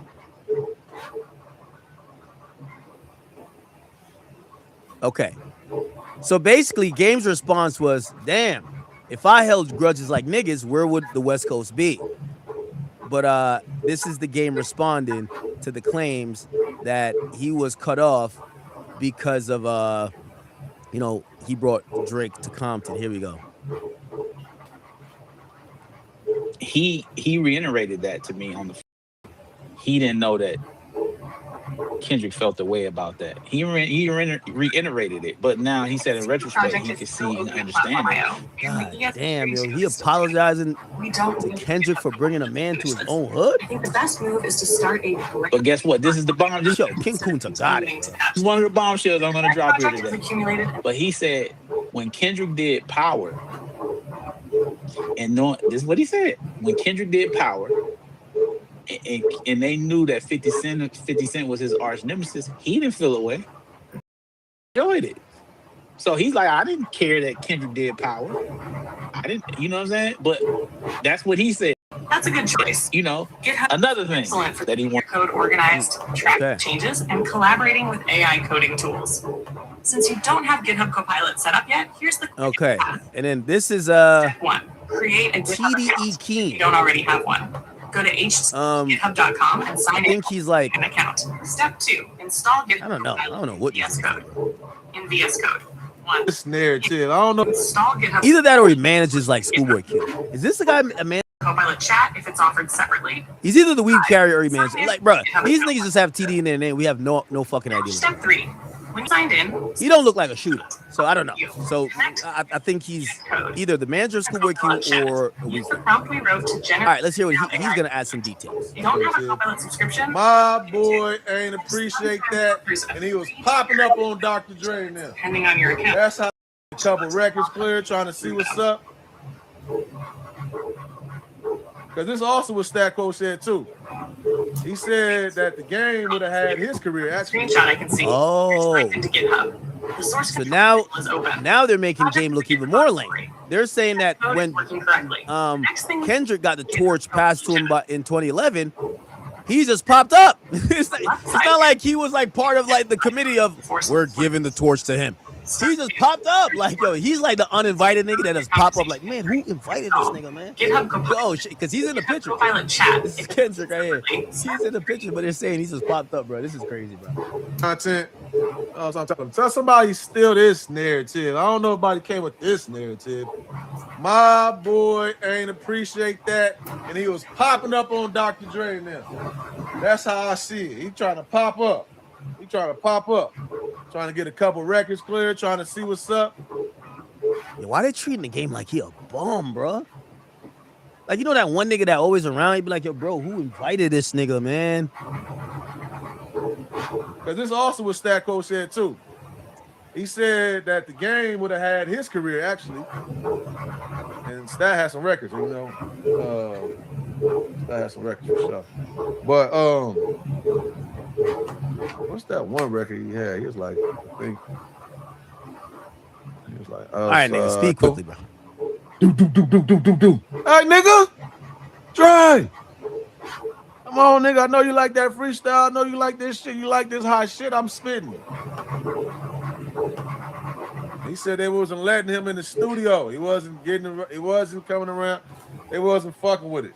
They said Dre planned on shelving Game. This was Stat Quo said. Don't even get at me. There's nothing to get at me about. I'm just listening. I don't see we just trying to put the little pieces of the truth in the details. That's crazy being there that night. I didn't know it was that legendary and still would be a factor this many years later. Shout out Big Time, running the congregation. Nah, it was a legendary night. For sure. Like, I was in the building too. I'm on that stage too. Go look in the cut. But powerful ass night for real. Like, I thought that was beautiful. That's why you don't see the extensions icon, the 4 squares. I'm around my big dogs. All my big dogs fucking with it. They feeling this shit. They crowning me, passing the torch. 2, open visual. I don't think everybody was on board. Near the bottom Showed up. 3, when VS Code opens, they talking about the game like he a bum ass nigga, man. Side should look something Yo, like this. This is crazy. Search. Would it look crazy? Force control. Run extensions. 4 little squares. If you still don't, and then you got to think about it too, though. So, right, like install Copilot. This is stats words again. Code and send me a screenshot. I'm acting like dude chilling with Moni. I'm just taking all stat shit and adding it to my shit. I know. Yo, that's crazy. Websites your competitors don't want you to know. Perfect. Too. You're in the right. All you do is go to this website, and it lets you find out exactly how much your competitors are making. Type exactly. Me was See the code in our conversation. So the game called him up after yesterday. You should see an extension. he named a bunch of deceased rappers Install. that we all know that we can no longer talk to. Have Copilot chat. And he just was talking about how dangerous it gets. I think kind of like what Lupe said too. You know how dangerous it gets in certain situations. Send me another You know, screenshot. he's outside. Open No Copilot security, chat. just game. You know what I'm saying? So it's never the artist. It's always the different entourage. So he said he loved Kendrick, so it's not even a thing. So that's another thing. I don't like people. Very close. And I reviews that I feel it, but there's no beef between Kendrick and Game. He reiterated that to me on the phone that he didn't know that Kendrick felt the way about that. He reiterated it, but now he said in retrospect he could see and understand it. But guess what? This is the bomb. This is one of the bombshells I'm going to drop here today. But he said when Kendrick did Power, this is what he said. When Kendrick did Power, and they knew that 50 Cent was his arch nemesis, he didn't feel away. He felt like he enjoyed it. So he's like, I didn't care that Kendrick did Power. I didn't, you know what I'm saying? But that's what he said. You know, another thing that he wanted me to put out here, since I'm going down, the hoodie that he wore in the J-Rock video, the reason he zipped it up is because he got $10,000 to wear it. So that's why he was wearing that shirt. So everybody that held that grudge from him, he got paid money to wear the. Yo, Kendrick says he don't fuck with the game, and the game is still explaining 10 years later. Perfect. You have why they should fuck with open the him. chat. Bro, they don't like you, nigga. Option 1, fastest. Press. It's like you don't get it. They don't like you, nigga. The hoodie. You know what I'm saying? Niggas can't fuck with him lyrically. Just period. And he said niggas don't. All the motherfuckers when people talk about lists and he not on the list, but he didn't. But he went up against Jay-Z. He went up against this one. He went up against that one, and he's still here. He's still here rapping, walking around, running his miles, living his life, lifting weights, living and breathing and eating good food. And I said, this was my rebuttal. He felt the way about that. He said, well, if I held grudges, like niggas held grudges against me, where would the West Coast be? He's like, there was a time where I was the only nigga out here. So if I was like that, when niggas was trying to do what they was doing, where would we be? Where would we all be? And that was his rebuttal. So, damn, bro. You know what the game remind me of?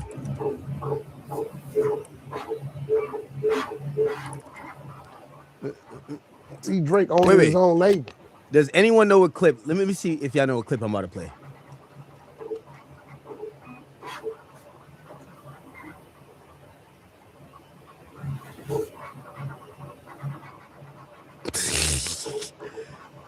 Does anybody know what clip I'm about to play?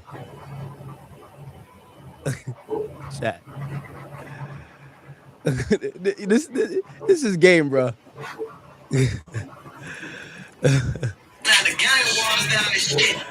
Bro, this is game, dog. I love game, but this is him. Daddy out. What's up?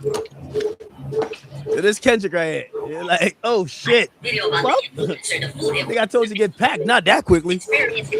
Will, I'm glad you're here. Some business came up I gotta handle. So we're gonna have to put our trip on hold. You understand? Yeah, that's cool. That's cool. Just for a couple of weeks. I understand. You'll be at the next pop out. Pop out 2.0, okay? Okay? Yeah. It was great seeing you, son. You too. Lou.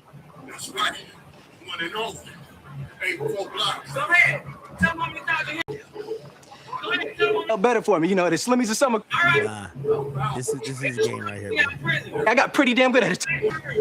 14 great birthdays without him. He never even sent me a damn card. The hell with him! Oh shit. Oh nah. Nah, this is the game right here. I ain't need him then and I don't need him now. Will. Nah, you know what, Uncle Phil? I'm gonna get through college without him. I'm gonna get a great job without him.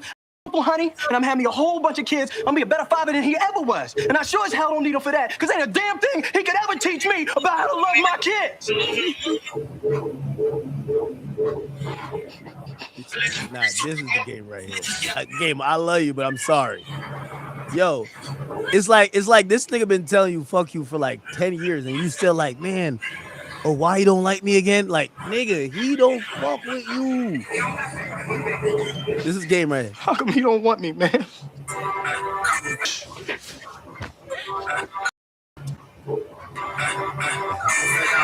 Fucked up, man. That shit's fucked up.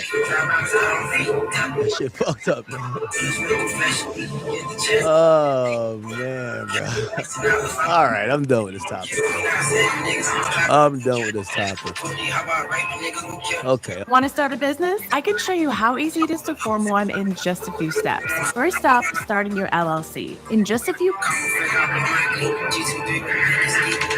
Oh, we didn't do a Lil Durk topic yesterday, right? Okay. So chat, it's going down. The trial, let me see, when does the trial start? When does Lil Durk trial start? Trial is going to start later this month on August 20th.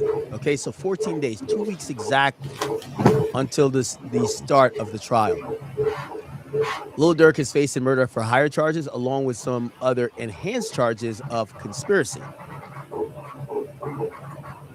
What's happened recently is that they're firing off a bunch of motions in court, and these motions are really important because they're called motions in limine, and they're important because it kind of sets the rules of what cannot be mentioned or brought into court by the prosecutor or by witnesses to a certain extent. So they've been firing off motions. They want to make sure that it's not all lyrics that could be used. It's going to be a very narrow amount, and it has to have some type of relevance in whatever cases. And they are issuing a fourth superseding indictment. Why? To kind of separate a charge of the murder and also the stalking. So count 3 is going to have the stalking of TV, which is Taekwon Bowman, which is Quando Rondo, using dangerous weapon in violation of USC. And count 4 is the stalking of SR. So they previously put both of them together. And they separated the stalking. I want them to rewrite it. And then we take control. Since the fourth indictment hasn't brought in anything new, remember the third indictment did, and 2 of the counts got X'd out because they brought in another murder, and the judge was like, hey, you got to try this separately. You can't just go ahead and just add another murder in a month before trial. It's not going to work like that. Regardless, the government, so the prosecutors, they are pushing for a motion for a limited gag order, prohibiting prejudicial extrajudicial statements. So they don't want any more press conferences or interviews. So the plaintiff, the United States of America, combined through its counsel of record, the assistant U.S. attorneys, Ivan Y. Yanello, and these other people. These are the assistant U.S. attorney. They filed this motion to have a limited gag order prohibited these statements. The motion is based on the attached memorandum of the points and authorities with that. Okay. Now, let's look. It says, despite the imminent trial date, the counsel and surrogate for the defendant banks continue to engage in a public press operation that creates significant risk to the jury pool and fair administration of justice. Yes, Brian Steele and also Drew Finland, they have been routinely, as they walk out of court, updating the press. So Drew Finland, press conference, I'll put press conference, Dirk, but they've been having, just standing outside of court and talking about it. And they want to stop this because, obviously there's going to be fans that's going to be there. And, they're worried about the jurors getting in and out, and people might figure out who the jurors are to fuck with them. Filings and briefings done. And you got, Mr. Brian Steele in the back. Anyway, as a result, the government respectfully requests the court impose a narrow gag order to prohibit further unnecessary extraditional statements about the case. The defendant is entitled to the counsel's forceful argument on the briefs and in the courtroom, but the right to a fair trial. Well, we got WAC 100 called. WAC 100. If you're trying to get knocked out by JCon, I'm on my way to no jumper. No, WAC, we got to talk about it. Crazy about Game. No, Game will talk your ass out. No, and everybody know Game was my favorite rapper from 2005 to 2008. But we gotta bring this to light. The Game is too good of a rapper to be trying to get acceptance from niggas who don't accept him for whatever reason. Kendrick got something against him. I don't know why he keeps trying to ask 50 different questions on. Oh, he got mad at that. He got mad. It's one of those things where a nigga just don't like you. Like What are you talking about? When you see Game trying to get acceptance from Kendrick? Because listen, if we knew that they haven't spoken, okay? If we knew they haven't spoken since, but the problem is that 100 is my record. You know that, right? I know. You gotta remember, we talking about 15? How can we do that? Shit like that? Okay, so why would y'all even act like he was invited to the pop out then? That's 9 years later. Like, yo, if Kendrick ain't talked to that nigga in 9 years, why the hell would you even think he's invited to the pop out? No, because I think we gotta get some feature work from Kendrick. This 100. I think I did it one. But not for Game though. Yeah, I believe I did. WAC, we gotta come clean, man. Kendrick, for whatever reason, he don't fuck with Game, bro. I think here goes the problem, right? The problem WAC, this is the only topic you don't keep it 100 on. You're not keeping 100 on. Listen, here goes the problem. You don't know Kendrick, right? So Top dog. You're one sentence away from launching your website with Base 44. Since the beginning of the internet, there's never been such a fun, fast, and intelligent. Listen. You didn't hear what Stack Cole said? What he say? When I talk to WAC. You think I don't know what the fuck on you? Nigga, I've been the fuse box to all of it anyway. It never goes anywhere because it's a whacking top mess right there. Okay. Right? So what you not getting is this. Right place. I can see one contact. No, you're not gonna look up, or you guys didn't look up in the last 10, 11 years that Kendrick dissing Game and Game dissing Kendrick. No, right? Wait until Black Box. Game's disposition is this.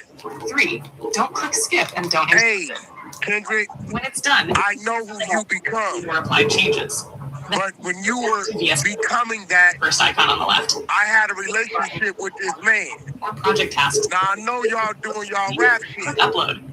And I've never expected you to jump in mine. And I know you don't expect me to jump in yours. I don't think it's that serious. Because it ain't no gangster shit going on. You gotta remember the Game. Jason Taylor. Every beat he had, it was some gangster shit going on. So in Game's mind, this ain't that. Now, in Kendrick's defense, he's feeling some type of way. Did he just straight up go tell Game, hey bro, this what it is? No, if he would have, Game would have picked the phone up, called Drake, and had them niggas on the phone to fix it. Because in Game's mind, do you actually think that okay? Hey, yo, act before it was you knew Drake. Drake and Game have been very, very close for a long, long time. Trust me, I know. No, hold on. I'm not saying him and Drake are not close. What I'm saying is that Game, yes, I believe Drake. It looks like he doesn't have any. I know for a Stat fact. Quo literally says. Let me read you this quote. Stat Quo says that the Game was mad that he couldn't get on the phone with Kendrick. Why the hell would he? Why would No, he could have got on the phone with Kendrick because Stat Quo says otherwise. Listen. See, you don't understand it. Even if Kendrick wouldn't have picked the phone, what I'm saying is, if Kendrick would have called Game and told Game, "Hey, bro, I ain't whoop this nigga, whatever." Game was still gonna say, "I fuck with Drake. That's bro, been bro a long time. And nigga, you my bro. We both from Compton, nigga, you my nigga. Let me get this nigga on the phone and fix this." You gotta remember. So if Kendrick would have told Game that verbally, that would have been Game's move, right? That would have been his move. Or if Game would have thought it was that serious and he couldn't get Kendrick on the phone, he would have simply called me and said, "Bro, holla at Top. Let's fix this shit." I don't think Game took none of that shit serious as a real situation because it was never that kind of beef. Now, I can't tell Kendrick how to feel and how to move, but in Game's mind, remember, he helped Kendrick. He helped a lot of dudes. Kendrick, J-Rock, Top ain't gonna take that from me. We know that. Bro could keep it gangster, right? So he feels like I'm big bro to these cats. So if y'all got some rap shit, some little sub shit going on, in Game head, it ain't serious. Ain't nobody failed. Ain't nobody been shot. Ain't nobody's bitch got fucked. Game, when it come to Game and it being a problem, he come from it being a problem or it's not a problem. You get what I'm saying? I get that, but you don't I feel like there's an entitlement or a power dynamic. How could Kendrick feel a way about Game bringing Drake to his hood? It's not like you brought him to Kendrick's crib. Because Kendrick is responsible. Zero errors. So niggas got to check in with Kendrick. So Game got to check niggas in with Kendrick. Kendrick from Listen, I think the only thing is, if Kendrick would have put a call in, "Hey, bro, okay, bam." But again, if that call would have went in, I know Game. Wait. So you think that Kendrick, if he had put a call in, he could have stopped Drake from being in Compton? If he would have put a call in, Game would have just fixed it. I don't think Kendrick was trying to fix it. Kendrick's a natural born hater. He told you. I mean, but what I'm going to tell you is, Kendrick is not the type of dude unless it's probably 3-4 dudes who know what Kendrick thinking, who he going to express that to, right?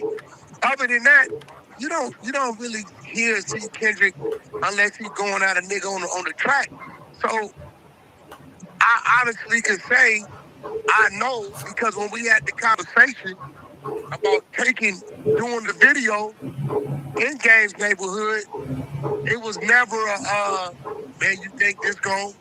Because if that would have came up, I'm obligated to get on the line with Top. Listen, I didn't know it was a fucking problem like that. Well, let me ask. I'm telling you, I didn't know.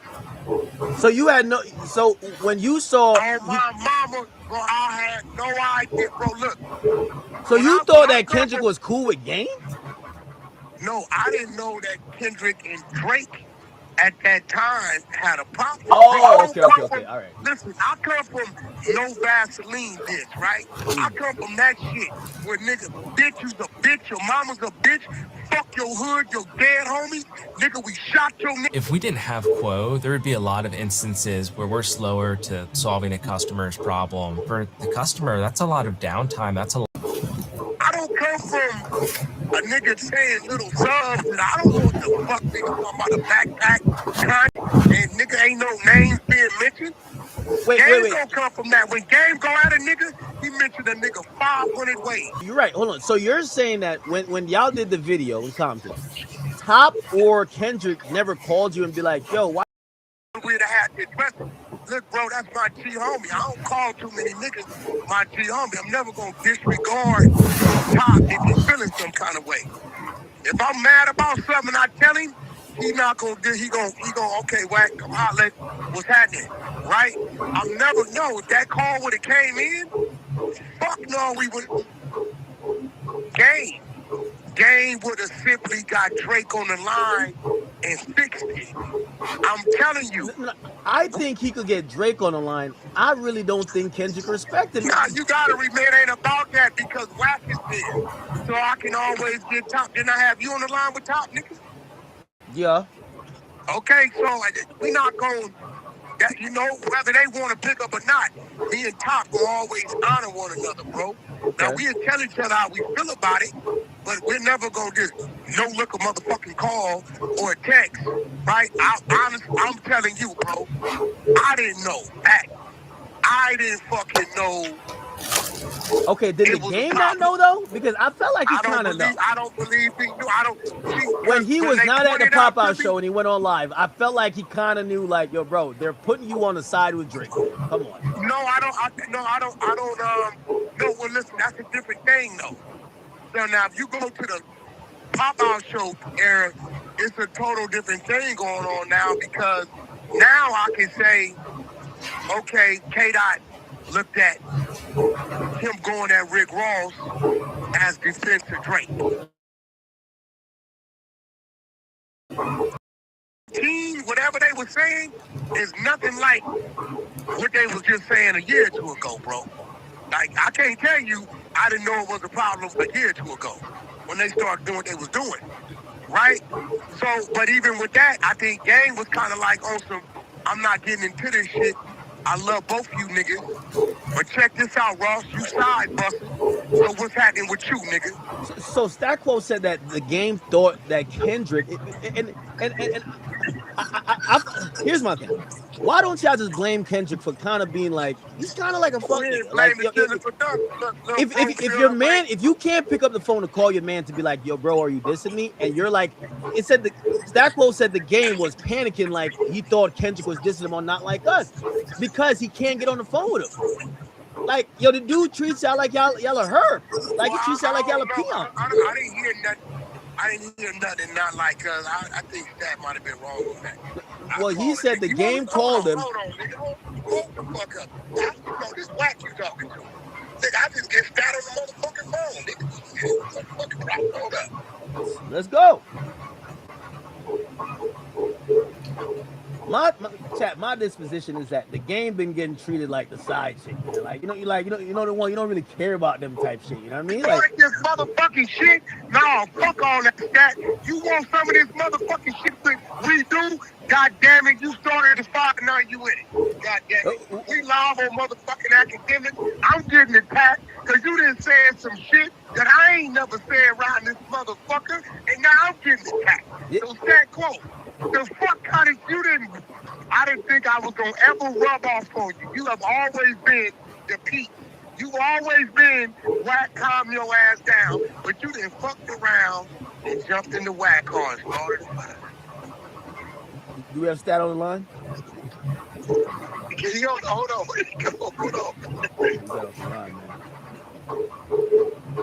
You got to go ask Kendrick to see if he could be on the line with us. Yo, Stat. Yes, sir. You done started a motherfucking fire. For 20 years, you tell Wack, calm down. Wack, could you calm down, bro? I'm your brother, Wack. I love you. Calm down. And when I go to sleep and wake up, and your black ass is starting a Wack fire. And I'm getting attacked. We live on Academics. Now, you wanted this shit? First of all, chat. First of all, let people know where you at. Right? That got a fucking YouTube channel. That's the name of the YouTube channel. Third Verse Podcast. I already got Wack. I talked to Chuck this morning. No, fuck that, Chuck. We got Academic pick waterhead ass. No. I'm gonna be honest with you. With 30,000 people on the motherfucking phone. No, I had some questions about the conversation because I don't know. Here's my overall opinion. You obviously talk to the Game and you talk to Top. My thing is this: I feel like the Game is looking for acceptance. Like, I mean, everything that you have said, everything you have said, Stat, in terms of, yo, damn, I just want his number. I'm like, damn, Game can't get on the phone with this nigga? Like, what the hell's going on? Wait, first of all, slow down. What is this nigga talking about Chuck looking for acceptance? Nigga, we not doing none of that. Yeah, but if I'm complaining about not being able to talk to a man directly because I can't get on the phone. Government-backed SBA loans can be. Understand. It's the same way. Okay, so Dr. Dre is just kind of the same way. You know what I mean? So it's kind of understanding. You kind of understand how somebody is. You know what I mean? So it's not a like trying to. You're not like trying to kiss up. I'm telling this nigga, when you call me, I'm that you know, I come from when niggas is different. It's different. We come from it's a war and a fall. So when you called me, I said, bro, what you mean they don't get along? I had no fucking idea. Yes, because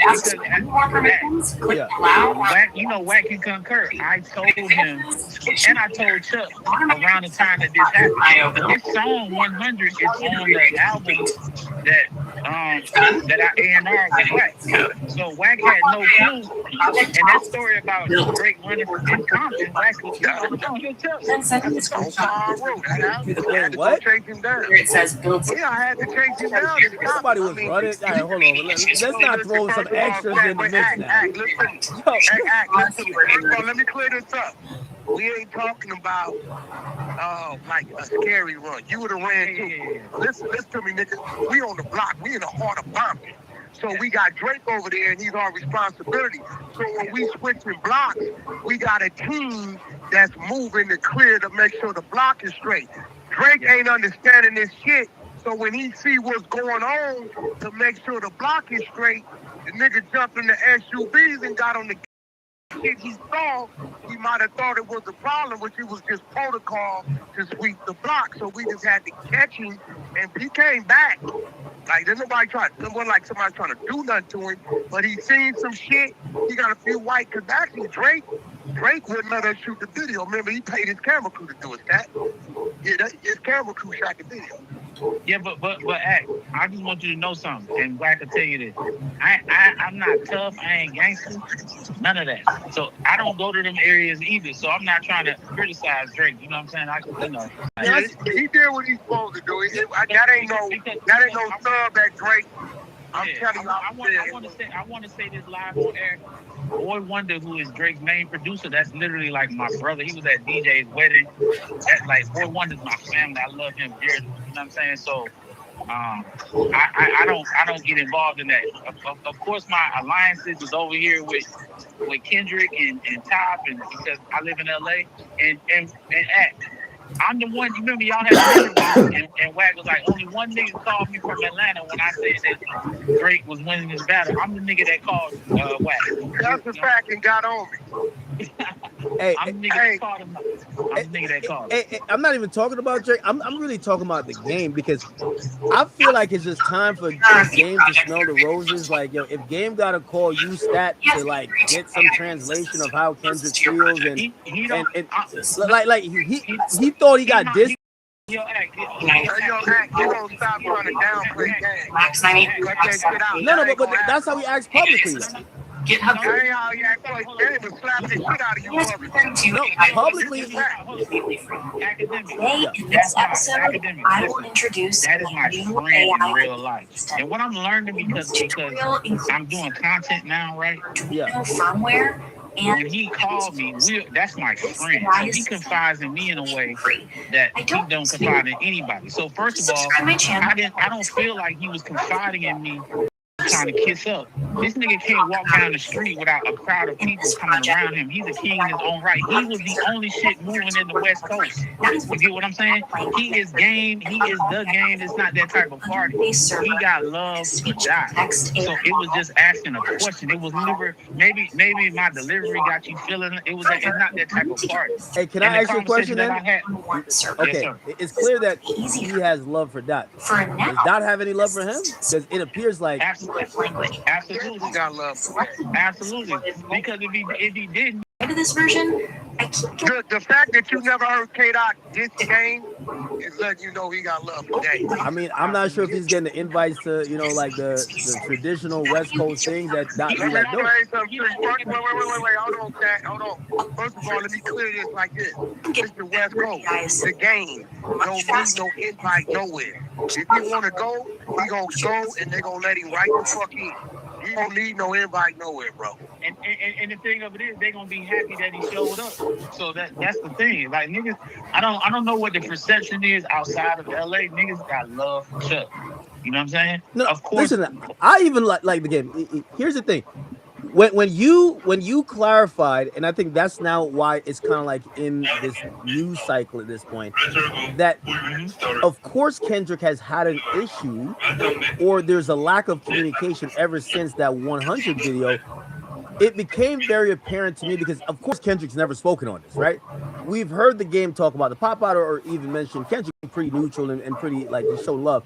But when I saw Top even call you to clarify the issue, it kind of made it sound to me like, I'm not saying Kendrick hates him, but Kendrick just don't fuck with him. Like that's just what it is. But this, then I heard TDE Keem said, you know, he was kind of describing the game as kind of like a guy who just pop up on some other stuff.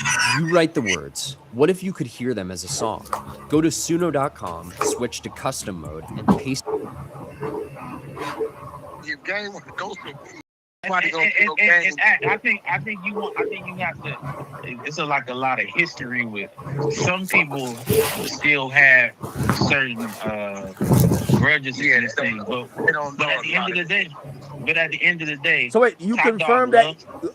Can we at least get a confirmation here? So you confirm that Kendrick is still having a grudge against him because when you no, I ain't talking about. I haven't talked to Kendrick. I'm talking about some of the, like you said, Keith, some of the other guys that have their feelings because they're making it known. I can't tell you what Kendrick is saying or not saying because I haven't talked to him. But you did talk to Game and Game's words to you, at least how you said it. I don't believe Kendrick's been had a conversation. Exactly. I haven't talked to Kendrick, and I know he ain't got a problem with me. So Yeah, but I ain't got no. So you did say, according to what the Game said, he said, if I was supposed to have grudges with niggas, where would the West Coast be? That kind of insinuates that maybe niggas been having grudges against him. No, hold up. But that's his conversation, not just directly at Dot, but just in general of what his experiences have been in the music industry and something that an example. Yeah, because we was dead out here. Game brought this shit back. And what I was talking about, I wasn't talking about dealing with Kendrick. I was talking about a video shoot that $1,000 to wear a hoodie and he had a mask on it, and so a lot of us had a problem with it because he had that mask on at a J-Rock video shoot. It wasn't Kendrick conversation. It was just surrounding it because it's the crew. You know what I'm saying? So he did Tiger the same way. And so Game clarified that with me this morning. He wanted me to let people know. It's not that he didn't want to show his face. He got paid $10,000, and that was something that Top didn't know because that's something that Top reminded me about when we had a conversation. So Top didn't know that. You know what I'm saying? He didn't know that. Why didn't you just put them in a group chat, man? Because it sounds like, you know what I mean, he wants to be on you see how we all on a three-way call? Is Kendrick too above talking to the Game? I don't know what Kendrick did. Hey, look, first of all, Kendrick, I'm going to be real. He don't lead with the conversation anyway. He got a team that does that, right? And then when that's going to happen, when they get in the studio and they doing whatever they do, then they have a conversation. Now, the reason why the world probably never knew it was a problem, because there's always a fuse box in the middle.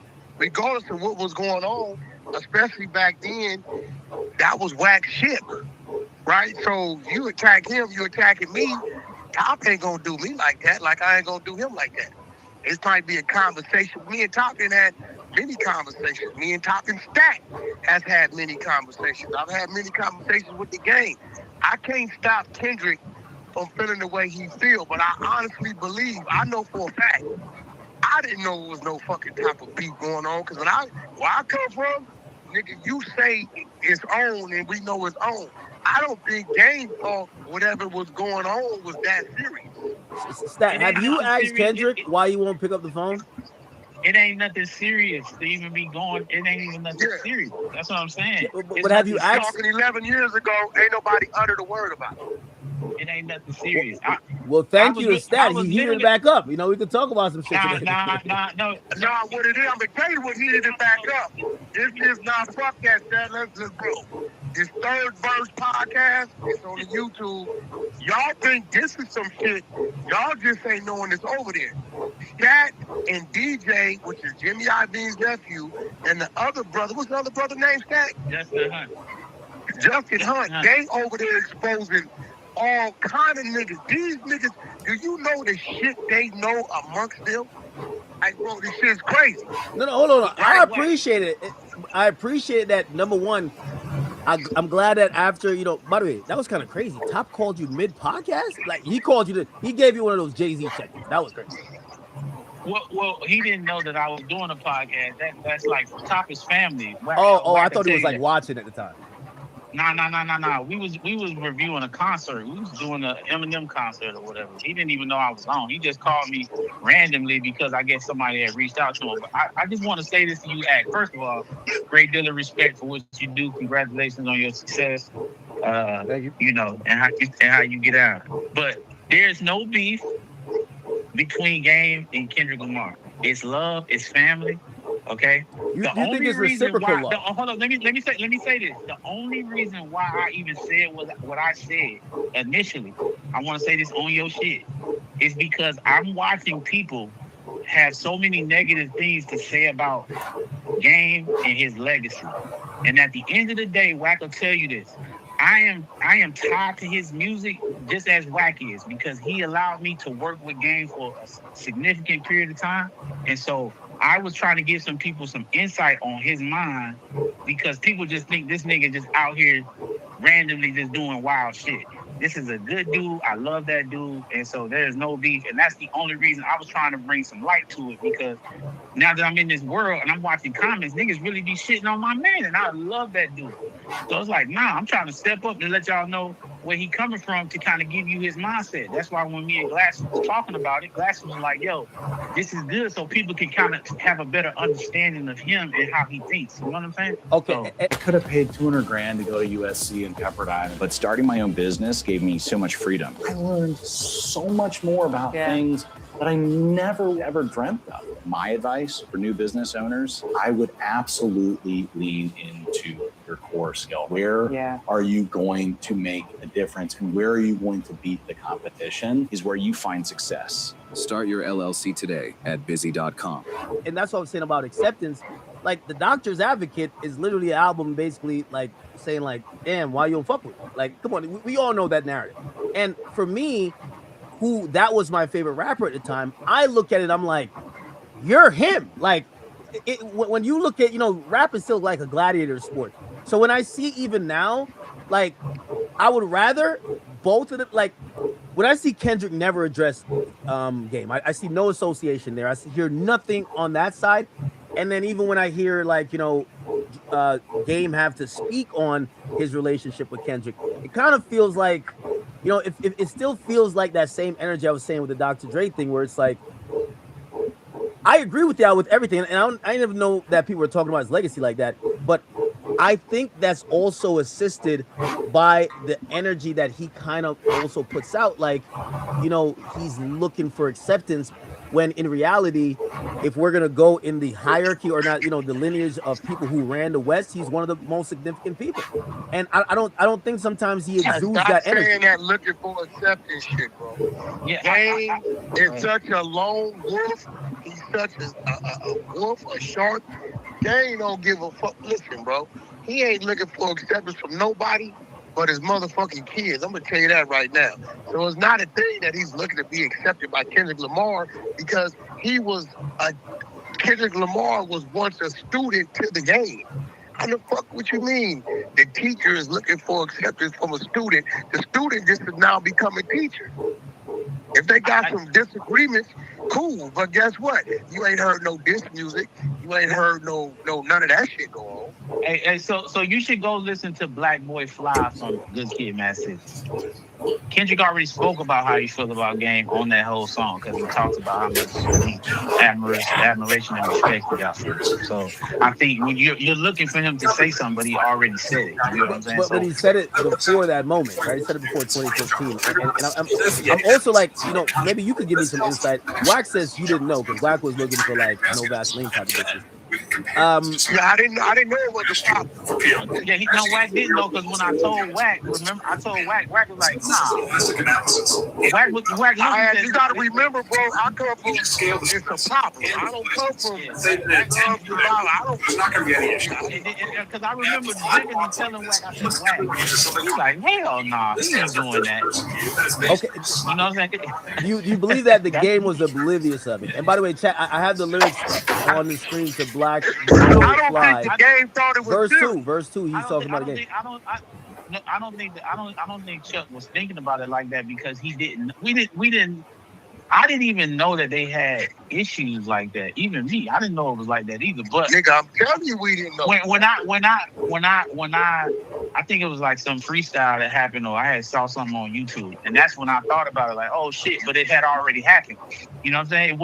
It wasn't a before thing. It had already happened when I found out. So niggas be in their own world. Like when people talk about Lil Wayne just go to the studio. He don't be thinking about nobody else. People be in their own. Exactly. So Chuck was in his own world, and that shit happened. And so, you know, I don't think it was ever spoken about after that.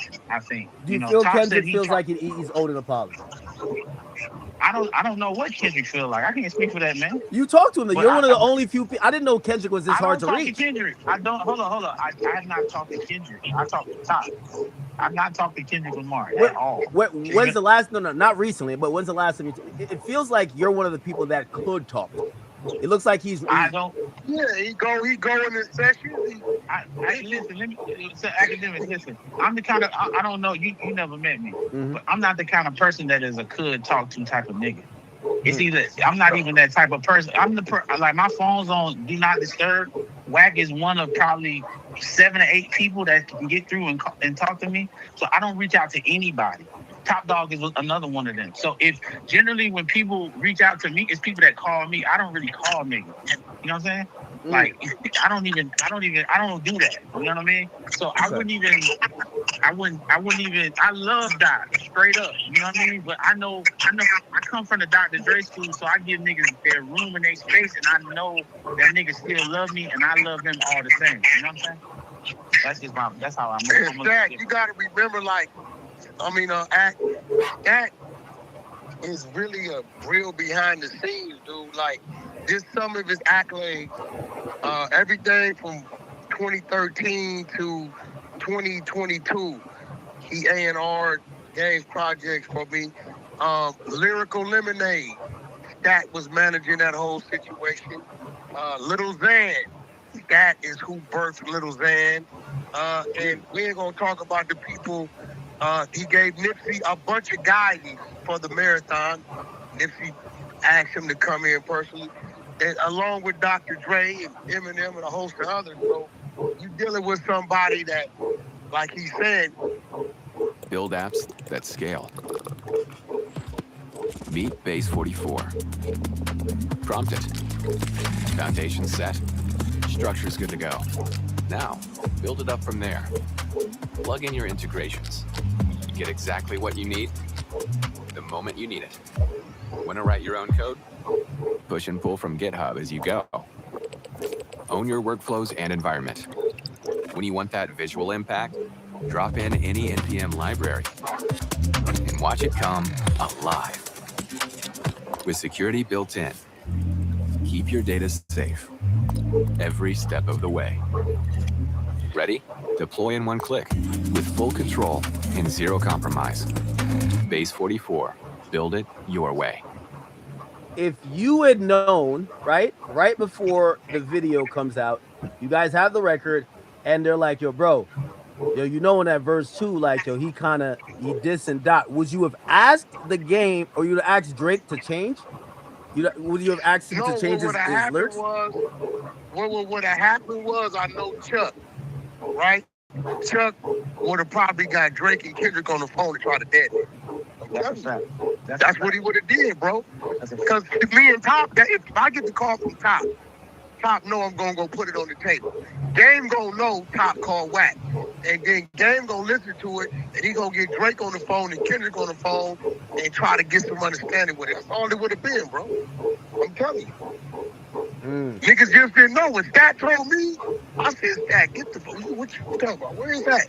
I had no idea. Because I come from when you diss a nigga, fuck your mama, bitch ass nigga. We like, nigga, it's, you know it's on. I don't know nothing about the backpack this shit.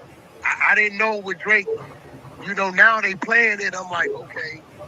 I hear it now, but I didn't. Drake never mentioned the nigga name. Where I come from, you mentioned the nigga name. You know, Kendrick responded, I believe, on Element. Bro, like I'm telling you, I heard that on your show. I didn't know. When I first heard that, I didn't attach that to Drake. But when I heard you when you broke it down, that's when I first heard it. Yeah, they've been like silently going at it for years. Like it's kind of like these interesting. These niggas is shallow dissing. We deep sea diss, nigga. Listen, Stat will tell you, it ain't too many niggas.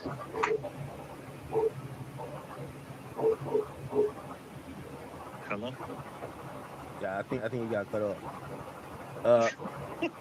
But yeah, no. Gang feels the same way that we just go disregard. We wouldn't have did it like that. Hey, by the way, I do want to. I want to give this one credit and not a critique, but actually an encouragement. Stat. I like yes, this, sir. and maybe with this, you know, obviously you're now on the stream kind of explaining some stuff. Maybe you're like, you know what, I'm about to keep personal. Do not keep those personal conversations to yourself. It's important to bring that shit to light that we can have some discourse. So I'm glad you said all that shit because we could get to the bottom of it. Y'all gotta go look at that fucking Third Verse Podcast Act. He been doing this shit for like the last 6 months, saying, exposing all kind of shit, bro. Well, you know that French Montana shit that came from our town, then people just ran with it. Wait, which French Montana thing? That he stole that song. That he stole Unforgettable. Yes, because DJ was managing Mike Will at the time, and so we was firsthand. We knew that he stole the song because the only reason we spoke about it because when he went on Drink Champs, he said he didn't make money from that song. And I come from an era as a rapper where we would get on people's songs and steal them and put them out. And so his whole career, that's still the biggest record. I love French. I think he's amazing. So we actually talked about that, and then so other people picked it up. But you know how that shit go. When you in the beginning of trying to build something, you don't really get that acknowledgement. But, you know, we starting off, man. We small. Yo, where did you say that? You come from an era what? When we was stealing nigga songs. Like, a nigga do a song, we'll get on it and put it out. You know, I had a song with Tupac. Oh, yeah. Shout out to Osby. Go ahead. So, exactly. We had we got a nigga dealing Interscope with a Kanye song. You know what I'm saying? So that's exactly what. So we come from that era. So I didn't have a problem with French doing it, but it was just the fact that he said he never got paid. When nigga, you've been touring all over the world. That's still the biggest song you've ever been a part of, and then you didn't have nothing to do with writing any of it. As far as like the niggas only know the hook. You know what I'm saying? Like that's it. Yeah. And that's respect. I love French, and I love what him and Max B doing, and I think they are dope. And they shout out to New York City. That was something that we spoke about, and people kind of like really got on that story or whatever, because it was a big deal for us. And Mike Will spoke about it because at the time, you know, that was supposed to be Sway's record for his album to come out with. And Prince, you know, he leaked that shit, and that shit took the fuck off, and it was like you couldn't stop it at that point, you know? It ain't like how it is now. You can just shut a song down. That wasn't how it was back in the days. You know that act. Yeah, no, absolutely. With the French thing, I felt like a lot of people kind of knew the story, but you guys heated it back up because it now made everybody have to respond to it. And of course, he went to say he ain't getting make no money off of it, which is like, you know, if you did one of those, like, you know, French does this a lot. Like Bobby Shmurda gets the song, he just puts a remix over it, you know? Like, you can generate a 3D model simply by describing it with text. You can also generate models from images. Just upload a reference image. This is very useful if you already have a concept or reference image and want a quick 3D version for your scene. If you want to try this yourself, you can use my link in the description to sign up on Trippo. Yo, Ack, you know what I would love to see though, bro? What? Next time you're on the West, I would love to see you go sit down with DJ and Stat and his other man at third verse, bro. Y'all can have He don't even gotta sit down. He can do a. Nah, he need to come in. Nah, he need to come Well, in. I'm pulling up to No Jumper in a couple months, so you know. Okay, I'm gonna line it up. He need to come in, Stat. Cause y'all, his point of view of shit and how you come and what your other man add, that shit's gonna be crazy. Well, he know who Justin is because he know who Justin is. Yeah, I know. It's gonna be crazy, bro. I love to see that. Do that one for me, bro. Stat my brother, you my brother. I love to see that. Hey, again, also I like how transparent you are, Stat. Keep it like that, and you know, obviously we'll do something for sure. You know what I mean? Oh, absolutely. And also, absolutely, you'll be calling me again soon because this shit is every week.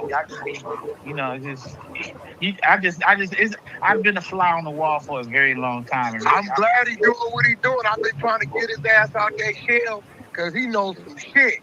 I like people like that because there's been so much stuff that happened over time. You need the hip hop historians to kind of like give the context because everything happening now ain't new, or you know, there's probably a long history. There's connectivity throughout the past, and a lot of times, you know, for somebody like me, I wasn't there. You know what I mean? That's just what it is. So, you know, but I want to say this on your platform, and Wack, please allow me to say this, and everybody that's listening, I want to kill if I can. I don't know if I have the power to. But I want to kill anybody saying that there's a beef amongst Kendrick and Game. I don't want any of that shit happening. I don't want anybody I know people you gonna say what you say on your content. I respect it. Get your views. There's no beef. There's absolutely respect and love, and I would like for it to stop. Honestly, when Top hit me, had I known that it was just even gonna trickle to that, because when that shit came out, when we put the little YouTube video up, we did that shit 2 weeks ago. We wasn't even gonna put it up there. You know what I'm saying? Because the guy who do our little segments, we was like, we ain't have nothing to put up, so we threw it up. We be talking for 3-4 hours, and honestly, dog, like Wack will tell you, we be saying so much shit. You know what I mean? Like, we be saying so much shit. You know, DJ's people own Complex. That's a whole nother thing. You know what I mean? That's a whole nother conversation. That's a whole nother conversation. Bro, y'all go check third verse out, bro, on the YouTube channel. Them niggas been saying some shit over there, bro.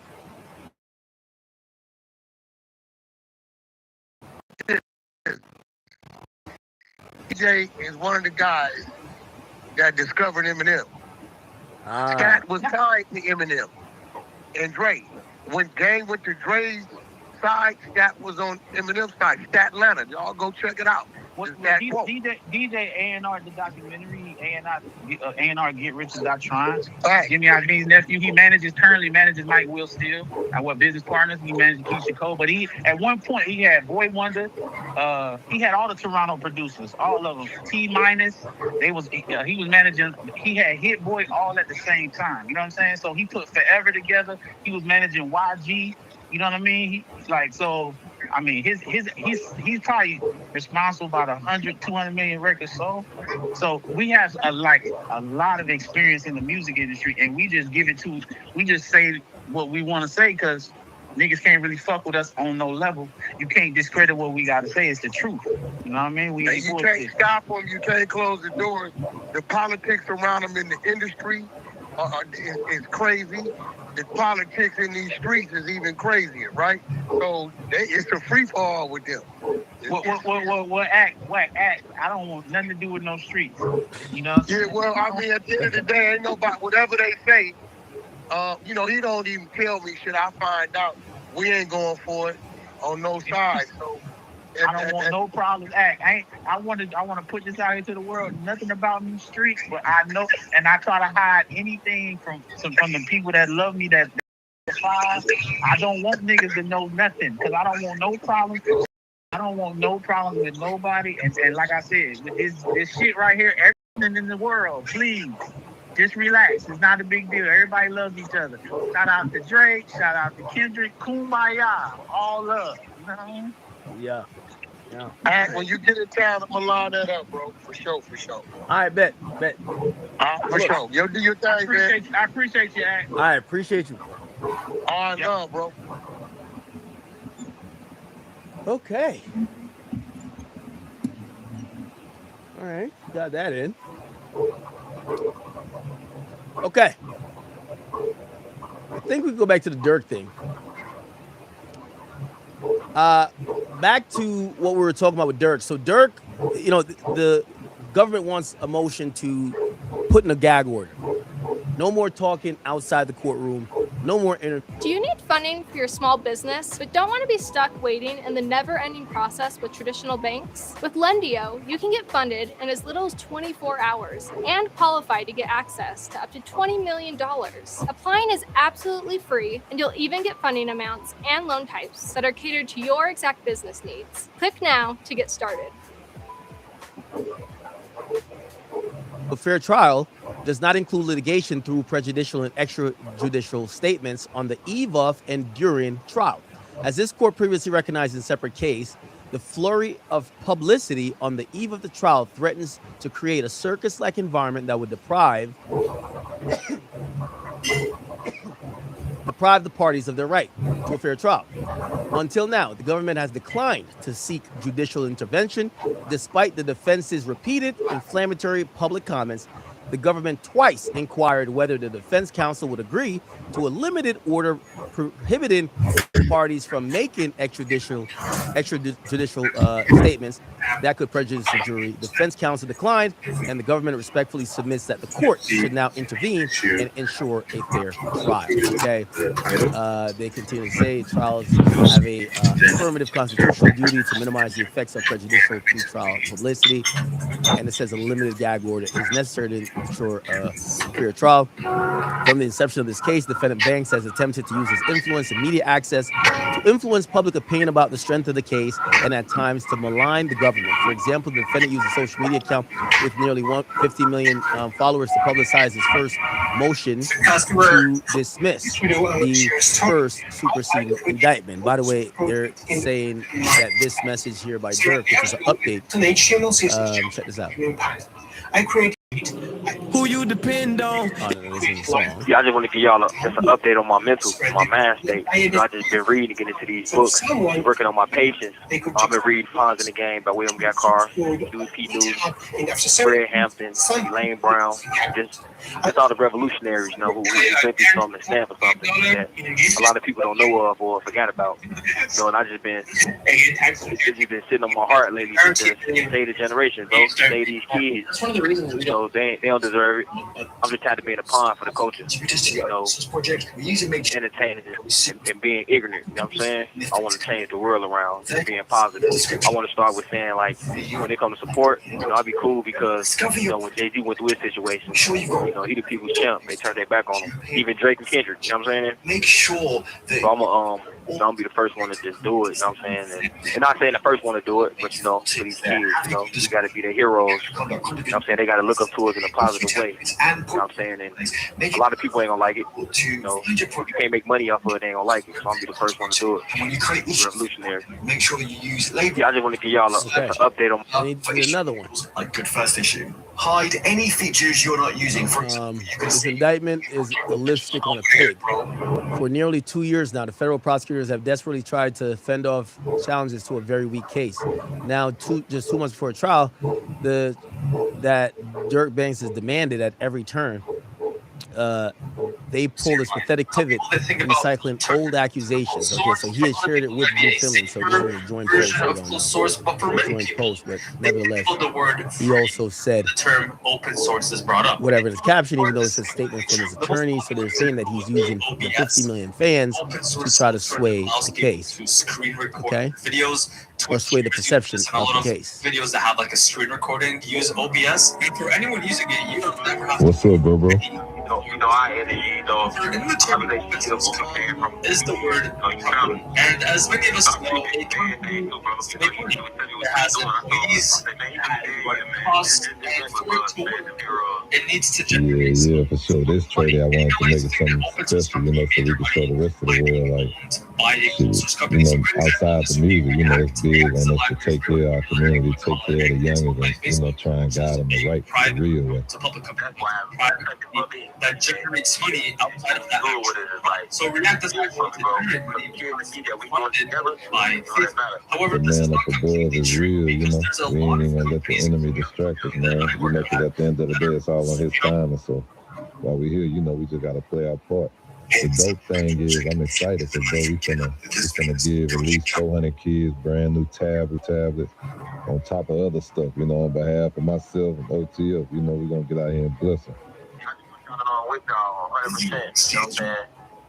Like my situation, I'm always gonna be the hero. Always doing the thing to y'all. Code can feel being guided to y'all. One tab per project, Okay. and an interface that can feel isolated. All right. So it says it was falsely claimed that the government was using this murder case to criminalize black artists for their creativity while the motion was pending. Defense counsel appeared on popular podcasts with hundreds of thousands of views. And assign new tasks to a team. Providing commentary about the merit of this case. They put three. What makes GitHub Copilot app special? Oh shit! They fucking put my name. Yo, don't try to whack 100 me, nigga. Don't put my name in no fucking indictment, nigga. No, why they put my name in it? They linked to Vlad. Generating code. They can run builds and Oh no. Oh, it's below. PRs. They put me in Vlad. Access extra services. Depending on your needs and scenarios.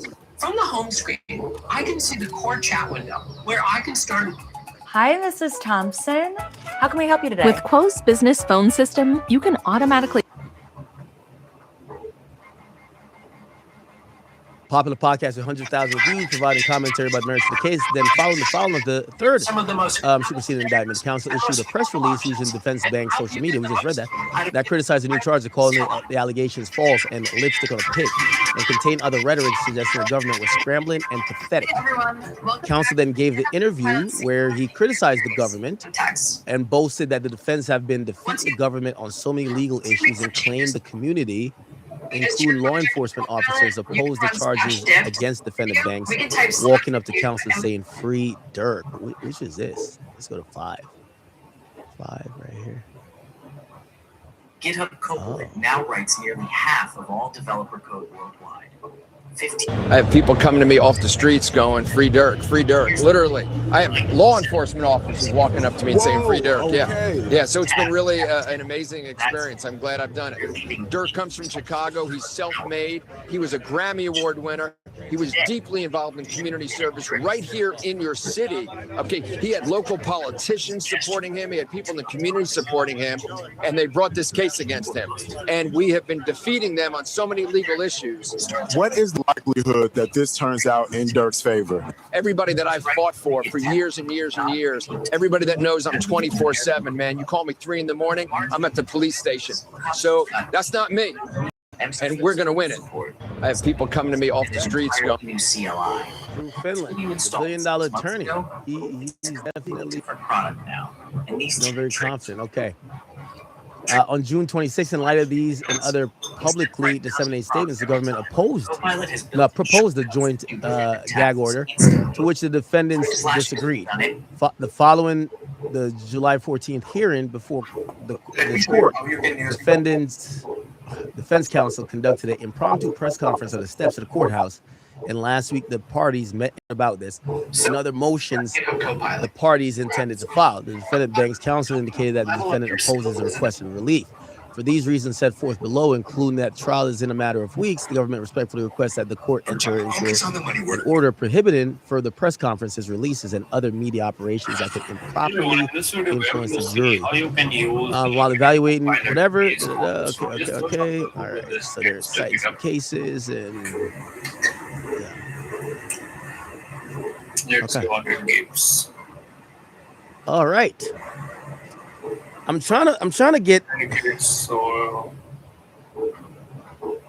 I turned Copilot into a security Here's my guy. manager. What's the dirt? All in one folder. He dropped a banger of a video, but I don't know if it's out yet. But sometimes you need a specialist. In VS Code, agents are markdown files in the GitHub/agents folder. For each agent, you can make your own consultants. Define a role, define its rules, tell it what tools it's allowed to use. You can even set them up. Banger of a video. This might It is be out. the most Okay. upgraded feature of GitHub Copilot. Custom instructions. No, it's not out yet. Anyway, In TypeScript. Custom instructions. let's go to Lil Boosie. Now, Lil Boosie is mad at YouTubers and online personalities. He claims they're doing the job of the police, and he's wondering why they're doing YouTube instead of just signing up for the police. About check what Lil got to say. Holding out on Instagram, bro. It's bigger than the police. All y'all podcasters, not all of them, but YouTubers and people on Instagram. Man, who you talking about? Y'all the golden egg to the investigation. I turned this $15 high zero. All they gotta do is hashtag your page and hashtag who they want to hear about and build their case. Anywhere I go. Y'all go into depth, into detail, On my PC at the saying names, after flashing saying stuff about crimes. Like, PC, I was it's able to sad. access the live dashboard. Then with a couple quick commands, And why is the question? I set up Tails. The people y'all doing this trying to harm never harm you a day in their life. This $15 high zero. Y'all never had words. They don't even know you. And all of this works whether I'm at The people you doing this for, It's really added a ton of they don't know you need. They don't give a If you fuck. want to build this for yourself, I just dropped a full If step-by-step. they family want a silver suit, Go check it you out. wouldn't get shit. You wouldn't get a dollar. So why is the I got tired of paying for cloud storage and wanted to actually load do it make you sleep better at night? Pi 5 into my own private cloud, giving me access to my files from anywhere with 0 subscriptions. It runs next Why are we so happy in the world with someone's downfall? right here in my house and not in the hands of someone. And why is always us doing this to The us? dashboard up and running. And I then never see a white man doing this to a white artist. a mesh VPN that creates an encrypted network between all my devices. Now, after logging in with my computer or phone, I can Why is you trying to solve a crime on the internet? from my file system. I use this $15 Pi If they didn't have social media, websites go from looking like it this seemed like that would be our job. to this. I mean, go get a job as a Where I detective. go, it's They're running hiring. a DNS filter that blocks ads You just getting it out. against to load. I You combine niggas just getting it out. tail scale so that it works even when I'm not on my home network. Like, With a simple command, I got Pi-hole up and I running. don't know why. Do it make you sleep better at night? Just look at how many requests have been blocked since Even you just a few weeks ago. interviewers, like, Tail scale I ask somebody a question, they gonna get them, they can get them murdered. and now have ad blocking on any I'm just getting started and I need to save money. Busy gave me the best service for the best price. As a freelancer, the $0 startup cost is what convinced me I could actually do this. My hobby started making face detection to tell when I'm actually paying attention to my work. I am addicted to This shit bigger than the police. picture frame that I built uses an e-ink display for a This paper. shit is bigger than the police. Police could be looking way somewhere else. Y'all gonna put them right there. Automatically cycles. It's sad. It really is. And the question is, why?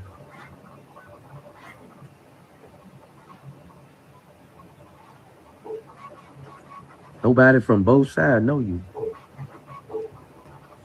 It's sad. I was scrolling out on Instagram, bro. This is an interesting turn of events. Boosie's now saying why podcasters and media personalities and bloggers and YouTubers and TikTokers, whoever else who cover any type of criminality in hip hop. It's interesting because Boosie gained millions of dollars over the years sitting down with Vlad TV. And repeatedly when Vlad would mention what was usually accused of him, like, yo, people used to say, Vlad, you the police. Boosie used to defend Vlad by saying, hey, it's not about what you ask, it's about what I answer. You can't blame the interview for you getting jammed up. You gotta be smart enough not to get jammed up. And he used to say that while defending Vlad. Of course, he's not working with Vlad anymore. Now he's back to blaming the interviewer. Why are you asking police questions? Right? The reality here is okay, Boosie has a point, but then he doesn't. You know, I hate this idea in hip hop or otherwise that people in their criminality, right? You have to help conceal them. Keep in mind, for the majority of what I see, and maybe you guys see something else, for the majority of what I see online, it's dudes who are doing crime in plain sight. With home service, dudes who are breaking the law and allowing it for someone in East Bumblefuck to literally solve the crime by looking at publicly available things. for the first time ever on this channel, right now you're looking at Criminals now want people to turn off their brain and not to look at the obvious.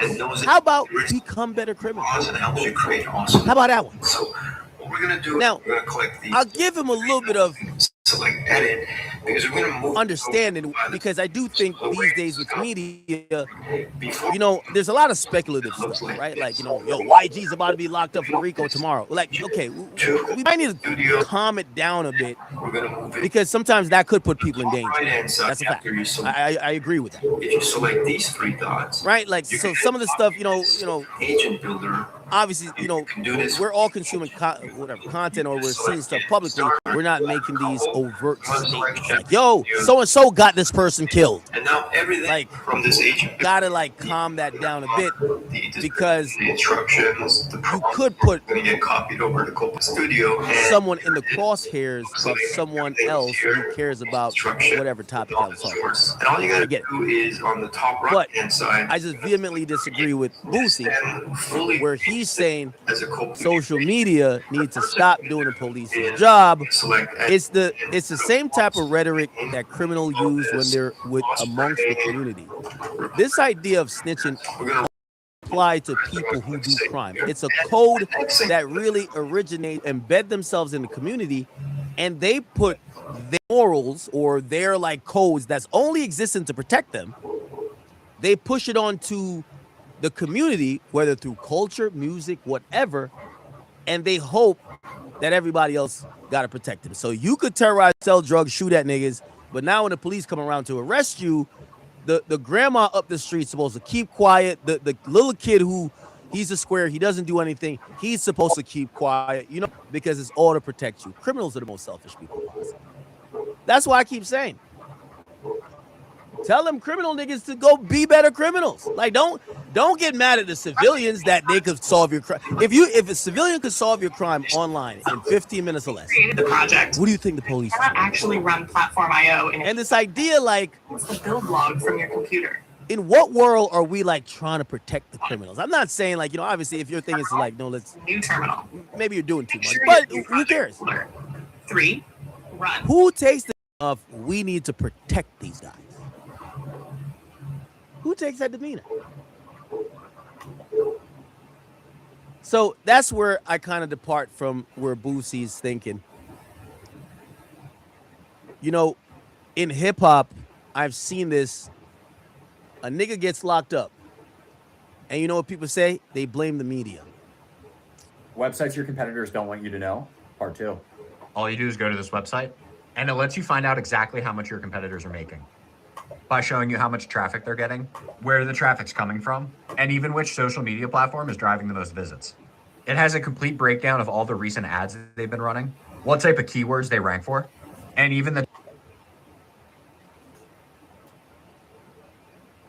like it's lack of accountability, right? They'll be like, oh, say someone gets locked up and then an interview they did gets used in their case. Nah, it's because Vlad the police, that's why this happened. How about you blame the fuck nigga for doing the crime in the first place? I've never heard them say that. Never. It's a bunch of cop and pleas, coddling these guys, trying to shift blame, you know. You know how many times they've tried to blame me, not even for incarceration. So when Boosie says this, respectfully, you niggas need to learn to do crime a little bit better.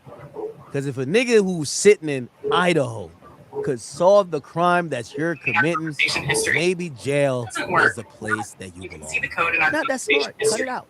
4. You get a regular job. Don't tell the civilians to get arrested. Screenshot. If you are doing crime that niggas can solve and they haven't even left their bedroom or even brushed their teeth in the morning, you need to get a record. That means Platform IO core isn't installed. Okay. Or VS Code can't find it. The reality of hip hop is that the streets try to appeal to civilians, and it's always going to be fucked up because of that. Because civilians owe you nothing. No. Civilians are entertained by your fuckery. They're entertained by this and third. But truth be told, listen, I'll keep it a bean. Y'all want me to tell the truth? I'll tell the truth. I love hearing about King Von. I love his music. I would never want King Von to be my name. Fuck no. If it says install, reality about it.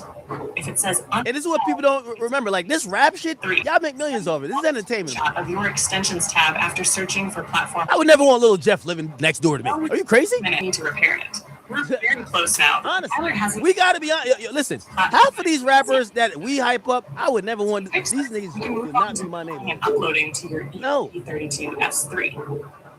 You think God rest his soul, but you think if they told me, yo, you know you got a new neighbor. Well, who's my new neighbor? It's Julio Fulio. He's coming through. He's having a Don Julio party tonight. I'm good. Nigga, I might call the cops. Yo, I think it's a noise complaint. Get this guy on out of here, man. I'm entertained by him online. So this idea that people in hip hop think that like we just love criminality, no, nigga, we're fucking entertained by y'all. Y'all make millions. Get over it. Don't be like, yo, they be so heartbroken. They be so heartbroken that we don't support their crimes. They be like, yo, you're not even in this life. We're like, bro, you make millions of dollars. Shut up. Who cares? What's wrong with these dudes? It's like they want to be protected by you.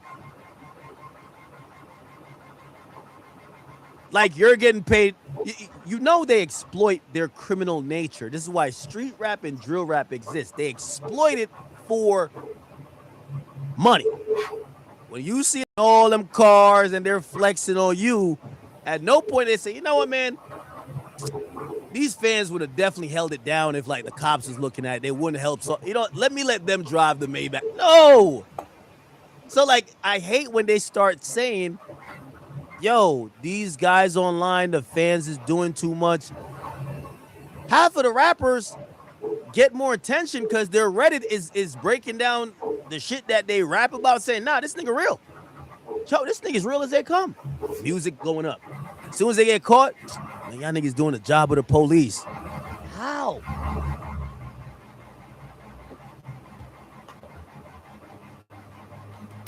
And these guys act like they civilized people, man. I wouldn't want to live next to Meek Mill.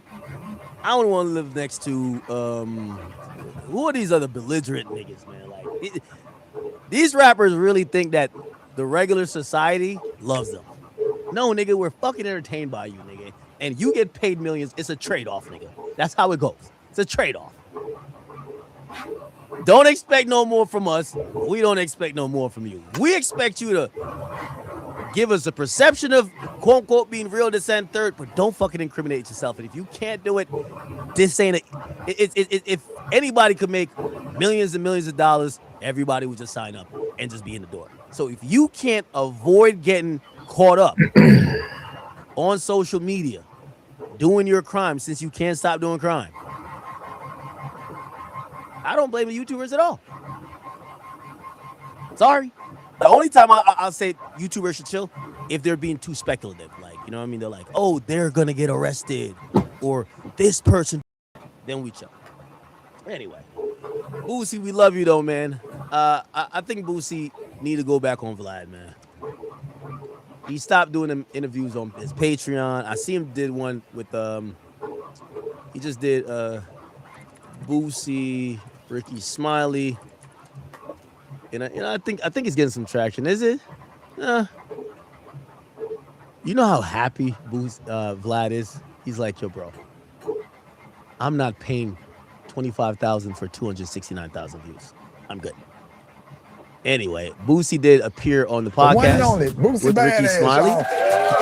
And he talked about that is an amazing model that creates low poly right away from the image, and they call it smart mesh because the mesh is actually logical. Before my own started, ESP32S3 board detected. Yeah, he basically admitted that Arduino framework. They sold him a dream. They told him, yo, keep watching the TV. They about to announce your pardon. And he said he was kind of going crazy. He was like, yes, I'm pardon. All to find out that was a lie. Check this out. I'm ready to. Okay, yeah, I'm ready to. So you're looking for a pardon, and what does that mean in your case? Pardon me, my case is done. If you see something. Right. I'm no longer a federal conviction. Right. I'm no longer a federal conviction, and what happened was some government lobbyists Don't stop the build who use Trump up. They're government lobbyists. The important information. They came to me like, we can get a pardon. We government lobbyists. We can walk in there and get a pardon from Trump like that, you know. So, build output. well, and first I wasn't gonna entertain it, but I was under pressure. Please do this. The federal judge had just dropped my case. 3 weeks later, they charged me again. And said they can do that for the same charge, but they added a charge and said I was an addict around a gun. I was like, how can you do that and say that I'm an addict? And even though I didn't have a drug charge, you have never proved that I was an addict. I've never been to rehab. I was sent to prison 10 years for third offense marijuana. Grams. I'm a smoker. These ain't no pounds. We ain't talking no pounds. We talking grams. Third straight to the penitentiary. I was never even given rehab. The system been letting me down, Rick. You know, so they gave me a charge saying I was an addict around the gun. So now I got to get this over with and take a plea. So now I got 3 months until I'm sentenced in federal court. And I'm facing 5 to 10. But my charge got through out before because I'm not a violent felon. I shouldn't be charged with a 922G anyway. Right. You're not supposed to be charged if you don't have violent felonies. Right. Marijuana felonies. That's legal everywhere right now. Right. So the judge dropped that, but skip to, I got 3 months left. So my life is in the judge hands right now. And 3 months left on what? 3 months left until I'm going for sentencing.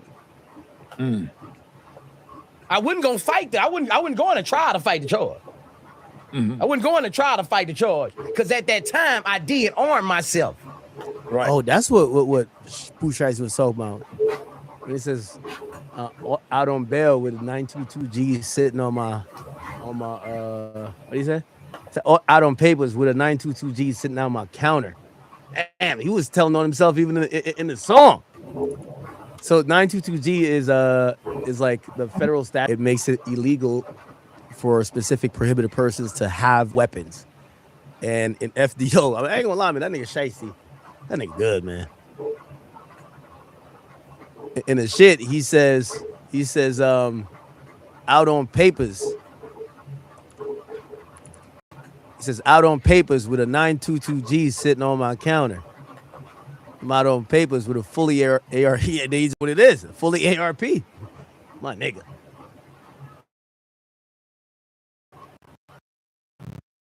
They say, if you think you got more shots than CG, your luck. You ain't never bought a crate of grenade. Shut the damn. I ain't gonna lie, man. I fuck with that nigga Shiesty, man. I'm in a gangbanging neighborhood shooting a video in the alley. I armed myself for 30 minutes, but I still armed myself. So I wasn't going to try to fight this in court. So now I'm finna trust in God. Yeah. What they say, 5 to 10 years. I ain't going nowhere. Yeah. So I got 3 months. So now I'm scrambling. What I'm gonna do? Right. That's when they came. We can do this. We can do that. Well, how much? I'm gonna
Yeah, he ended up making millions. But yeah, I didn't know you was going through all that, man. I had no idea, yo. I know. And it's envious and greed and jealousy. Anytime you heard about me going at it with somebody, hating. They been hating. You feel me? I don't come out my mouth and hate on me. I don't care if you got $1 billion and I ain't got nothing. I see you shining, boy, keep shining. I'm not finna clout chase and troll just to get some of your stuff on me. Like, that's just some sucker female stuff, you feel me? But people do it all the time, and people are entertained by this shit, you feel me? Oh, did you see that? Did you hear that? Ain't nobody saying, man, that shit was lame as hell. That shit was lame. Ain't nobody doing that. We being entertained by the suck shit. You feel me? Oh, did you see what No Jumper said about art? Man, that shit was lame as hell. Ain't nobody doing that. They running, they gaslighting the shit. They running with the shit, bro. They running with the shit. You know what we in. Truth. Are y'all cool now? Because I know back then y'all had some issues. Man, bro, that really wasn't no issue. It's just, again, a lot of jealousy. Like, tell me where the issue started from. Oh, okay. Because, see, if we go back, you remember Club Ice Age? Yeah, I remember your club. Oh, okay. Everybody was in my club. Everybody was in. So who was I hating on? Who was I beefing with? It wasn't no issues with nothing. You see what I'm saying? I went from 05, 3 million records, 06, doing the club. You feel me? 07, you can ask my city. You know about 97.9 receipts. I spent $500,000 in my city. So who telling me I ain't did nothing for my city? Receipts of what I really did for my city. Again, we shouldn't even be having this conversation. No jealousy and no hate, my nigga. You feel me? What I'm saying? I ain't saying nothing about your kids. Why is you hating on me? That's all I'm really looking at it. And that's the internet. It ain't just him. Internet that you know that's speaking on my name. My name never speak on your name. What Big Pokey say? Keep my name out your mouth. Ain't what Big Pokey said. But people don't listen, do they? Oh, okay. Hey, people ain't listening, especially when it come to hate ass shit. You feel me? We need to be when we highlight hating ass shit. Hey, bro, that wasn't cool. That's some hating ass shit, man. It ain't no issue with nobody. I just ain't no hater, man. I'm up. I've been up. You feel me? But the video where you can see you reacting to Trader Truth punching you, and you got like a bloody towel on your head. What led to that? Like, what's the backstory behind that? Man, like I said, like, he walked up and shook my hand. And I thought everything was cool. Cause like I told everybody, I seen him a couple days ago. I seen him Friday at tea time. You know, the Ozone had a welcome to Houston Ozone shit. You know how it be like if the Super Bowl is coming on Monday, all over the weekend, you feel me? So it was just something going on all over the weekend, and I'm already doing my Club Ice Age stuff on my Sunday, so that's already popping. I got photos with everybody up in there. Everybody up in there. And I mean everybody up in there. So it wasn't no issue. You see what I'm saying? Then the Ozone come. Now the station is calling me already because they knowing I'm spending all this money. You feel me? The station calling me. Hey, man, we need you to come up here to the station.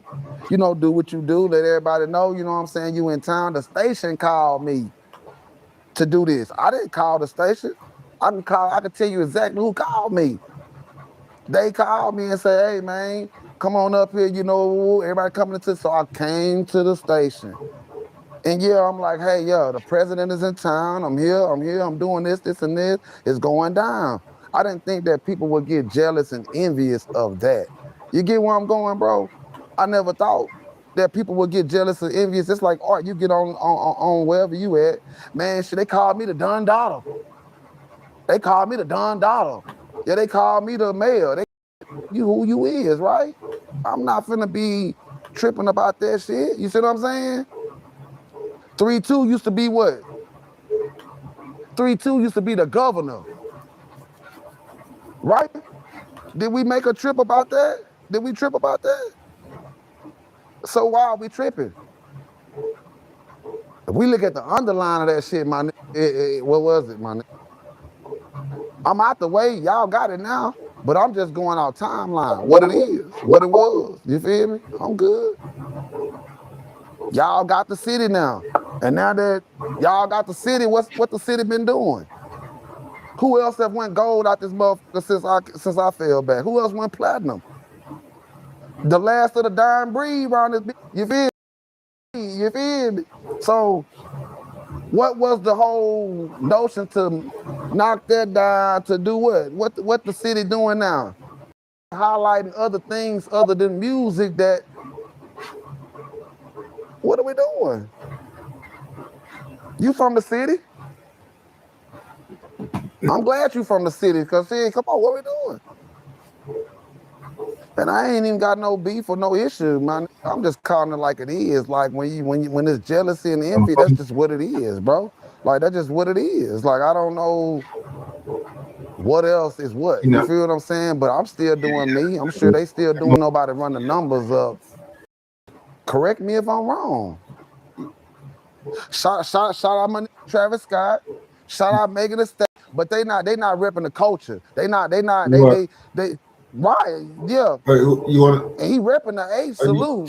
I bring you he one. even gave a shout out on one of his little songs he got called Ice Age. You feel me now? It's still some little shit we gotta get fixed. I got a record with Don Toliver. Record is crazy.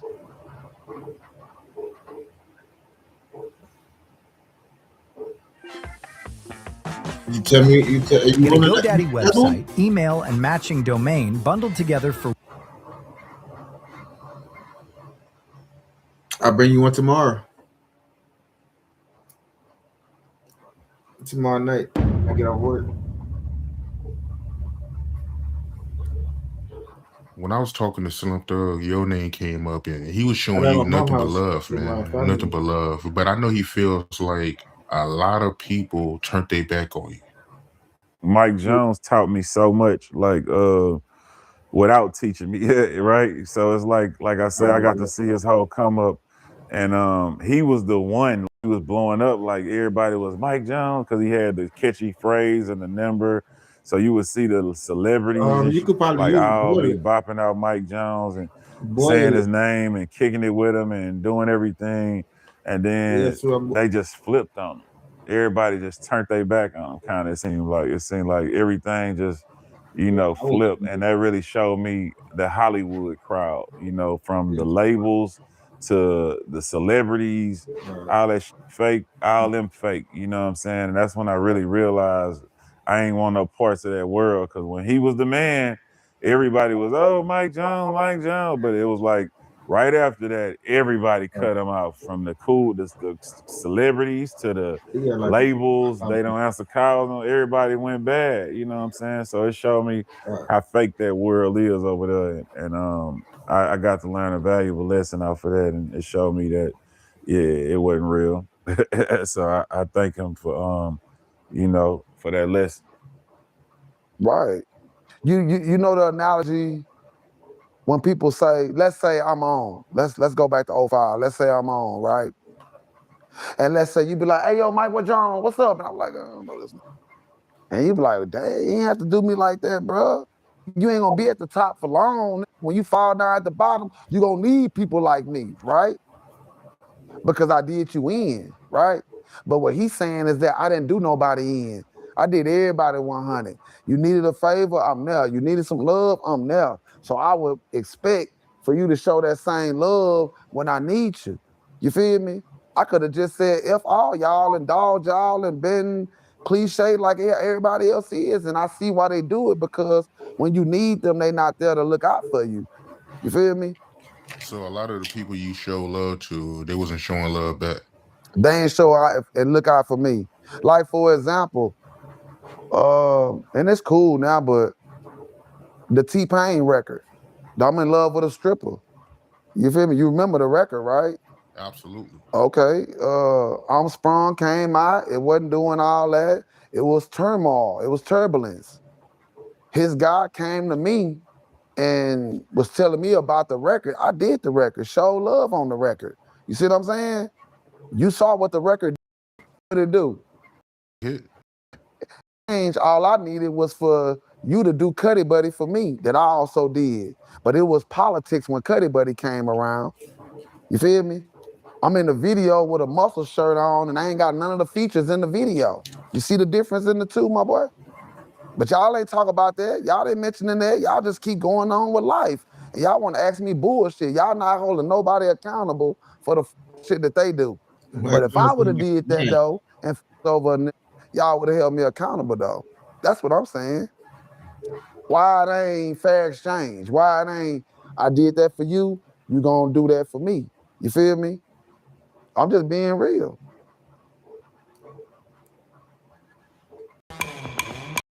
You're being real, you hear it?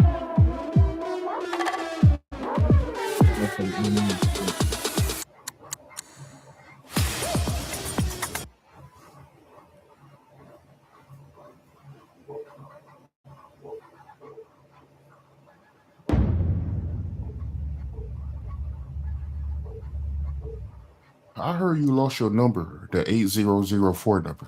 Yeah, so you got your phone number, you got your passcode. You calling your phone trying to log in. And they like, oh, that password wrong. I'm like, huh? Oh, that password wrong. Hold up.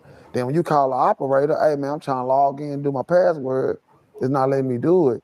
They like, well, what's the 4-digit PIN? I'm like, I ain't never put no 4-digit PIN on my account. You see what I'm saying? Well, sorry, Art, if you don't give us the 4-digit PIN, you can't get in. What you gonna do? What you gonna do? What you gonna do, Art? You've been promoting this number already to the world. What you gonna do? That's a tough spot to be in, man. Oh, okay. I've been in them spots. And then while I'm in them spots, I had everybody saying he a gimmick rapper. I had everybody saying, oh, the number don't work no more. He can't pay his phone bill. Stupid ass shit. You see what I'm saying? But ain't nobody looking at the details of Nextel, now Sprint, doing some crazy shit. I got screenshots where Sprint did some unmoral stuff. You see what I'm saying? Yeah. The same stuff that they said, okay, I got the number back through somebody who was keeping it 100, who seen some F shit going on. But they fired him because they said you're not supposed to take a number from some number first. So y'all took the number first, right? I had the number first. I created the account. But y'all still let somebody take the number from me, and Nance in Detroit. Nance over here. Nance over here. But now I got somebody helping me get it back. Y'all want to fire them because he did what y'all did to me. This shit ain't right. You feel me? But I got the number back. You feel me? So you feel like it was an inside job? It definitely was an inside job. I got screenshots. I got proof. You feel me? I ain't no clout chaser. I ain't trying to sue them. I ain't trying to do all that. But I got the proof, bro. That's what I'm saying. I came up with this number for the people, for the fans. You see what I'm saying? I ain't come up with this number to where now I got the companies calling me saying, hey, you getting too much incoming calls. You getting too much. Hey, it's cool when a radio station do it, right? Right? Why I can't do it? That's crazy. Why you won't file a lawsuit? That's easy money. I mean, because I'm dealing with IRS lawsuits. See, y'all try to tell me to do multiple things. And I got my hand in multiple things. I got 10 million froze with the IRS, but y'all still telling me to go sue them. And that's gonna probably cost some more millions, if not hundreds of thousands, right? Then y'all telling me to hurry up and come out with some music. Then y'all telling me to hurry. You can't win. It's too much going on. I gotta take care of the family and my foundation. I gotta take care of what's real around me. And all that's gonna come up. I got the phone number back still. Everything is still coming back to me how it's supposed to come back. The mouse is coming back in a few years. Everything coming back how it's supposed to be. I had to let go of trying to please everybody and just really just zoning in and doing what I know I need to get done. And it's been, 20 plus years, and the number is it's ringing right now. You know what I'm saying? So once you set something, it's autopilot. It ain't stopping. You feel what I'm saying? So that's why I love that phone number, because it was intentionally genuine. It was intentionally from the heart to the people, because I never wanted nobody to spend money to go to some of my show and you got finesse, scam, all these things that we glorify in 2026. All the scammers at where you at? All that shit. We weren't glorifying that shit back then. So that's why I did a hurry up and a must to jump on top of it and, hey, man, call me. This my real name. This my real number. Like, I ain't finna show up, you know what I'm saying? I don't do that. You feel me? Yeah, I heard since you got that number back, you've been getting a lot of work. Yeah, it's nonstop, man. This number is still ringing. Look, this number is nonstop. It's nonstop, bro. It ain't gonna never stop. You know what I'm saying? Genius move, man. So you already knew when you was shouting out your number in songs, you already had in mind that this would lead to you getting more gigs because people will call and text you with offers. Yeah, because I was thinking about all of the good, bad, and the ugly. What you thinking about is the good. I was thinking about that too, but I was thinking about the bad. I spent $40 for that ticket. Never again. You feel me? The promoter don't care about me. They don't care about. They just ran a finesse on me. They don't care about me. The fans don't even blame the promoter. You know that. So since we know that, and it's nothing that I can do to disprove that, let me come up with something so the fans know that wasn't me. So the fans know I'm a people person. You feel me? Now you see they came up with the Hey Now phone number where all of it is trying to do the same thing I did. You see what I'm saying? When I seen Diddy and I seen other celebrities saying, call me, I'm personal, I'm this, I'm that, I just lean back and say, yeah, we here now. I say we here now, you feel me? Like, how I go from being a gimmick to now they want to compliment it. So it's just all love, you feel me? I mean, they can call you a gimmick, but I'm sure number-wise, you gotta be one of the top selling Houston rappers ever, right? I mean, you can ask them yourself. It's evident. You feel me? But we sometimes overlook evidence. Hey, we overlook evidence and we go for stuff that's circumstantial. A lot of times, you feel what I'm saying? And that's why we be in the fluff. That's why we in fluff. You feel me? We in fluff. We in real time fluff right now. You see that? That's 281330. Yeah, that ain't going nowhere. You feel me? Do you see them? Do you see that? You see them text messages? That's 190,000. 190,000. Who else you gonna show that showing that? Come on now. What we doing? Hey, that number ain't gonna never lie. It ain't gonna never lie. You feel me? So just like when I went viral because somebody texted the number for a bar mitzvah. And then I had to say cheese, I had to show World Star that the stuff was real. I ain't got no reason to lie. They hit my phone. If it go down, it go down. You feel me? That's the blessings of creating something that they know is me. You know what I'm saying?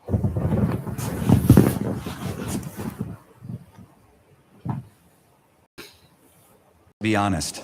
Sometimes I actually have no idea what's going on until I open Monday.com. And boom, everything's there. Statuses, timelines, budgets, all in one clear dashboard. And if I want to send something up the chain, 2 clicks, and it's a beautiful report. You're welcome. And now that AI...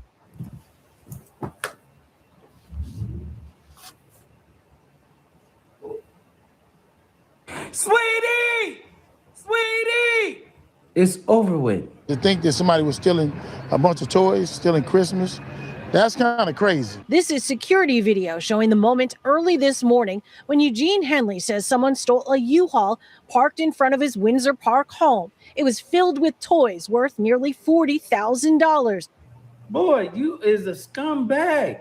You gotta stop! All of it paid for by the Henley family, their son, Chargers linebacker Deion Henley, the team, and private donations. But didn't y'all bring back the toys in another truck, right? Yeah, we brought back the toys in the truck and all that shit, brother. That was Loose Cannon talking about Big U staging a fake robbery of Christmas presents to get money. Right as he was telling us about the theft, trucks of toys started arriving. Damn near Christmas miracle. You know what I'm saying? Here in South Central. Word had spread and donations to buy new toys added up. City workers and the local councilman's office helped organize things, and the LA County Fire Department, which runs its own toy drive, pitched in load after load. This is a great save. This is a great save by the community because we didn't have no toys. And you see Big U talking, and it sounds kind of unbelievable until you read that 107-page report, indictment document, where Big U is on the phone shaking down guys for $500, $1,000, accepting marked money from this dispensary he was allegedly extorting. Now he's been ducking our calls and shit. So what did he do with the toys eventually? Did he have niggas? I see the play. They had to break everything back. We didn't do nothing with them. So bring the truck back in there. So he brought everything back. You brought the truck back where? Not the U-Haul truck. They got the other trucks and they brought them back. With the so you had them snatch the U-Haul, take it somewhere. Yeah. He get the money, raise the money. Go ahead, bro. He had to ditch the U-Haul, and then we brought him back in the different truck with the toys and all that shit. And but people were sending me cash donations. Yeah. And he's supposed to break y'all off some of the money. Yeah. And now the nigga ain't answering. The idea that he might want to pick up a quick 10 or 1,000 or something or 20,000 on his Cash App by doing this, it's fairly believable. Now, there was a rumor Brick Baby was stizabbed. He called in a no jumper. He was not. Adam 22, I think it's true that the feds did show up at his house and ask him some questions, which is not surprising. There's no way that WAC 100 and Adam 22 are at least not, they may not be submitting answers, but they're definitely under the microscope, and they're going to have already been and will continue to be asked things. Brick Baby and Loose Cannon are still calling in. Loose Cannon is calling in all the time. His wife is posting conversations. So nobody's scared straight. Nobody seems scared. I will, these guys are not pretending to be who they are. Just like the deceased Nipsey Hussle was telling you he was an active Rolling 60s gang member, and he died like active gang members often do. Gunned down by another gang member, and you're most frequently taken out by a member of your own gang. What bigger picture is this all a part of? Sweetie! They had a... After yet another Dover and said, You should really try Navan. We used it at my last company to streamline travel. They had a so not a travel agency, but travel agency, and so they take around the country in vans and buses. So you ain't responsible. You put on a bus.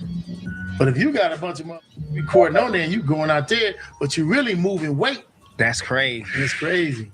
Like it was getting it. Like I'm talking about getting the bag. So let's go back to Hustle and Big U's business. It was always very vague. Like, what was it about?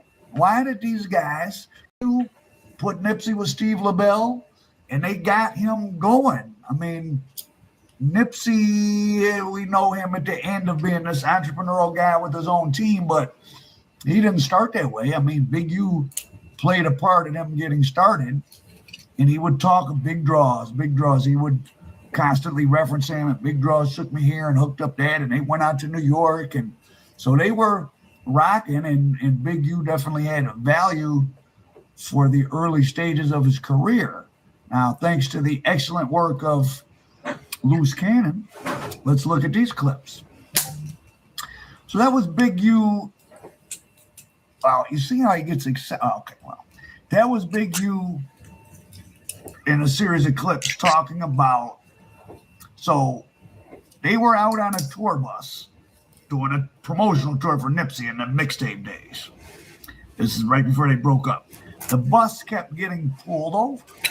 He sick the police on Nipsey. I get hit at home. They had 21 people. They think they got him. Anyway, make a long story. He ended up turning himself in and take the case off all of us. He get life, right, for the drugs. When that happened, my team is acting weird. So I'm looking at Steve. I'm looking at Nip. Man, get a paperwork from Sony so they can see that we releasing all this. They acting weird. So, me, I'm still kind of like, hey, I'm hot, hot and heavy, but Loose Cannon claims Big U was given the information to get the bus pulled over trying to get Nipsey caught with a gun. Maybe not. I don't know what the strategy of that would be. But what's interesting, you see how excited Big U is talking about it. And if you listen to what he said, it's that the guy he knew had a travel agency and they were sending people on bus tours to drop off the work, to sell work, and they were getting a big bag. So that's why, and you was tied to this guy, so that's why they kept getting on the bus. They were looking for D Ruggs and the guy, and they did, and Big U got picked up. People got picked up. Big U was not charged. His buddy took the whole case. Now, for the record, for those of us that have had our fate be under a prosecutor's decision, you can't take someone's case. Like, the prosecutor decides who gets charged. Now, a person can say they're the one who did it or whatever, but so I don't know what he means by the guy took everything and got life.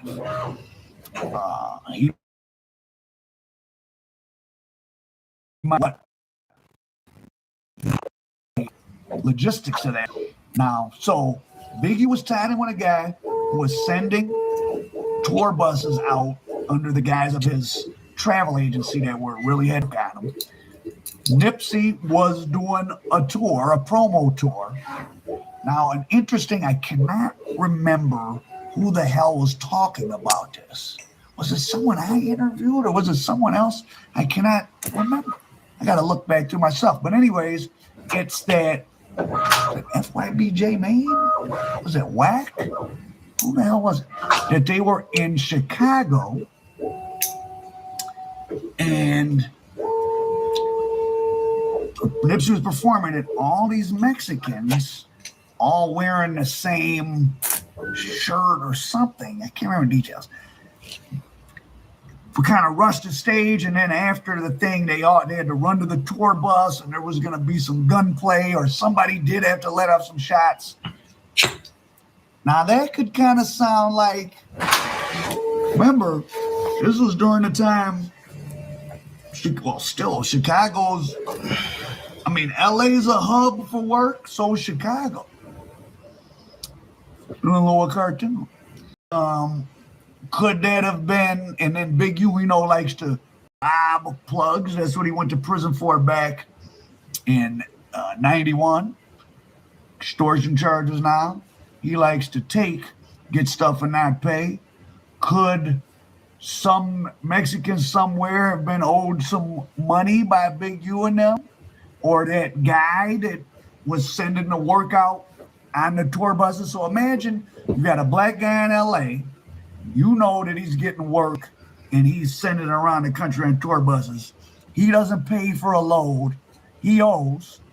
Of course, it's hard, easy to not be found, right? But now they know, oh shit, this rapper that we know this guy is somehow affiliated with or is in the same circuit of people, Nipsey, he's on the road in a tour bus and we know this guy sends work out on the tour buses. Let's run up on them. So, I'll have to investigate that further. Maybe you can give me some help. It's amazing. There's good, I do read the comments. People put up nonsense, but also a lot of people put up useful stuff. Like years ago when the guy told me, Tekashi 6ix9ine used my song. I sued him and got some money. So some of the stuff people could put in comments is real. Now let's go to the tail. I did hit up Little Rad Zay trying to get him to interview. He said he would hit me back. We'll see. But Go over on his channel, Little Rodzay, Rodzay, and listen to his story. But I don't want to steal all his thunder, but I'll give it to you in a nutshell of Nipsey. Okay, so all this stuff happens with the tour bus. Nipsey, they searched Nipsey for a gun. He doesn't have a gun. According to Loose Cannon, Big U had been talking about guns with Nipsey right before that. And why are they all calling Big U a rat? It's something, some cases, and Big U by his own, you see him. I don't think anyone on those shows was calling him a rat, but yet he's saying, I couldn't have had anything to do with that. Kind of weird for him to be saying that on these different podcasts. I couldn't have had anything to do with it. Do with what? Why would anyone think you had anything to do with it? Kind of interesting. So think about a guy that's charged with extortion, a guy that was sticking up, that tried to rob a sheriff that he thought he had 33 pounds of coke in 91. This is a person, so he doesn't, you're a criminal, you don't want to follow the rules. Then you're in the drug world and you don't want to follow the rules of buying and selling and paying. You want to break those rules and just take. Big U was in charge in prison. He might be somebody feel like the rules don't apply to him. Listen, I know about a lot of intricacies of a lot of cases, people all around the country, even people I know. Trust me when I tell you, at that bigger level of the D-Rug game, there's a lot of, well, they all brag about reading Sun Tzu and the 48 Laws of Power in prison. Sun Tzu tells you in the 48 Laws, the best strategy, the best battle is one you don't have to fight, or if the best victory is won before off the battlefield or something. Meaning what? Meaning if you can take your enemy out without even having to engage your enemy through duplicity. So in Sun Tzu's case, we got some spies into the city and they poisoned the water, so the rival army was sick. And when we attacked their city, they couldn't even fight back because they were all sick because the water had been poisoned. Duplicity.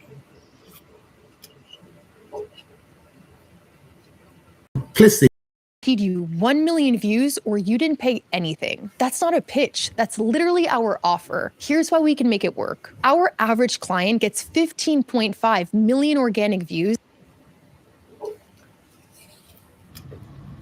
People are pointing out with WAG 100, the way he didn't create Loose Cannon, but Loose Cannon had been running around extorting people with Big U.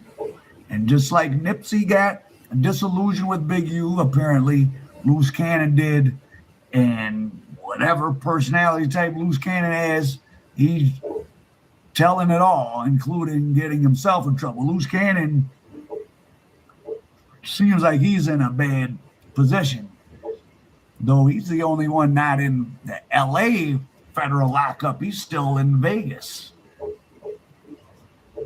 Be interesting to see if he ever shows up in California, but that's another question. But so if Big U and then 600, who everyone was treating like a joke, and he had that Eddie Boy guy on who supposedly was going to say Big U snitched on him, but Eddie Boy seemed like he didn't want to. He did come on Big 600's show. He didn't really refute what 600 said. He just didn't. He probably didn't want to get himself in a bunch of drama. He said, "I'm Muslim now," and that was a long time ago. But Eddie Boy supposedly in prison had printed out all this copies of his legal work showing that Big U had told the feds that he was, not the feds, but the state of California, that he was working for Eddie Boy, and that got Eddie Boy in trouble. And Eddie Boy got more time than him.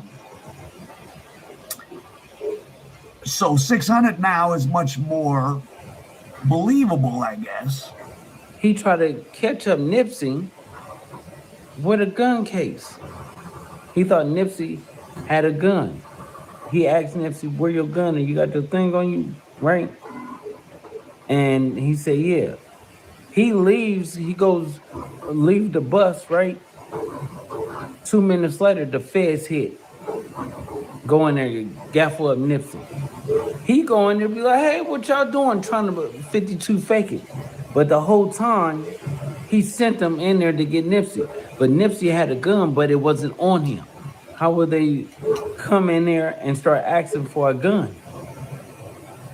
I never even said about a gun. This is not even my bus. Why would they come and hit this bus, gaffle me, and ask for? So I ended up going to jail, me and my wife.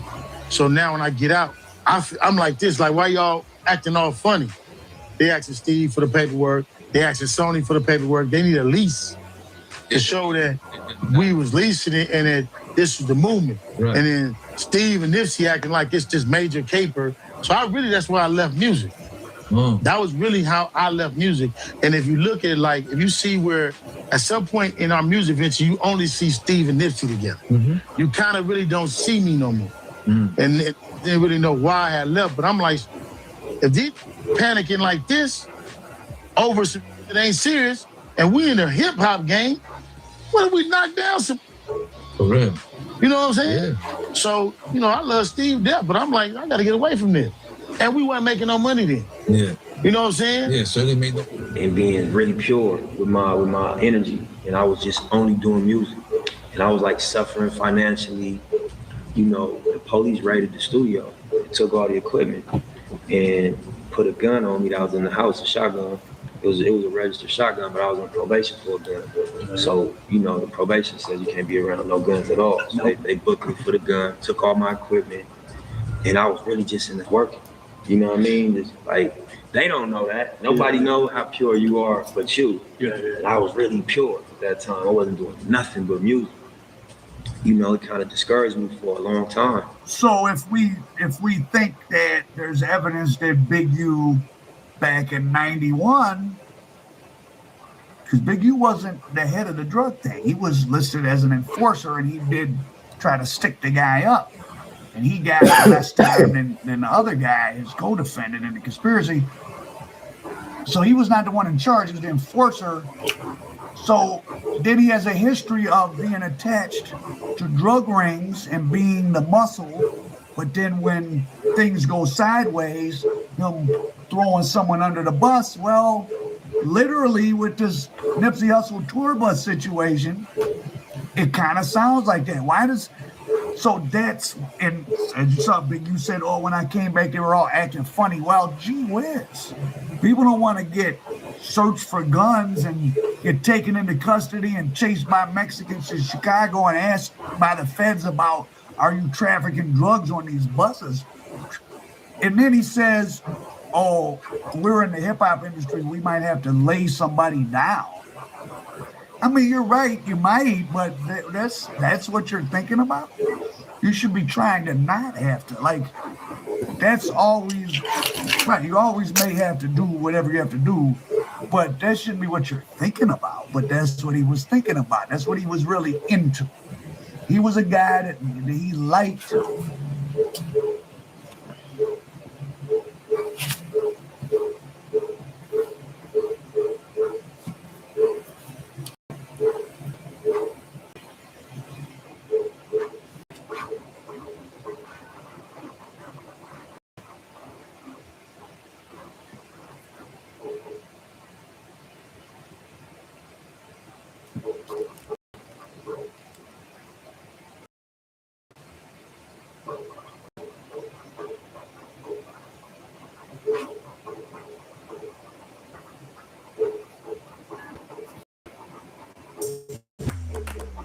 You love building high performance, but you don't love having to chase clients down. Who fucks the other? And she come back to the other dude and she says whatever. Like women play so much of an integral role into all these relationships, not only relationships with men, just relationships in general. But it's kind of interesting. Like, I don't know why I thought this was gonna be yo, he stole from me, or yo, he's fake. This is basically about a woman. Nah, homie, I don't want to know if it's gonna hurt me. So Same won't tell me. We just ride in secret, but we still friends. Like when you and your woman mad at each other, get into it, and you feel like you hate the bitch, and she feel like she can't stand your lying ass, but y'all still lay down and go to bed together. That's what people do when they love each other. So I love him enough, nigga, to only speak what I done spoke and not to address him because I don't know what he told her. He got power over me. He know, woman. Why? You know what a bitch go do. Go back and tell him. I told him everything. He don't know what she done told him, but he knows she done said. If my nigga won't tell me, I act like it didn't happen.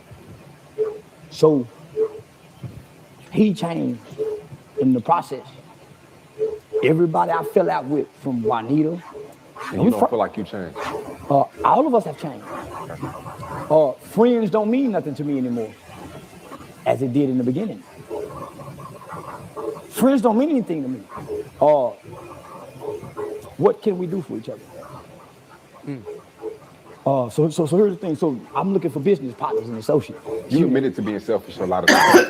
yeah. But nigga, when I say everything for you can't be selfish and you give your money away.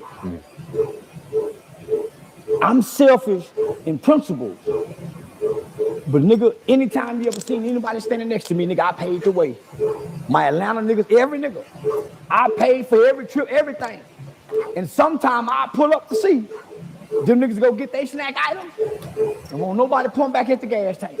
And we got 3 or 4 more stops to put in. So nah, homie. So if I was selfish,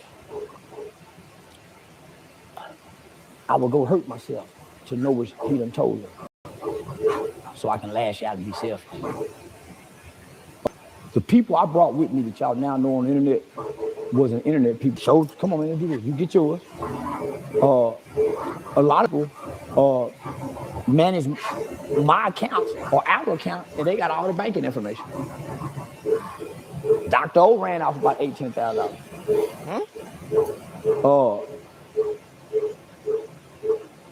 The relationship we had with the guy in North Carolina, that was Andy, because he ended up selling the company, and we could have bought into it. My nigga and his people know music. They're in the music business. From the belly gang cushion, the burden became on me. And everybody put the burden on me, and they saying, nigga, you doing this wrong. You wrong for this. You wrong for that. But nigga, I don't even know what I'm doing. Just working for us, that's right. I'm doing this wrong, but it's working. I'm coming on the internet doing everything wrong, but it's working. I'm gonna keep doing wrong, nigga. So I'm still doing wrong on the internet. Y'all looking at me what I'm doing wrong, but nobody's building with me. And nigga, nobody's giving unto me. Nobody. So let me just stick, nigga, I'm gonna answer your question. We never fell out. We never had an argument. When it was time to fall out, I became Jesus. I became the sacrificial lamb, nigga. My heart is broken. I'm hurt.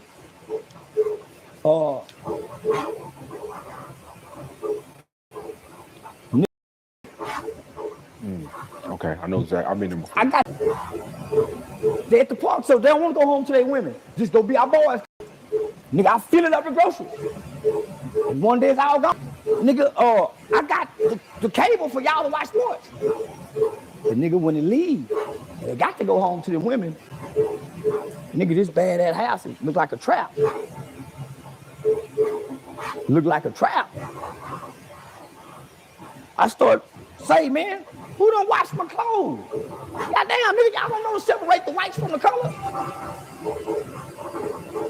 I start leaving 400 in this pocket, 800 in that pocket. I got 20,000 in there, and I took all the rubber bands off.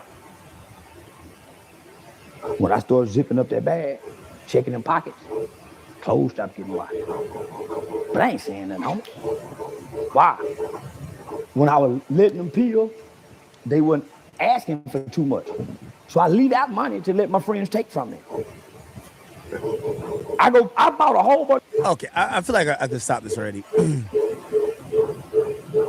Charleston's going through something that, trust me, I've gone through too. And what I mean I've gone through is like, at a certain point, it's hard to separate friendships, relationships, and business. And a lot of times you try to bring friends that you knew along for the ride. Government-backed SBA loans can be a game changer for small businesses, but getting one is not so where Lendio comes in. Your eligibility is quick, free, and won't affect your credit. We work to match you with an SBA lender. Our college scene, Rutgers University, and I'm like, bro, I've done that already. How many times we gonna have a bunch of, like, it got old to me. Like, I'm the DJ, like, I'm having the most fun, whatever the case is. But I'm like, eventually we got to move on from this. And I had like 4 friends. You know, we had called ourselves Team Academics at the time. They didn't move on. I remember like the summer that I started to like focus on doing the radio show and I was starting to do YouTube. This is 2010. And my homies was just like, yo, what you about to do? And I was just like, yeah, I'm like, I built like a makeshift like studio in my closet. And they were like, yo, we got bitches coming over. And I remember looking at them and I was just like, dog, we've had bitches coming over for 4 years. You get what I'm saying? Like, yo. And I remember telling them something and I looked at everybody in the room. I said, yo, these days, my man, he had this one car. I can't remember what car it is. He drove around on empty for 4 days. Dead ass. The nigga was on empty for 4 days. Never, his car never shut off. It's crazy. One time my G-Wagon was on empty for like 30 minutes, nigga. That shit shut the fuck off, nigga. Yo, I don't know how my mans had his car on, nigga, we were going to, nigga, we would go to one party, come back, it's still on E. We would go to another party, still on E. The max he might do, yo, you never been in a struggle until a nigga put $5 worth of gas in the tank. It was on E before, it's still on E afterwards. Anyway, my mans and like all my people at the time, Team Academics, that like we started separating what could be a different iteration of me being clubs or at a local university scene being a DJ. I wanted to try to mess with the radio stuff or, you know, just content stuff. They were like, people know Team Academics, let's fuck these bitches. And I remember consistently they were like, bro, let's yo, there's some bitches trying to link, and I remember telling them no a bunch of times. And I try to explain to them, I'm like, yo, listen, 4 years from now, we not supposed to be riding in this, yo, same dusty car. You're always on E. We all should be pulling up in our own cars. And we all should have nice cars. And we shouldn't be at like some fucking like basement party. We should be in lounges. And they were looking at me like, fuck are you talking about, nigga? Like, yo, nigga, we're fucking these bitches right now. Like, what are you, fuck are you talking? Like that. And for me, like, mentally, I was just kind of like, bro, after you've done it a while, enough is enough. And it's funny because I still see those homies now. I don't feel no remorse, you know, because everybody made their choice. I was trying to elevate. They were just trying to fuck college bitches the whole time. And, you know, those people didn't take the ride with me, but there were other people that took the ride with me. And I will say, in terms of what Charleston is talking about, it is a hard thing to convert your friends into professional employees. You know why?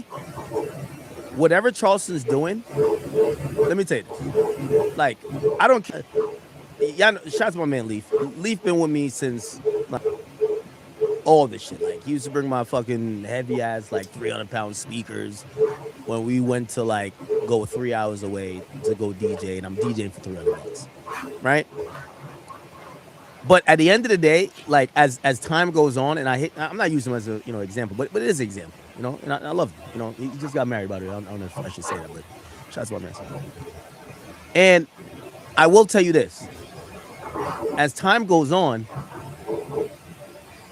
yeah, we're friends, but now, nigga, when I go out to a club, I'm beefing with this rapper, that rapper. The threat that is on me or whatever, like, he doesn't have to have that.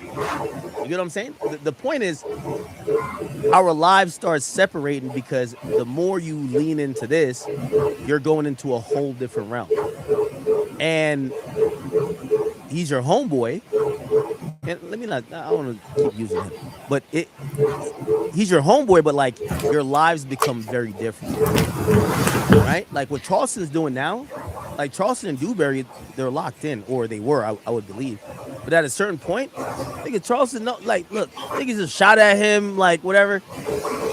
It becomes on a different level. You kind of like a part of this entertainment game. After a while, you have to like commit your life to it. And a lot of times your homies you bring along, they don't have to because they're not the face, right? So they could have their regular life. Your life is never regular again. Like my life, I wish I could. Like, I think the last time I could walk through a mall, it was 2012, like 2012, 2013. Like shit don't happen no more. Our lives can get changed a little bit where you don't really identify with your homies as much anymore.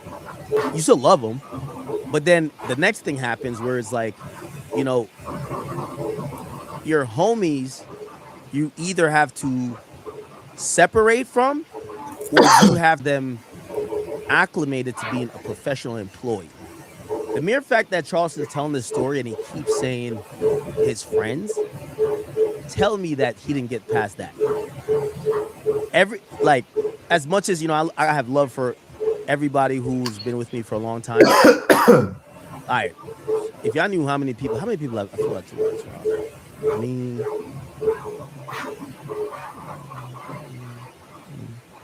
I think it's what, 7 people to Toronto. At a certain point, you get to like, yo, listen, we're cool. We could be friends, but you could just meet me at the spot. Or if you're going to be around, you guys turn into employees. That's how it goes. Because I got to show a professional everywhere I go. Right? And I'm only saying that because I think, you know, I think Charleston went through the same thing. But I could also see where he's not like connecting the dots of you either have to let your friends go who can adjust to this industry, and the ones that can, you have to make them either employees or business partners. Simply that. And it's really hard making your friend a business partner because normally y'all be talking about bitches, y'all talking about this. Now you have to tell them they're fucking up. Now you got to tell them like, yo, bro, you're supposed to know what a fucking standard contract looks like because you just think you're the manager because you're my friend. So those things happen. The girl thing is a little weird, not gonna lie, but I understand what he was saying in terms of trying to acclimate your friends to employees. Because everybody who, you know, they'd be like, yo, from the bottom and we here, you want the guys you start with to be the people you end with. Like, shout out to LeBron, right? Didn't LeBron start with, like, the Maverick Carter nigga and the Rich Paul nigga? Didn't he start with both of those guys? Bro, here's the thing. With me, let me tell you this. What I do, and I say this confidently, and this is not to, you know, I'm not obviously not throwing shade or nothing like that, especially, like, you know, my team or whatever. Nobody loves what I do more than me. There's no job that I hire for that I wouldn't do better. Because this is what I genuinely love. I say that to say it's my passion. It's their job. And I've had to learn with that, right? You know what I mean? With me, I don't mind working at 2:30. I wake up sometime, I gotta take a shit, nigga. I'm like, let's go do some shit. But when you have your friends who are not working for you, they're into the vision, but it's like at the end, that's like your goal. You know, they're kind of there for the ride. So you got to kind of motivate them, kind of give whatever. And I think Charleston's going through that with his friends and other people around. And he's trying to figure out how to convert friends to employees. That's really hard. I'm telling you all this right now because if anybody's going through this, you're gonna feel like a piece of shit. I did for a while feel like, maybe I wasn't bringing my friends along, but those friends that I told you about that was trying to fuck bitches, I'm like, bro, I showed them exactly what the blueprint was. I told them exactly what was gonna happen. They were like, nah, we just want to fuck some bitches. I was like, I bet, go ahead. So when I see them now, like, we chill, we cool, but I can't have the remorse when they tell me like shit not going well or whatever. I'm like, bruh, at least you fucked a lot of bitches. You know what I mean? Fuck it. That was your destiny. But Charleston's, he's going through the same thing up there. What's the counterfeit? Lay around the house. Say, man, sit up there, nigga, what you doing up there looking? But I know you niggas got to feed your niggas. Why? Because you eating over here. You trying to show them how to eat. Yeah, that's the problem. Charleston, at this point, your friends got to be employees, business partners, or you got to get them out the pen. Facts. But they not really eating. Why? They ain't bought no cameras. They ain't got no backdrops. They ain't no merchandise, no products. So you see, they ain't growing. But you keep feeding your niggas. You keep feeding them, nigga, they gonna do what Dewberry did. They become piranhas. It don't be about y'all had a falling out. Homie, I got us in this position. And everybody relying on me. Everybody relying on me. My nigga had to say, yeah, nigga, you can't. Nah, nigga spend his money on a hoe on the club.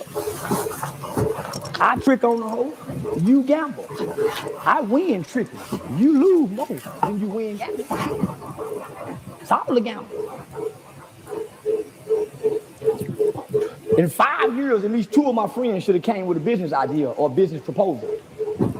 In 7 years of me being successful, having as much money, I haven't had one friend other than OG saying,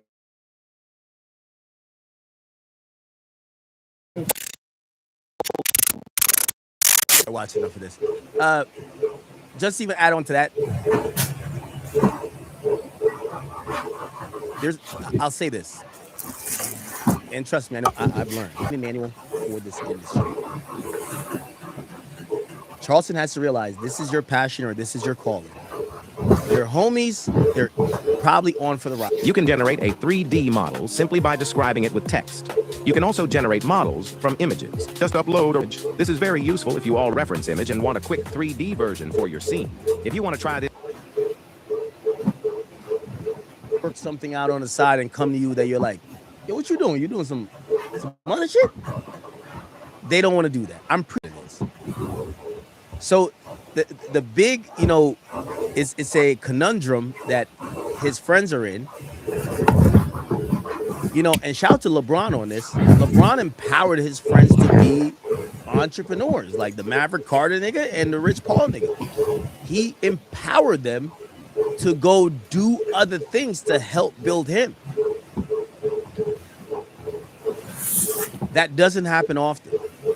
And trust me, as much as we laugh about LeBron on here, a lot of people would want their friends to go build a multimedia empire where you're a sports agent, Clutch Sports, or Maverick Carter, who seems, what does he do? It's like multimedia or whatever. It is what it is. All right, let's keep it going. From the label on the back. Enough of that. Have y'all seen this chat? Yo, Luka Doncic bitch is wilding out, man. ESP32S. Y'all see that Luka Doncic ex-fiance wants? Listen. Megabyte PSRAM. Micro SD. This be talking about 50 mil. Like, yo, we gotta look what you look like, gang. Hold on. The AI voice assistant. Anna Maria Goltes. One, USB-C data cable. Use a USB-C cable that supports data, not just charging. Let's look at her Instagram. Install the appropriate USB serial driver. Oh, they probably got a kid or something. Wait, is the kid? Depending on the specific board. 139 weeks ago. VS Code. You already have this installed. 4. Platform IO. 52 weeks. Okay. Platform So IO that's working based on your previous screenshot. less than 3 years right now. 5. The correct So let's look at her shorty. project. Let's look at the This shorty. is the important part. The firmware must support this specific AMOLED display. Yo, EST19. this is me wilding, man. Like, what do you think this is like? Yo, what do you think this is like? Drake handing out Birkins? Nigga, get the fuck out of here, nigga. Like, yo, look at this shit. This chick is mid. What I'd recommend building. Since Are you kidding me? for an AI device, I'd make it into voice assistant, Close. His ex-fiance says she wanted to settle their issues amicably, ChatGPT voice. but Battery status. TMZ has learned she's Device taking their status. fight to Slovenia. Next step. And as far as she's concerned, the cost of the settlement is $50 million. To do that, Yo, what she think this nigga is James Harden? You're not getting Wave hold share. on. AliExpress. Sources with direct knowledge tell TMZ Anna Maria's father do claim AI voice assistant only. Slovenia. Smartwatch She's seeking style $40 million for herself. Assistant What? controller. $40 million for herself. OpenAI voice device. Something And she won $10 million for the 2 kids. Yo, chat, I ain't even gonna lie to you. correct platform IO project and configuration for your exact hardware. Instead Might of as well hire a app hitman. project meant for a different ESP. Yo, she won $40 million for her. Yo, look at this chick, bro. She want. I would imagine if she said, "Oh, I want $40 million for the kids." Apparently, they got 2 kids. $40 million for the kids, $10 million for them. This is an able-bodied woman. No fucking way. She wants $40 million for herself. And 10. Luca has said he'll do anything for the kids. So $10 million is realistic for them. But 40, of course, nigga, I'm not paying for none, nigga. We're also told she want to strip him of his custody rights. Currently he has the kids 2 days a week. She want to reduce it to 1 day a week. She probably don't care how many days he has the kids, but it's leverage to make him agree to the money. Oh, well, if you want to see your kids for the amount of days you want to see him, just pay me $40 million. But let me look at his contract. Luka Doncic contract. What do you got? A 3-year, 165 maximum extension? Hold on, let me just look at it. How much has he made in his career? He's made $200 million. He makes about like $57 million a year. I fuck that bitch, bro. Hell nah. Like he got to play a season for free. That's what it equates to, chat. She wants $50 million. Yo, last year he made this coming year he makes no. Yeah. So this bitch wants a season for free to pay her ass. Fuck that, man. Hell no. Wait, hold on. Luca and Anna Maria share custody of the 2-year-old daughter and 7-month Olivia, and we're together for a decade. Luca's smart. I know he got best lawyers. I know what's gonna happen. The $10 million for the kids are gonna put in a trust fund. Word up, like, because you know that you're gonna have a baby mama like Brittany Renner. She gonna spend that shit, man. Like she gonna be like, them kids can't even talk, nigga. I'm spending that shit. That shit gonna go in a trust with mandatory expense. No, Luca. Keep telling you, nobody wants to deal with child support in California. They initiated proceedings there addressing custody and support. Frankly, that seems like a solid argument, and Anna Maria may have dismissed the California case because it was a loser. The Lakers superstar is currently in Slovenia to be closer to his daughters. After revealing in May he may skip playing for his national team while pursuing joint custody. And he'll apparently mix family and basketball while there. Luka is reportedly hosting the entire Lakers squad for a 4-day mini camp in Slovenia later this month. She won $50 million. Wait, how long were they married? Let's see. How long was Luka and his wife married? Let's see, chat. He's never married? He was previously engaged to Shorty, Anna Maria, for 2.5 years? Why is she asking for bread then?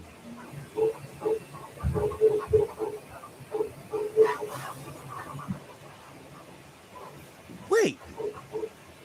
He never married this girl and she won $40 million?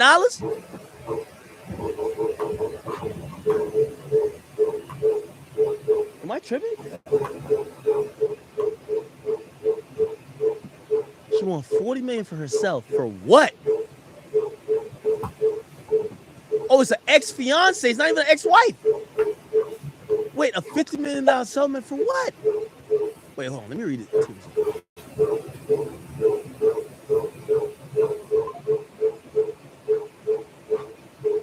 Yo, hold on.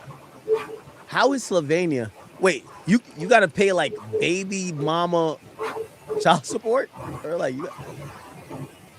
No fucking. Anna Maria Luca. Is this shit serious?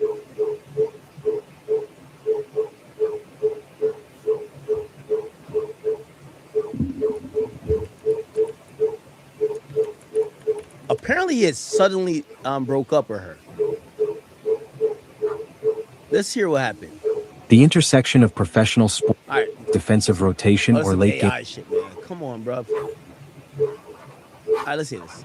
Let's get one thing straight right out of the gate. Anna Marie Goltz filing for child support in California against Laker Doncic is 100% about getting more money. Let me tell you why. Yo, never fuck a bitch raw in California. Facts. If you in Texas, do it all day. California, you're done.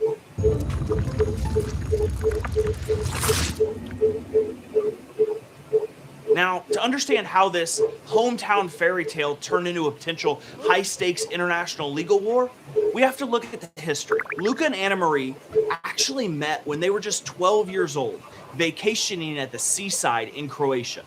They started dating as teenagers in 2016 and survived his massive transition to NBA superstar. It all seemed perfect when Luka proposed on July 7th, 2023. But the relationship completely unraveled last December. Luka, who was recently traded to the Lakers, flew back to Slovenia for the birth of their second daughter. During that trip, Luka reportedly wanted to bring their older daughter, Gabriella, back to the U.S. with him for the NBA season. A massive disagreement broke out right there in the maternity hospital. It got so heated that Anna Marie actually called the local police. While the cops found no criminal wrongdoing, Luka left peacefully, flew back to the U.S., and reportedly hasn't seen his kids or ex-fiance since. Fast forward to this week, and news broke that Anna Marie has dropped a legal bombshell. She look better here. These chicks be looking like a different person with makeup, man. She look bad here. She look mid as fuck on the other shit. By filing for child support and attorney fees in the state of California. Why did she do this? Well, because California has no hard cap on child support for ultra high net worth individuals. And in her home country of Slovenia, they're more likely to give her significantly less monthly support. Luka pulls in roughly $3 million a month, with Anna Marie currently having 100% physical custody. The standard California statutory formula for 2 kids would spit out a number extraordinarily high, easily exceeding $100,000 every single month. But there is a catch. I need to point out that these ultra high net worth individuals and cases involving them just do have the discretion to deviate from the formula to prevent what they call a wealth transfer. The court's stated goal is to ensure the children live a lifestyle consistent with Luka's massive income, not just cover basic expenses. But the judge can lower it. To be clear, the formula spits out an uncapped number, and Luka and his team would need to fight to lower it. Even with a deviation, the California order is likely going to be massive, because it will likely include a huge monthly number with allocations for private schools, specialized tutors, security, and high-end enrichment activities. Now, compare this to his home country. In Slovenia, the courts focus far less on matching a parent's massive income and much more on what the child actually needs on a day-to-day basis. Oh, WC Slovenia. Yo, basically, you're not buying no Birkin bags on child support. It's over. You're gonna get a fucking tote bag and you're gonna go shopping on this fucking card that gets you all the groceries. That's it. There's no mini Kellys coming on the fucking child support. It's not happening. Right? Like, what the hell? Yo, you're not getting, ain't no pull-up Maybach. You better go get Drake, nigga. Like, it's not happening. Some reports are saying that if a support order... She do look, that one picture, she looked like a dude. You write the words. What if you could hear them as a song? Go to suno.com, paste in your lyrics, then describe the sound. Go with soulful R&B ballad, emotional vocal. A month. That is a staggering financial difference over the next 18 years. And it explains exactly why Anna Marie's legal team will fight to keep this case in LA. What is crazy about this is we are actually seeing a similar case play out involving Nah, shout out to my nigga. Hardware. ESP32. What's his name? Anthony Edwards. I told you, he got his case decided in Georgia, and because of that, bro, he paying like $5,000. If it was decided in California, that nigga was gonna be paying like speaker support $80,000. Will it run NerdMiner? Involving NBA superstar Anthony. But the girl tricked herself out of position. The girl didn't live in LA. The girl lived in Georgia, but he lived in LA. Edwards. But Edwards played it preemptively. He filed in Georgia, where he is a resident, specifically to lock in the state's But she's a resident too. lower child support guideline and legally block his child's mother from filing in California. Bigger formats, display touchscreen, battery support, SD card speaker. Put a call in game with the only downside is that the ESP32. I don't think Kendrick was trying to fix it. Kendrick's a natural born hater. I mean, but what I'm trying to tell you is, Kendrick is not the type of dude unless it's probably 3-4 dudes who know what Kendrick thinking. Who he gonna express that to, right? Other than that, you don't hear see Kendrick unless he's going at a nigga on the track. So I honestly can say I know because when we had the conversation about doing the video in Game's neighborhood, it was never a man, you think this going? Because if that would have came up, I'm obligated to get on the line with Top. Listen, I didn't know it was a fucking problem like that. Bitcoin dashboard. Well, let me ask. I'm telling you, I didn't know. If you buy this, so you had no. So when you saw, I had no idea, bro. Look. So you thought that Kendrick was cool with Game? No, I didn't know that Kendrick and Drake at that time had a problem. Oh, okay. Listen, I come from no Vaseline bitch, right? I come from that shit where nigga, bitch, you's a bitch, your mama's a bitch, fuck your hood, your dead homie. Nigga, we shot your nigga last month and it's up. Okay, that's where I come from. Now I know it's a problem. I don't come from a nigga saying little subs and I don't know what the fuck nigga talking about a backpack, conscience, and nigga ain't no names being mentioned. But it cannot wait. Don't come from that. When Game go at a nigga, he mentioned a nigga 5 foot away. No, you're right. Hold on. So you're saying that when y'all did the video in Compton, Top or Kendrick never called you and be like, yo, why you got this fuck nigga over here, man? You know this nigga dissing, right? Because if they would have called, we'd have had this question. Look, bro, that's my G homie. I don't call too many niggas my G homie. I'm never gonna disregard Top if he's feeling some kind of way. If I'm mad about something, I tell him, he not gonna do. He gonna okay, whack, come holler at what's happening, right? I'll never know if that call would have came in. Phrase like, fuck no, we would. We're activating cloud AI. Game. Touchscreen AI. Game would have simply got Drake on the line and fixed it. I'm telling you. I think he could get Drake on the line. I really don't think Kendrick respected him. Nah, you gotta remember it ain't about that because entirely. So I can always get Top. Didn't I have you on the line with Top? Processing power. Yeah.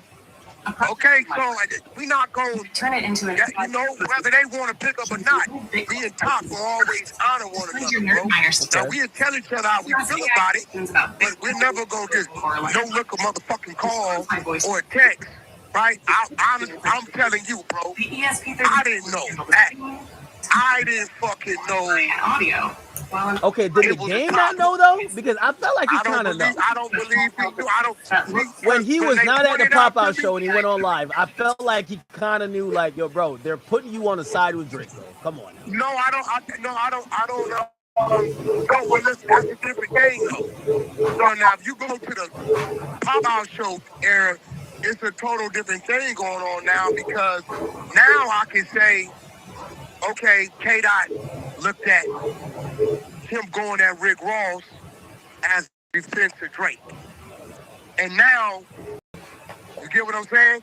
Like, it ain't no 2015, whatever they were saying is nothing like what they was just saying a year or two ago, bro. Like, I can't tell you I didn't know it was a problem a year or two ago when they started doing what they was doing, right? So, but even with that, I think Game was kind of like on some, I'm not getting into this shit. I love both you niggas. But check this out, Ross. You side busters.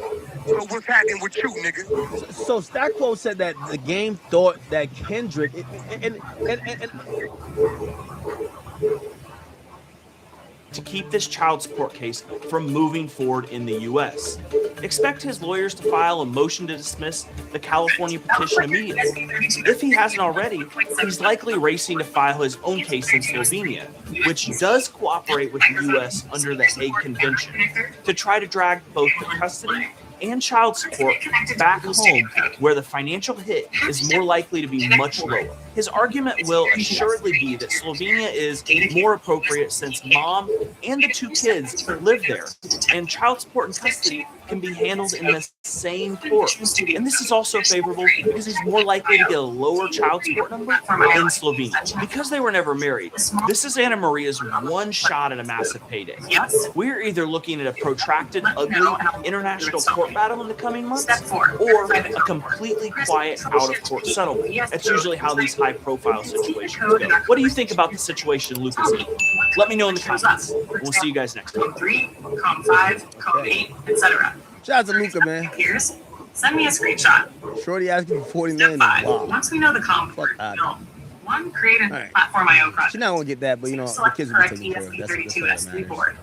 3, upload a simple hello world. Apparently they were in extra love and they broke up building an AI interface or nerd miner project. I don't know what happened. We'll take it one step at a time, and I'll stay with you through the setup. Why did they break up? Why did Luca and Anna break up? Let's see. Why did Luka Doncic suddenly break up with his fiancée of 10 years right after signing a $165 million contract? Anna Maria Golta's final post revealed 3 heartbreaking reasons behind their split. Just yesterday, Luka officially announced his breakup with fiancée Anna Maria, ending their decade-long relationship. And 6 months before this happened, Luka had signed a massive $165 million contract. Meanwhile, Anna Maria shared a cryptic post, fully revealing the truth about their relationship. First in that post, she reflected on the difficult lessons from their 10 years together. Speculation. Main concept. When life off the court gets unstable. Exactly which board you have. From your photo, it looks like a LilyGo T-Display S3 AMOLED 1.75 inch. I want to guess. The intersection of professional spotlight has drivers and assignments. Jesus Christ, it's all AI. Please show me one of these. 1, the front of the board. 5, let's listen to Nino Brown. The back of the board with the sticker removed if possible. In the news, after report said that his wedding plan got called off.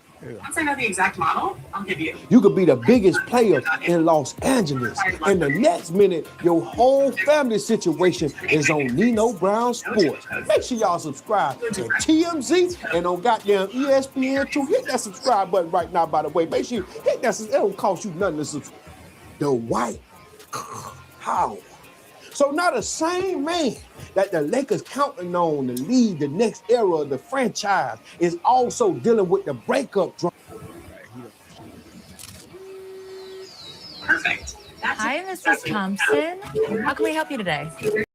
Detailed call summaries and requests to phone system. 8 megabyte RAM, 466 to 466. Luka raises that. Passive touch, Bluetooth 5, Wi-Fi, dual What we're finding out, they're now bad mouthing the ex. Stories are now leaking on Luka. Here's one of the stories that is leaking on Luka. Athletic had a story. According to Sam Amick, the people who witnessed Luka's last days in Dallas call him lazy. They talk about the weight issues. They mention the social habits. The Athletic has reported on such a taste for beer and hookah. What were you feeling in that moment? Sadness, mostly. I was still in shock, like crazy. Luka and his fiance, they decided to separate because Luka said, listen, I want my baby girls here with me. This board has enough away with it. What do you guys think about that? She's dodging her home country's child support law. Made up their mind. And at the same time, everything else around him is falling apart. He got fined $50,000 by the NBA. That makes it much. Someone talks about his family during a game, then what happened? My recommendation. He had the type of performance that had the entire Miami crowd chant. Generate the entire project. And change everything, and Luka knows it. That's why he's pushing so hard to fight it. While all this is happening, the internet is also creating distractions. There were rumors about Luka dating Madeline Klein just because they followed each other online. line, and that turned out to be. Oh, Luca fucking other bitches. As he should. Nigga, I'm in LA, nigga. The fuck? Bitch, you in Slovenia, nigga? Like, be a good mom, nigga. Like, I'm doing my thing out here. What's the problem? Running on your hardware. Luca ain't do nothing wrong. Real ass nigga, man. I knew it was something simple, bro. Like, all that other shit's fake.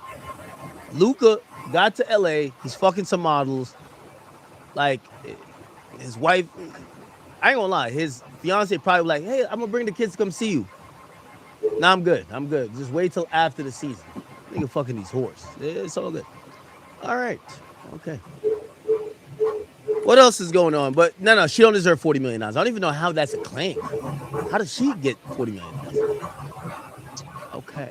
Let's see. ASAP Rocky. Did we play this ASAP Rocky interview? I know we talked, like we played it in terms of Drake, but we never played it in terms of Ferg. Or maybe we did, but we just didn't focus on it.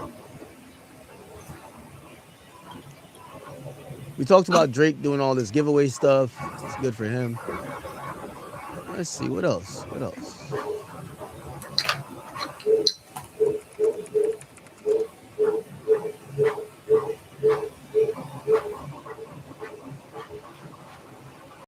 They're really trying to get Yellow Beezy convicted. I think Yellow Beezy might beat that. Y'all even want to talk about Sydney Starr? Clarissa, why Papoose loves her. The Shields is she's the woman who came in after Remy Ma, and she's now dating Papoose. Okay, she's a boxer, really good at what she does. And, so she clarified this on Instagram. I want to tell you the real reason why Pap is with me, because I don't think you know. I'm going to tell you. I'm a badass bitch. Flat out. My ass is real. My body's real. I look. Oh, I got to use some sound. No. Yeah.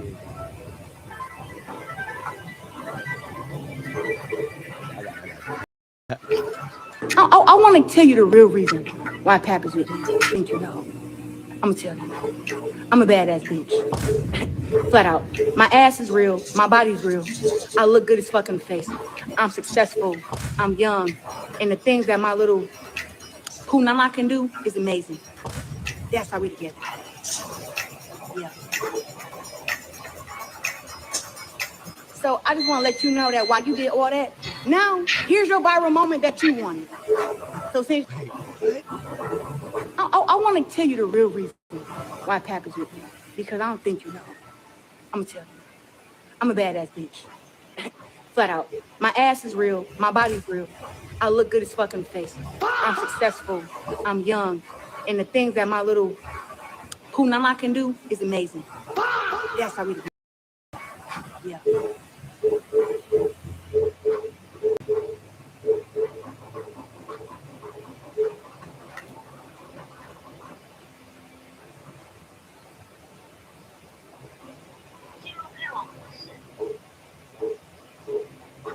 Papoose, congratulations. The image confirms you have the wave share. It ain't for me to comment on another man's wife. Different strokes, different folks. Version with the protective case. Okay. We know that. Pap got a type. She's his type. Our goal. We're gonna build an AI. You heard her. She a badass bitch. She got a fat ass. 66 AMOLED display. But she said she bad as hell to do them tricks. Yes. Never know. Face controls. Later adds voice input. Probably could, while riding on a unicycle. Who knows? Platform IO, new project. Goddamn. Papoose like it, we love it. It's okay. So I just want to let you know that while you did all that, now here's your viral moment that you wanted. So since now you got your viral moment, Miss Shanika, hopefully next time when you see me face to face, know that I can say the same shit to you I'm saying right now. I can say it to your face. Unlike you, that's what you are. You're a cheating. You can see two things. What else? Ass is real. My body's real. Ass is real, body real. I do like real ass and real body. I gotta get my little soundboard. Click manage. I look good as fuck in the face. You do look good as fuck in the face. You can't even lie. Face card never declines. Alien icon. Okay. I'm successful. She is successful. Can't even argue about that one. Search for platform. I'm young. Let's Google her age. 3. Send me one screenshot after you've done that, showing the left sidebar with the Platform IO icon, where the extension She's 31. is not installed. Once Platform IO is ready, I'll help you create the AI Assistant project and get your WaveShare ESP32S3 Touch AMOLED running. We can move quickly from there. Oh, Papoose almost 50? Oh, yeah, 31 young. Yeah, 31. I know Papoose is almost 50. Yeah. And the things that my little punana can do is amazing. Oh, shit.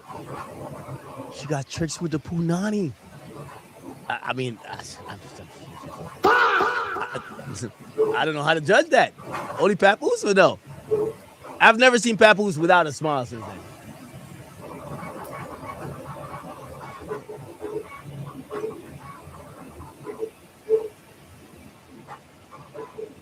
Nah, I ain't gonna lie, Clarissa Shields, she's like what do you call again?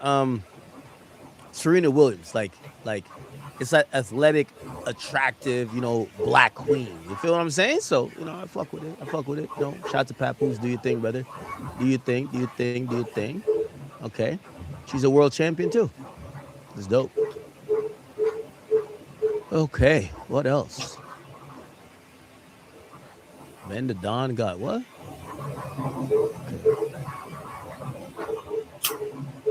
Oh, y'all seen Young Boy with his new girl? Look at this.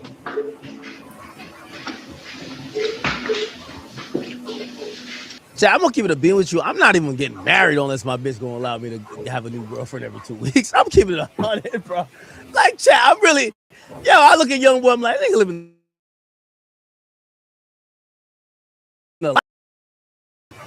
You know what I mean? Like, come on, bro. Come on. We're on like, or not big mom. What, is your big mom's? Yeah, fuck that, nigga. Well, shout out to YB, man. YB's a nigga. You in your relationship with your bitch trying to search through your phone, calling you every 20 minutes. She wants your location. She's stalking you.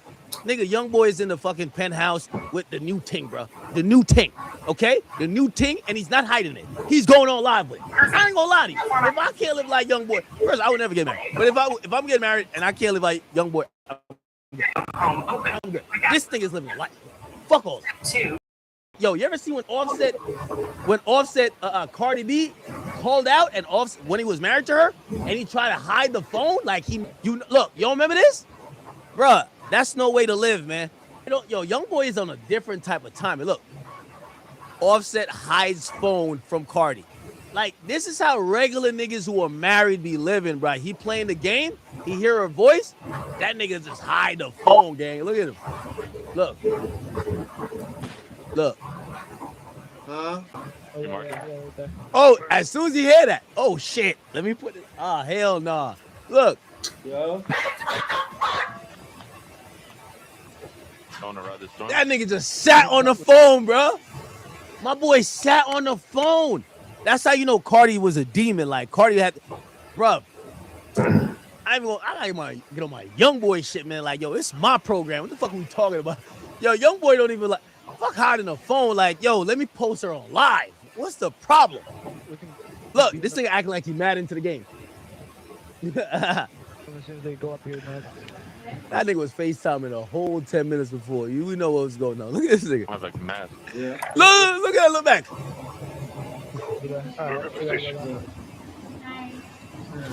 She said, hi. Oh, I was just playing the game, baby. I was just playing the game.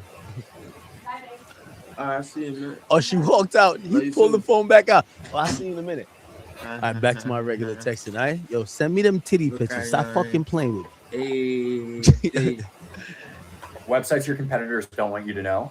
Part 2. All you do is go to this website, and it lets you find out exactly how much your competitors are getting, where the traffic's coming from, and even which social media.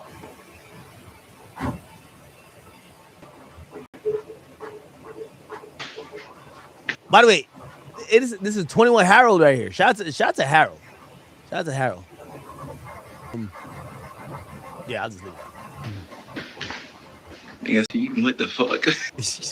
They said, yo, Young Boy so real. He said, they say you cheating. What the fuck? Like, even Young Boy's looking at like, I'm cheating. Are you dumb, nigga? Like, what the fuck, nigga? I'm a Young Boy, nigga. I'm NBA Young Boy. What are you talking about? I'm cheating. Cheating? What are you talking? Cheating? Like, cheating implies I'm doing something I shouldn't be doing. Like, what are you talking about? I think just laughed at it. The girl even came in the thing that's like, what?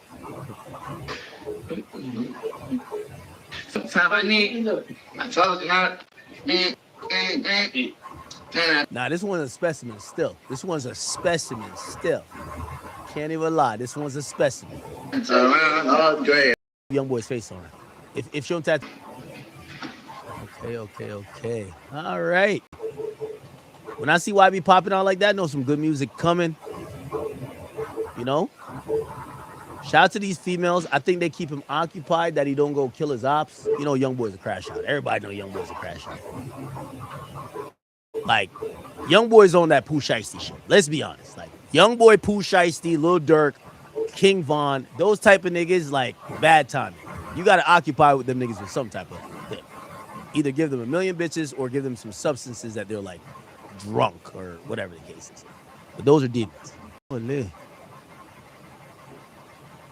For music opinions, and I hear it and it's shitty, you know what I tell them? Just quit. Get a 9 to 5, put the fries in the bag. Be realistic with yourself, cuz. Cause listen, I had a sacrifice. I had $30 in my name. I hopped on the Greyhound and I drove to LA, and now look where I'm at. Oh, and then I said Gucci 54 times. Oh, when niggas asking for opinions, and I hear it and it's shitty.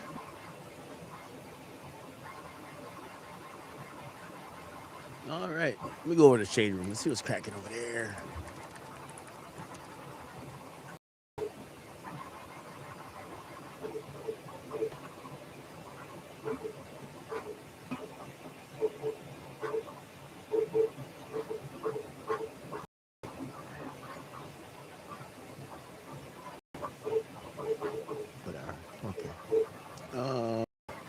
Damn, I was wishing I could play that What's the Dirt video, but like, he's not dropping it today. So it look like we're waiting until tomorrow.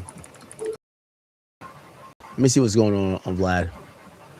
I gotta go grab something real quick. YG puts out red alert.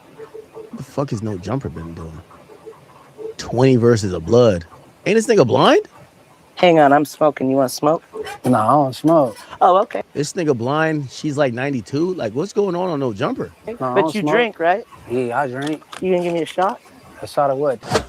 Just so it's understood, the mayor's gonna make sure. Yo, No Jumper is hilarious. You got a blind nigga, a crackhead. Like, this is all good. Yeah, I love No Jumper, man. Yo, when I'm watching No Jumper, man, nobody can tell me shit, nigga. Like, everything is good. Everybody in the building trying to gain the heart of the flyest blind blood in Inglewood. We got Munchie B in the building, you feel? Demonic, you know me? That's right. When you come to Flacos and shit. All right, so what area of LA you grew up in? North Hollywood. North Hollywood? Okay. You went to Hollywood High? No, I moved out Valley like right before high school. But I grew up in Fernando Valley. I'm from Woodland Hills. Oh, okay. Yeah. a little thick one. I want the thick one. I want the thick one. Okay. You ever dealt with so many bitches before? No, dipped and dabbed a little bit my younger years. You ever fucked with a blood before? Yeah, absolutely. Oh, for real? Absolutely. Okay, B team elite. You know, be in and out of Pacoima, all that. Yo, B team tap in. B team tap in. Holy. Out of Pacoima? Yeah. Yeah, whack. Okay. Gorgeous. Yeah. All right, as we can see. All right, chat. Which one would y'all fuck? Nothing but top tier dimology going on over here. You feel me? There's a lot of lilies in the world. Like Well, you can't touch this and you'll stand on me. I swear every girl's an escort now, chat. It's just ridiculous, bro. Okay. All right, there ain't no jumper. Goddamn. Let me look on Vlad. DJ Vlad. I just need something to play for like 5 minutes. And it lets you find out exactly how much your competitors are making, showing you how much traffic they're getting, where the traffic's coming, even which social media platform is driving the most visits. It has a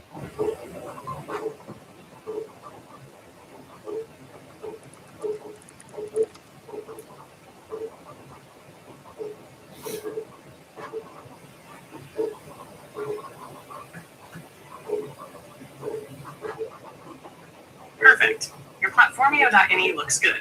Now let's get the actual project started. Step 1. On the left, expand your project and open. So Keefe did an interview. Check this out. This They allowed him to afternoon, do a media interview while he's incarcerated before his trial. Check this out. 8 News Now exclusive before one of the biggest trials in Las Vegas history. A sit-down interview with the man accused in the murder of Tupac Shakur.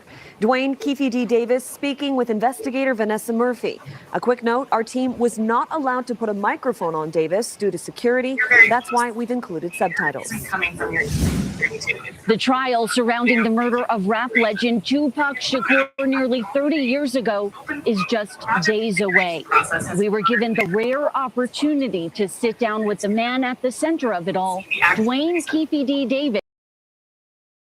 What is he going to say? Necessarily filmmakers. They usually mean VSP fixing the project. Do you regret the book and the interview?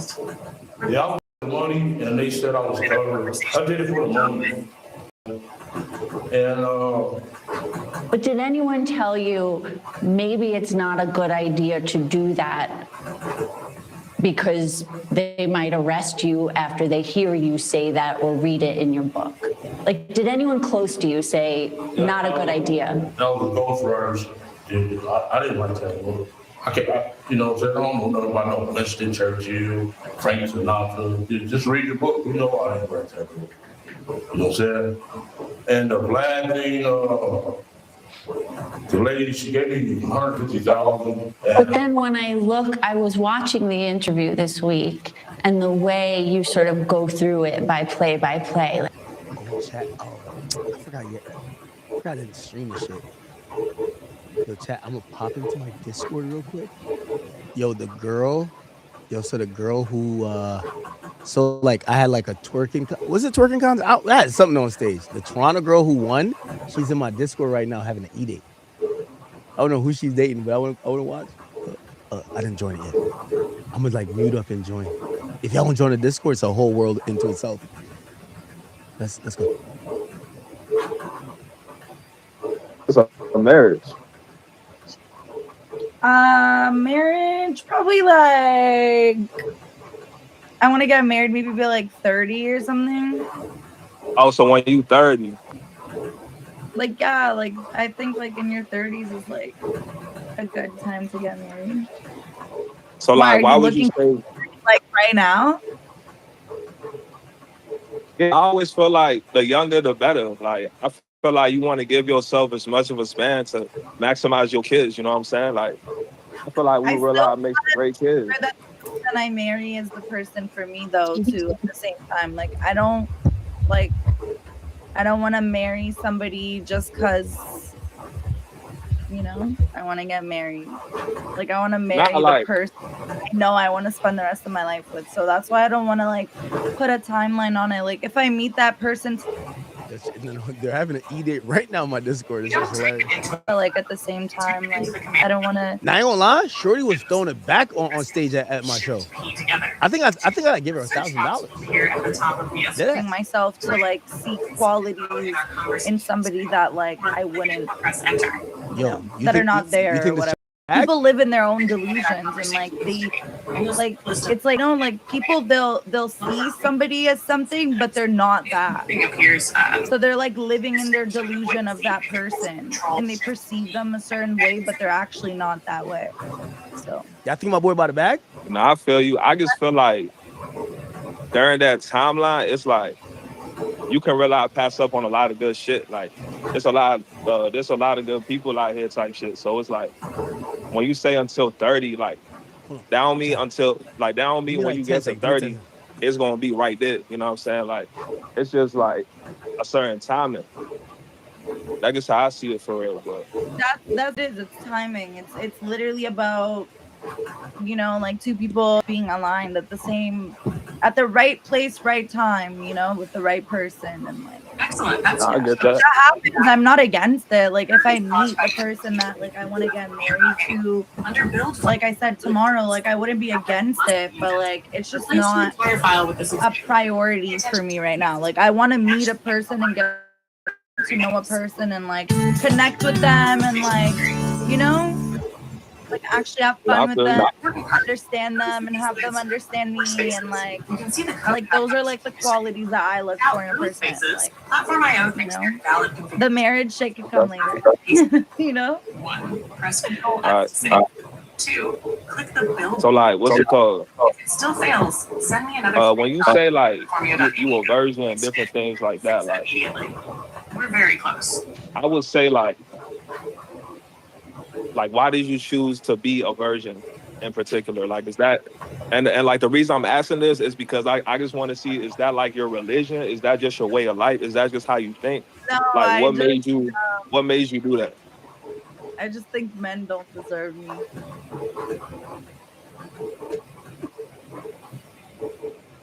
But I thought we was all equal in God's eyes, right? Yes, but I mean, my pussy So like, is. I can't say you don't deserve me or the No, other way around. Like I don't really look at it like that. Like, I'm not talking about, like I said, like obviously if I meet a person and like I end up with that person, cool. Obviously I'm gonna get intimate. Like I'm not scared, but like, am I just gonna like go and just like fuck with people just to like go and fuck with someone else like a couple months later? Like I'm not, you know. Nah, I ain't saying that. Like my question would probably be like, are you the type to like cut people off quickly? Like, are you the type, like, obviously you obviously streaming and shit, like you probably like don't got time. Gang, she was on stage throwing ass, nigga. We seen her with Neon like 10 times in Toronto, nigga. Like, ask her if she's the type to fuck first night, nigga. Like, let's get to it. Shout out to whoever is in Discord orchestrating this though. W. Excellent. That's like if you give me a reason to cut you off, I'm gonna cut you off. Like, you know, I think that's pretty like self-explanatory. Every item must be indented. But like if like somebody gives me a reason, like if you like disrespect me or like if I like find out some shit, then like obviously I'm gonna be like, hey, fuck this, you know? That's a bad shit. These lines start with I was gonna say like we could code in our conversation. we could talk like, more later on. Those spaces. Yeah, we'll talk more later on. Yeah, just give me a follow if you could. Like if you got IG, follow, man. You got Discord. If it fails, send me another screenshot. Hey, what up, Ack? Pasted it. Yeah, I'm next in line, Ack. We're very close. Oh shit, you got Big Ack in the building. What's y'all here doing, man? Ack. Yo, Ack, I'm next up for the E-Day, Ack. Oh yeah, yo, I think you met my nigga AJ. He was at the show. Yeah, I was there. Yo, she won the twerk the dance contest. Yeah, Ack, I ain't gonna lie to you. If I didn't leave my 10 racks in your dressing room, I was gonna throw that shit on the stage. I was about to go crazy. I'm looking for my money. I'm like, oh shit, left in your shit. You know what I'm saying? Wait, you gotta tell me how to say your name because I've seen it a bunch, but I don't know. Siren. Siren? Yo, straight off the rip, yo. Did you let my nigga Neon fuck or keep it a beat? No. What the fuck? No. That's my homie. Neon's a real ass nigga. That's my homie. Friend zone is crazy. Okay. No, it's not like that. It was never like that between us. No, I seen y'all like hand in hand walking to like, you know what I mean, the club. I'm like, yo. Not me. You ain't see that? Not me.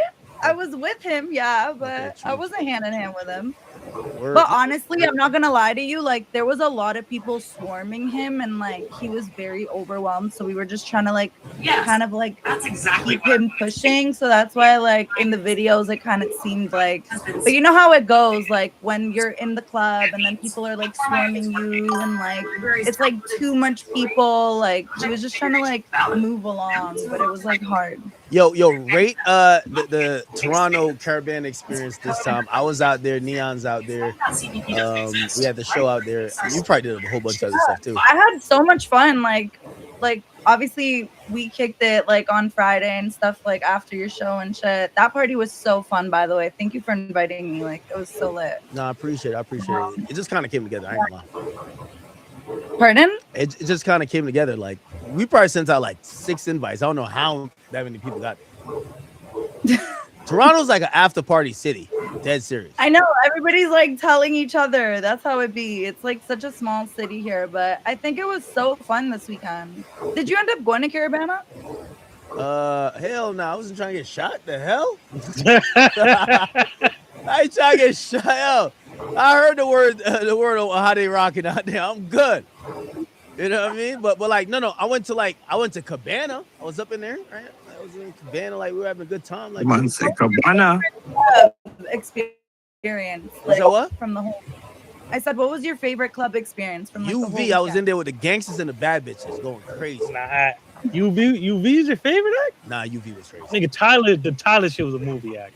Yeah, but like that's a day party, nigga. UV was like trench. It's like enough hood shit that you kind of felt like, yo, it could go down, and enough bad bitches where you felt like it was like just straight blessed. So yeah. Perfect. We're ready. I went to Saluna too, though. SRC. I was all over. Luna was nice. Yeah, you went to so much places. You went everywhere. What's your favorite place to go in Toronto? You can see the code in our conversation. My favorite place to go to in Toronto. Like a club? Anywhere. 2, make sure Windows still shows 4. 3, click the upload button and platform. I don't know. Like, I like restaurants. Like, I like to like go to restaurants and chill. I really like Milos.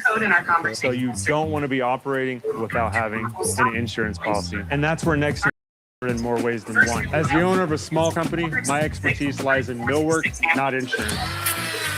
And since I'm not an insurance policy expert, I rely on Next Insurance to do the heavy lifting for me. Next makes getting insurance.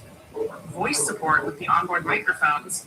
Chat niggas in here, they trying to raise you up. They trying to go out with you and shit. Why you don't got a man though? Like it feels like you have mad opportunities to have a man. Why you don't got a man? What's going on? Yo, mad opportunities is crazy. Yo, we see with Neon, like you could have bagged Neon easy. Like, come on, bro. Like and you're outgoing girl, so like you're a fun girl. So funny. What's up, like? Honestly, I just think like I got out of a relationship like almost 2 years ago now, and that's a long ass time. After I was with him, well, almost 2 years now, because like I was with him for like 3 years, right? So like obviously when you break up, you need like some time to like yourself, to, like just like get back off again, like a like little whole after phase. being so long, huh? Like a little whole phase. No, not a hoe phase, like a find myself phase. That's a hoe phase. Like that doesn't have to do with hoe. That's what it is. A little hoe phase. Yeah, Drake said just a phase. Oh no, you don't got to. I feel like that's a man thing. Actually, no. That's a woman thing too. It is a woman thing now, but like I feel like yeah. But why you? Yo, what type of guy you be dating, man? Because I ain't gonna lie to you, man. Yo, this started put me viral for like me saying, I say, yo, I gave my last girl the world. Yo, she cheated on me with a man with no car. Like, yo, women these days. All that today, I was like, damn. Like, yo, listen. Like, I really only share this story because I'm like, yo, us men gotta like collectively realize ain't nothing wrong with you, nigga. There's something wrong with this bitch. Like, yo, if she fucking a nigga with no car in 2026, bruh, you couldn't do nothing with her anyway, nigga. Like, yo, like, what type of mans you be dating? Like, what's your ex-man do? What do you do? We don't need to know his name, but what do he do, though? He didn't do much. What you mean? Yeah, what car he drove? What car he had? He ain't had a car neither, huh? Nah, he had a car either. Yo, I swear, man. No, yo, I worked all this time to become rich and successful to find out that the bum ass niggas is fucking all the bitches, bro. I'm like, what? Y'all was just walking shit. No. He did have a car. I'm just trolling him. Okay. Yeah. Well, he had a job though? Does that matter? I'm not gonna expose what car he drove. It's fine if he had like a Hyundai, but yo, did he have a job? He was like an entrepreneur, you know. She stuttered like 3 times, Zach. She couldn't even say that shit. Yo, he was the entrepreneur. Oh, nice, cool though. Like, all right. Yeah, he was. What industry was his business in? You know. That nigga sold drugs. I ain't gonna gonna lie, did not women love drug agree dealers. I ain't with gonna lie, it is mental. what it is. Hello? But yeah, Wait, so what why'd do y'all I break look up though? for in a man? Did you But cheat know on him? what, though? You're meant to learn from your mistakes. You know what I mean? Did you Like, cheat on him? obviously, no. I would think you would be a cheater. Like when I look at how you post on social media, yo, you going on here like a nun. Like what you if you not yo, I would have had you on some sneako shit in here. You would have had a hijab on, like some Brittany Renner, like you know. But so that's what I'm saying. Did what happened? Did you cheat? Did he cheat?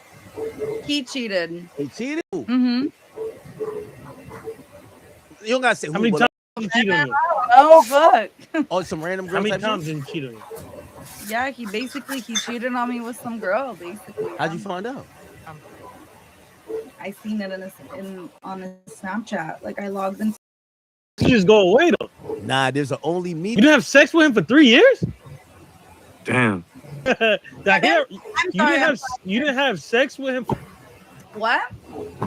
You didn't have sex with the nigga for 3 years? No, I didn't have sex with him. So why? Even more serious. More serious? 3 years and I ain't get no box? Are we dating? No. Yeah, cheat more than once. Inside coochie, niggas cheat. Yeah, let You me had to give him some neck at least. Yeah. You gave him. I'm gonna give y'all a little rubric. When women give you don't even listen to, there's a bigger problem. So she says she doesn't have sex. There's a bigger problem. He gives you the symptoms. You got to figure out the problem. You get what I'm saying? She know it's true. You know, if she's not fucking him, something going on. She told good buddy she was a virgin. Yeah, I heard that. I thought I heard wrong. So you're a virgin. I was trolling. I'm not a virgin. But you didn't fuck him for 3 years? Y'all should have known that already. Come on. Yo. You wouldn't dating, but not get a pussy so nigga you committed With all to? due respect, I meet one girl that body count I was certified under 30. These chicks is giving it up out here. Toronto.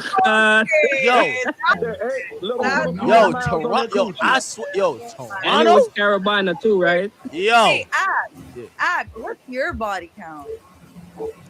I didn't count. I like, you Man, know, that's irrelevant. To keep count, basically. Yeah, come on now. The scales.